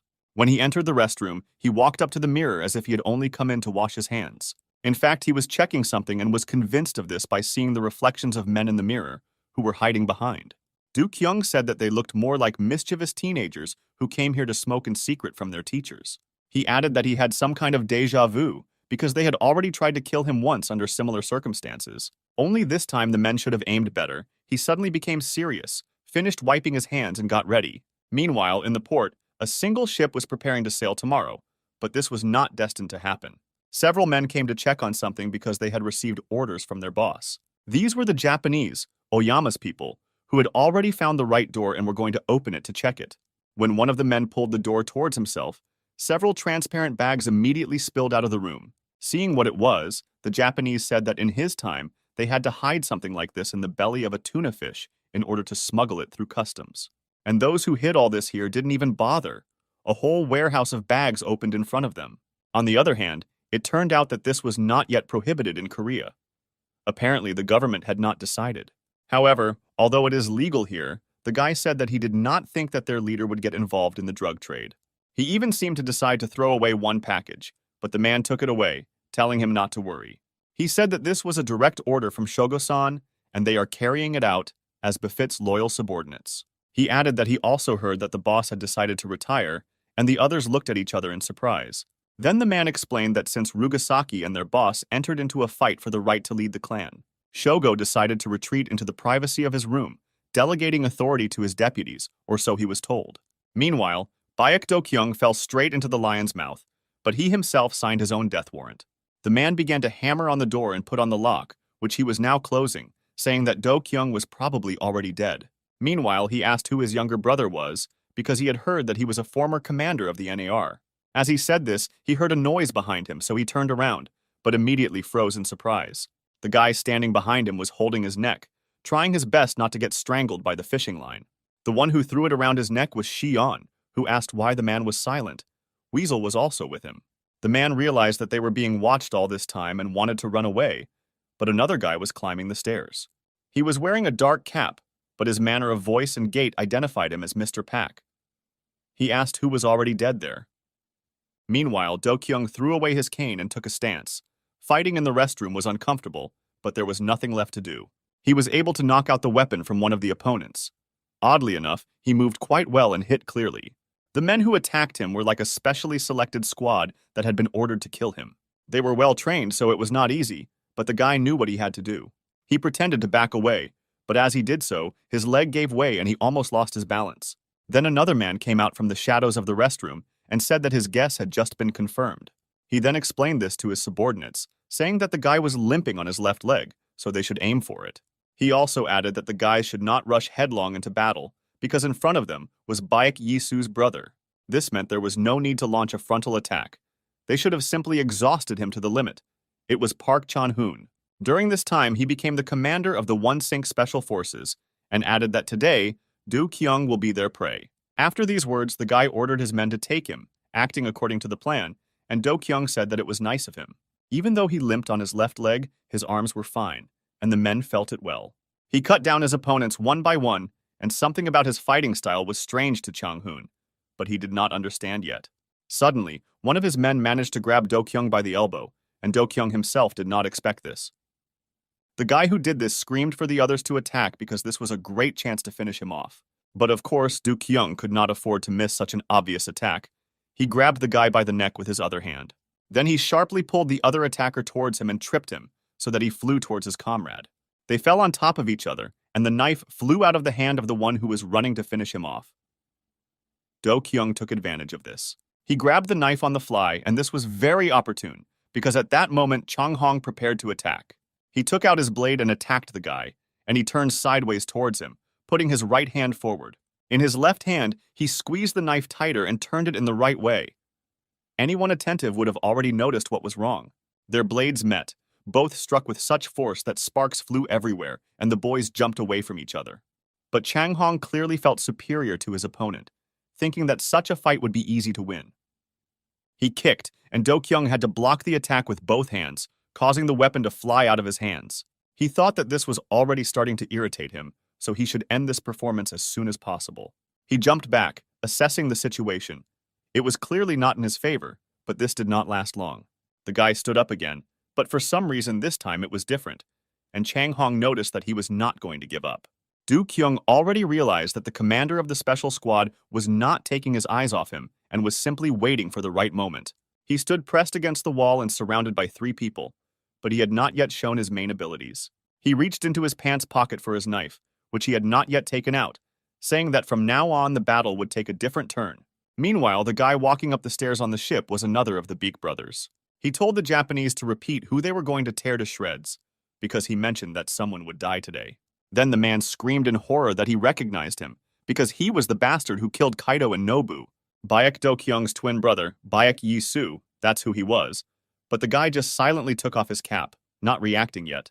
His face was truly exactly like his brother's, and his hair, which had grown over a long period of time, made him even more similar. The Japanese said that he was ready to admit that he was just as good as his brother, who would really need him now, because their mutual acquaintances had already sent people for his head, and of course, it was about Chief Zhang. Behind the mask, it was not visible how Xion smiled. He asked why he was sure that they would be able to kill him. This question puzzled the Japanese. He said that the guy's leg had never healed, and with such injuries even Ryugasaki couldn't. He didn't finish speaking because Do-kyung almost fell. Xion held him back, saying that the guy's leg really hadn't recovered yet. Now the man could no longer stand on his feet. His legs gave way because he realized who was standing in front of him. Do-kyung sat down next to him, asking what he was thinking about his acquaintances and the people they sent. He added that he was the same unfortunate cripple Ryugasaki whom they so desperately wanted to kill now. Meanwhile, Yi-soo, who was actually pretending to be his brother all along, pulled out his army blade. He stuck his left leg back, and his opponents thought that the guy was planning to escape in this way. But how surprised they were when he suddenly transferred all his weight to his wounded leg and pushed off, attacking the squad. He stabbed one of them, and the rest stood in bewilderment. The men could not understand where he suddenly got so much strength. Chang Hong also noticed this change. Now he remembered that when he fought, he held the knife in his own way. That's why he didn't reach him until the last minute, and now he pushed off with his bad leg to attack. Then he said that the brothers managed to fool them, and his people again rushed at Yi-soo. The strongest remained, so now their attacks were more coordinated, and they chose the time for them clearly. Yi-soo was even surprised, thinking that when Zhang's squad managed to become so professional, he barely had time to notice all the attacks. But then he let one of them get as close as possible, and then with a precise blow, he knocked the knife out of his hand. Then he grabbed this knife on the fly, and now he already had 2 weapons, so things should have gone better. It became much easier to defend himself, and he stopped retreating, preparing for the final attack to end it all. He no longer held back and fought with full force. The opponents also realized this, but it was too late. He swung the knife in all directions, and where he couldn't reach it, he used techniques like Suddenly Now. One of the guys attacked him while he was choking the other, and Yi-soo grabbed his arm, putting a knife to his side. Then the guy hit him in the leg and knocked him to the ground, still holding him tightly and with the knife near his head. He hit his head painfully, and Yi-soo asked who was the hunter now, because in his opinion, they had switched roles. He added that all this time they were the game, and he was just waiting for the right moment. Did they really think that they could really win? Because they were in Daisen territory. Chang Hoon asked if he and his brother really foresaw everything from the very beginning and started this game to confuse them. And Su told him that in fact, this was common practice, disguise, espionage, and other nonsense. Then Chang Hoon radioed, reporting that there had been a mistake and they should have moved on to Plan B. He said that he was requesting Alpha's help and was recalling the others because they would only get in the way. And Su understood that by Alpha he meant someone specific, but he did not yet understand who he was talking about. He asked Chang Hoon this, and he responded with a question, asking if he really didn't know, since this guy was his fan. True, he was not all right in his head, but then he was interrupted because someone put their hand on his face. This man was Alpha. He said that his partner was talking a lot, and then pushed him aside, saying that he would sort it out himself. The Alpha turned out to be Ghost. He took off his hood to get a better look at the guy, asking if it was really Yi-soo. And he looked at him with a blank look, because he had never met this man before. Then the Ghost said that this could not be. He was dead, because he himself killed him with his own hands. When Yi-soo heard this, he was overcome with hatred and realized that standing in front of him was the one who almost killed his brother. Now he clearly saw him as his opponent, and he again had his characteristic mad look. Chang Hoon, seeing that his partner was hesitating, said that this time it is definitely the real Baek Yi-soo and not his twin brother. He added that the Phantom would quickly deal with him, but he still denied his words, saying that this was impossible. The guy said that he definitely killed Baek Yi-soo in the same office on the first floor, so it simply cannot be him. While he was saying this, Yi-soo decided not to waste time and attack the guy first. He approached and kicked him in the jaw. The Ghost was still in shock that Baek Yi-soo was alive, and now standing in front of him, he didn't even block the blow. However, he realized something, because if the commander of the special squad was really alive, he must be the one to kill him. Ghosts are invisible, elusive, intangible creatures whose existence has not yet been proven. This is the name that was given to a special detachment of mercenaries in Korea, and they fully justified it. None of them could be identified. The captain of the ghost team only had the call sign G1. However, each of them only had a call sign with the letter G from the English ghost, and a serial number. 2 years ago, somewhere in Western Russia, they were carrying out another task from the authorities, and they had just finished. Then the Phantom had the call sign G2. He took off his mask, but the captain said that they could not be noticed. After all, they never leave marks, so he told him to put the mask back on, and the guy obeyed. Then he was the vice captain of the detachment. Their mission was completed. They blew up an important Russian ammunition depot. Now all that remained was to leave unnoticed. The guys got into the car, and the Phantom took off his mask again, complaining that he wanted to go to Seoul. The captain only told him to put it on again, and this irritated the guy. He replied that everyone was in the car anyway. Then the captain addressed him by his call sign, but this also irritated the blonde. He said that his name was Choi. He didn't have time to finish his full name because suddenly an armored car crashed into them at high speed. Their car overturned, one wheel fell off completely, and the guys, it seemed, did not survive such a collision. Meanwhile, armed men came out of the armored car. It was a Russian detachment that tracked them down. Under the rubble of the vehicle, the commander saw that G2 was lying face down on the ground and called out to him, extending his hand to help. But the guy did not respond. Then the commander called him by the first name that he managed to say in the car. He realized that out of the entire squad, only the two of them survived, and that was not a fact, because the enemy opened fire. They had a large caliber that pierced the wrecked car, but there was still a chance to get out. The fire stopped. The man, apparently the detachment commander, reported that the suppression on the spot was completed. Then there was an order to leave the scene, but they did not know that they would not be able to do this. Some rustling was heard in the back rows. The commander turned around to find out the reason, and was very surprised. In front of him stood a Korean guy with a curved knife, who crept up from behind and cut all his subordinates. Only those who stood with him in the front row remained. One of them decided to shoot the Korean, when suddenly a knife flew at him. Someone threw it right at the man's eye, causing him to scream and fall to the ground, and the commander was perplexed. He was sure that after such targeted fire the enemy would be destroyed, but 2 Koreans were still alive. The man was even a little scared, because he had never met such people before. He opened fire on them. But the captain and his defender lay down on the ground and covered themselves with the bodies of their dead comrades and the Russians. The man seemed to suddenly run out of ammunition. He thought that this time he had definitely shot both of them, but visibility was poor. Suddenly, when he was about to leave, a knife was put to his throat, and G2 looked out from behind, saying that he was caught. The man had only a split second to realize that they had lost, and then his throat was cut.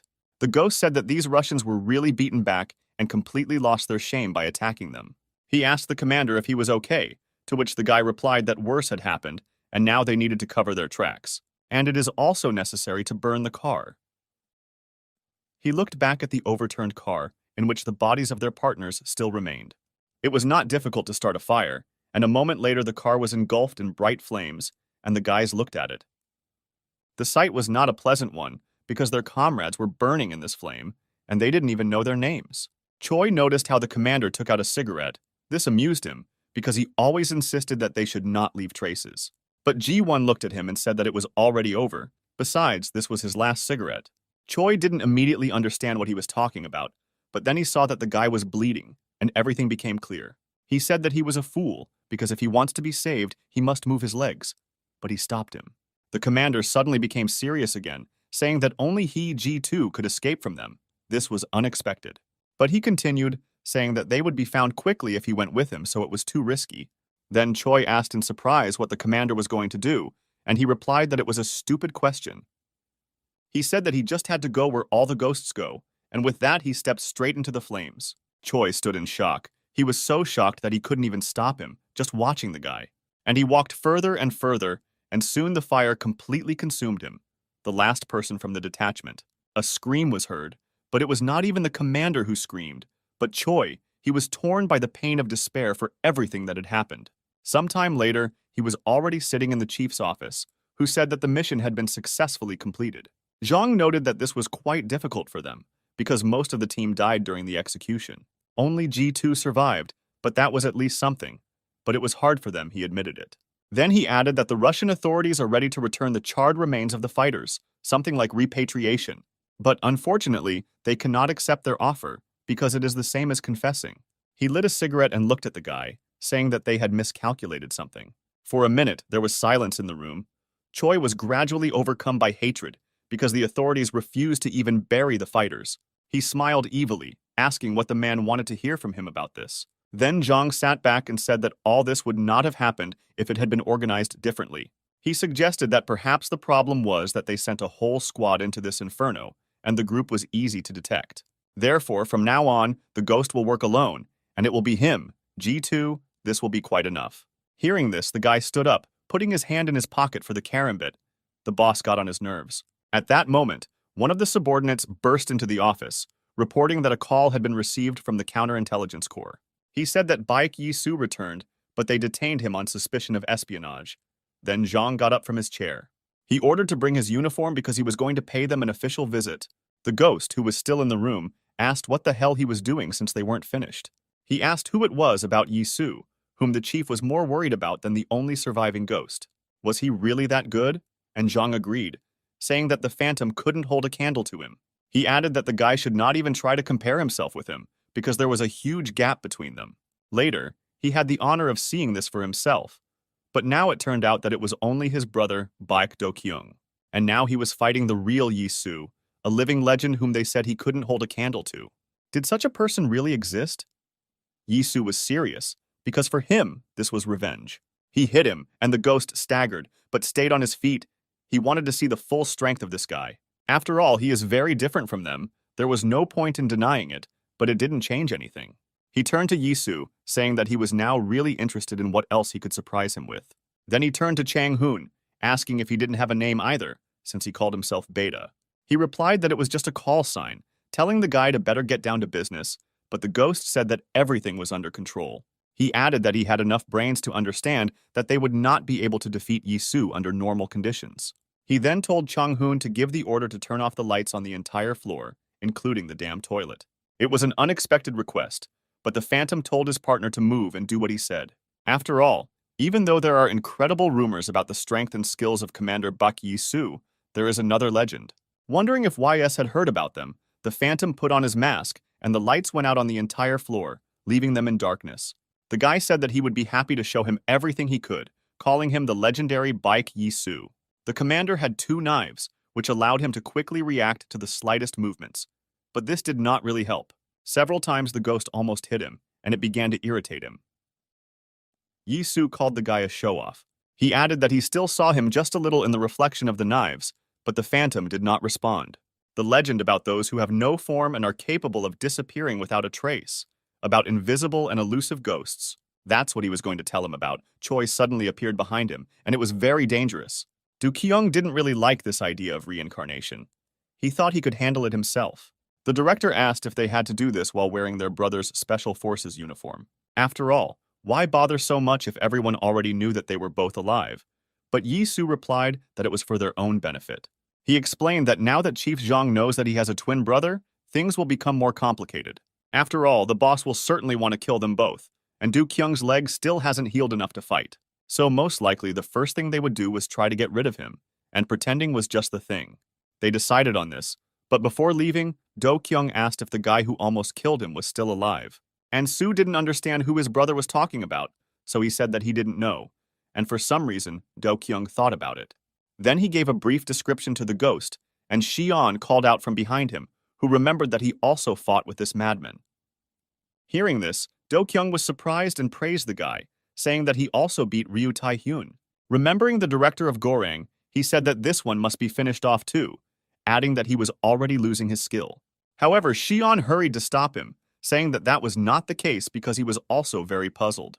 He put on his hood and twirled his karambit, and then added that he didn't think he'd meet anyone like them anywhere. After all, those guys were just as professionals, more like predatory animals, capable only of killing. But then he added that brother Do-kyung gave him a good treatment, remembering the scar that ran all over the ghost's face.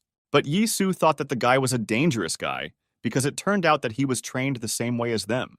It was impossible to underestimate him, because if he was a mercenary, killing someone was a piece of cake for him. Shi-on added that he could fight this guy on equal terms because he had undergone similar training.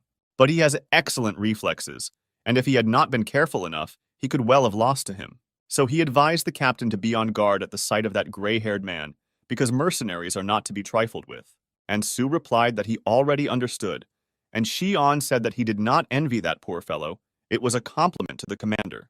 Du Kyung smiled upon hearing this, asking if his little brother was really that good, and Shi-on nodded.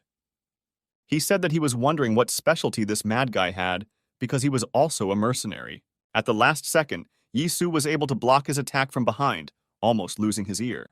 Actually, the Phantom did not have a specialty as such, however. If you have to choose, then something comes to mind. The commander realized that this was his chance to seize the initiative, because the enemy was within his reach. He tripped him up and twisted his arm, and then threw him to the ground so that he had nothing to grab onto. Shi-on agreed that the guy specialized in eliminating such professionals. Perhaps this was the most appropriate description, but now the Phantom clearly did not correspond to it. Yi-Su swung his knife and stopped it right at the guy's face. At the last moment, he changed his mind about killing him in this way. While he was hesitating, Chang Hong was able to approach him unnoticed, and now he kicked his arm, knocking out the weapon. This was a good chance for Ghost, who was able to free his hand and grab the knife, aiming at Yi-Su. Meanwhile, Chang Hong swung again. They planned to attack from different sides, but Yi-Su saw it. He decided that it would be best to leave, so he chose a defensive tactic and put out a second knife, blocking the guy. Then he jumped back, and the Ghost was able to get out, and was now standing next to Young-hoon. The commander was opposite them.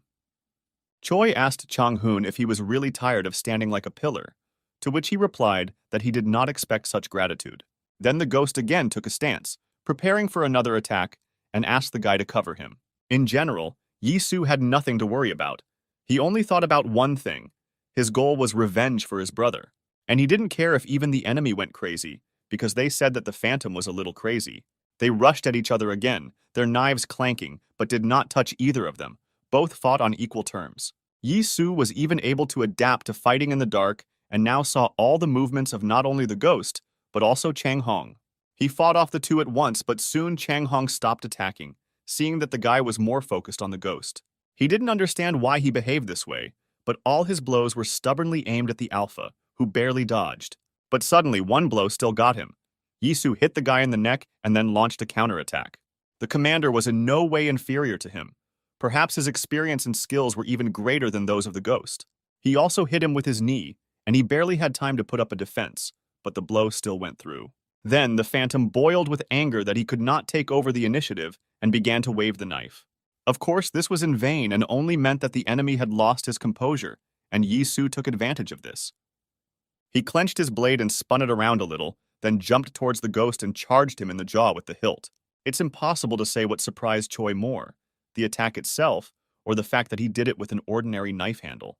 But Yi-Su didn't stop there. He grabbed him by the hair, intending to continue beating him, but changed his mind. The commander told him to get up, because he could not even dream of an easy death, however. He did not deserve it. While he was still speaking, he felt Chang Hong sneak up behind him again and wave a knife towards his head. To evade, he had to let go of the Phantom again, who was able to get out this time. Chang Hong muttered something displeased, asking how he was able to dodge, but Yi-Su did not answer him. Then Chang Hong, soberly assessing the situation, turned on the receiver and turned to his superiors, saying that they were retreating. At first glance, this was logical, because they were at a disadvantage, and this could not continue. But on the other hand, the Ghost did not agree with Rim, and he had to explain that now Yi-Su was too tough for them. Therefore, now the best option was to retreat, but the guy suddenly remembered the face of his former commander. He also remembered how he died, and then gritted his teeth and said that he could not retreat, even if this was an order. After all, they never retreated. He asked his partner if he had forgotten, and Chang Hong did not understand what he meant, but the Ghost did not wait for an answer. He rushed at Yi-Su for the umpteenth time, because he wanted to defeat him or die. This time he used all his equipment, including the fishing line with which he was now planning to capture the guy. He jumped on him, and Yi-Su put out his knife. He even had to grab his own hand for support. They pressed on their blades, looking into each other's eyes. Everyone's lives depended on whoever gave in first. However, Yi-Su was a little stronger, so he stepped back slightly and pushed his opponent away. The Ghost fell to the floor, but was still able to do something, because his fishing line was still attached to the karambits. He pulled on it with all his might, and Yi-Su's leg, which the guy managed to wrap in fishing line, moved forward. The commander did not expect this, so he could not maintain his balance and fell, and the ghost was already rushing towards him. He prepared for the decisive attack, realizing that the chance was good, and now he would definitely succeed. The danger of the video and Yi Su, but it was not for nothing that he was called the best fighter in the squad. Or rather, that's why he was its commander. After all, the one who knows how to use not only strength but also intelligence is truly strong. He quickly assessed the situation and struck first. Chang Hong, who was watching all this, was surprised to think that even this didn't work. The only thing the captain didn't notice was his brother's lighter, which fell out when he arched his body to strike. However, Yi Su was too focused on the battle to pay attention to such trifles. The enemy was still alive. Such a blow almost knocked him out, and now blood was dripping from his face, but the guy did not plan to wonder. For some reason, he just smiled. It was clear that his mind was beginning to cloud, and soon he would go completely off the rails. And Su also noticed these changes.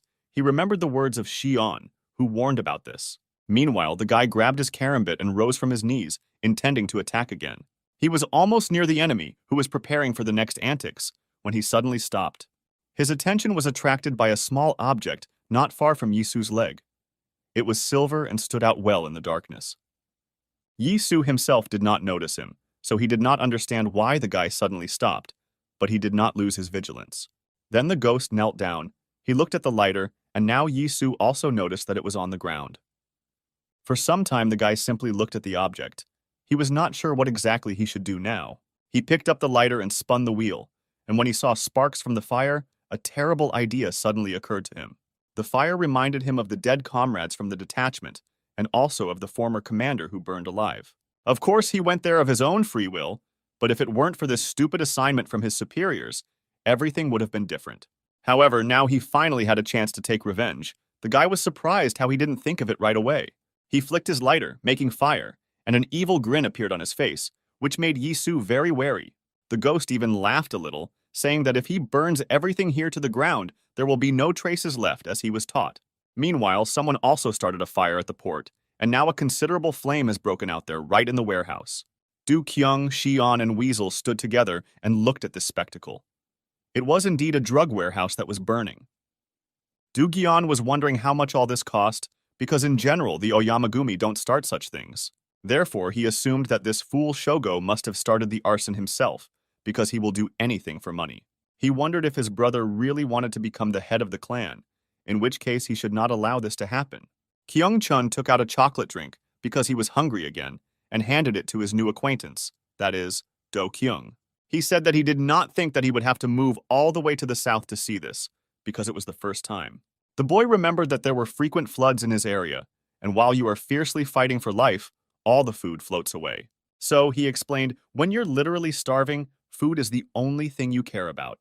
Sometimes people went crazy with despair and dug raw potatoes out of the ground in order to quickly eat them. They fought and killed each other for a piece of bread.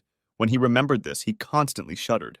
After listening to his story, Do-kyung gave him the cookie back, saying that he couldn't eat it because he felt like he was fleecing the child. But Kyung-chun replied that everything was fine, because who else should he share with, if not with those whom he considered friends? Then Do-kyung waved his hands, asking if the boy didn't go to school or something like that. Shi-an noticed that these bastards from Oyamagumi even brought drugs here. Is this really the end of it all? But Do-kyung smiled. He knew that this was not so. They must have already figured out how to introduce this nonsense into the One-Sync project. However, he will not allow them to accomplish their plans. Even if he has to turn everything into ashes, he will do it. Chief Zhang's Unified Synchronization Project and even Oyamu Shogo, he will destroy them all if he has to. Meanwhile, the Phantom had already fully formed his crazy plan. His idea meant the end of the battle. And Su, seeing that he picked up his brother's lighter, which probably fell out, told the guy to give it back. The ghost noticed that this thing was dear to him, and Chang Hong asked what he was going to do. Instead of answering, the guy headed towards the exit, showing the lighter to Yi Su and telling him to take it himself if he wanted. Then he suddenly rushed off, saying that the guy should catch up with him if he wanted to avenge his brother. Yi Su understood that he was provoking him, but he didn't really have a choice, and this really infuriated him. He grabbed a knife and decided to act carefully, but he still had to follow the guy. He shouted for the bastard to come back and ran after the ghost, leaving Chang Hoon alone in the restroom. He then reported to his superiors that it seemed they had a problem. Only this time it was not because of the enemy. The ghost ran like a man possessed. He thought that he would burn everything here to hell, leaving nothing but ashes. His captain would have liked this, because he always behaved carefully and was worried that they would leave traces. He remembered how their squad had successfully completed a mission to clear a Russian warehouse, and they were about to leave. Then, as usual, they had to cover their tracks, and fire was the best solution. That's what they wanted. The commander said that for fire, you need something that burns well, for example, alcohol or oil. They managed to find the first. Since this was a Russian warehouse, one would definitely expect to find vodka in the refrigerator. And so it was. Remembering this incident, the Phantom thought that the booze should be stored here too, so he ran to the elevator. He had already entered the booth when Yisu caught up with him, but he didn't have time to follow him. He was too far away. And the Phantom decided to mock him, luring him with his finger like an animal, because he knew whose lighter it was. Yisu rushed to the elevator as quickly as he could, but he didn't have time, and the doors closed, although he thought of hitting the guy. However, the attack failed, and he hit the doors in desperation, not understanding what to do now. He looked at the numbers above the elevator, which were increasing more and more. The Phantom's plan was unknown to him. And while he was driving, he hid in the corner of the cabin and sank to the floor. For some reason, he suddenly felt sad and a little uneasy. He grabbed his head, wondering if this was the end, and yet he had so many more missions to complete. He also remembered the words of Chief Zhang, who said that he was no match for this Bayek Yisu. The boss told him not to even try to compare with him, because there was a huge gap between them. He said that becoming a legend was out of the question for him, and no one should know about his existence. Because he is a ghost, and will always be in the shadow of others, these words had an irritating effect on him. Suddenly, he vomited right in the elevator. He realized that the boss had never considered him a worthy fighter, or a person either.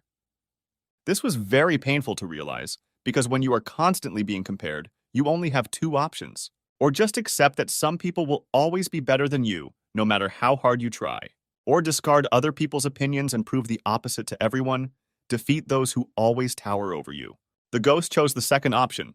He asked himself what was so special about this man, Bayek Yisu. He was not an ordinary experienced fighter, because they are all like that here, which means the reason was different, or there was none at all. After all, they are all just ordinary mercenaries who carry out orders from the government for good pay.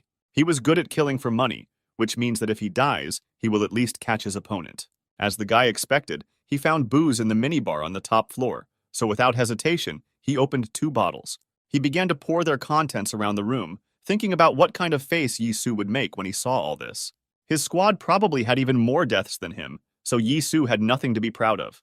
And yet everyone considered him a legend. So why is he, the Phantom, worse than him? Out of anger, he threw the bottle out the window. Then the guy sat down on the sofa, breathing heavily. He said that Yisu was absolutely no different from him. And if so, then both of them will die here. With these words, he took out Do Kyung's lighter and checked the gas again. Bottles were scattered around him, and the whole room was filled with alcohol. As soon as he brought a lighter to him, everything ignited.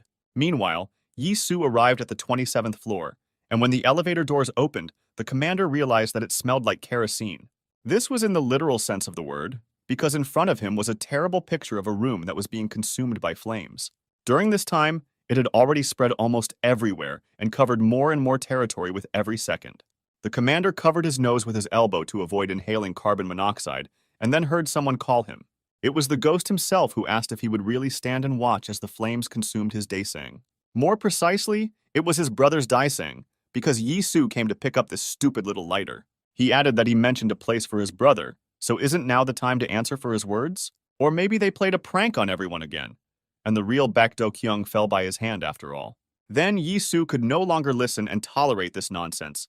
He attacked the guy, telling him to shut up, and the ghost just laughed. He was amused by the fact that the enemy was angry. He added that soon everyone here would burn alive. Yisu almost approached him and prepared to attack, but for some reason the enemy jerked his hand to the side. It turned out that there was still a fishing line attached to his karambit, which he tied to a table in another room. And now he pulled this line, and the chair flew towards Yisu with great speed, breaking the window. The guy managed to duck down at the last moment because he noticed the fishing line in time. It was clearly visible in the light of the flame. But this turned out to be just a diversionary maneuver, and while the commander was preparing to continue the attack, another fishing line had already wrapped his leg. The ghost pulled her towards him, and Yisu had to bend down and put out his hand so as not to fall to the floor. When he was downstairs, he was surprised to find a bottle flying straight at his face. The enemy was using dirty tricks. With one knife, he cut the fishing line that bound his leg, and with the other, he broke the bottle, moving his hand slightly to the side. The commander freed himself and noticed that another line was tied to the chair, but this time he saw everything. Before the ghost could pull her towards him, Yisu threw a knife at this chair so that it overturned. The guy told the enemy to stop playing the fool and come out for a fair fight if he doesn't chicken out. However, there was no answer. Silence hung in the room, broken only by the monotonous crackling of the fire. Yisu didn't understand what kind of game this madman was playing, but if he lost his vigilance, everything would end in tears. He also asked where he was hiding, telling him to come out and continue the fight because he himself wanted this. When suddenly he heard the sound of a lighter behind him and was surprised to realize that the enemy had crept behind him. The ghost said he would never let him emerge victorious and then threw an open lighter right at him. Meanwhile, Baek Do-kyung was already in the car with Shi-on and Weasel. They were leaving the warehouses that had just been blown up. Kyung-chun crushed the cookie again, and Do-kyung took the phone to contact someone because it was important. He dialed the desired number. This person was now renamed to the chairman. He asked how he was doing, and he answered in a nervous voice that a big fire had broken out here. At first, Do-kyung thought the wrong thing, asking how they knew that their team had blown up drug warehouses. But Seung-min said that wasn't what he was talking about, explaining that they were right outside Daesang's headquarters. He added that the inside was full of people, and the flames were getting hotter and hotter, starting from the top floor. He also said that Mr. Baek Yi-soo had not come out yet, and this really worried Do-kyung, because his brother had not called him either. Meanwhile, with horror, he noticed a lighter approaching him. It was open. He suddenly remembered how the phantom threw a bottle at him, and now the guy understood why it was necessary. After all, the alcohol from the vodka got on his clothes and hand, so if he touched the lighter, it would ignite. Realizing this, the commander waved her off, protecting his hair, but unfortunately, the flame touched his hand, and it caught fire. The ghost smiled contentedly, seeing how he was burning. He had a presentiment that his victory was getting closer. Therefore, there was no point in waiting any longer. He grabbed his karambit and jumped from the windowsill on which he was sitting. Yi-soo prepared to meet the enemy, putting his hand forward with a knife. It seemed that he did not care about the fire. However, the phantom managed to deflect his knife and even knock it out. The guy landed nearby, where there was no flame. He saw that the enemy was disarmed and decided that his chance had come. He attacked him, but Yi-soo ducked in time. He hit the guy back and he was forced to retreat, but soon attacked him again. The ghost laughed hysterically, asking why the commander was silent. Had he really swallowed his tongue? He told him to answer him at least something, because everything was fine with him. Just think, his hand was burning. This was an obvious mockery, but Yi-soo did not react. In fact, he was already coming up with a plan. However, the guy's last words forced him to interrupt his thoughts, because the conversation turned to pain, and this hooked him. He suddenly became calm, as if his hand wasn't on fire at all, and grabbed the phantom's hand, blocking the attack. This is so that the guy cannot leave, and then he raises his burning hand to share the light with him. But the phantom quickly realized and deftly dove under the blow, so that only his neck and head felt the heat of the fire. Yi-soo was a little annoyed that he didn't hit it. He asked if the guy thought it really hurt. He said that his body and spirit were like hardened steel. It was a metaphor, but it accurately described his condition. After all, everything that he had to go through made him stronger. He remembered his brazenly executed friends. He was constrained by pain and despair because he left his squad that night. Then his inner Yi-soo died in him. He told the ghost that he was constantly thrown from the frying pan into the fire, so he was no stranger to it, as they say. He grabbed him by the hood and threw him towards the tables and chairs, because they were in the minibar. The ghost managed to put his hands out and did not hurt himself, but the commander again appeared near him and swung. This time he kicked the guy right in the chin so that he was thrown back into the room. And Sue added to his monologue that life had treated him more than once like a piece of crap, and more than once he even wanted to die. But it was precisely at such moments that he remembered why he lived, because he had a dream, no, rather a goal. He wanted to become this fire himself and incinerate everyone who threw wood into the fire on which they wanted to burn him. So if this really was his last moment in life, then they both should perish in this hell. He tore off the clothes on his arm, which was already red from the burns and was incredibly hot, but he didn't pay attention. The ghost he pushed again, this time ended up near the window and suddenly grabbed the chair, saying that he asked for it. He asked if he thought it was a little hot here, perhaps because there wasn't enough air. Having said this, he began to hit the window with a chair, intending to break it, while Yi-soo stood in disbelief. He asked what this madman was doing, to which he also responded with a question, asking if he knew what backdraft was. Seeing that the guy was silent, he himself explained saying that this is an explosion that happens when fresh air enters a burning room. However, now Yisu will see everything for himself. He swung for a decisive blow because the glass was almost cracked. I didn't have to wait long. One precise blow, and the window could not stand it.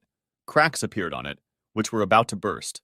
Then the phantom completely threw the chair out the window and immediately jumped back, because what was about to happen was dangerous. But Yisu had never encountered anything like this before, and he stood there, watching as the fire began to recede. But this turned out to be just the calm before the storm. In an instant, the fire spread with such force as if it had actually exploded. The sound was also like an explosion. It was audible and visible to the naked eye even from outside the building. It was at that moment that a car with Xion and Do-kyung in it drove up to him. The director was very surprised. He realized that his brother was probably still in the building and dialed him, begging him to pick up the phone, and Shiona asked him to go faster. Long beeps were heard on the phone, but his brother did not pick it up, and this was already beginning to worry Do-kyung.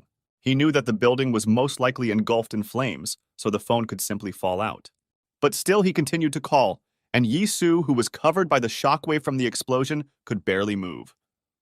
In the end, he managed to get up, although he had many more wounds and injuries, and it was bad. He saw that his brother was still calling him, so he accepted the call, immediately asking what he was going to do if he was killed.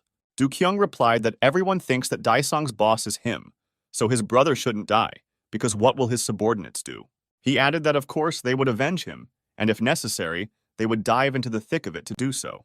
After all, this was not so far from the truth, since Yisu was indeed in hell. Do-kyung continued by saying that 6 years ago he almost made the same mistake, but made the decision to run away to Korea. He saw a huge number of people burning in the fire of their own hatred and desire for revenge.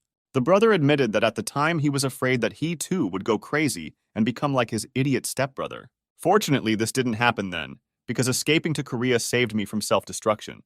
But now everything is different. He said that if Yisu dies now, he will definitely lose his mind, so let brother only dare not survive. He advised him not to let the flames of rage consume him, because this would not make anyone feel better. Therefore, he must direct his anger to something else. The main thing is that he comes out of there alive, he asked him. After a moment of silence, Yisu said that there was an entrance for official vehicles behind the building, so he would come out from there. Hearing this, Do-kyung became happy, saying that it was the right decision and then his brother would pick him up there. So Yisu left the room, but there was another person in it whose intentions were not fulfilled. The ghost was also knocked down during the shockwave from the explosion, but he did not die and was now even able to stretch out his arm. He emerged from the rubble, coughing and breathing heavily from lack of oxygen. It was dangerous to remain here. The guy looked around in search of Yisu, asking where he had gone because he saw how he was also thrown away. The ghost was even a little upset because they were going to burn together, but he just up and left. Suddenly another person entered the room, and the phantom was even glad that his opponent had returned. However, it was not Yisu. He was approached by Chang-hoon, who asked if he was okay. The ghost replied that he was fine, but he was upset that Yisu ran away because he created a whole spectacle here. Chang-hoon then asked if the fire was really his doing, saying that the guy had definitely gone crazy. But the ghost did not listen to him. He said that Baek Yisu was now wounded and therefore could not go far, and he needed to be tracked down. While he was still speaking, Chang-hong suddenly pulled back the hand in which he was holding the knife and then stabbed the guy in the stomach.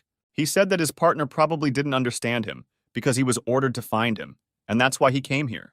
The ghost immediately thought of Chief Zhang because this was his direct order. There was no doubt about it. Chang-hoon said that he should have just controlled himself, and this wouldn't have happened. But he didn't listen. The price for this was eternal rest, which would not have hurt him. He took the knife out of his body, saying that he was a good partner.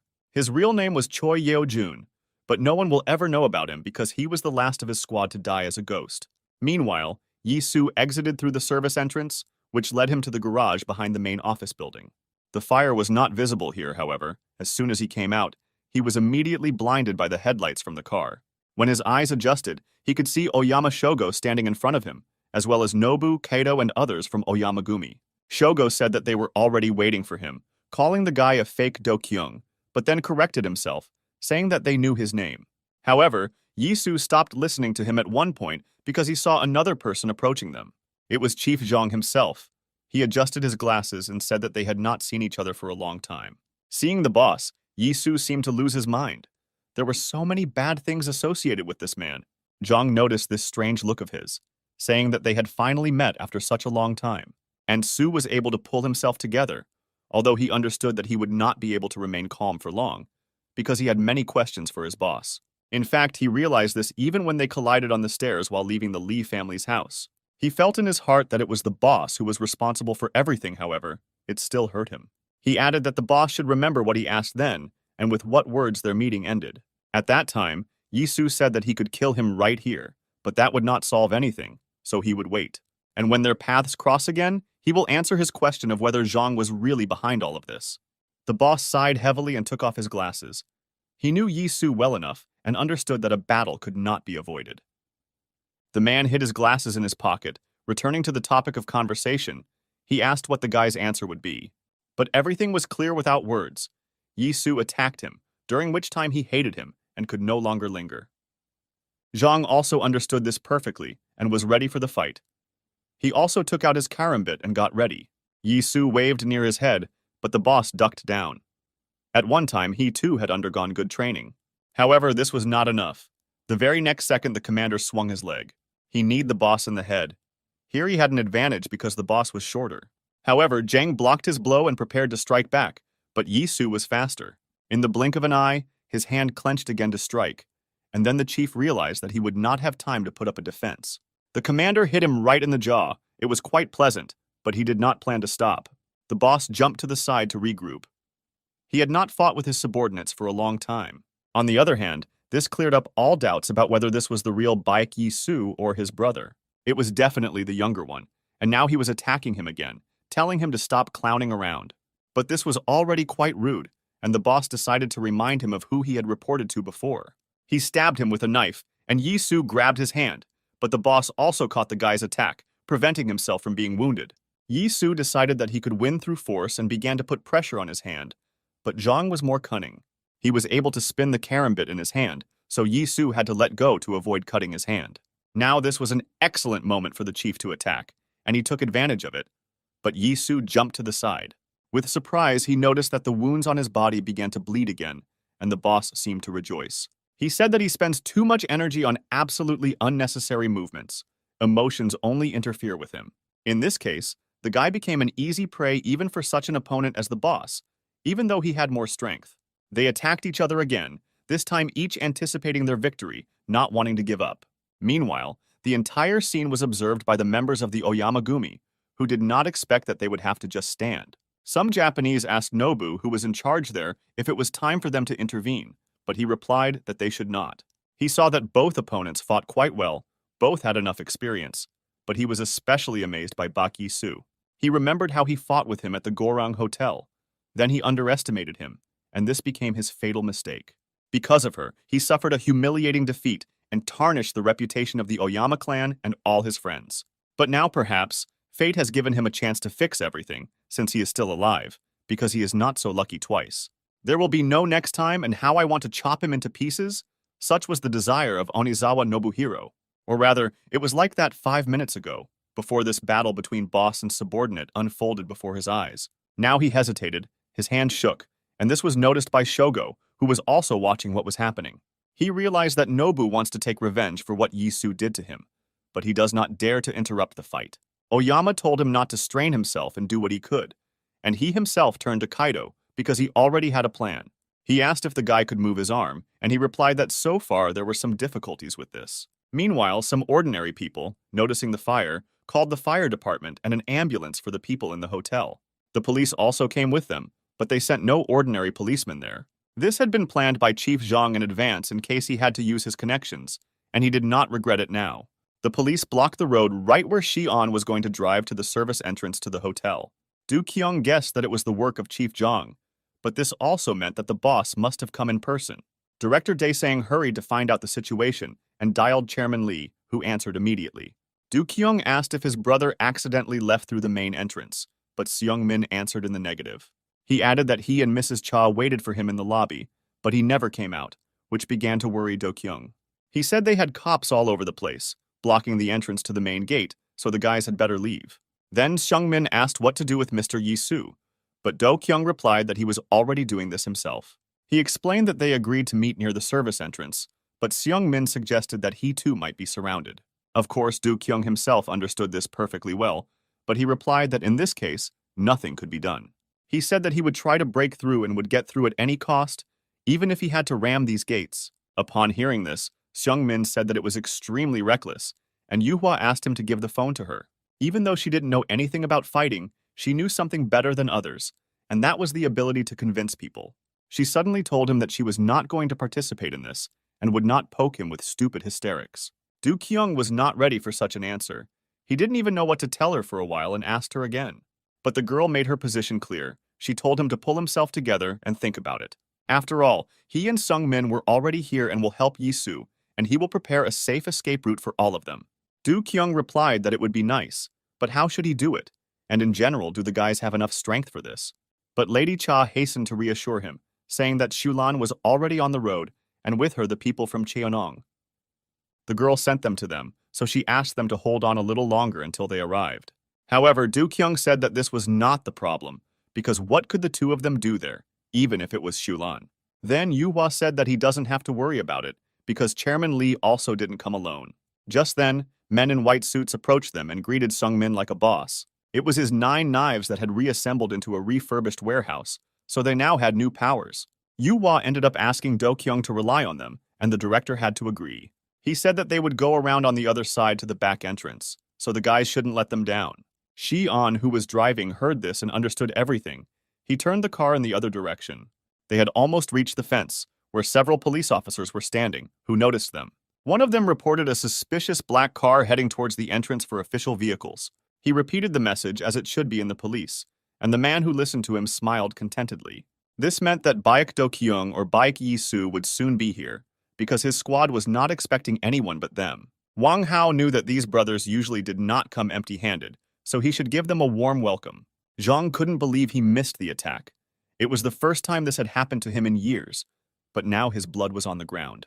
Yi-soo was able to wound him in the shoulder, leaving a cut there that was almost as large as the one Ghost had cut him on his chest. They had already been fighting for quite some time, but neither of them was inferior to the other. The chief realized that he had to finish. He noticed that Yi-soo had changed because he was seriously wounded, but he could still fight, which could not help but impress. The commander said that he would like to ask him just one question, because there was something that he wanted to know. He again remembered all the suffering that befell his loved ones and friends because of his boss. He wanted to know why Zhang did this and had already said half the question when suddenly a shot was heard. It was Kaido who was shooting, who was even thrown back from the recoil of the weapon, and where he hit turned out to be very dangerous. Shogo, who was standing next to the guy, apologized for interrupting their touching conversation, but he was tired of waiting. The boss understood everything. He looked angrily at the Japanese, asking how he dared, because his henchman had just wounded a man. But Shogo didn't care. It seemed that he wasn't even worried about this, even though Korea had strict laws on this matter. That is why all the bandits and criminal groups decided everything with knives, because weapons threatened with prison. This idea came to Shogo's mind already in the middle of their battle, which began to drag on. He thought about how everything could be solved quickly and radically, and came up with the idea of using firearms. All that remained was to find a person who would do this, and if something happened, bear all the punishment. Kaido was ideal for this. Shogo approached him and said that now it was clear to him why he lost to Yi-soo, because he was truly strong. However, this did not justify him, because no matter how many times his arms and legs were broken, he would do what he had to do. He must rise again and rush into battle, because this was the price for membership in the Oyama clan. Shogo then asked if he could move his hand, and when the guy answered that he couldn't move it, he put the gun in his other hand. He added that his other hand was fine, which means he would still be able to shoot. Kaido was nervous. On the other hand, he understood that he could not disobey the order, so he began to follow the battle. All that remained was to choose the right moment when the boss was not very close to Yi-soo. Zhang, meanwhile, thought that he had an advantage because the enemy was seriously wounded, but it seems that he was mistaken. Kaido's hand trembled. He saw that both of them had stopped, which meant now was the right moment. And the boss thought that if he had known that everything would end like this, he would have reined in Yi-soo while there was such an opportunity. He voiced his thoughts to see the guy's reaction, and he was surprised, saying that the boss himself made him like this. And Soo again prepared for the attack, but did not have time to carry it out because he suddenly felt a burning pain in his side. Meanwhile, not far from the service entrance, a group of people gathered and looked at the fire. These thugs were brought by Wang Hao, who was guarding the entrance to the back entrance gate, waiting for guests. He thought that now their methods of struggle for power are no different from those used 15 years ago. Did this mean that in fact nothing had changed, because they were still burning each other? His thoughts were interrupted by a black car that drove up to them, and one of the Peak brothers got out. Wang Hao took off his glasses, asking who he had the honor of speaking to this time, because there was no way to learn to distinguish between them. Du Kyung replied that in a normal situation, he would definitely say some witty phrase. However, now he did not have time for jokes. He asked whether the man would leave on his own or to help him. Then Wang Hao replied that it was not very polite of them, because he was waiting for them with his people. Du Kyung told him to forgive them, but they were already late, and Wang Hao asked why he was so sure that he would pass. Du Kyung didn't have time to answer, because suddenly they heard a shot, and everyone turned around in surprise. It was in the service entrance courtyard, and Do Kyung immediately thought about his brother, who could be injured right now. He realized that they were late and had to hurry, so he grabbed a knife and attacked Wang Hao. But something made him stop again. Another car stopped near them, which was not expected. Their chances of breaking through depended on who came out of it, because it blocked their path to retreat. Luckily, Xulan came out and was disappointed that they had already started without her. Xian let the girl pass, saying that the ladies go first, which was a friendly joke, or maybe something more. And Xulan told the guy to just watch her and see how she would deal with that bastard Wang Hao. Meanwhile, Kaido still held the gun in his hand, which remained frozen in the air. He could not believe that he had fired. Shogo, who was standing nearby, put his hand on his shoulder, saying that he turned out to be a good shot. But then he squeezed his shoulder and told the guy to wrap it up and finish off Yisu, completing the job. He said that the guy should do it more quickly, looking at him with his creepy eyes. Kaido realized that he could not refuse, so he took aim at the NAR commander again. He had 4 rounds left in the magazine. He fired 3 more shots, but Yisu quickly reacted and jumped behind a nearby machine. Shogo stopped Kaido, saying that he had his last bullet left, so he better not miss. But the Japanese did not have time to do this, because Chief Jang kicked him, knocking the weapon out of his hand. He then grabbed Shogo by the collar, asking what they were doing, because he said that this was not Japan for them. Then the chief felt the cold metal on his neck. It was Nobu who put an axe to him, asking how he dared.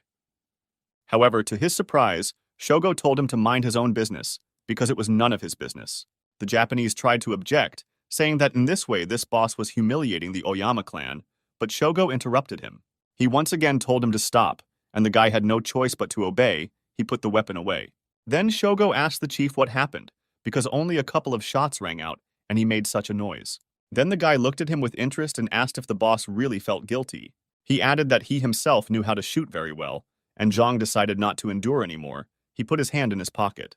From there, he took out a pistol and pointed it at the Japanese, telling him to stop, because he didn't know anything about him. The boss said that finishing him off himself, meaning Yisu, was exactly what Oyama wanted to hear. The guy said that he thought so, and once again apologized for disturbing him, but added that the boss should not delay this. In the end, Shogo, still doesn't care about Yisu, but he still didn't mind watching him die. Having told Zhang to do whatever he wanted with him, he headed towards the exit, and Yisu heard someone else's footsteps. It was Baekdo Kyung, who came along with Xian and Weasel and said that Oyama would be ashamed to say such a thing. However, since he doesn't learn from mistakes, he still promised his father that he would knock the crap out of him. Yisu heard his brother's voice and wanted to see him, but because of his wounds, getting up was another task for him. Shogo, meanwhile, noticed with a smile that Ryugasaki, aka Do Kyung, himself wanted to try them.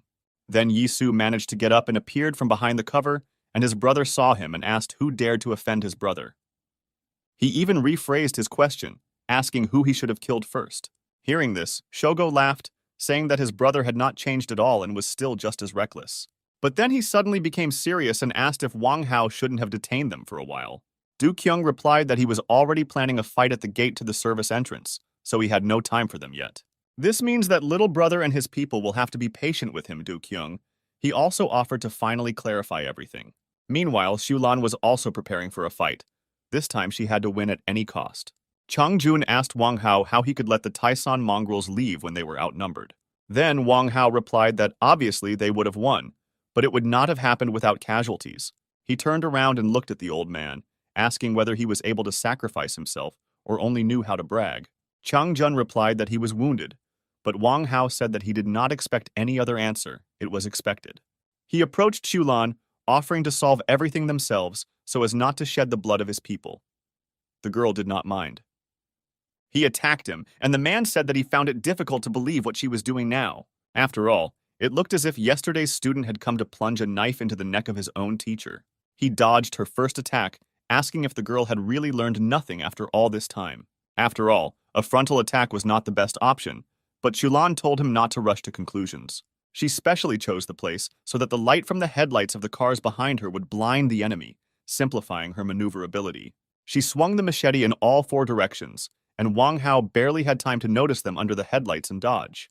But the girl managed to press him to the fence. She swung again with all her might, but Wang Hao dodged in time. He added that he would like to take back his words, and Shulan added that she would not give the teacher a chance. He also said that Shulan still lacked patience, because she still had not learned to calculate her actions. With these words, he kicked her in the head, and the girl realized late that she would not have time to put up a defense. But Wang Hao did not stop there. He launched a series of attacks, and Shulan saw that she could not continue like this. The man said that she still had to study and study, because so far she was only swinging a sword, but didn't think much. Meanwhile, Du Kyung also prepared for battle. He knew that these people from Oyamagumi were no match for him. Among them, the one who most wanted to fight him was Nobu, who was eager to fight, having taken his magic pills. He said that he would finally see how good Rugasaki is, but Shion asked where he was going. It turned out that during this time he had quietly infiltrated the enemy's ranks and was now putting a knife to Nobu's throat. The guy said that he would take charge of this big guy and let the commander continue to go to the aid of his brother. However, there was also Kaido. He reached for a pistol, but someone's silhouette towered over him and raised the weapon.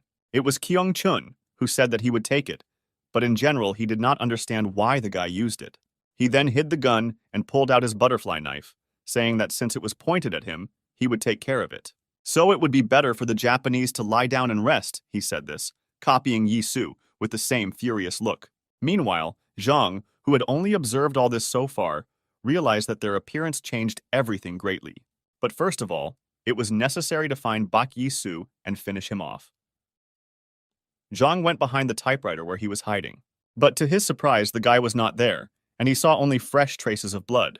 After following them, the boss noticed that they were leading to the roof of a special car, so he was able to understand Yi Su's plan in time.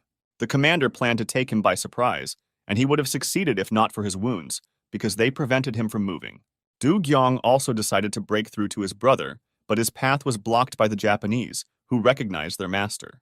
Director Taison said that since they weren't going to kill him, they should at least try to scratch him. The men attacked him, but their skills were not enough. Do Kyung easily dealt with it. He eliminated one after another, but understood that in this way, he was also losing precious time for his brother. Suddenly, one Japanese crept up behind him and raised his hand to strike, but Do Kyung managed to notice this. Instead of any tricks or techniques, he simply quickly walked back, grabbing the man by the head to choke him. He put him in a chokehold, and the man slid to the ground, and Do Kyung noticed with annoyance that he had torn his brother's equipment. After a while, he dealt with all the people from Oyamagumi. Now he could finally help Yi Su. However, Do Kyung noticed that new people had appeared from somewhere, and now one of them rushed at him again. This time it was Zhang's people, because they spoke Japanese, saying that he was alone, and there were many of them. This was indeed an advantage for them, but Do Kyung did not want to fight at all. He told them to leave him alone. This answer surprised the attackers a little, because it sounded like he was busy, although now he was being threatened. But then Director Dason received help from those whom he did not expect to see here. Suddenly, another man appeared. He was clearly on his side, because in an instant he was near his opponent and hit him in the jaw. Du Kyung noticed that he was wearing a white suit and seemed to guess, but still asked who he was. The man did not answer, but this was not necessary, because their reputation spoke for itself, and more people approached him. They also wore white suits and were led by Chairman Lee, who said that they would help him. As far as Du Kyung remembered, the knives warehouse had changed a little, but now he had more important things to do. He remembered the shot, and if they managed to wound Yi Su, his brother would not last long in this state. He was right. The chief noticed that the commander's movements became slower. He caught his attack and hit him in the stomach. Then he swung to finish him off, realizing that this was the end for his most experienced subordinate. But he did not have time to strike, because he suddenly saw a knife approaching his eyes and stopped. It was Do Kyung who finally got to them.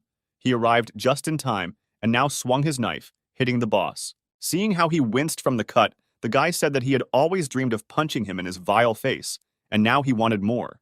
He smiled because he realized that the boss was already pretty exhausted from the battle, and now the situation would change. Meanwhile, the Japanese faced new opponents in the form of two men in white suits. Once upon a time, the structure laid by former chairman Lee Sung-hak allowed Ilhak to soar to the top.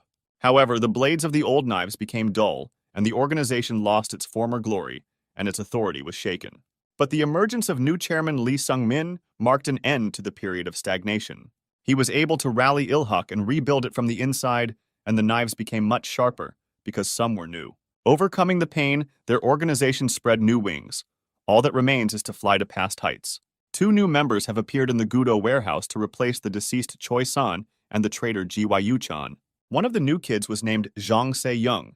He was missing his left eye, and the other was called Ogu-jun. He looked like a wolf. Their serial numbers in the hierarchy of knives also remained the same, 8th and 9th.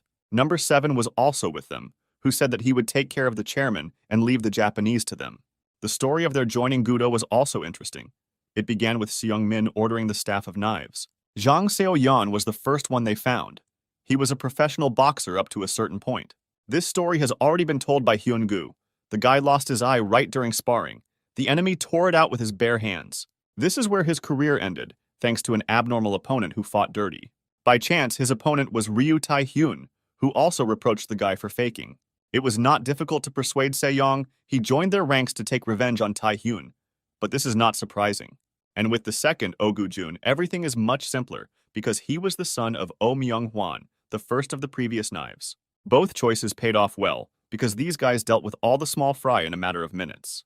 Shion, who was watching the battle, thought that Ilhak came in with trump cards, and Nobu swung at him from behind. The Japanese told the guy to focus on his opponent, and Shion barely dodged his axe. He told Nobu to hold his horses, but noticed that he was foaming at the mouth, apparently from his pills. Then the guy added that, be that as it may, it was time and honor to know, when suddenly someone grabbed him from behind. Seeing this, Nobu burst into a creepy smile, saying to hold the blonde tightly, because he is strong. He swung an axe, Shion realized. One blow and he was dead, so he tripped the man and they both fell. And Nobu was already preparing for the next blow. He didn't care if he even inadvertently hurt his people. Shion also understood this, telling the thug to slow down, but he had no choice. He fell on the man who was holding him, and now jumped to the side so that Nobu would not kill him. The blow fell on the prone Japanese, killing him immediately. Shion shouted, "How can you do this to your comrades?" But Nobu didn't care. He said that they have a lot of people like him, and if the guy wants, they will share with him. Meanwhile, Chief Zhang was still surprised when Baek Do-kyung arrived just in time. He managed to save his brother, who was pressing his hand on the wound, and Do-kyung himself looked at him with undisguised hostility. He said that this was not how he imagined the boss, and he asked what his first impression was. The boss added that it seemed to him that they had already met, but Do-kyung replied that he would remember his face and showed his middle finger. They attacked each other again. This time the boss noticed that the guy didn't know how to handle a knife. He added that nothing else was expected from the bandit. But Do-kyung did not pay attention to this. He swung again. The boss was able to block his blow, saying that the guy was using dirty tricks, and Baek Do-kyung just smiled. This really was so, but in a fight all methods are good. He suddenly dropped on one leg and hit with the other. Then the guy asked if the boss was really counting on a fair fight, because whatever one may say, he had already hit him twice. Zhang's tongue was bleeding, which he bit when he hit him, and Director Daesung's words irritated him. However, he was able to pull himself together and rush into battle again, wildly swinging his karambit and forcing Do-kyung to retreat. Zhang thought that the older brother was stronger than the younger brother. He should not be underestimated just because of his connection with crime. He told Do-kyung about this, and the guy replied that he doesn't understand why people always say that he is better than his brother. However, now Yi-soo was not in the best shape. Do-kyung turned to him, asking if he could hold out a little longer, and Soo replied that he would live, when suddenly another man approached them, dragging a katana along the ground. It was Shogo, who thought that the brothers really were like two peas in a pod, and they would also die in the same way. He walked up to Yi-soo, who couldn't even look at him, and swung his sword to cut off his head. Do-kyung screamed at him to stop, calling him a sick psychopath, because this was the most vile thing. But Shogo was not embarrassed by this. He said that he would finish off both brothers, and Daisen would become their family grave.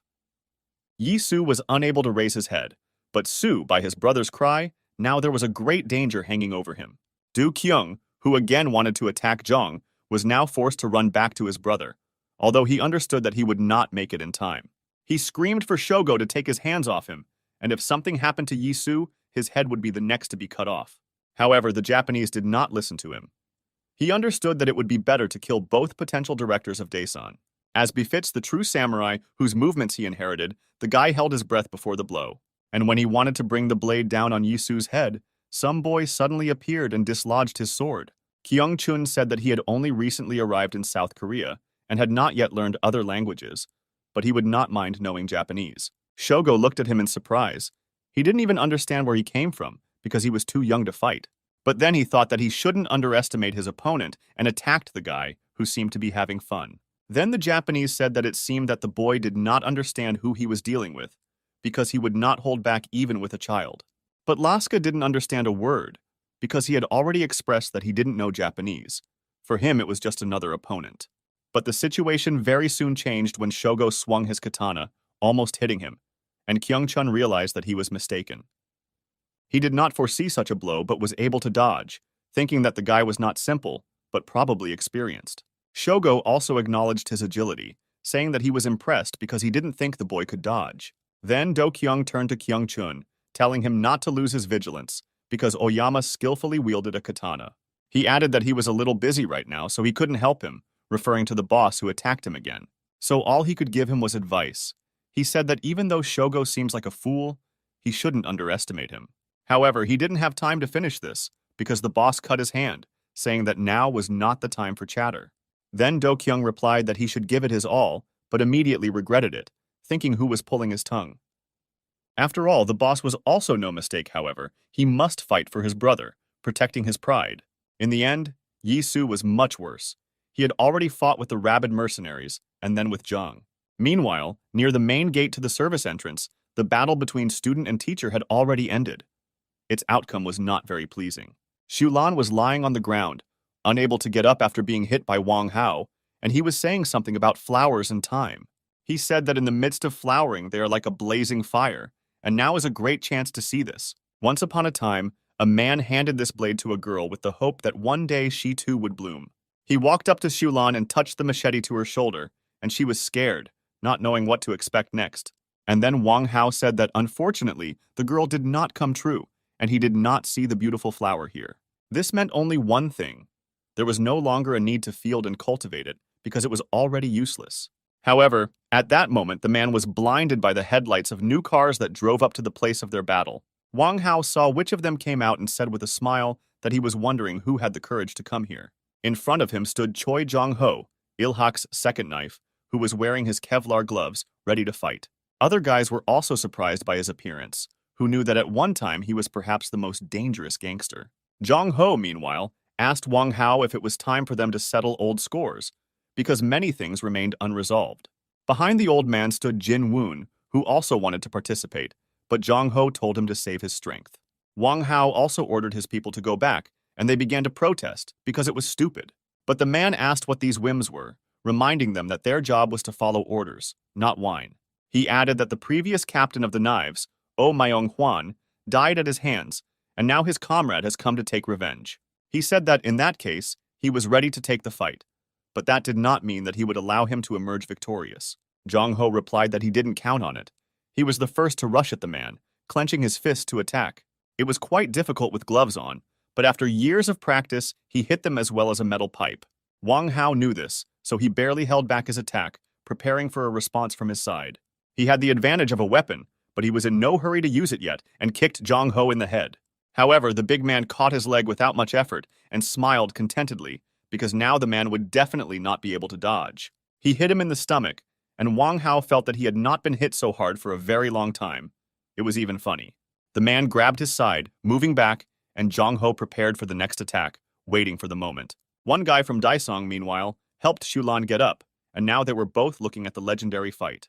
The girl did not believe that there was anyone other than Bak Yi-soo who was able to fight on equal terms with Wang Hao. Meanwhile, he had already recovered a little from the pain in his stomach and turned to an old acquaintance. He said that although he was old, he could give a head start to the young in battle, and Jong-ho replied that he had not changed either. He asked if the man was now working as a butcher, as could be assumed by looking at his knife. Wang Hao agreed that it was indeed a bit like a butcher, but he was more attracted to the fists. However, if his old friend wanted to have fun, then how could he refuse such a request? The man launched a counterattack, swinging the machete in all directions, and Jong Ho tried to catch him in his mistake. But then the enemy swung over his shoulder, and the old man realized that the attack would be wide, and he would not be able to completely dodge. The only thing that came to mind was to put out his hand for protection, because the special material was supposed to protect him. Wang Hao then decided to change his attack at the last moment and kicked again, this time in the old man's stomach.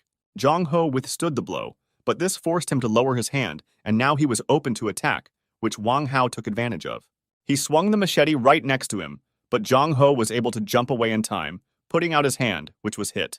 But the big guy was lucky and didn't fall, because there was a car behind him that served as support and protection for him. Wang Hao meanwhile approached him, saying that he seemed to have made him tense despite his age. However, he didn't have time to finish, because he saw a huge fist in front of him that was about to hit him.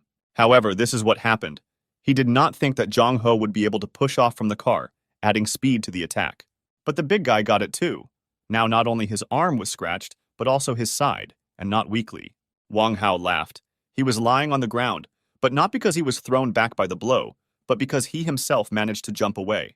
He said to Jong Ho that apparently he did not waste his time, but honed his skills. Otherwise, he would not have hurt him.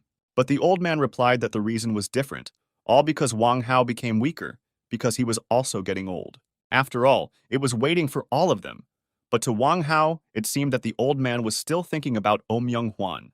At least he saw no other reason why he had come here other than to avenge the captain. However, Jong Ho calmly replied that he was not here for revenge, which greatly puzzled the man, and then continued. Very soon they will be replaced by a new generation, and the time has come to give way to the young, as they say. He said that Wang Hao really didn't have long left, because instead of him, Myung Hwan's direct descendant would take revenge on him. Meanwhile, Xi'an fought alongside the new Ilhak knives while observing their skills. There seemed to be no end to the Japanese, so it was very helpful that the guys helped him fight everyone. He had just cut the throat of another man when he suddenly saw a familiar axe flying at him. Of course, it was Nobu, who seemed not to be tired of fighting and was determined to either win or give his life. Xi'an jumped to the side, assessing his opponent. He was in such a state that he was amazed that he was still standing. He himself thought that he should have gotten to the captain a long time ago, but for now he was stuck here with this stupid Japanese. Suddenly he heard a familiar voice. Jin Woon said that it seemed like he could use some help, and smiled. He added that Xi'an was a pro, so he had a bigger catch waiting for him, and let him leave the small fish to him. Xi'an was also happy to see him. He said that he would go to help Yi Su, telling him not to let the big guy down here. Nobu also saw Jin Woon, and his eyes widened in surprise, because he knew that he was an unshakable wall for Daison. And the big guy suggested that the guy in front of him was called Nobuhiro, adding that this was not how he wanted to meet him. And the Japanese continued to be surprised that he had such an opportunity, because rumors about him even reached Japan. He took out his axes and attacked him, telling him to show him everything he could do. Now Jin-un represented the main power of Daison, and Nobu represented the Oyama Gumi, and each was insanely strong.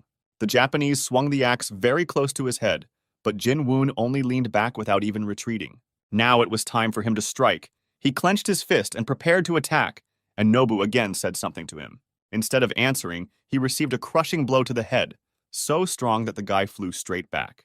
He almost fainted, thinking that this man was stronger than anyone he had ever fought, even Bak Yi-su, and Jin Woong grabbed him by the collar and apologized, saying that he didn't know Japanese, so he didn't understand the guy. He asked him for a favor to learn Korean for next time, but for now their language would be fists and punches. After some time, Nobu lay prostrate on the ground. He was no longer able to get up. Even drugs did not help. This was seen by the rest of the Oyamagumi, as well as the people from Daisen, who were proud of their Jin Woong. And the big guy just straightened his sleeves and modestly told the guys that their bosses were already tired of waiting. He added that the guys should quickly deal with the rest of the Japanese here, because they are Daesan, and no one can command them. Jong Ho, who was fighting with Wang Hao nearby, heard this and said that his friend had already dealt with Nobu. Wang Hao agreed that it was indeed impressive, but their fight promised to be no less exciting. Jung Ho slammed his fist into the palm of his other hand, saying that of course he couldn't wait to show it off. Then Wang Hao noticed that over the years the old man had become too sentimental, and it was not very good. He then stood up, saying that this was the last chance for Jung Ho before all the laurels went to his younger generation. This was too much, and Jung Ho attacked him, asking what the man was hinting at by calling him old. Despite its size, the second knife was quite nimble, so it was necessary to dodge very often. Zhang Ho's only problem was that he fought too honestly, and Wang Hao took advantage of this. He hit the old man in the stomach, trying to catch him by surprise. But he didn't succeed. Zhang Ho just smiled. He said that even if he himself ages over time, his technology will never lose relevance, because it always works. With these words, he planted a powerful blow directly into the opponent's liver, which is why it seemed that he would no longer be able to continue. One of the advantages of Zhang Ho was that he did not need to waste energy on the power of the blow. It happened by itself. However, Wang Hao learned to determine the trajectories of his attacks in time, so now he could easily block them. It was the same now. He grabbed the big man's hand and used it as a support to jump away and attack. He kicked Zhang Ho in the jaw, but he was not ready for this, so he did not have time to put up a defense and fell to the ground. This time, he was able to quickly get up, wiping off the blood. Now the enemy was fighting seriously, which meant it was necessary to change tactics. Wang Hao asked with a smile if this was the end, because he talked about their generation so much that he couldn't just give up. The man took out a cigarette and lit it, adding that, as his friend put it, their era was almost over. And this meant that they both had to give it their all, and here Zhang Ho agreed with him. They rushed into battle again. This time, Wang Hao used all the techniques he knew. Zhang Ho wanted to knee him, but the man only pushed away from him to hit him in the jaw in return. Then, not allowing the enemy to gather his strength, he kicked him in the head again, and this was already dangerous. Xu Lan, who was watching all this, was very surprised that the old man had not yet leaned back. Zhang Ho, meanwhile, hit his head hard, and the men from Daesan thought that it was already the end. Some did not believe that the great Choi Zhang Ho had lost, but there were those who knew him well who said that there was more to come. And so it was. The old man suddenly leaned his elbow on the window and stood up, as if he himself had tripped and fallen. Then the old man looked at him and asked why the man stopped, because they wouldn't finish this way until the evening. Wang Hao just smiled at this. He said that the old man was already losing his temper, but he was still stubborn, which was funny. But if he wanted it so much, then Wang Hao would give him a good fight at the end. But he didn't have time to finish it. Suddenly a shot rang out, and the men turned around. It turned out that the police, led by the chief, had arrived. Choi Won-ho pointed the gun at the men, asking what they were doing to create such a mess. Wang Hao wanted to explain himself, but Chief Won interrupted him, saying that he had no reason to listen to them. He looked angry, clutching his head, and asked where Jang Xian-ho was, because he knew that the boss was also here. Meanwhile, Kian Chun fought with Shogo. He had seen such an opponent for the first time, but most importantly, he was experienced. This was evident from the way he swung his sword, which was quite long, but it did not bother him. Laska thought that he was not used to such attacks, because one wrong move and he could be left without an arm or a leg. He noticed that whenever he tried to close the distance, the guy swung his katana, not letting him near. Such an opponent was not to be joked with, and yet if he managed to close the distance, then the chances were good. But Shogo also understood this perfectly and deliberately did not allow him to get close to him, waving his katana. However, Kyung-chun already had a plan. He realized that he must first neutralize the guy and then attack. He pulled out his favorite and only butterfly knife because that was his plan, but Oyama just smiled. It was clear that the small blade of the butterfly knife would not be able to withstand the onslaught of a real katana. The blade easily broke its blade, and Kyung-chun almost said goodbye to his life, when suddenly someone pulled him towards himself. It was Shi-on who arrived just in time, because another second, and the guy would have been left with a wet spot. He said that the boy could not be left alone for a minute, and then attacked him with reproaches. He asked why he flew at the Japanese with a butterfly knife, and Shogo realized that now he had one more enemy. He quietly asked what Nobuhiro was doing, but Shion heard and said that their yaksha dealt with this freak. As if on cue, he saw people from Oyamagumi helping Nobu move, who looked badly beaten. For Shogo, it was a rather pitiful sight. He realized that there were other experienced fighters in Daesan. But he told Shion that they still had no need to be afraid, because victory, in the end, would be theirs. He looked at Do Kyung, who continued to fight with Chief Jung. It was clear that the guy was not having an easy time. He had not yet fully recovered from his coma, so he was not able to block all of his boss's attacks. This was well understood by Jung, who, in addition to stabbing, added hand-to-hand combat techniques, and Do Kyung realized that he was retreating. Shion saw that the situation was critical. He was torn between helping Weasel and the commander's brother. Then Kyung-chun himself said that he would deal with this freak, and let Shion help Do Kyung fight the boss. Actually, Shion was not very eager to entrust everything to the boy, but he had no choice, and he nodded. And the guy was already approaching Oyama. The opponent was strong, so it was necessary to choose the right tactics. He thought that as soon as the Japanese waved his sword again to keep him away, he would make a knight move. He didn't have to wait long. Shogo swung at the guy again, but this time he opened his butterfly knife. Thus, the katana ended up locked between the handle of the knife, and Oyama was surprised at his resourcefulness. He said that the boy was not a failure, but it was time to use his second hand, and then he added strength and pulled out the sword. Kyung-chun had to let him go. Because he didn't have enough strength, he thought that it should have worked, but it didn't. It was a little disappointing, but now he knew why it was hard for him to fight this Japanese, because he was not an ordinary fighter. It turns out that he was left-handed, and this made the battle much more difficult, because Laska had never fought with such people. But his guess seemed very logical to him. He remembered that when he tried to repel the attack from the right, Oyama changed its trajectory with his left hand, which allowed him to control all angles from which he could attack. At the same time, his attack strength and speed increased significantly, so it was not easy to repel them all.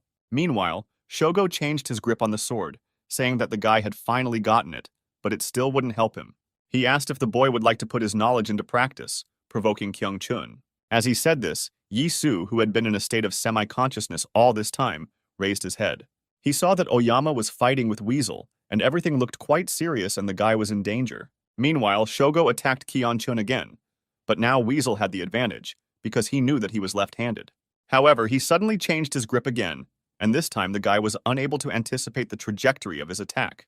Kyung-chun put out everything that was left of his knife to somehow block the blow, but he was knocked down. Shogo grabbed him by the hair, saying that the boy, it turns out, had guessed wrong, because he was not left-handed. He asked if the boy felt what real power meant and pressed harder on the blade at his throat.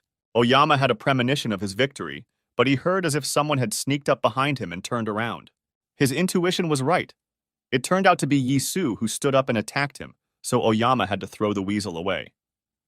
He saw that the guy's eyes lit up again, which meant that if he didn't defend himself, he would finish him off. Oyama turned to parry his attacks with a wide swing of his katana, but Yi-su was faster and grabbed his hand. Then, without hesitation, he swung his knife and cut off his finger, and Shogo didn't even have time to realize what had happened. He recalled that he swore to finish him off, so now his opponent will be him, because they have not fought yet. This brought Shogo out of his stupor. Now he was furious, because he had just lost his little finger, like Seong-min had before.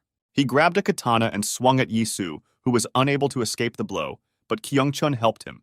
Together, their chances were equal to the enraged Shogo, who was now intent on finishing them both off. Suddenly, the guy started laughing loudly, so even Do-kyung and Chief Jong stopped fighting, as did everyone else in the area. It looked a little strange because there was nothing to laugh about, but it turned out that Shogo was thinking about something else.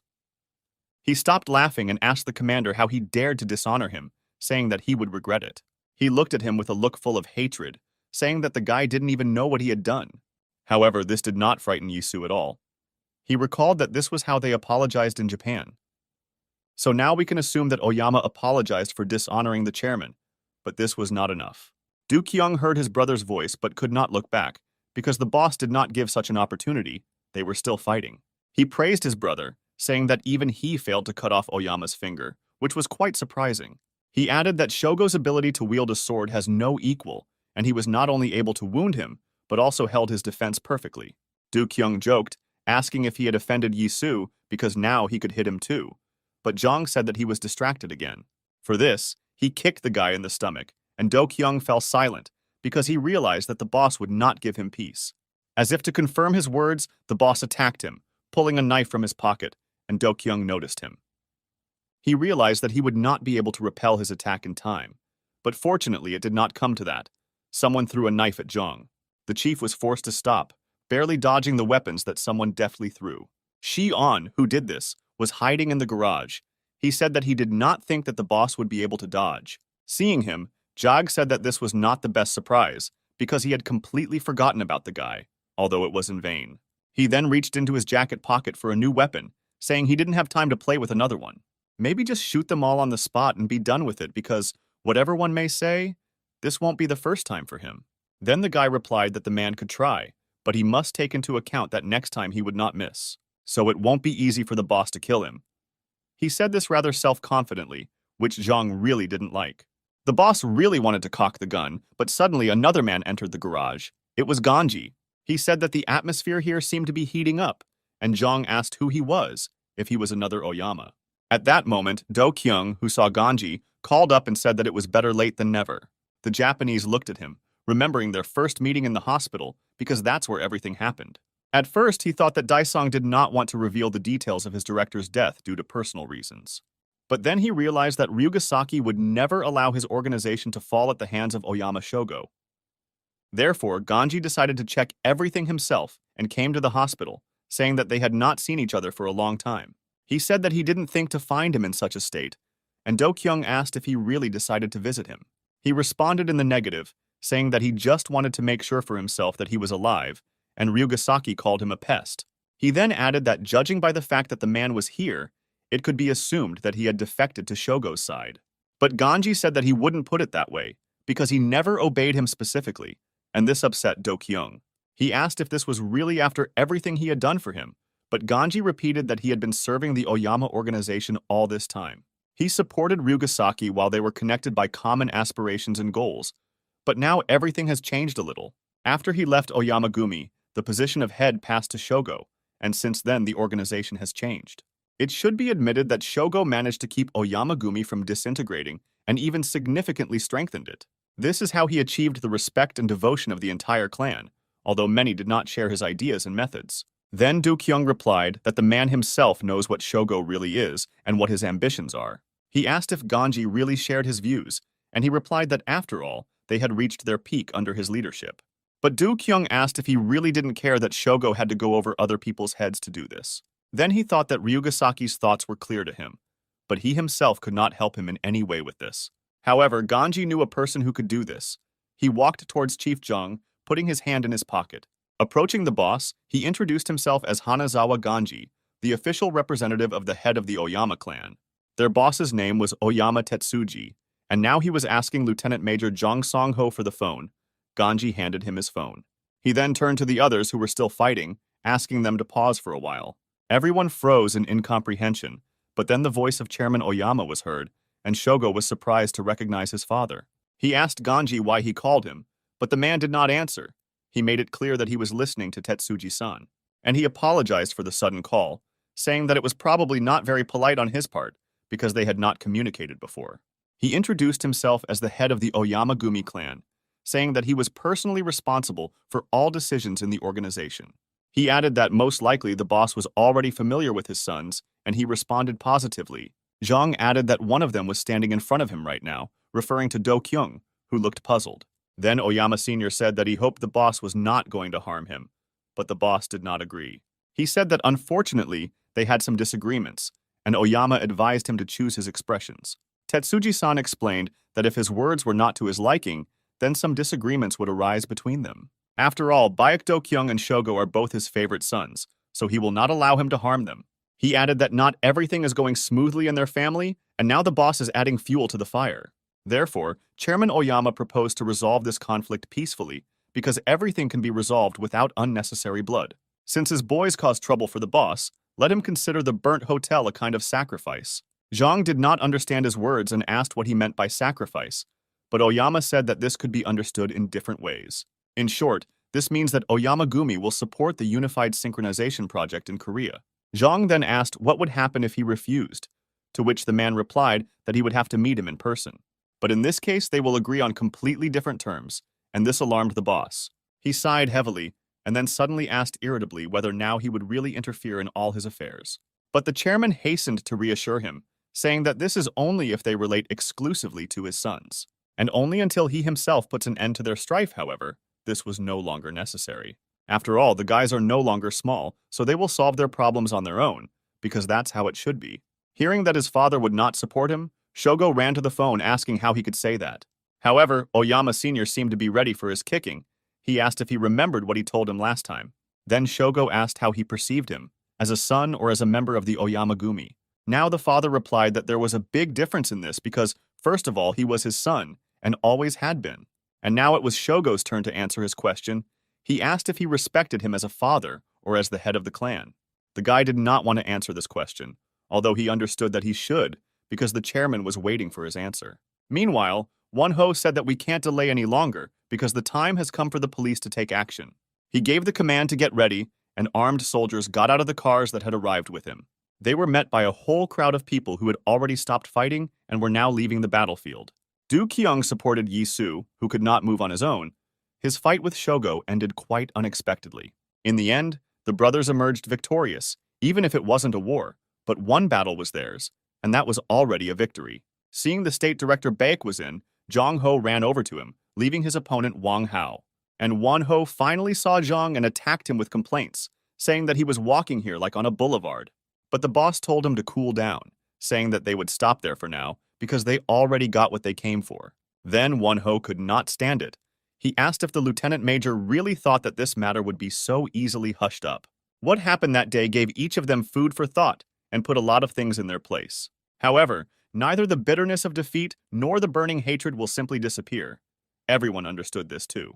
All unexpressed feelings will someday spill out, and they will serve as fuel for a new fire. In the meantime, they were returning to their side of the barricades, because each of them must lick the wounds they had received, in order to then rush into battle with renewed vigor, striking when the enemy is not ready.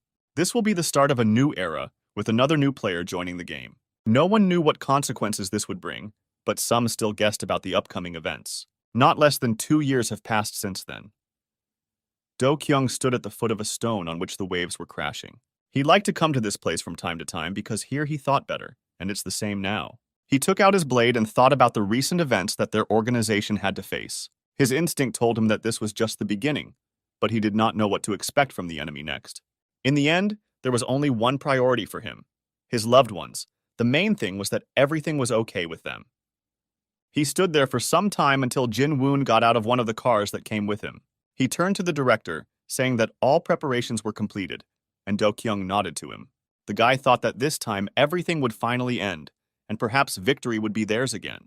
He turned around and walked towards the car, telling Jin Woon that they should go because Yi Su must have been waiting a long time. Police Chief Cho Won-ho was preparing for a briefing. He began by saying that 2 months had passed since the hotel fire. It was clear that the man was a little nervous because his sentences were very drawn out. But he was able to pull himself together and turn to the citizens. This was what he and Chief Zhang had planned. He continued, saying that in connection with the recent fire in the Gangnam area, but did not finish and interrupted. He saw the look of Chief Zhang, who was also present at the briefing, and clearly did not approve of his words. Then Won-ho cleared his throat, apologized, and said that he would rephrase his statement because everything was not entirely like that. The chief then reported rumors that the Red Crown Hotel had burned to the ground as a result of a clash between several criminal gangs. This caused a worldwide outcry, and the investigation showed that criminal organizations were indeed involved in this. However, it is extremely difficult to say that it was they who started the fire, because the police have already arrested the culprits. And she took care of the consequences, so there was nothing else to worry about. That should be enough for the press. But one journalist raised his hand, saying it was undeniable that armed gang conflicts had become more frequent. Won-ho agreed, and then suddenly slammed his hand on the table and said that the situation in the capital left much to be desired. That is why, in order to improve security, they are planning to implement the One Sync project. He explained that rapid response units would be deployed in all crime-ridden areas of the city. They will be formed from special forces and the best police officers for this mission. He could not yet reveal what kind of mission it would be, but everything would be carried out for the safety of citizens. However, while the chief was saying this, in one of the districts, the One Sync Special Squad had already begun their mission. They attacked one of the local criminal gangs and beat up their boss, saying that from now on they have a new leader. The Special Forces guy pointed to the bald man, saying that now he will be the boss, and if he doesn't want to, then someone else will be. But the bald man replied that he agreed, asking what he should do, because he did not want to end up like his boss. Then the guy threw his bag on the ground, saying that everything he needed was here. This alerted him. He opened the bag and realized with horror what he would have to do. Seeing the contents, it was quite heavy. There were many compactly packed packages. The man took one and asked if this was what he thought. There were indeed drugs in the bag, and the guy said that he would receive a new batch next month. He added that there was nothing complicated in this scheme. They bring goods, and he sells them. Hyun-gu finished his presentation on how the balance of power has changed due to the implementation of the One Sync project. He asked if anyone had any questions, but for now everyone present sat silently, thinking about their own things. All his allies gathered in Daesan, in particular Seung-min with knives, Cha Yu-hwa, and director Baek Do-kyung. Suddenly, Seo Young raised his hand and said that, to be honest, He didn't understand a single thing from what Hyun-gu was explaining. Hook replied that nothing else was expected from the newcomer, but especially for him he would tell him everything again in order. Previously, the entire criminal world of Seoul was under the control of a committee consisting of the 5 strongest criminal organizations. But after its collapse, everything went wrong, and the restructuring of all these groups began. Daesung allied himself with Chonung and Ilhak, so his sphere of influence expanded significantly. And the Oyama Gumi who arrived from Japan absorbed Gorang and several small groups that were under his protection. In addition, the latter, together with Wang Hao, who became the head of his own organization, supported the One Sync project. Thus, the spheres of influence between them were divided almost equally. But there was another problem. A state project created for the benefit of security is more like a system of total control. There are rumors that One Sync is protecting some kind of illegal business and making a hefty profit from it. Some of this dirty money is given to the bandits who agreed to work for them, and the rest is spent on the development of the project. Se-young could not stand it and said that the police then were not servants of the people at all, but rather werewolves in uniform. And Myung-hwan Jr. asked if that was why some organizations voluntarily joined them. Seung-min said that if this continues, One Sync will begin to grow rapidly and will reach Gangnam very soon. This area is known to be under HHS regulations, and by the way, its director Han Hae-sung has not yet entered the game. Cha Yuhua said that she thought he would side with them because Ryu Tai-hyun was his good friend.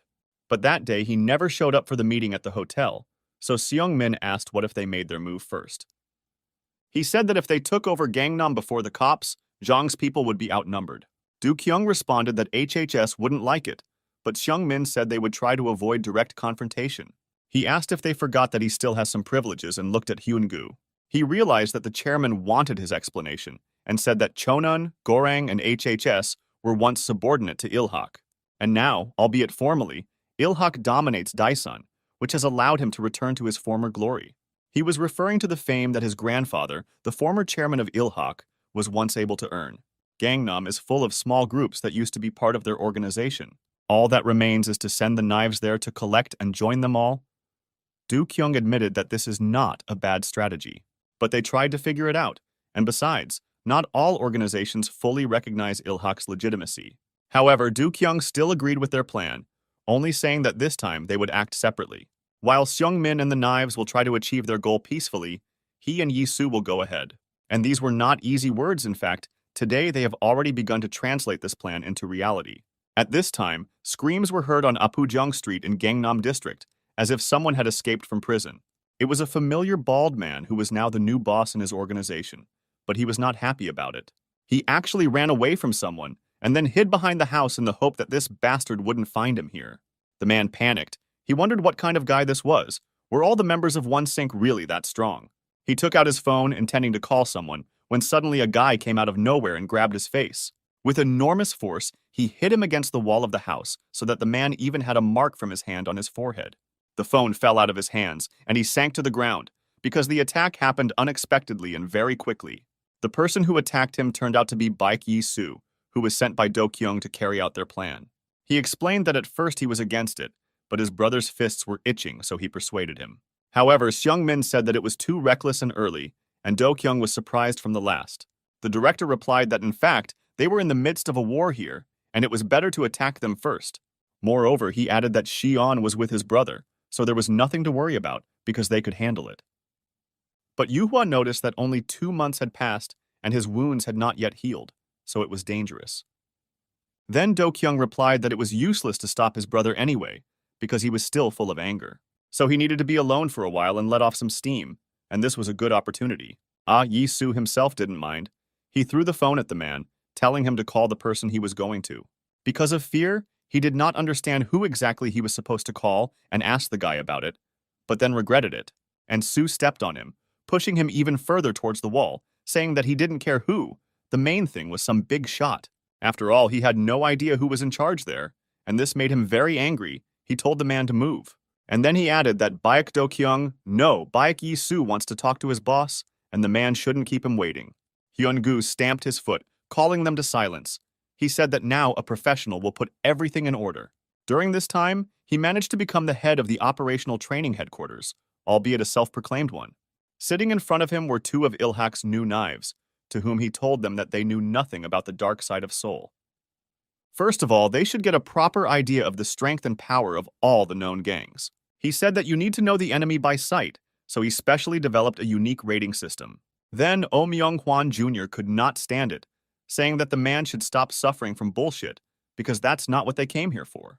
Si-young hurried to reassure his partner, saying that Hyun-gu was just trying to help them, because they were new here. In the end, it would be good for them, and it was also fun. At least it wouldn't make anyone feel worse. Gu-jun looked at the guy, not understanding why he was protecting someone who wasn't even in charge. But still, he decided to just accept it and sat down on a chair, and Se-young asked Hook if he would award them some kind of rank too. The man thought for a moment, and then said that there was not yet enough data to assess their abilities. However, if we take into account that fight in the ashes, then at the moment he would distribute them this way. Oh Gu-jun, knife of rank B, and Jang Se-yeon, knife of rank B+. Hearing this, the latter joyfully asked what plus meant. Hyun-gu replied that since he once fought on equal terms with Tae-hyun, he decided that his rank was slightly higher than V, and Gu-jun turned away, saying that he couldn't understand why his partner was admiring him here. Their conversation was interrupted by Choi Jung-ho, who entered the room, saying that the conference room was quite noisy today. The man asked what they were discussing here, seeing a map with the spheres of influence of criminal groups. Everyone present looked at him in surprise, because no one expected that Jong-ho himself would drop by. Hyun-gu opened his ranking by saying that the man was once one of the most powerful gangsters in the city. Now, of course, he is not so strong, but based on the results of the last battle, he can easily be awarded an A+ rank. Jong-ho himself looked discouraged. He did not understand what ranks we were talking about because he had never possessed them. Then he remembered why he came and told the guys to forge things, because they were moving to Gangnam. Then another person, who turned out to be Do-kyung, approached the conference room and asked what they were doing here. Hyun-gu realized that there was no point in looking at the list, because there was probably no one in Daesung higher in rank than him. He pressed the tablet to himself, but Do-kyung managed to see the idea of ranks interested him, and he hugged Hook. He then asked what his rank was, looking at his tablet with interest because he didn't see his name. Oyama Shogo began to take a more rational approach to life. The severed finger has taught him a lot since then. He silently ascended to the tatami, where he was to meet with an important person who had already arrived. The guy took his place next to another man from the clan, waiting to listen to what Hanazawa Ganji had to say. This was a meeting of the Oyamagumi clan, at which its further development was to be decided. Before we begin, Ganji said that a small secret meeting must be held first. The man leaned on his fists, saying that everyone was aware of the latest events, so he would tell everything briefly. He began by saying that from now on he, Hanazawa Ganji, is the general secretary of Oyamagumi. It all started when he was talking to the chairman, who said that it was better for him to stay in Korea. Then the man didn't really want to agree, asking what to do with Ryugasaki, because the old man couldn't leave Shogo to his mercy. But the chairman replied that that was why he had to stay there, to keep an eye on him. The man would also run the organization on his behalf, as Tetsuji-san trusted him completely. In the end, he could not completely deprive his sons of all support, because it was not like a father. Then the chairman also added that he hoped that Ganji would take care of Shogo, who had a difficult character. Of course, the man knew this well, but it was not that he was eager to carry out the will of the chairman. He did this for his own reasons because he believed that Shogo could take their organization to the top. Also present at the meeting was Chonung's CEO Wang Hao, who would be given an S rank by Hyun-gu. Meanwhile, more knives and Young-ho had gathered near the main entrance of Daeson's hotel, waiting for someone. They needed to expand their sphere of influence and form alliances with organizations that could help them with this. Suddenly, they noticed how Yi-soo and Shion appeared at the door, and the commander's hands were stained with blood. The guy approached them. In one hand, he was holding some kind of bag, and there was a strange expression on his face. Jong-ho hurried to meet him, saying that he had heard that the guy went to Gangnam almost alone.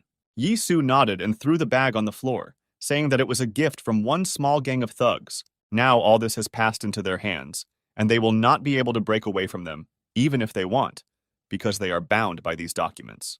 Jong-ho was very surprised, saying that this, of course, is great, but sometimes you can just come to an agreement with people. He added that only Chief Jong's henchmen use such rude methods, and this made Yi-soo apologize on his face. He suddenly asked what the man wanted to tell him by this, because were they really that different from them in some way? And Soo suggested that he answer honestly, saying that Ilhak also wants power, so they were on equal terms. They also wanted revenge, and dumped all the dirty work on others. He asked if he really said something wrong. However, he did not wait for an answer, saying that he would give them everything they wanted, but in return he asked them not to interfere with him. He added that otherwise he might inadvertently kill them, but suddenly someone put a blade to his neck. It was Ilhak's new knife, Gu Jun, who asked if the guy thought he could just leave by blurting out something like that. He also added that he was not the only one here who was obsessed with the desire for revenge, but others did not understand what he was talking about. And Gu Jun continued, asking who gave him the right to say such things, even if he was Director Beck's brother. Then Shi-on put his hand on his shoulder, telling the guy to cool down, because after all, Yi-Su was also his boss. He advised him not to push himself, otherwise he would turn yellow, and the guy felt the tip of the blade behind his back. Jong-ho saw that the situation was heating up and shouted that Gu Jun should not dare take out the knife, but it was too late. But Shi-on took away his karambit, saying that if he had made even one more move, he would already be dead. Gu Jun had no choice, and he lowered the knife, still looking at Yi-Su, who did not care about what was happening at all. Just then, Baek Do-kyung came outside with Sua, asking what all the noise was about, but there was no fight. Seeing his brother, the situation became a little clearer, but he still asked what they didn't share, because Shi-on was still holding the knife. The director walked up to Gu Jun and put his hand on his shoulder, telling him to just look around. He said the same thing to his brother, because wouldn't it be a pity to ruin such furniture if it came to a fight? He then added that Yi-Su did his best, and most importantly, he did not get hurt during his mission. He just couldn't finish, breaking off mid-sentence because he saw the bag and its contents. His attention was immediately drawn to the bloodstains that stained the papers, and he realized that Yi-Su had to fight. Do-kyung looked at his brother's hands, which were indeed a little red from dried blood, but decided not to tell him anything. He simply said that it seemed that in this sense he had nothing to worry about, because his brother was always strong.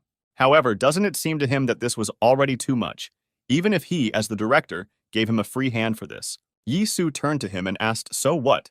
He explained that this was the only way to achieve his goals. But Do-kyung was not satisfied with this answer. He said that it seemed that his brother was not enough of what happened at the hotel.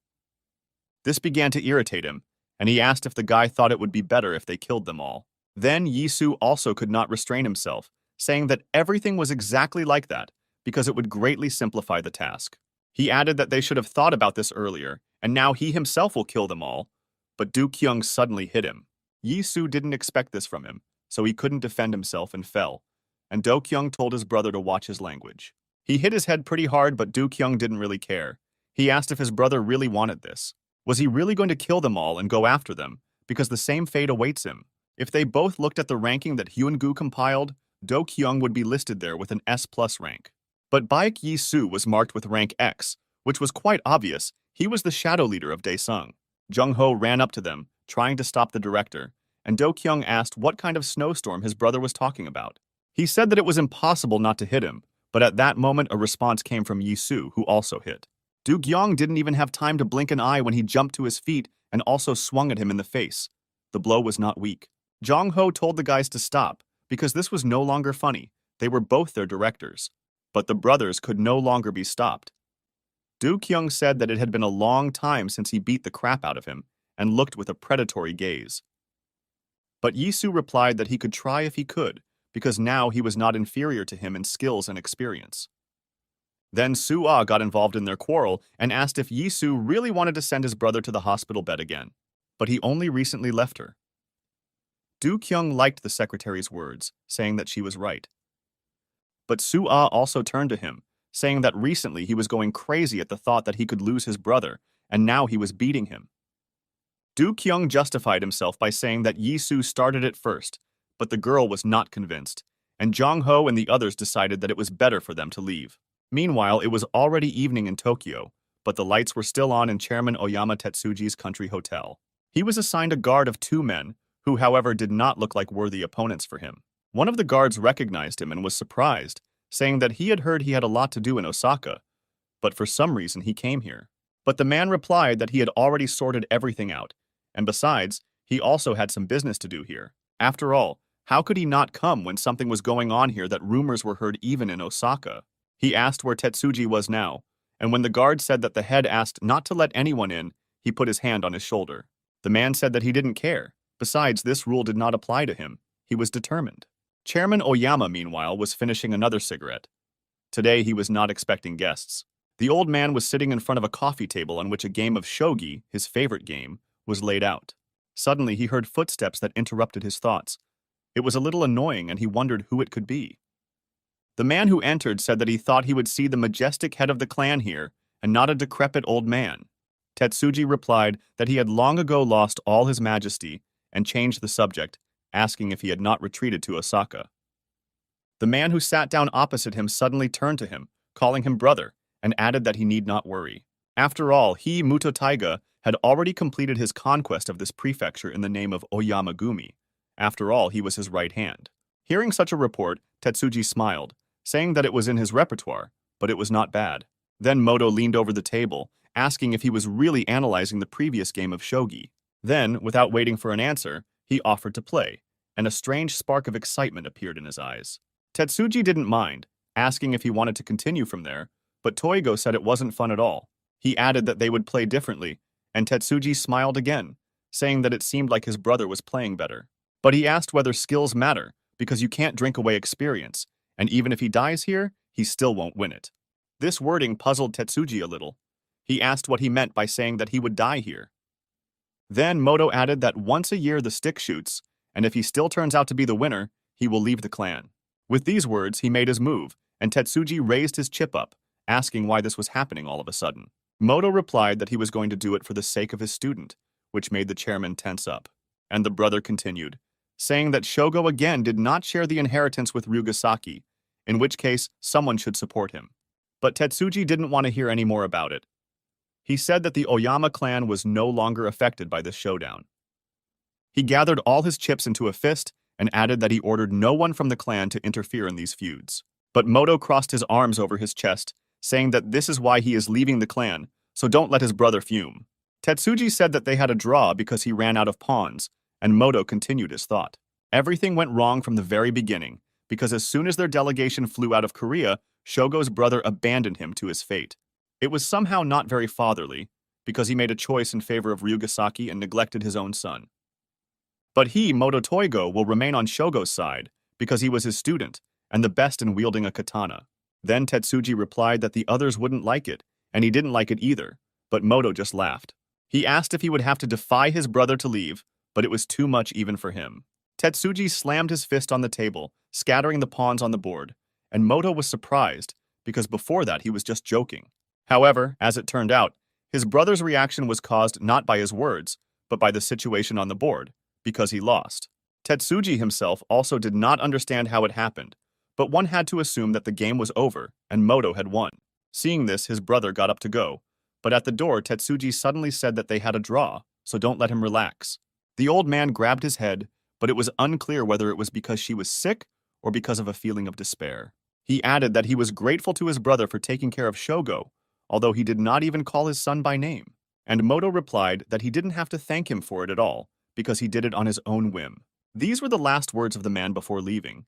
He thought that his brother would say something else, but he remained silent. Meanwhile, in the Gangnam area on Yeoksamdong Street, the first negotiations between Ilhak and the local gang took place. The director of this group was a woman who knew well about Ilhak's plans, but hid it from them. They sent Se-young, who had his first experience of negotiations, to represent their organization. However, they also had a backup option. Yi-soo was waiting outside the room. He said from the very beginning that nothing would come of it. When the girl suddenly asked if Daesung was involved in this matter, Yi-soo immediately understood what she wanted to hear. She asked if they really wanted them to join them and not HHS if she understood correctly. Se-young nodded, saying that they would guarantee their safety in their swan, but the girl interrupted him. She said that all this, of course, is wonderful, but there are 3 nuances here, and the first is the absence of their head. The girl added that it was extremely disrespectful of them to send just anyone to the negotiations. This also meant that the rumors about Ilhak were true, and he was indeed in decline. Se-young wanted to object and explain everything, but the girl said that this was the second nuance, because she had nothing to listen to. HHS had not yet entered the game, and rumors about OneSync had already spread throughout the capital. The confrontation was just beginning. And if they have to choose a side, then it would be much more profitable to join the police. But here she was interrupted by Yi-soo. He entered the room and suddenly put his foot on the table, saying that the girl apparently knew nothing about business. The guy added that her lot was to sit still and keep quiet, and then asked if everything was clear to her. But the girl calmly reacted to this scene, saying that she would close her eyes to it and voice the third reason for her refusal. She suddenly raised her head and looked straight at Yisu, calling him by name and saying that they know who he is. Daisong's dark horse, who was actually in charge of everything instead of Baek Do-kyung, was why they staged a show at the hospital. Si-young, who was sitting opposite him, turned around and thought that good fame goes far, but bad fame goes even further. The girl continued, saying that everyone was just waiting for a chance to get even with him, and it would be sad if such a guy died in the alley. Only now did they realize that it was a trap. They were already surrounded by many people who were just waiting for the signal. Yisu then said that someone had urged him to control himself, but now there was no need for that anymore. He added that he would even be glad if the girl relieved him of the need to restrain himself and had a little fun. He took off his jacket, telling Se-young that he would take on the entire crowd behind him and let him deal with the ones here. But the door was locked, and the men, who also wanted to fight him, began to knock on it. Then Yisu decided to help them with this and threw his cap on the glass doors right in front of one of them. The next moment, the cap was followed by his fist, which broke through the glass and hit the first man. Si-young was surprised, because he would not have thought of such a thing, although it was very reasonable, because he protected his hand from fragments. But he didn't have time to admire because the guy also needed to show his best side. He hit one of the men who were the girl's personal bodyguards and grabbed another by the face. He had more than enough strength, and judging by Hyungu's rating system, all the people here were no higher than C+ rank. And Soo didn't waste any time either. His fists were itching to punch someone, and he didn't restrain himself from doing so. Another man flew into the door, which had already been broken, but the commander was just beginning to gain courage. Even though the rest of the bandits had weapons, they decided that it would be better to get away. When everyone agreed, it was decided to escape through the main entrance, but another person suddenly came out from there. Do-kyung quickly assessed the situation and asked displeasedly if his brother was getting into a fight again. And the men compared both guys with horror because they looked exactly like one person. Then Do-kyung showed a small box that he was holding in his hand, saying that he actually came here with a gift. Yisu hit the next guard, saying that they were the ones who started it first, and he had nothing to do with it. Do-kyung understood what this meant and put the box down, saying that in that case, they didn't deserve the gift. He took out his blade and also prepared to join the fight, saying that if the carrot didn't work, he should try the stick. After some time, they dealt with all the guards and bodyguards in this group. They came here late in the evening, but it was already dawn, Do-kyung thought. The girl didn't want to negotiate for a long time. He wanted to smoke, but his lighter didn't work again, and Yisu saw this and decided to smoke a cigarette too. His lighter was not as beautiful as his brother's, but he asked if I could treat him with a light and handed it to him. Do-kyung took the lighter, thanking him, and Yisu said that it was nothing, he was being friendly. But Do-kyung paid attention to one more detail. He asked where his brother put the lighter that he gave him. It was about Ryugasaki's father's gift, but Yisu replied that he had lost it somewhere in the hotel, which greatly infuriated his brother. But after a moment he behaved calmly again, saying that she was of no use anyway. Besides, there was an Oyama Gumi emblem on the lighter, but the memories of the clan made him stop mid-sentence. He looked at his brother, who was just smoking next to him. It seemed like he wasn't even listening, but Do-kyung knew that he understood him better than others. He realized that he had to apologize, saying that he seemed to have gone too far last time and should not have hit him. The guy added that he didn't think that he was wrong, or rather, each of them was right in their own way. However, now he was also the head of Dyson, and a good half of the underworld had a grudge against him. And Soo replied that then he would have to kill them all because he did not see any other way out here, and he did not want to look for it. But Do-kyung said that this would only be a temporary measure, asking how long it would last, because these bastards would become even more numerous over time.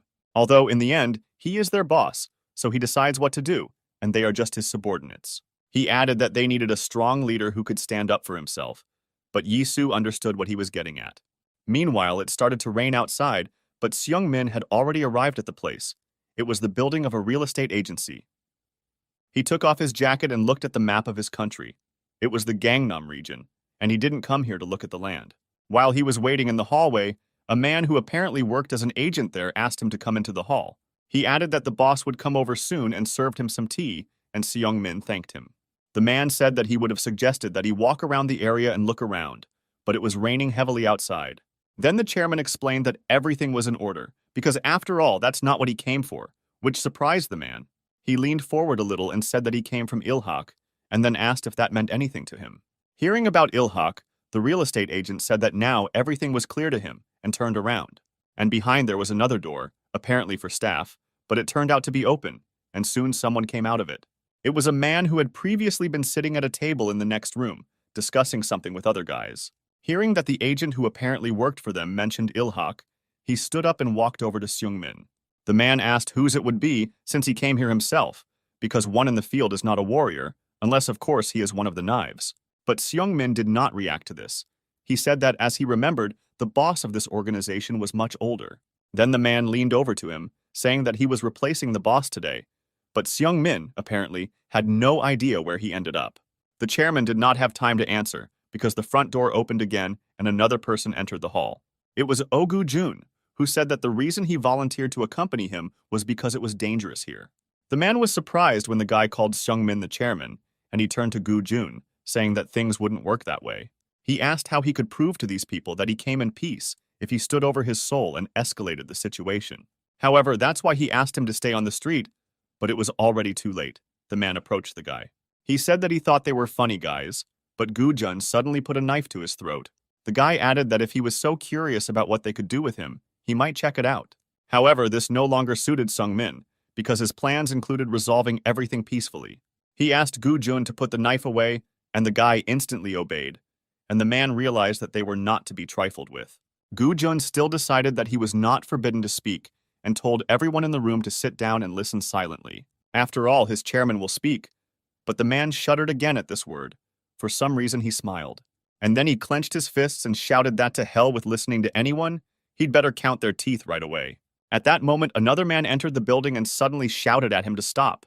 He rushed towards him, pushing him away from Gu Jun. It turned out the guy's name was Tae Kyung, and the new man was his father. Then he saw Seung-min, and unlike his son, he immediately recognized him as Chairman Ilhak. Apparently, he himself was the boss here. He took his hand in his, saying that his memory could not fail in the fact that the head himself stood before him. And Seung-min also began to remember who ran this organization. He remembered that the boss's name was Song Tae Gyu. He turned to the man, asking if that was his name, and he was very happy that the guy remembered him.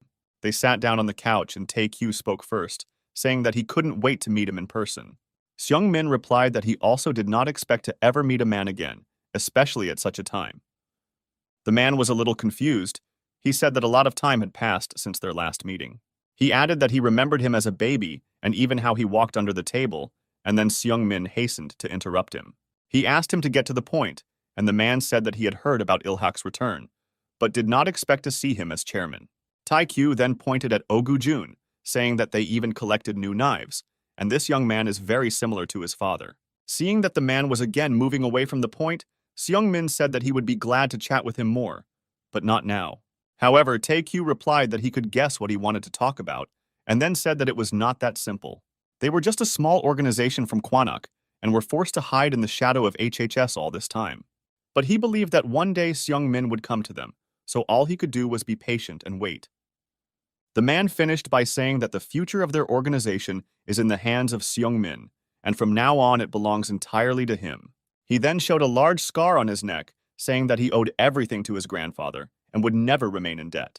What added drama was the fact that after what was said, the man completely dropped to his knees, asking for help. Tae Kyung looked at his father in surprise. He did not understand what he owed to Ilhak that he even gave them the organization. Meanwhile, the rain did not stop and began to fall even more heavily. A stranger approached Dasan's main office. Despite the fact that it was pouring rain outside, the man wore ordinary flip-flops, and his feet were huge.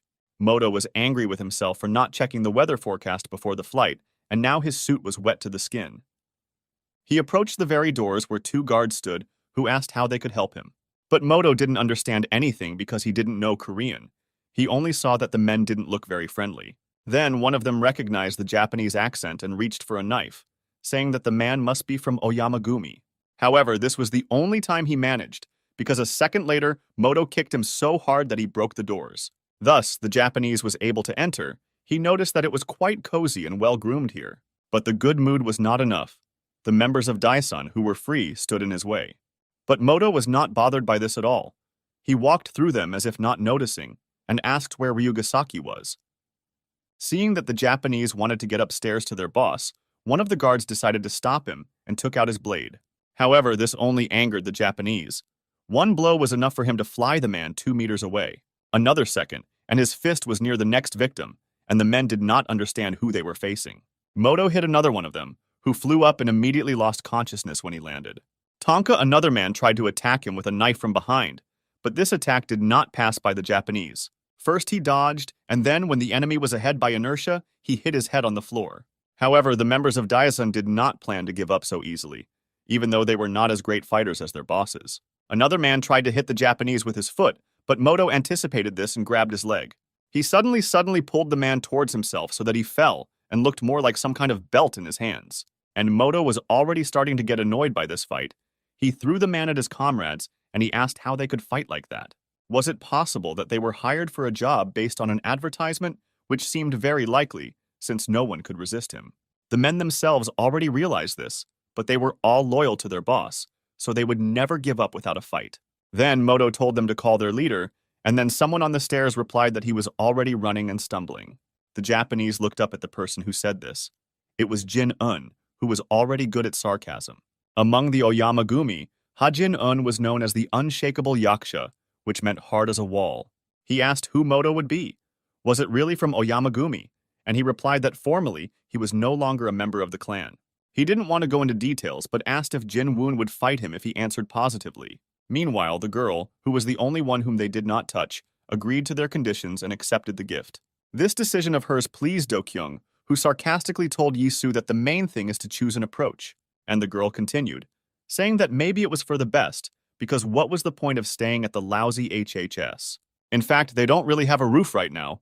Han Hae-sung has disappeared from the radar, and his organization is on the verge of collapse. Hearing this, Do-kyung was very surprised, asking if it was really true, because he had a hard time believing it. But the girl said she was telling the truth, adding that after the committee was disbanded, HHS activity decreased markedly. They stopped taking bribes and controlling their territories, and the leaders of small gangs more than once tried to meet with Hae-sun. But everything was in vain, and everyone thought that the vacant place of the owner of the area had become empty. However, if a squabble for power begins in Gangnam, then rumors about the absence of HHS will spread throughout Seoul. A whole crowd of people who want to take over the entire area will rush here, and the situation will get out of control. Tiny organizations like theirs will not be able to stop this, so the decision was made to keep everything secret. The girl said that they were part of HHS, and everything was calm here, so don't let Tae-san poke his nose in here. But this was only a formal statement, and in fact, she explained why she was considering joining OneSync. Do-kyung then asked why she didn't come to them earlier, to which the girl replied that she didn't think that HHS had disappeared. It seemed to her that they were just up to something, but that was only her personal opinion without evidence for it. Do-kyung suddenly received a call from someone, and he asked for forgiveness, saying that he had to answer the call. The one who called him reported on the completed task, indicating that nothing was known about Hae-sung's whereabouts. And the girl became convinced of the correctness of her suspicions, saying that it seemed to her that he was hiding somewhere under their noses. Suddenly, Do-kyung told Yisu to get ready, because they urgently need to run to their central office. He thought that this happened rather unexpectedly, but he never expected this man to appear. Meanwhile, Moto, who was still waiting for Jin Woong's answer, asked again if he would fight him. Meanwhile, Chairman Sung Min continued to implement his plan in the Gwanaka area. Now they, along with Jung Ho and Gu Jun, were heading to the next organization after successful negotiations. Jung Ho said that the chairman should be careful, because they must join all organizations in the district at any cost. Seung Min noticed his good mood, and he agreed, because once upon a time, this was one of Ilhak's main headquarters. He added that he remembered wandering these streets with his grandfather, and now everything seemed so familiar. He advised Gu Jun to also take a look, because he also often came here with his father. Jung Ho remembered that everyone adored them because Gu Jun was quite cute, but the guy didn't want to talk about it. He said that they should go faster, because they were already late, and he still had no memories of his father. It sounded a little sad. Jung Ho understood why the guy was always so gloomy and taciturn. The old man apologized for him, telling Seung Min that Gu Jun was becoming uneasy when it came to his father. After all, he was the leader of the previous lineup of knives. Seung Min knew about this, but therefore the guy's behavior was not clear to him. After all, he thought that his son would want to avenge his father, but he spoke about him as if he hated him for some reason. Jung Ho then explained that it was because his father's death gives him mixed feelings. Oh Myung-hwan was a man who lived for Ilhak, and everyone in the neighborhood knew it and loved him. It's just that the man coped much worse with his father's responsibilities, even though this should have been in the first place. He was almost never with his son, and when he did come, it was only for a few days. However, then he left him completely because he died, And this was a big blow for little Gu Jun. Jong Ho wanted to tell a few more details, but Gu Jun, who was walking ahead, said that they had arrived at the place. Sun Tai-Q said that he would gather the leaders of all local organizations here so that it would be easier for them to come to an agreement. He asked if it was a trap and pulled out a knife, but Young Ho stopped his hand, telling the guy not to worry. Everything will be fine. They came here just to talk, or so he was told. Jong Ho recalled the words of the chairman, saying that there was nothing to worry about. But soon, he opened the door and changed his mind. There were 4 men in the room, one of whom was kneeling and being helped to his feet. When Gu Jun looked closer, he realized that one of them was an old man, and the rest were also over 40. This surprised him quite a bit, because he was not used to such people being bosses, and he asked Jong Ho about it. He then explained that these men were small business owners who had been forced out of the Gangnam gangs.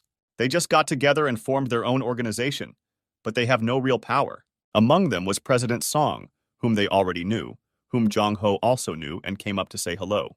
The others also recognized Jong Ho, because everyone here seemed to remember the old days, except for Seung Min and Gu Jun. The latter hid the knife because he realized that these decrepit old men would not do anything to them, but he asked something else. Why do they need such weaklings? To which Jong Ho replied that now that the One Sync project has been launched, they need them. He asked the guy if he really suggested just leaving them, and he said that they had plenty of other worries. Then some grandmother came up to him and asked if Oh Myung-hwan was eating well, because she recognized him as his father. She didn't even wait for an answer and reached into her pocket for something, and then put it in his hand. These were 3 candies that the grandmother did not regret giving to him, calling him grandson and telling him to eat more. She suddenly thanked him for coming back, apparently still thinking that he was Oh Myung-hwan. This touched the guy, and Seung Min noticed that this place could be used for another purpose, turning to Gu Jun. He told the guy to take a closer look and try to remember everything that connected him with this place. And suddenly something surfaced in his memory. The image of his father appeared before him, whom people also thanked. Just like then, they now need their help, so they will have to try to live up to hope. Lee Seung-min was now the chairman, but his approach was the same as Gu Jun's father, and the guy understood it. Finally, he found out why his father always neglected him when he was little, all because man is too weak a creature. Meanwhile, at Daison's headquarters, an interesting battle was brewing between the Japanese Moto and Ha Jin-woong. Moto approached him, saying that they call him Yaksha, although it was some kind of stupid nickname. After all, it meant wall, but Jin-woon was even shorter than he thought, so he asked how tall he was. This unnerved the big man a little, and he asked in response if it really mattered, and Moto laughed.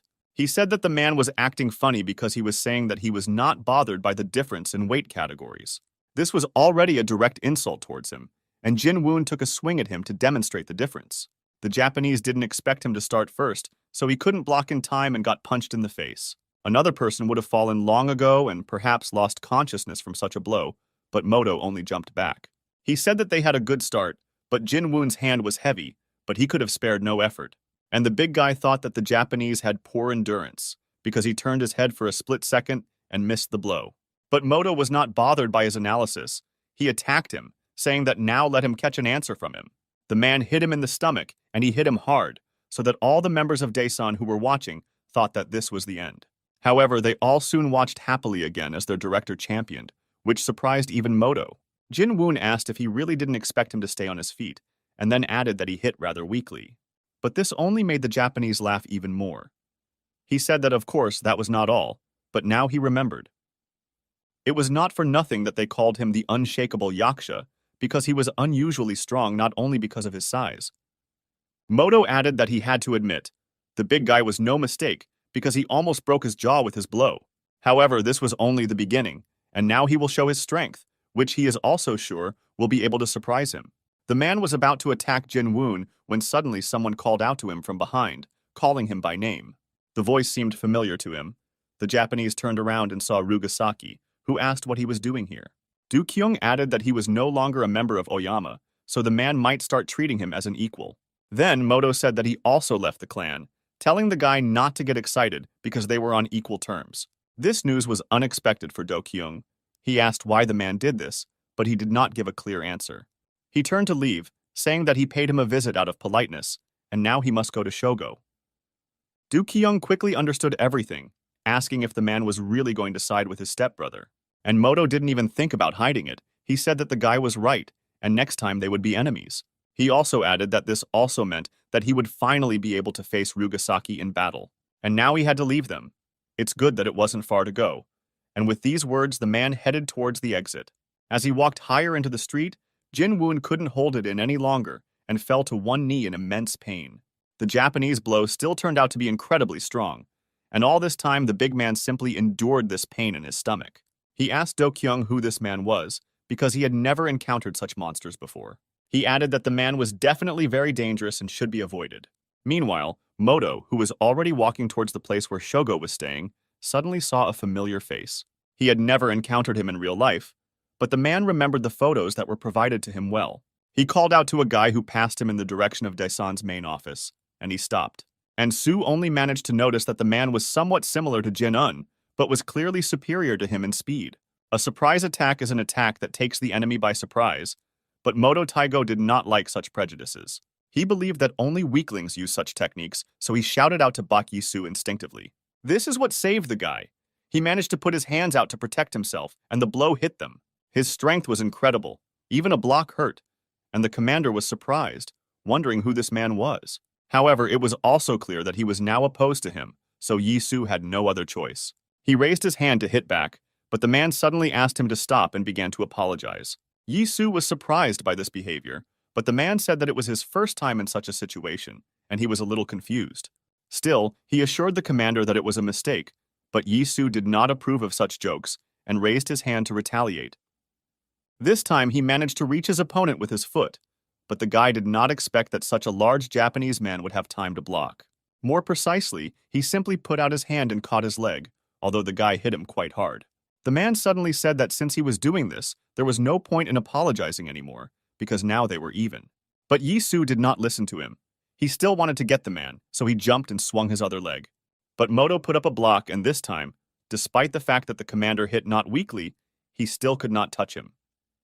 He squeezed his huge hand and asked if this was really all that he was capable of, because they told him something completely different. Their battle was interrupted by the unexpected appearance of a black car that stopped next to them. Moto realized that they had come for him, so he lifted his jacket and told Yi-su that they would fight again somehow. Then he suddenly smiled and extended his hand to him, saying that his name was Moto Toigo, and he was apparently Baek Yi-su. Hearing his introduction, Yi-su said that this was another scumbag from Oyamagumi, and this made the man sad. He wanted to explain that he was no longer a member there, but Ganji, who had come to pick him up, had already opened the car door. Moto complained to him that Yi-su was incredibly boring, and the guy remained standing in surprise. He remembered the name of this Japanese because he had never encountered him before, and today's battle left a strange impression. Meanwhile, the man was also thinking about him because something did not give him peace and even irritated him considerably. He thought about why he should attack the guy from behind, like some coward who was afraid of his opponent. But then he laughed at his own thought because it was truly absurd to exist. Then he remembered the words of the chairman, who said that if they interfered, the balance would be upset. However, now Moto thought that his brother was worrying in vain, because he would make sure that everything was in order. Gu-jun was sitting on the bench with candy from his grandmother in his hand. He just remembered everything that happened today. When he thought about his father again, a voice interrupted him, and it turned out that the guy from the agency was here. He also saw Gu-jun and decided to come over because he was interested in the guy's skills and his skill. He sat down on the other side of the bench, took out a cigarette, and then asked what fate had brought him to this place. At first, Gu-jun replied that it was none of his business, but the guy understood why he was so unfriendly. He explained that apparently he did not know everything about his own father, namely his death. Then Gu-jun stood up and told the guy to stop with his vulgar provocations. After all, he himself was no better. A healthy forehead, who still dragged his elderly father around everywhere. But the guy replied that in fact they were the same, because they were simply criticizing for the sake of criticism, as they say. He then added that Gu-jun probably doesn't even know what happened to his father, because no one told him. As expected, this offended the new member Gudo. He grabbed the guy by the shirt, but he said that his guesses were correct. Then he asked if he wasn't interested in how Ilhak's first knife, his father after all, died. This was 13 years ago, when their area was full of small businesses. So many wanted to take some of it into their own hands. That day, some unknown men appeared on the main street, blackmailing the aunt to cooperate with them. One of them, apparently the leader, offered her to conclude an agreement and work together with their organization. He said that she needed an experienced partner, otherwise her shop wouldn't last a day, but he was wrong about that. Their conversation was overheard by three men in white suits who approached them, saying that the guys apparently were not local. One of the knives, and it was them, approached their leader, who had already begun to seriously put pressure on the ant. Lee Sun-man, Ilhak's sixth knife, asked if the guy really had no manners at all, since the woman clearly refused him. But the ant did not seem to understand his jokes, telling them both to get out of here, because all her customers would be driven away. Then Sun-man said that he would allow himself to disagree with her, because such impudent people need to be rebuffed. Along with him came two more knives, which in the meantime knocked down the remaining members of the guy's organization. One of those who came with Sungman was Choi Guan-pal, the seventh knife, who was just as confident in his youth. Sunman, meanwhile, grabbed the guy by the hair, saying that he was not finished with him yet, because he still had a lot to tell them. First of all, he asked why he rolled out the sponges, because honest people worked in this area. But his educational process was again interrupted by his aunt, who said that she would complain about him to Young Ho. Sunman was quite offended by this. He said that he was no longer little, so there was no point in it, when suddenly someone called out to Jong Ho. Hearing that Young Ho himself had come here, Sunman still panicked a little, but it turned out that he was just being played. This was done by the last of their squad, the fourth knife of Ilhak, Doko Hyungnim, who also turned to his aunt. He asked whether such guys often came here, but she replied that a lot of such businessmen had gotten divorced. Then Hyungnim said that he had to answer for his actions and shoved the guy's face into the plate, asking where he was from. And he muttered that recently some shady guy from the Chinese mafia had appeared in the southwest. They said that he had already dispersed all the gangs in Incheon and would soon get here, but no one knew why he would do this. Right now, this man was starting another fight on the other side of the area, but there were also those who dared to fight back. One guy said that without a powerful patron, everyone in his squad is just zeros without a wand. It was young Ryu Tai-hyun, who was also a member of Ilhak back then, but was advised to wait for the knives. However, the guy was not afraid that the enemy was incredibly strong. He said that he would deal with him. A man who was said to be from the Chinese mafia stood up, asking if he was one of the knives.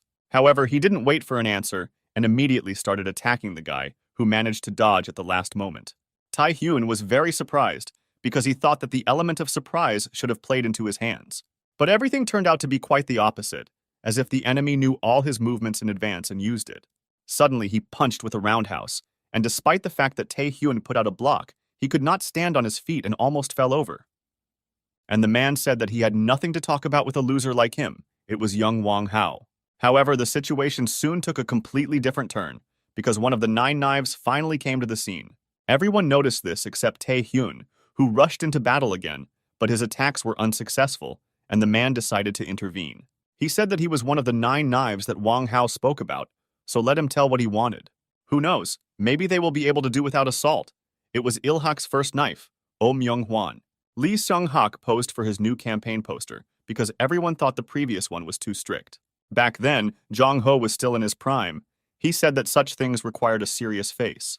But the chairman said that he liked being a gangster more, but had to go into politics. Jong Ho told him that he was contradicting himself, because he once said that only sole villains need henchmen.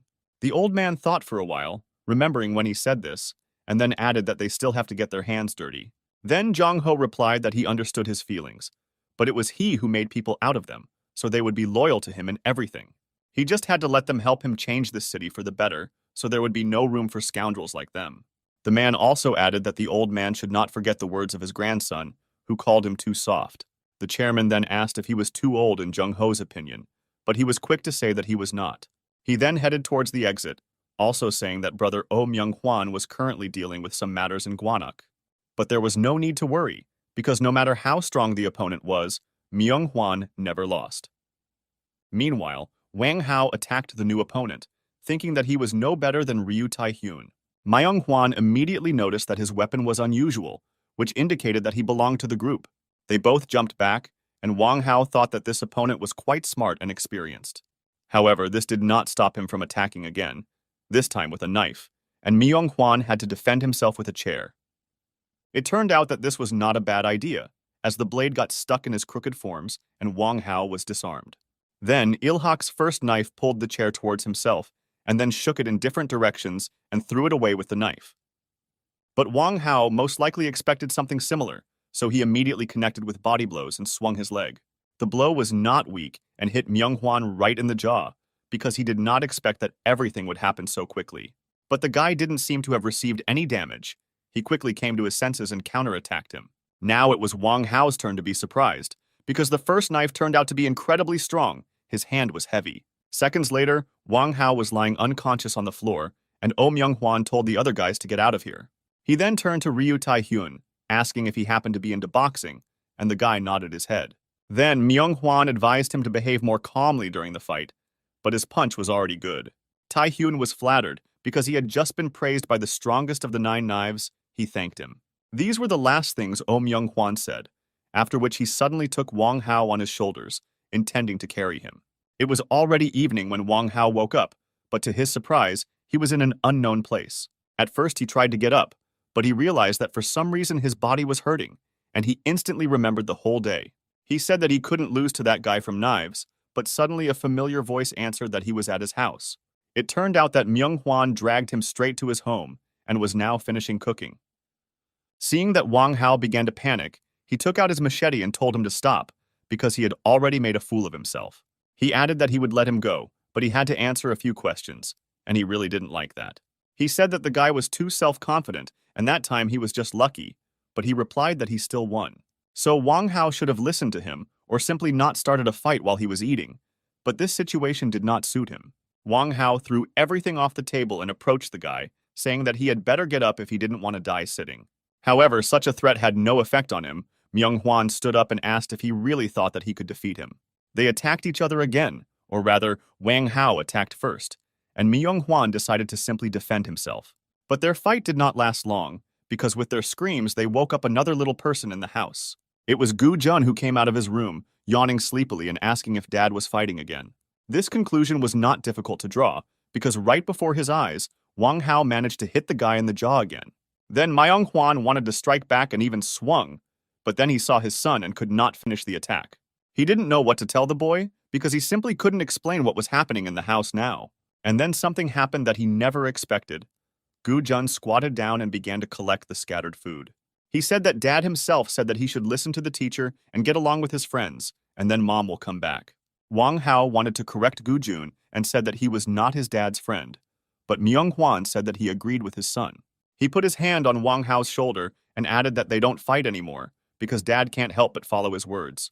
And Wang Hao looked at him in surprise, because their conversation was not over yet, but he did not argue. More than 15 years had passed since that day, but he remembered everything as if it had happened yesterday. Wang Hao stood in front of the glass door behind which the ashes of everyone who ever worked at Ilhak are kept. Among them was Oh Myung-hwan, but he was not allowed to stand a little longer because someone called out to him, asking who he was. The man turned around and saw a guy in a white suit who for some reason looked a lot like Oh Myung-hwan. Then Wang Hao remembered that he had a son, and this, apparently, was the same Gu Jun from his memories. And Gu Jun thought that he, too, had already seen this man's face somewhere, and was surprised to realize that it was one of his father's friends. It started to rain outside, but they stood there for some time, appraising each other and remembering the past. Finally, Gu Jun was the first to approach the man, saying that he recognized him as the one with whom his father first fought in the room. Wang Hao thought that running into Myung-hwan's son, and in such a place, was not the most pleasant. It was somewhere between awkwardness, disappointment, and shame, but he didn't say anything like that. Suddenly, Gu Jun bowed in front of him like they did in Korea, and his bow was lower than required. This surprised Wang Hao, and he told the guy to stop because he shouldn't bow to him. Then Gu Jun replied that he didn't remember too well, but the man was his father's last friend before his death. He explained that he had seen him as a child, and now his face seemed very familiar, although he did not know the name. Wang Hao thought that the guy had no idea who he was if he put it that way, but decided to remain silent again. Then the man saw that he had brought alcohol and stepped aside to make room in front of his father's ashes. Then Gu Jun went to the right drawer and opened the bottle, saying that his father loved this drink. He added that now he would have to drink his piece, but Wang Hao again remembered the story associated with this alcohol. The man noticed that the guy had fairly accurate memories, because Myung-hwan really loved this alcohol. At least if his memory served him right, everything was exactly like that. That evening they were just drinking. Yesterday they were enemies, and today they are friends. That's how one could describe their relationship from the outside, but everything was different. Wang Hao remembered Myung-hwan pouring himself the same drink, saying that it didn't even taste like alcohol. However, then he himself drank with him for company, and they had a good time together, because there was something that united them. The only people unhappy with their friendship were the diner owners, who looked at them askance. But their opinion could also be understood, because just recently they wanted to finish each other off here. Wang Hao decided to start the conversation by saying that the 9 Knives of Ilhak became famous throughout Incheon. Therefore, he became curious about how strong these guys are at the top of the criminal world of Seoul. He also wanted to know if he himself could grow to their level, but Myung-hwan suddenly slammed his glass on the table. He said that not everything was so simple, because you need to constantly become stronger and hone your skills. Then Wang Hao asked what he was talking about, and he brushed his hair back, saying that he would tell him everything now. But instead of answering, the guy simply passed out. It seems that he had too much alcohol, and now he will only wake up from a hangover. Wang Hao thought that he had had enough too, because if he continued to drink, he would lie next to him, which he did not want. The man left the diner and took out a cigarette. He was thinking about his new acquaintance, who was able to defeat him. Then he returned to his last words and thought that after all there was some meaning in this, but how difficult it was. Constantly becoming stronger is not something everyone would dare to do, but Myung-hwan was just such a person. And if this is the secret of his strength, then Wang Hao will definitely improve too. Suddenly someone called out to him. Sun Man noticed the dragon tattoo on his forearm and asked if he was the cocky guy. Wang Hao understood what he meant, but asked what so what, angering the guy who suddenly swung his leg. He hit him in the head, but Wang Hao managed to block, asking what harm he had done to him. However, Sun Man did not want to answer. He called the man a show-off, saying that he himself understood everything. This was true, but Wang Hao decided to annoy his opponent because he was wearing the same white suit as Myung-hwan. Seeing that he was able to block his blow, Sun Man thought that the man was smart, but did not say so. He saw that now things would go better, because help came to him in the form of another of the knives. He instantly approached Wang Hao and kicked him in the stomach so that the man flew back. An unexpected assistant turned out to be Jong Tuk-pei, who also asked whether it was in vain that he intervened in the fight. But Sun Man replied that his partner arrived just in time and did an excellent job of knocking down the arrogance of this brat. Wang Hao fell near a trash can that had a lot of bottles in it. Then he thought that the guys were also from knives. Confirming his thoughts, Sun Man asked what he forgot here, because the 9 Knives of Ilhak are responsible for this territory. Wang Hao stood up and then said that it turns out there were 9 of them. He stepped on an empty bottle that was lying near him, and it shattered. But that's what he needed. The man picked up 3 fragments, making a random brass knuckle out of them, which greatly surprised the guys. But then he asked where the other knives were, and this surprised them even more, because they saw that he was not afraid. Without waiting for an answer, Wang Hao attacked Sun Man and swung his weapon, but the guy defended himself. He saw the moment to strike back, but the man did not let him take advantage of it and pushed him hard in the side. Sun Man could not stay on his feet and lost his balance. He fell, and on top of everything else, Wang Hao managed to cut his hand. Then he instantly found himself next to the guy, pressed his head to the ground with one hand, and swung the other to finish him off. Luckily for Sun Man, Tok-bei came to his rescue. He kicked the man and he had to let the guy go. However, Wang Hao was not going to end it here. He jumped up and hit the 8th knife in the jaw with his knee. Tok-bei did not expect such a technique. He fell on his back and was also surprised at the man's skills. He fought well. This time was enough for Sun Man to get up and run to his comrade, and then he helped him to his feet. Tok-bei said that he was fine. He was more interested in where this young man learned to fight like that. They again prepared for a collision and rushed at each other, but this time they were stopped by someone's voice. It was Oh Myung-hwan who managed to wake up and leave the diner. He didn't even look bad from his hangover. When all 3 saw him, they stopped fighting. They were surprised by his appearance, and Tok-bei even bowed. Then Wang Hao approached the guy, addressing him by name, and Sun Man was surprised to ask if they were really friends. Wang Hao told the guy that he thought he was different, so he even began to count on their friendship. But, as it turned out, he was no different from the guys Wang Hao had just fought with. In the end, he said that he hoped that the guy would understand this, but it seems that he had already made his choice a long time ago.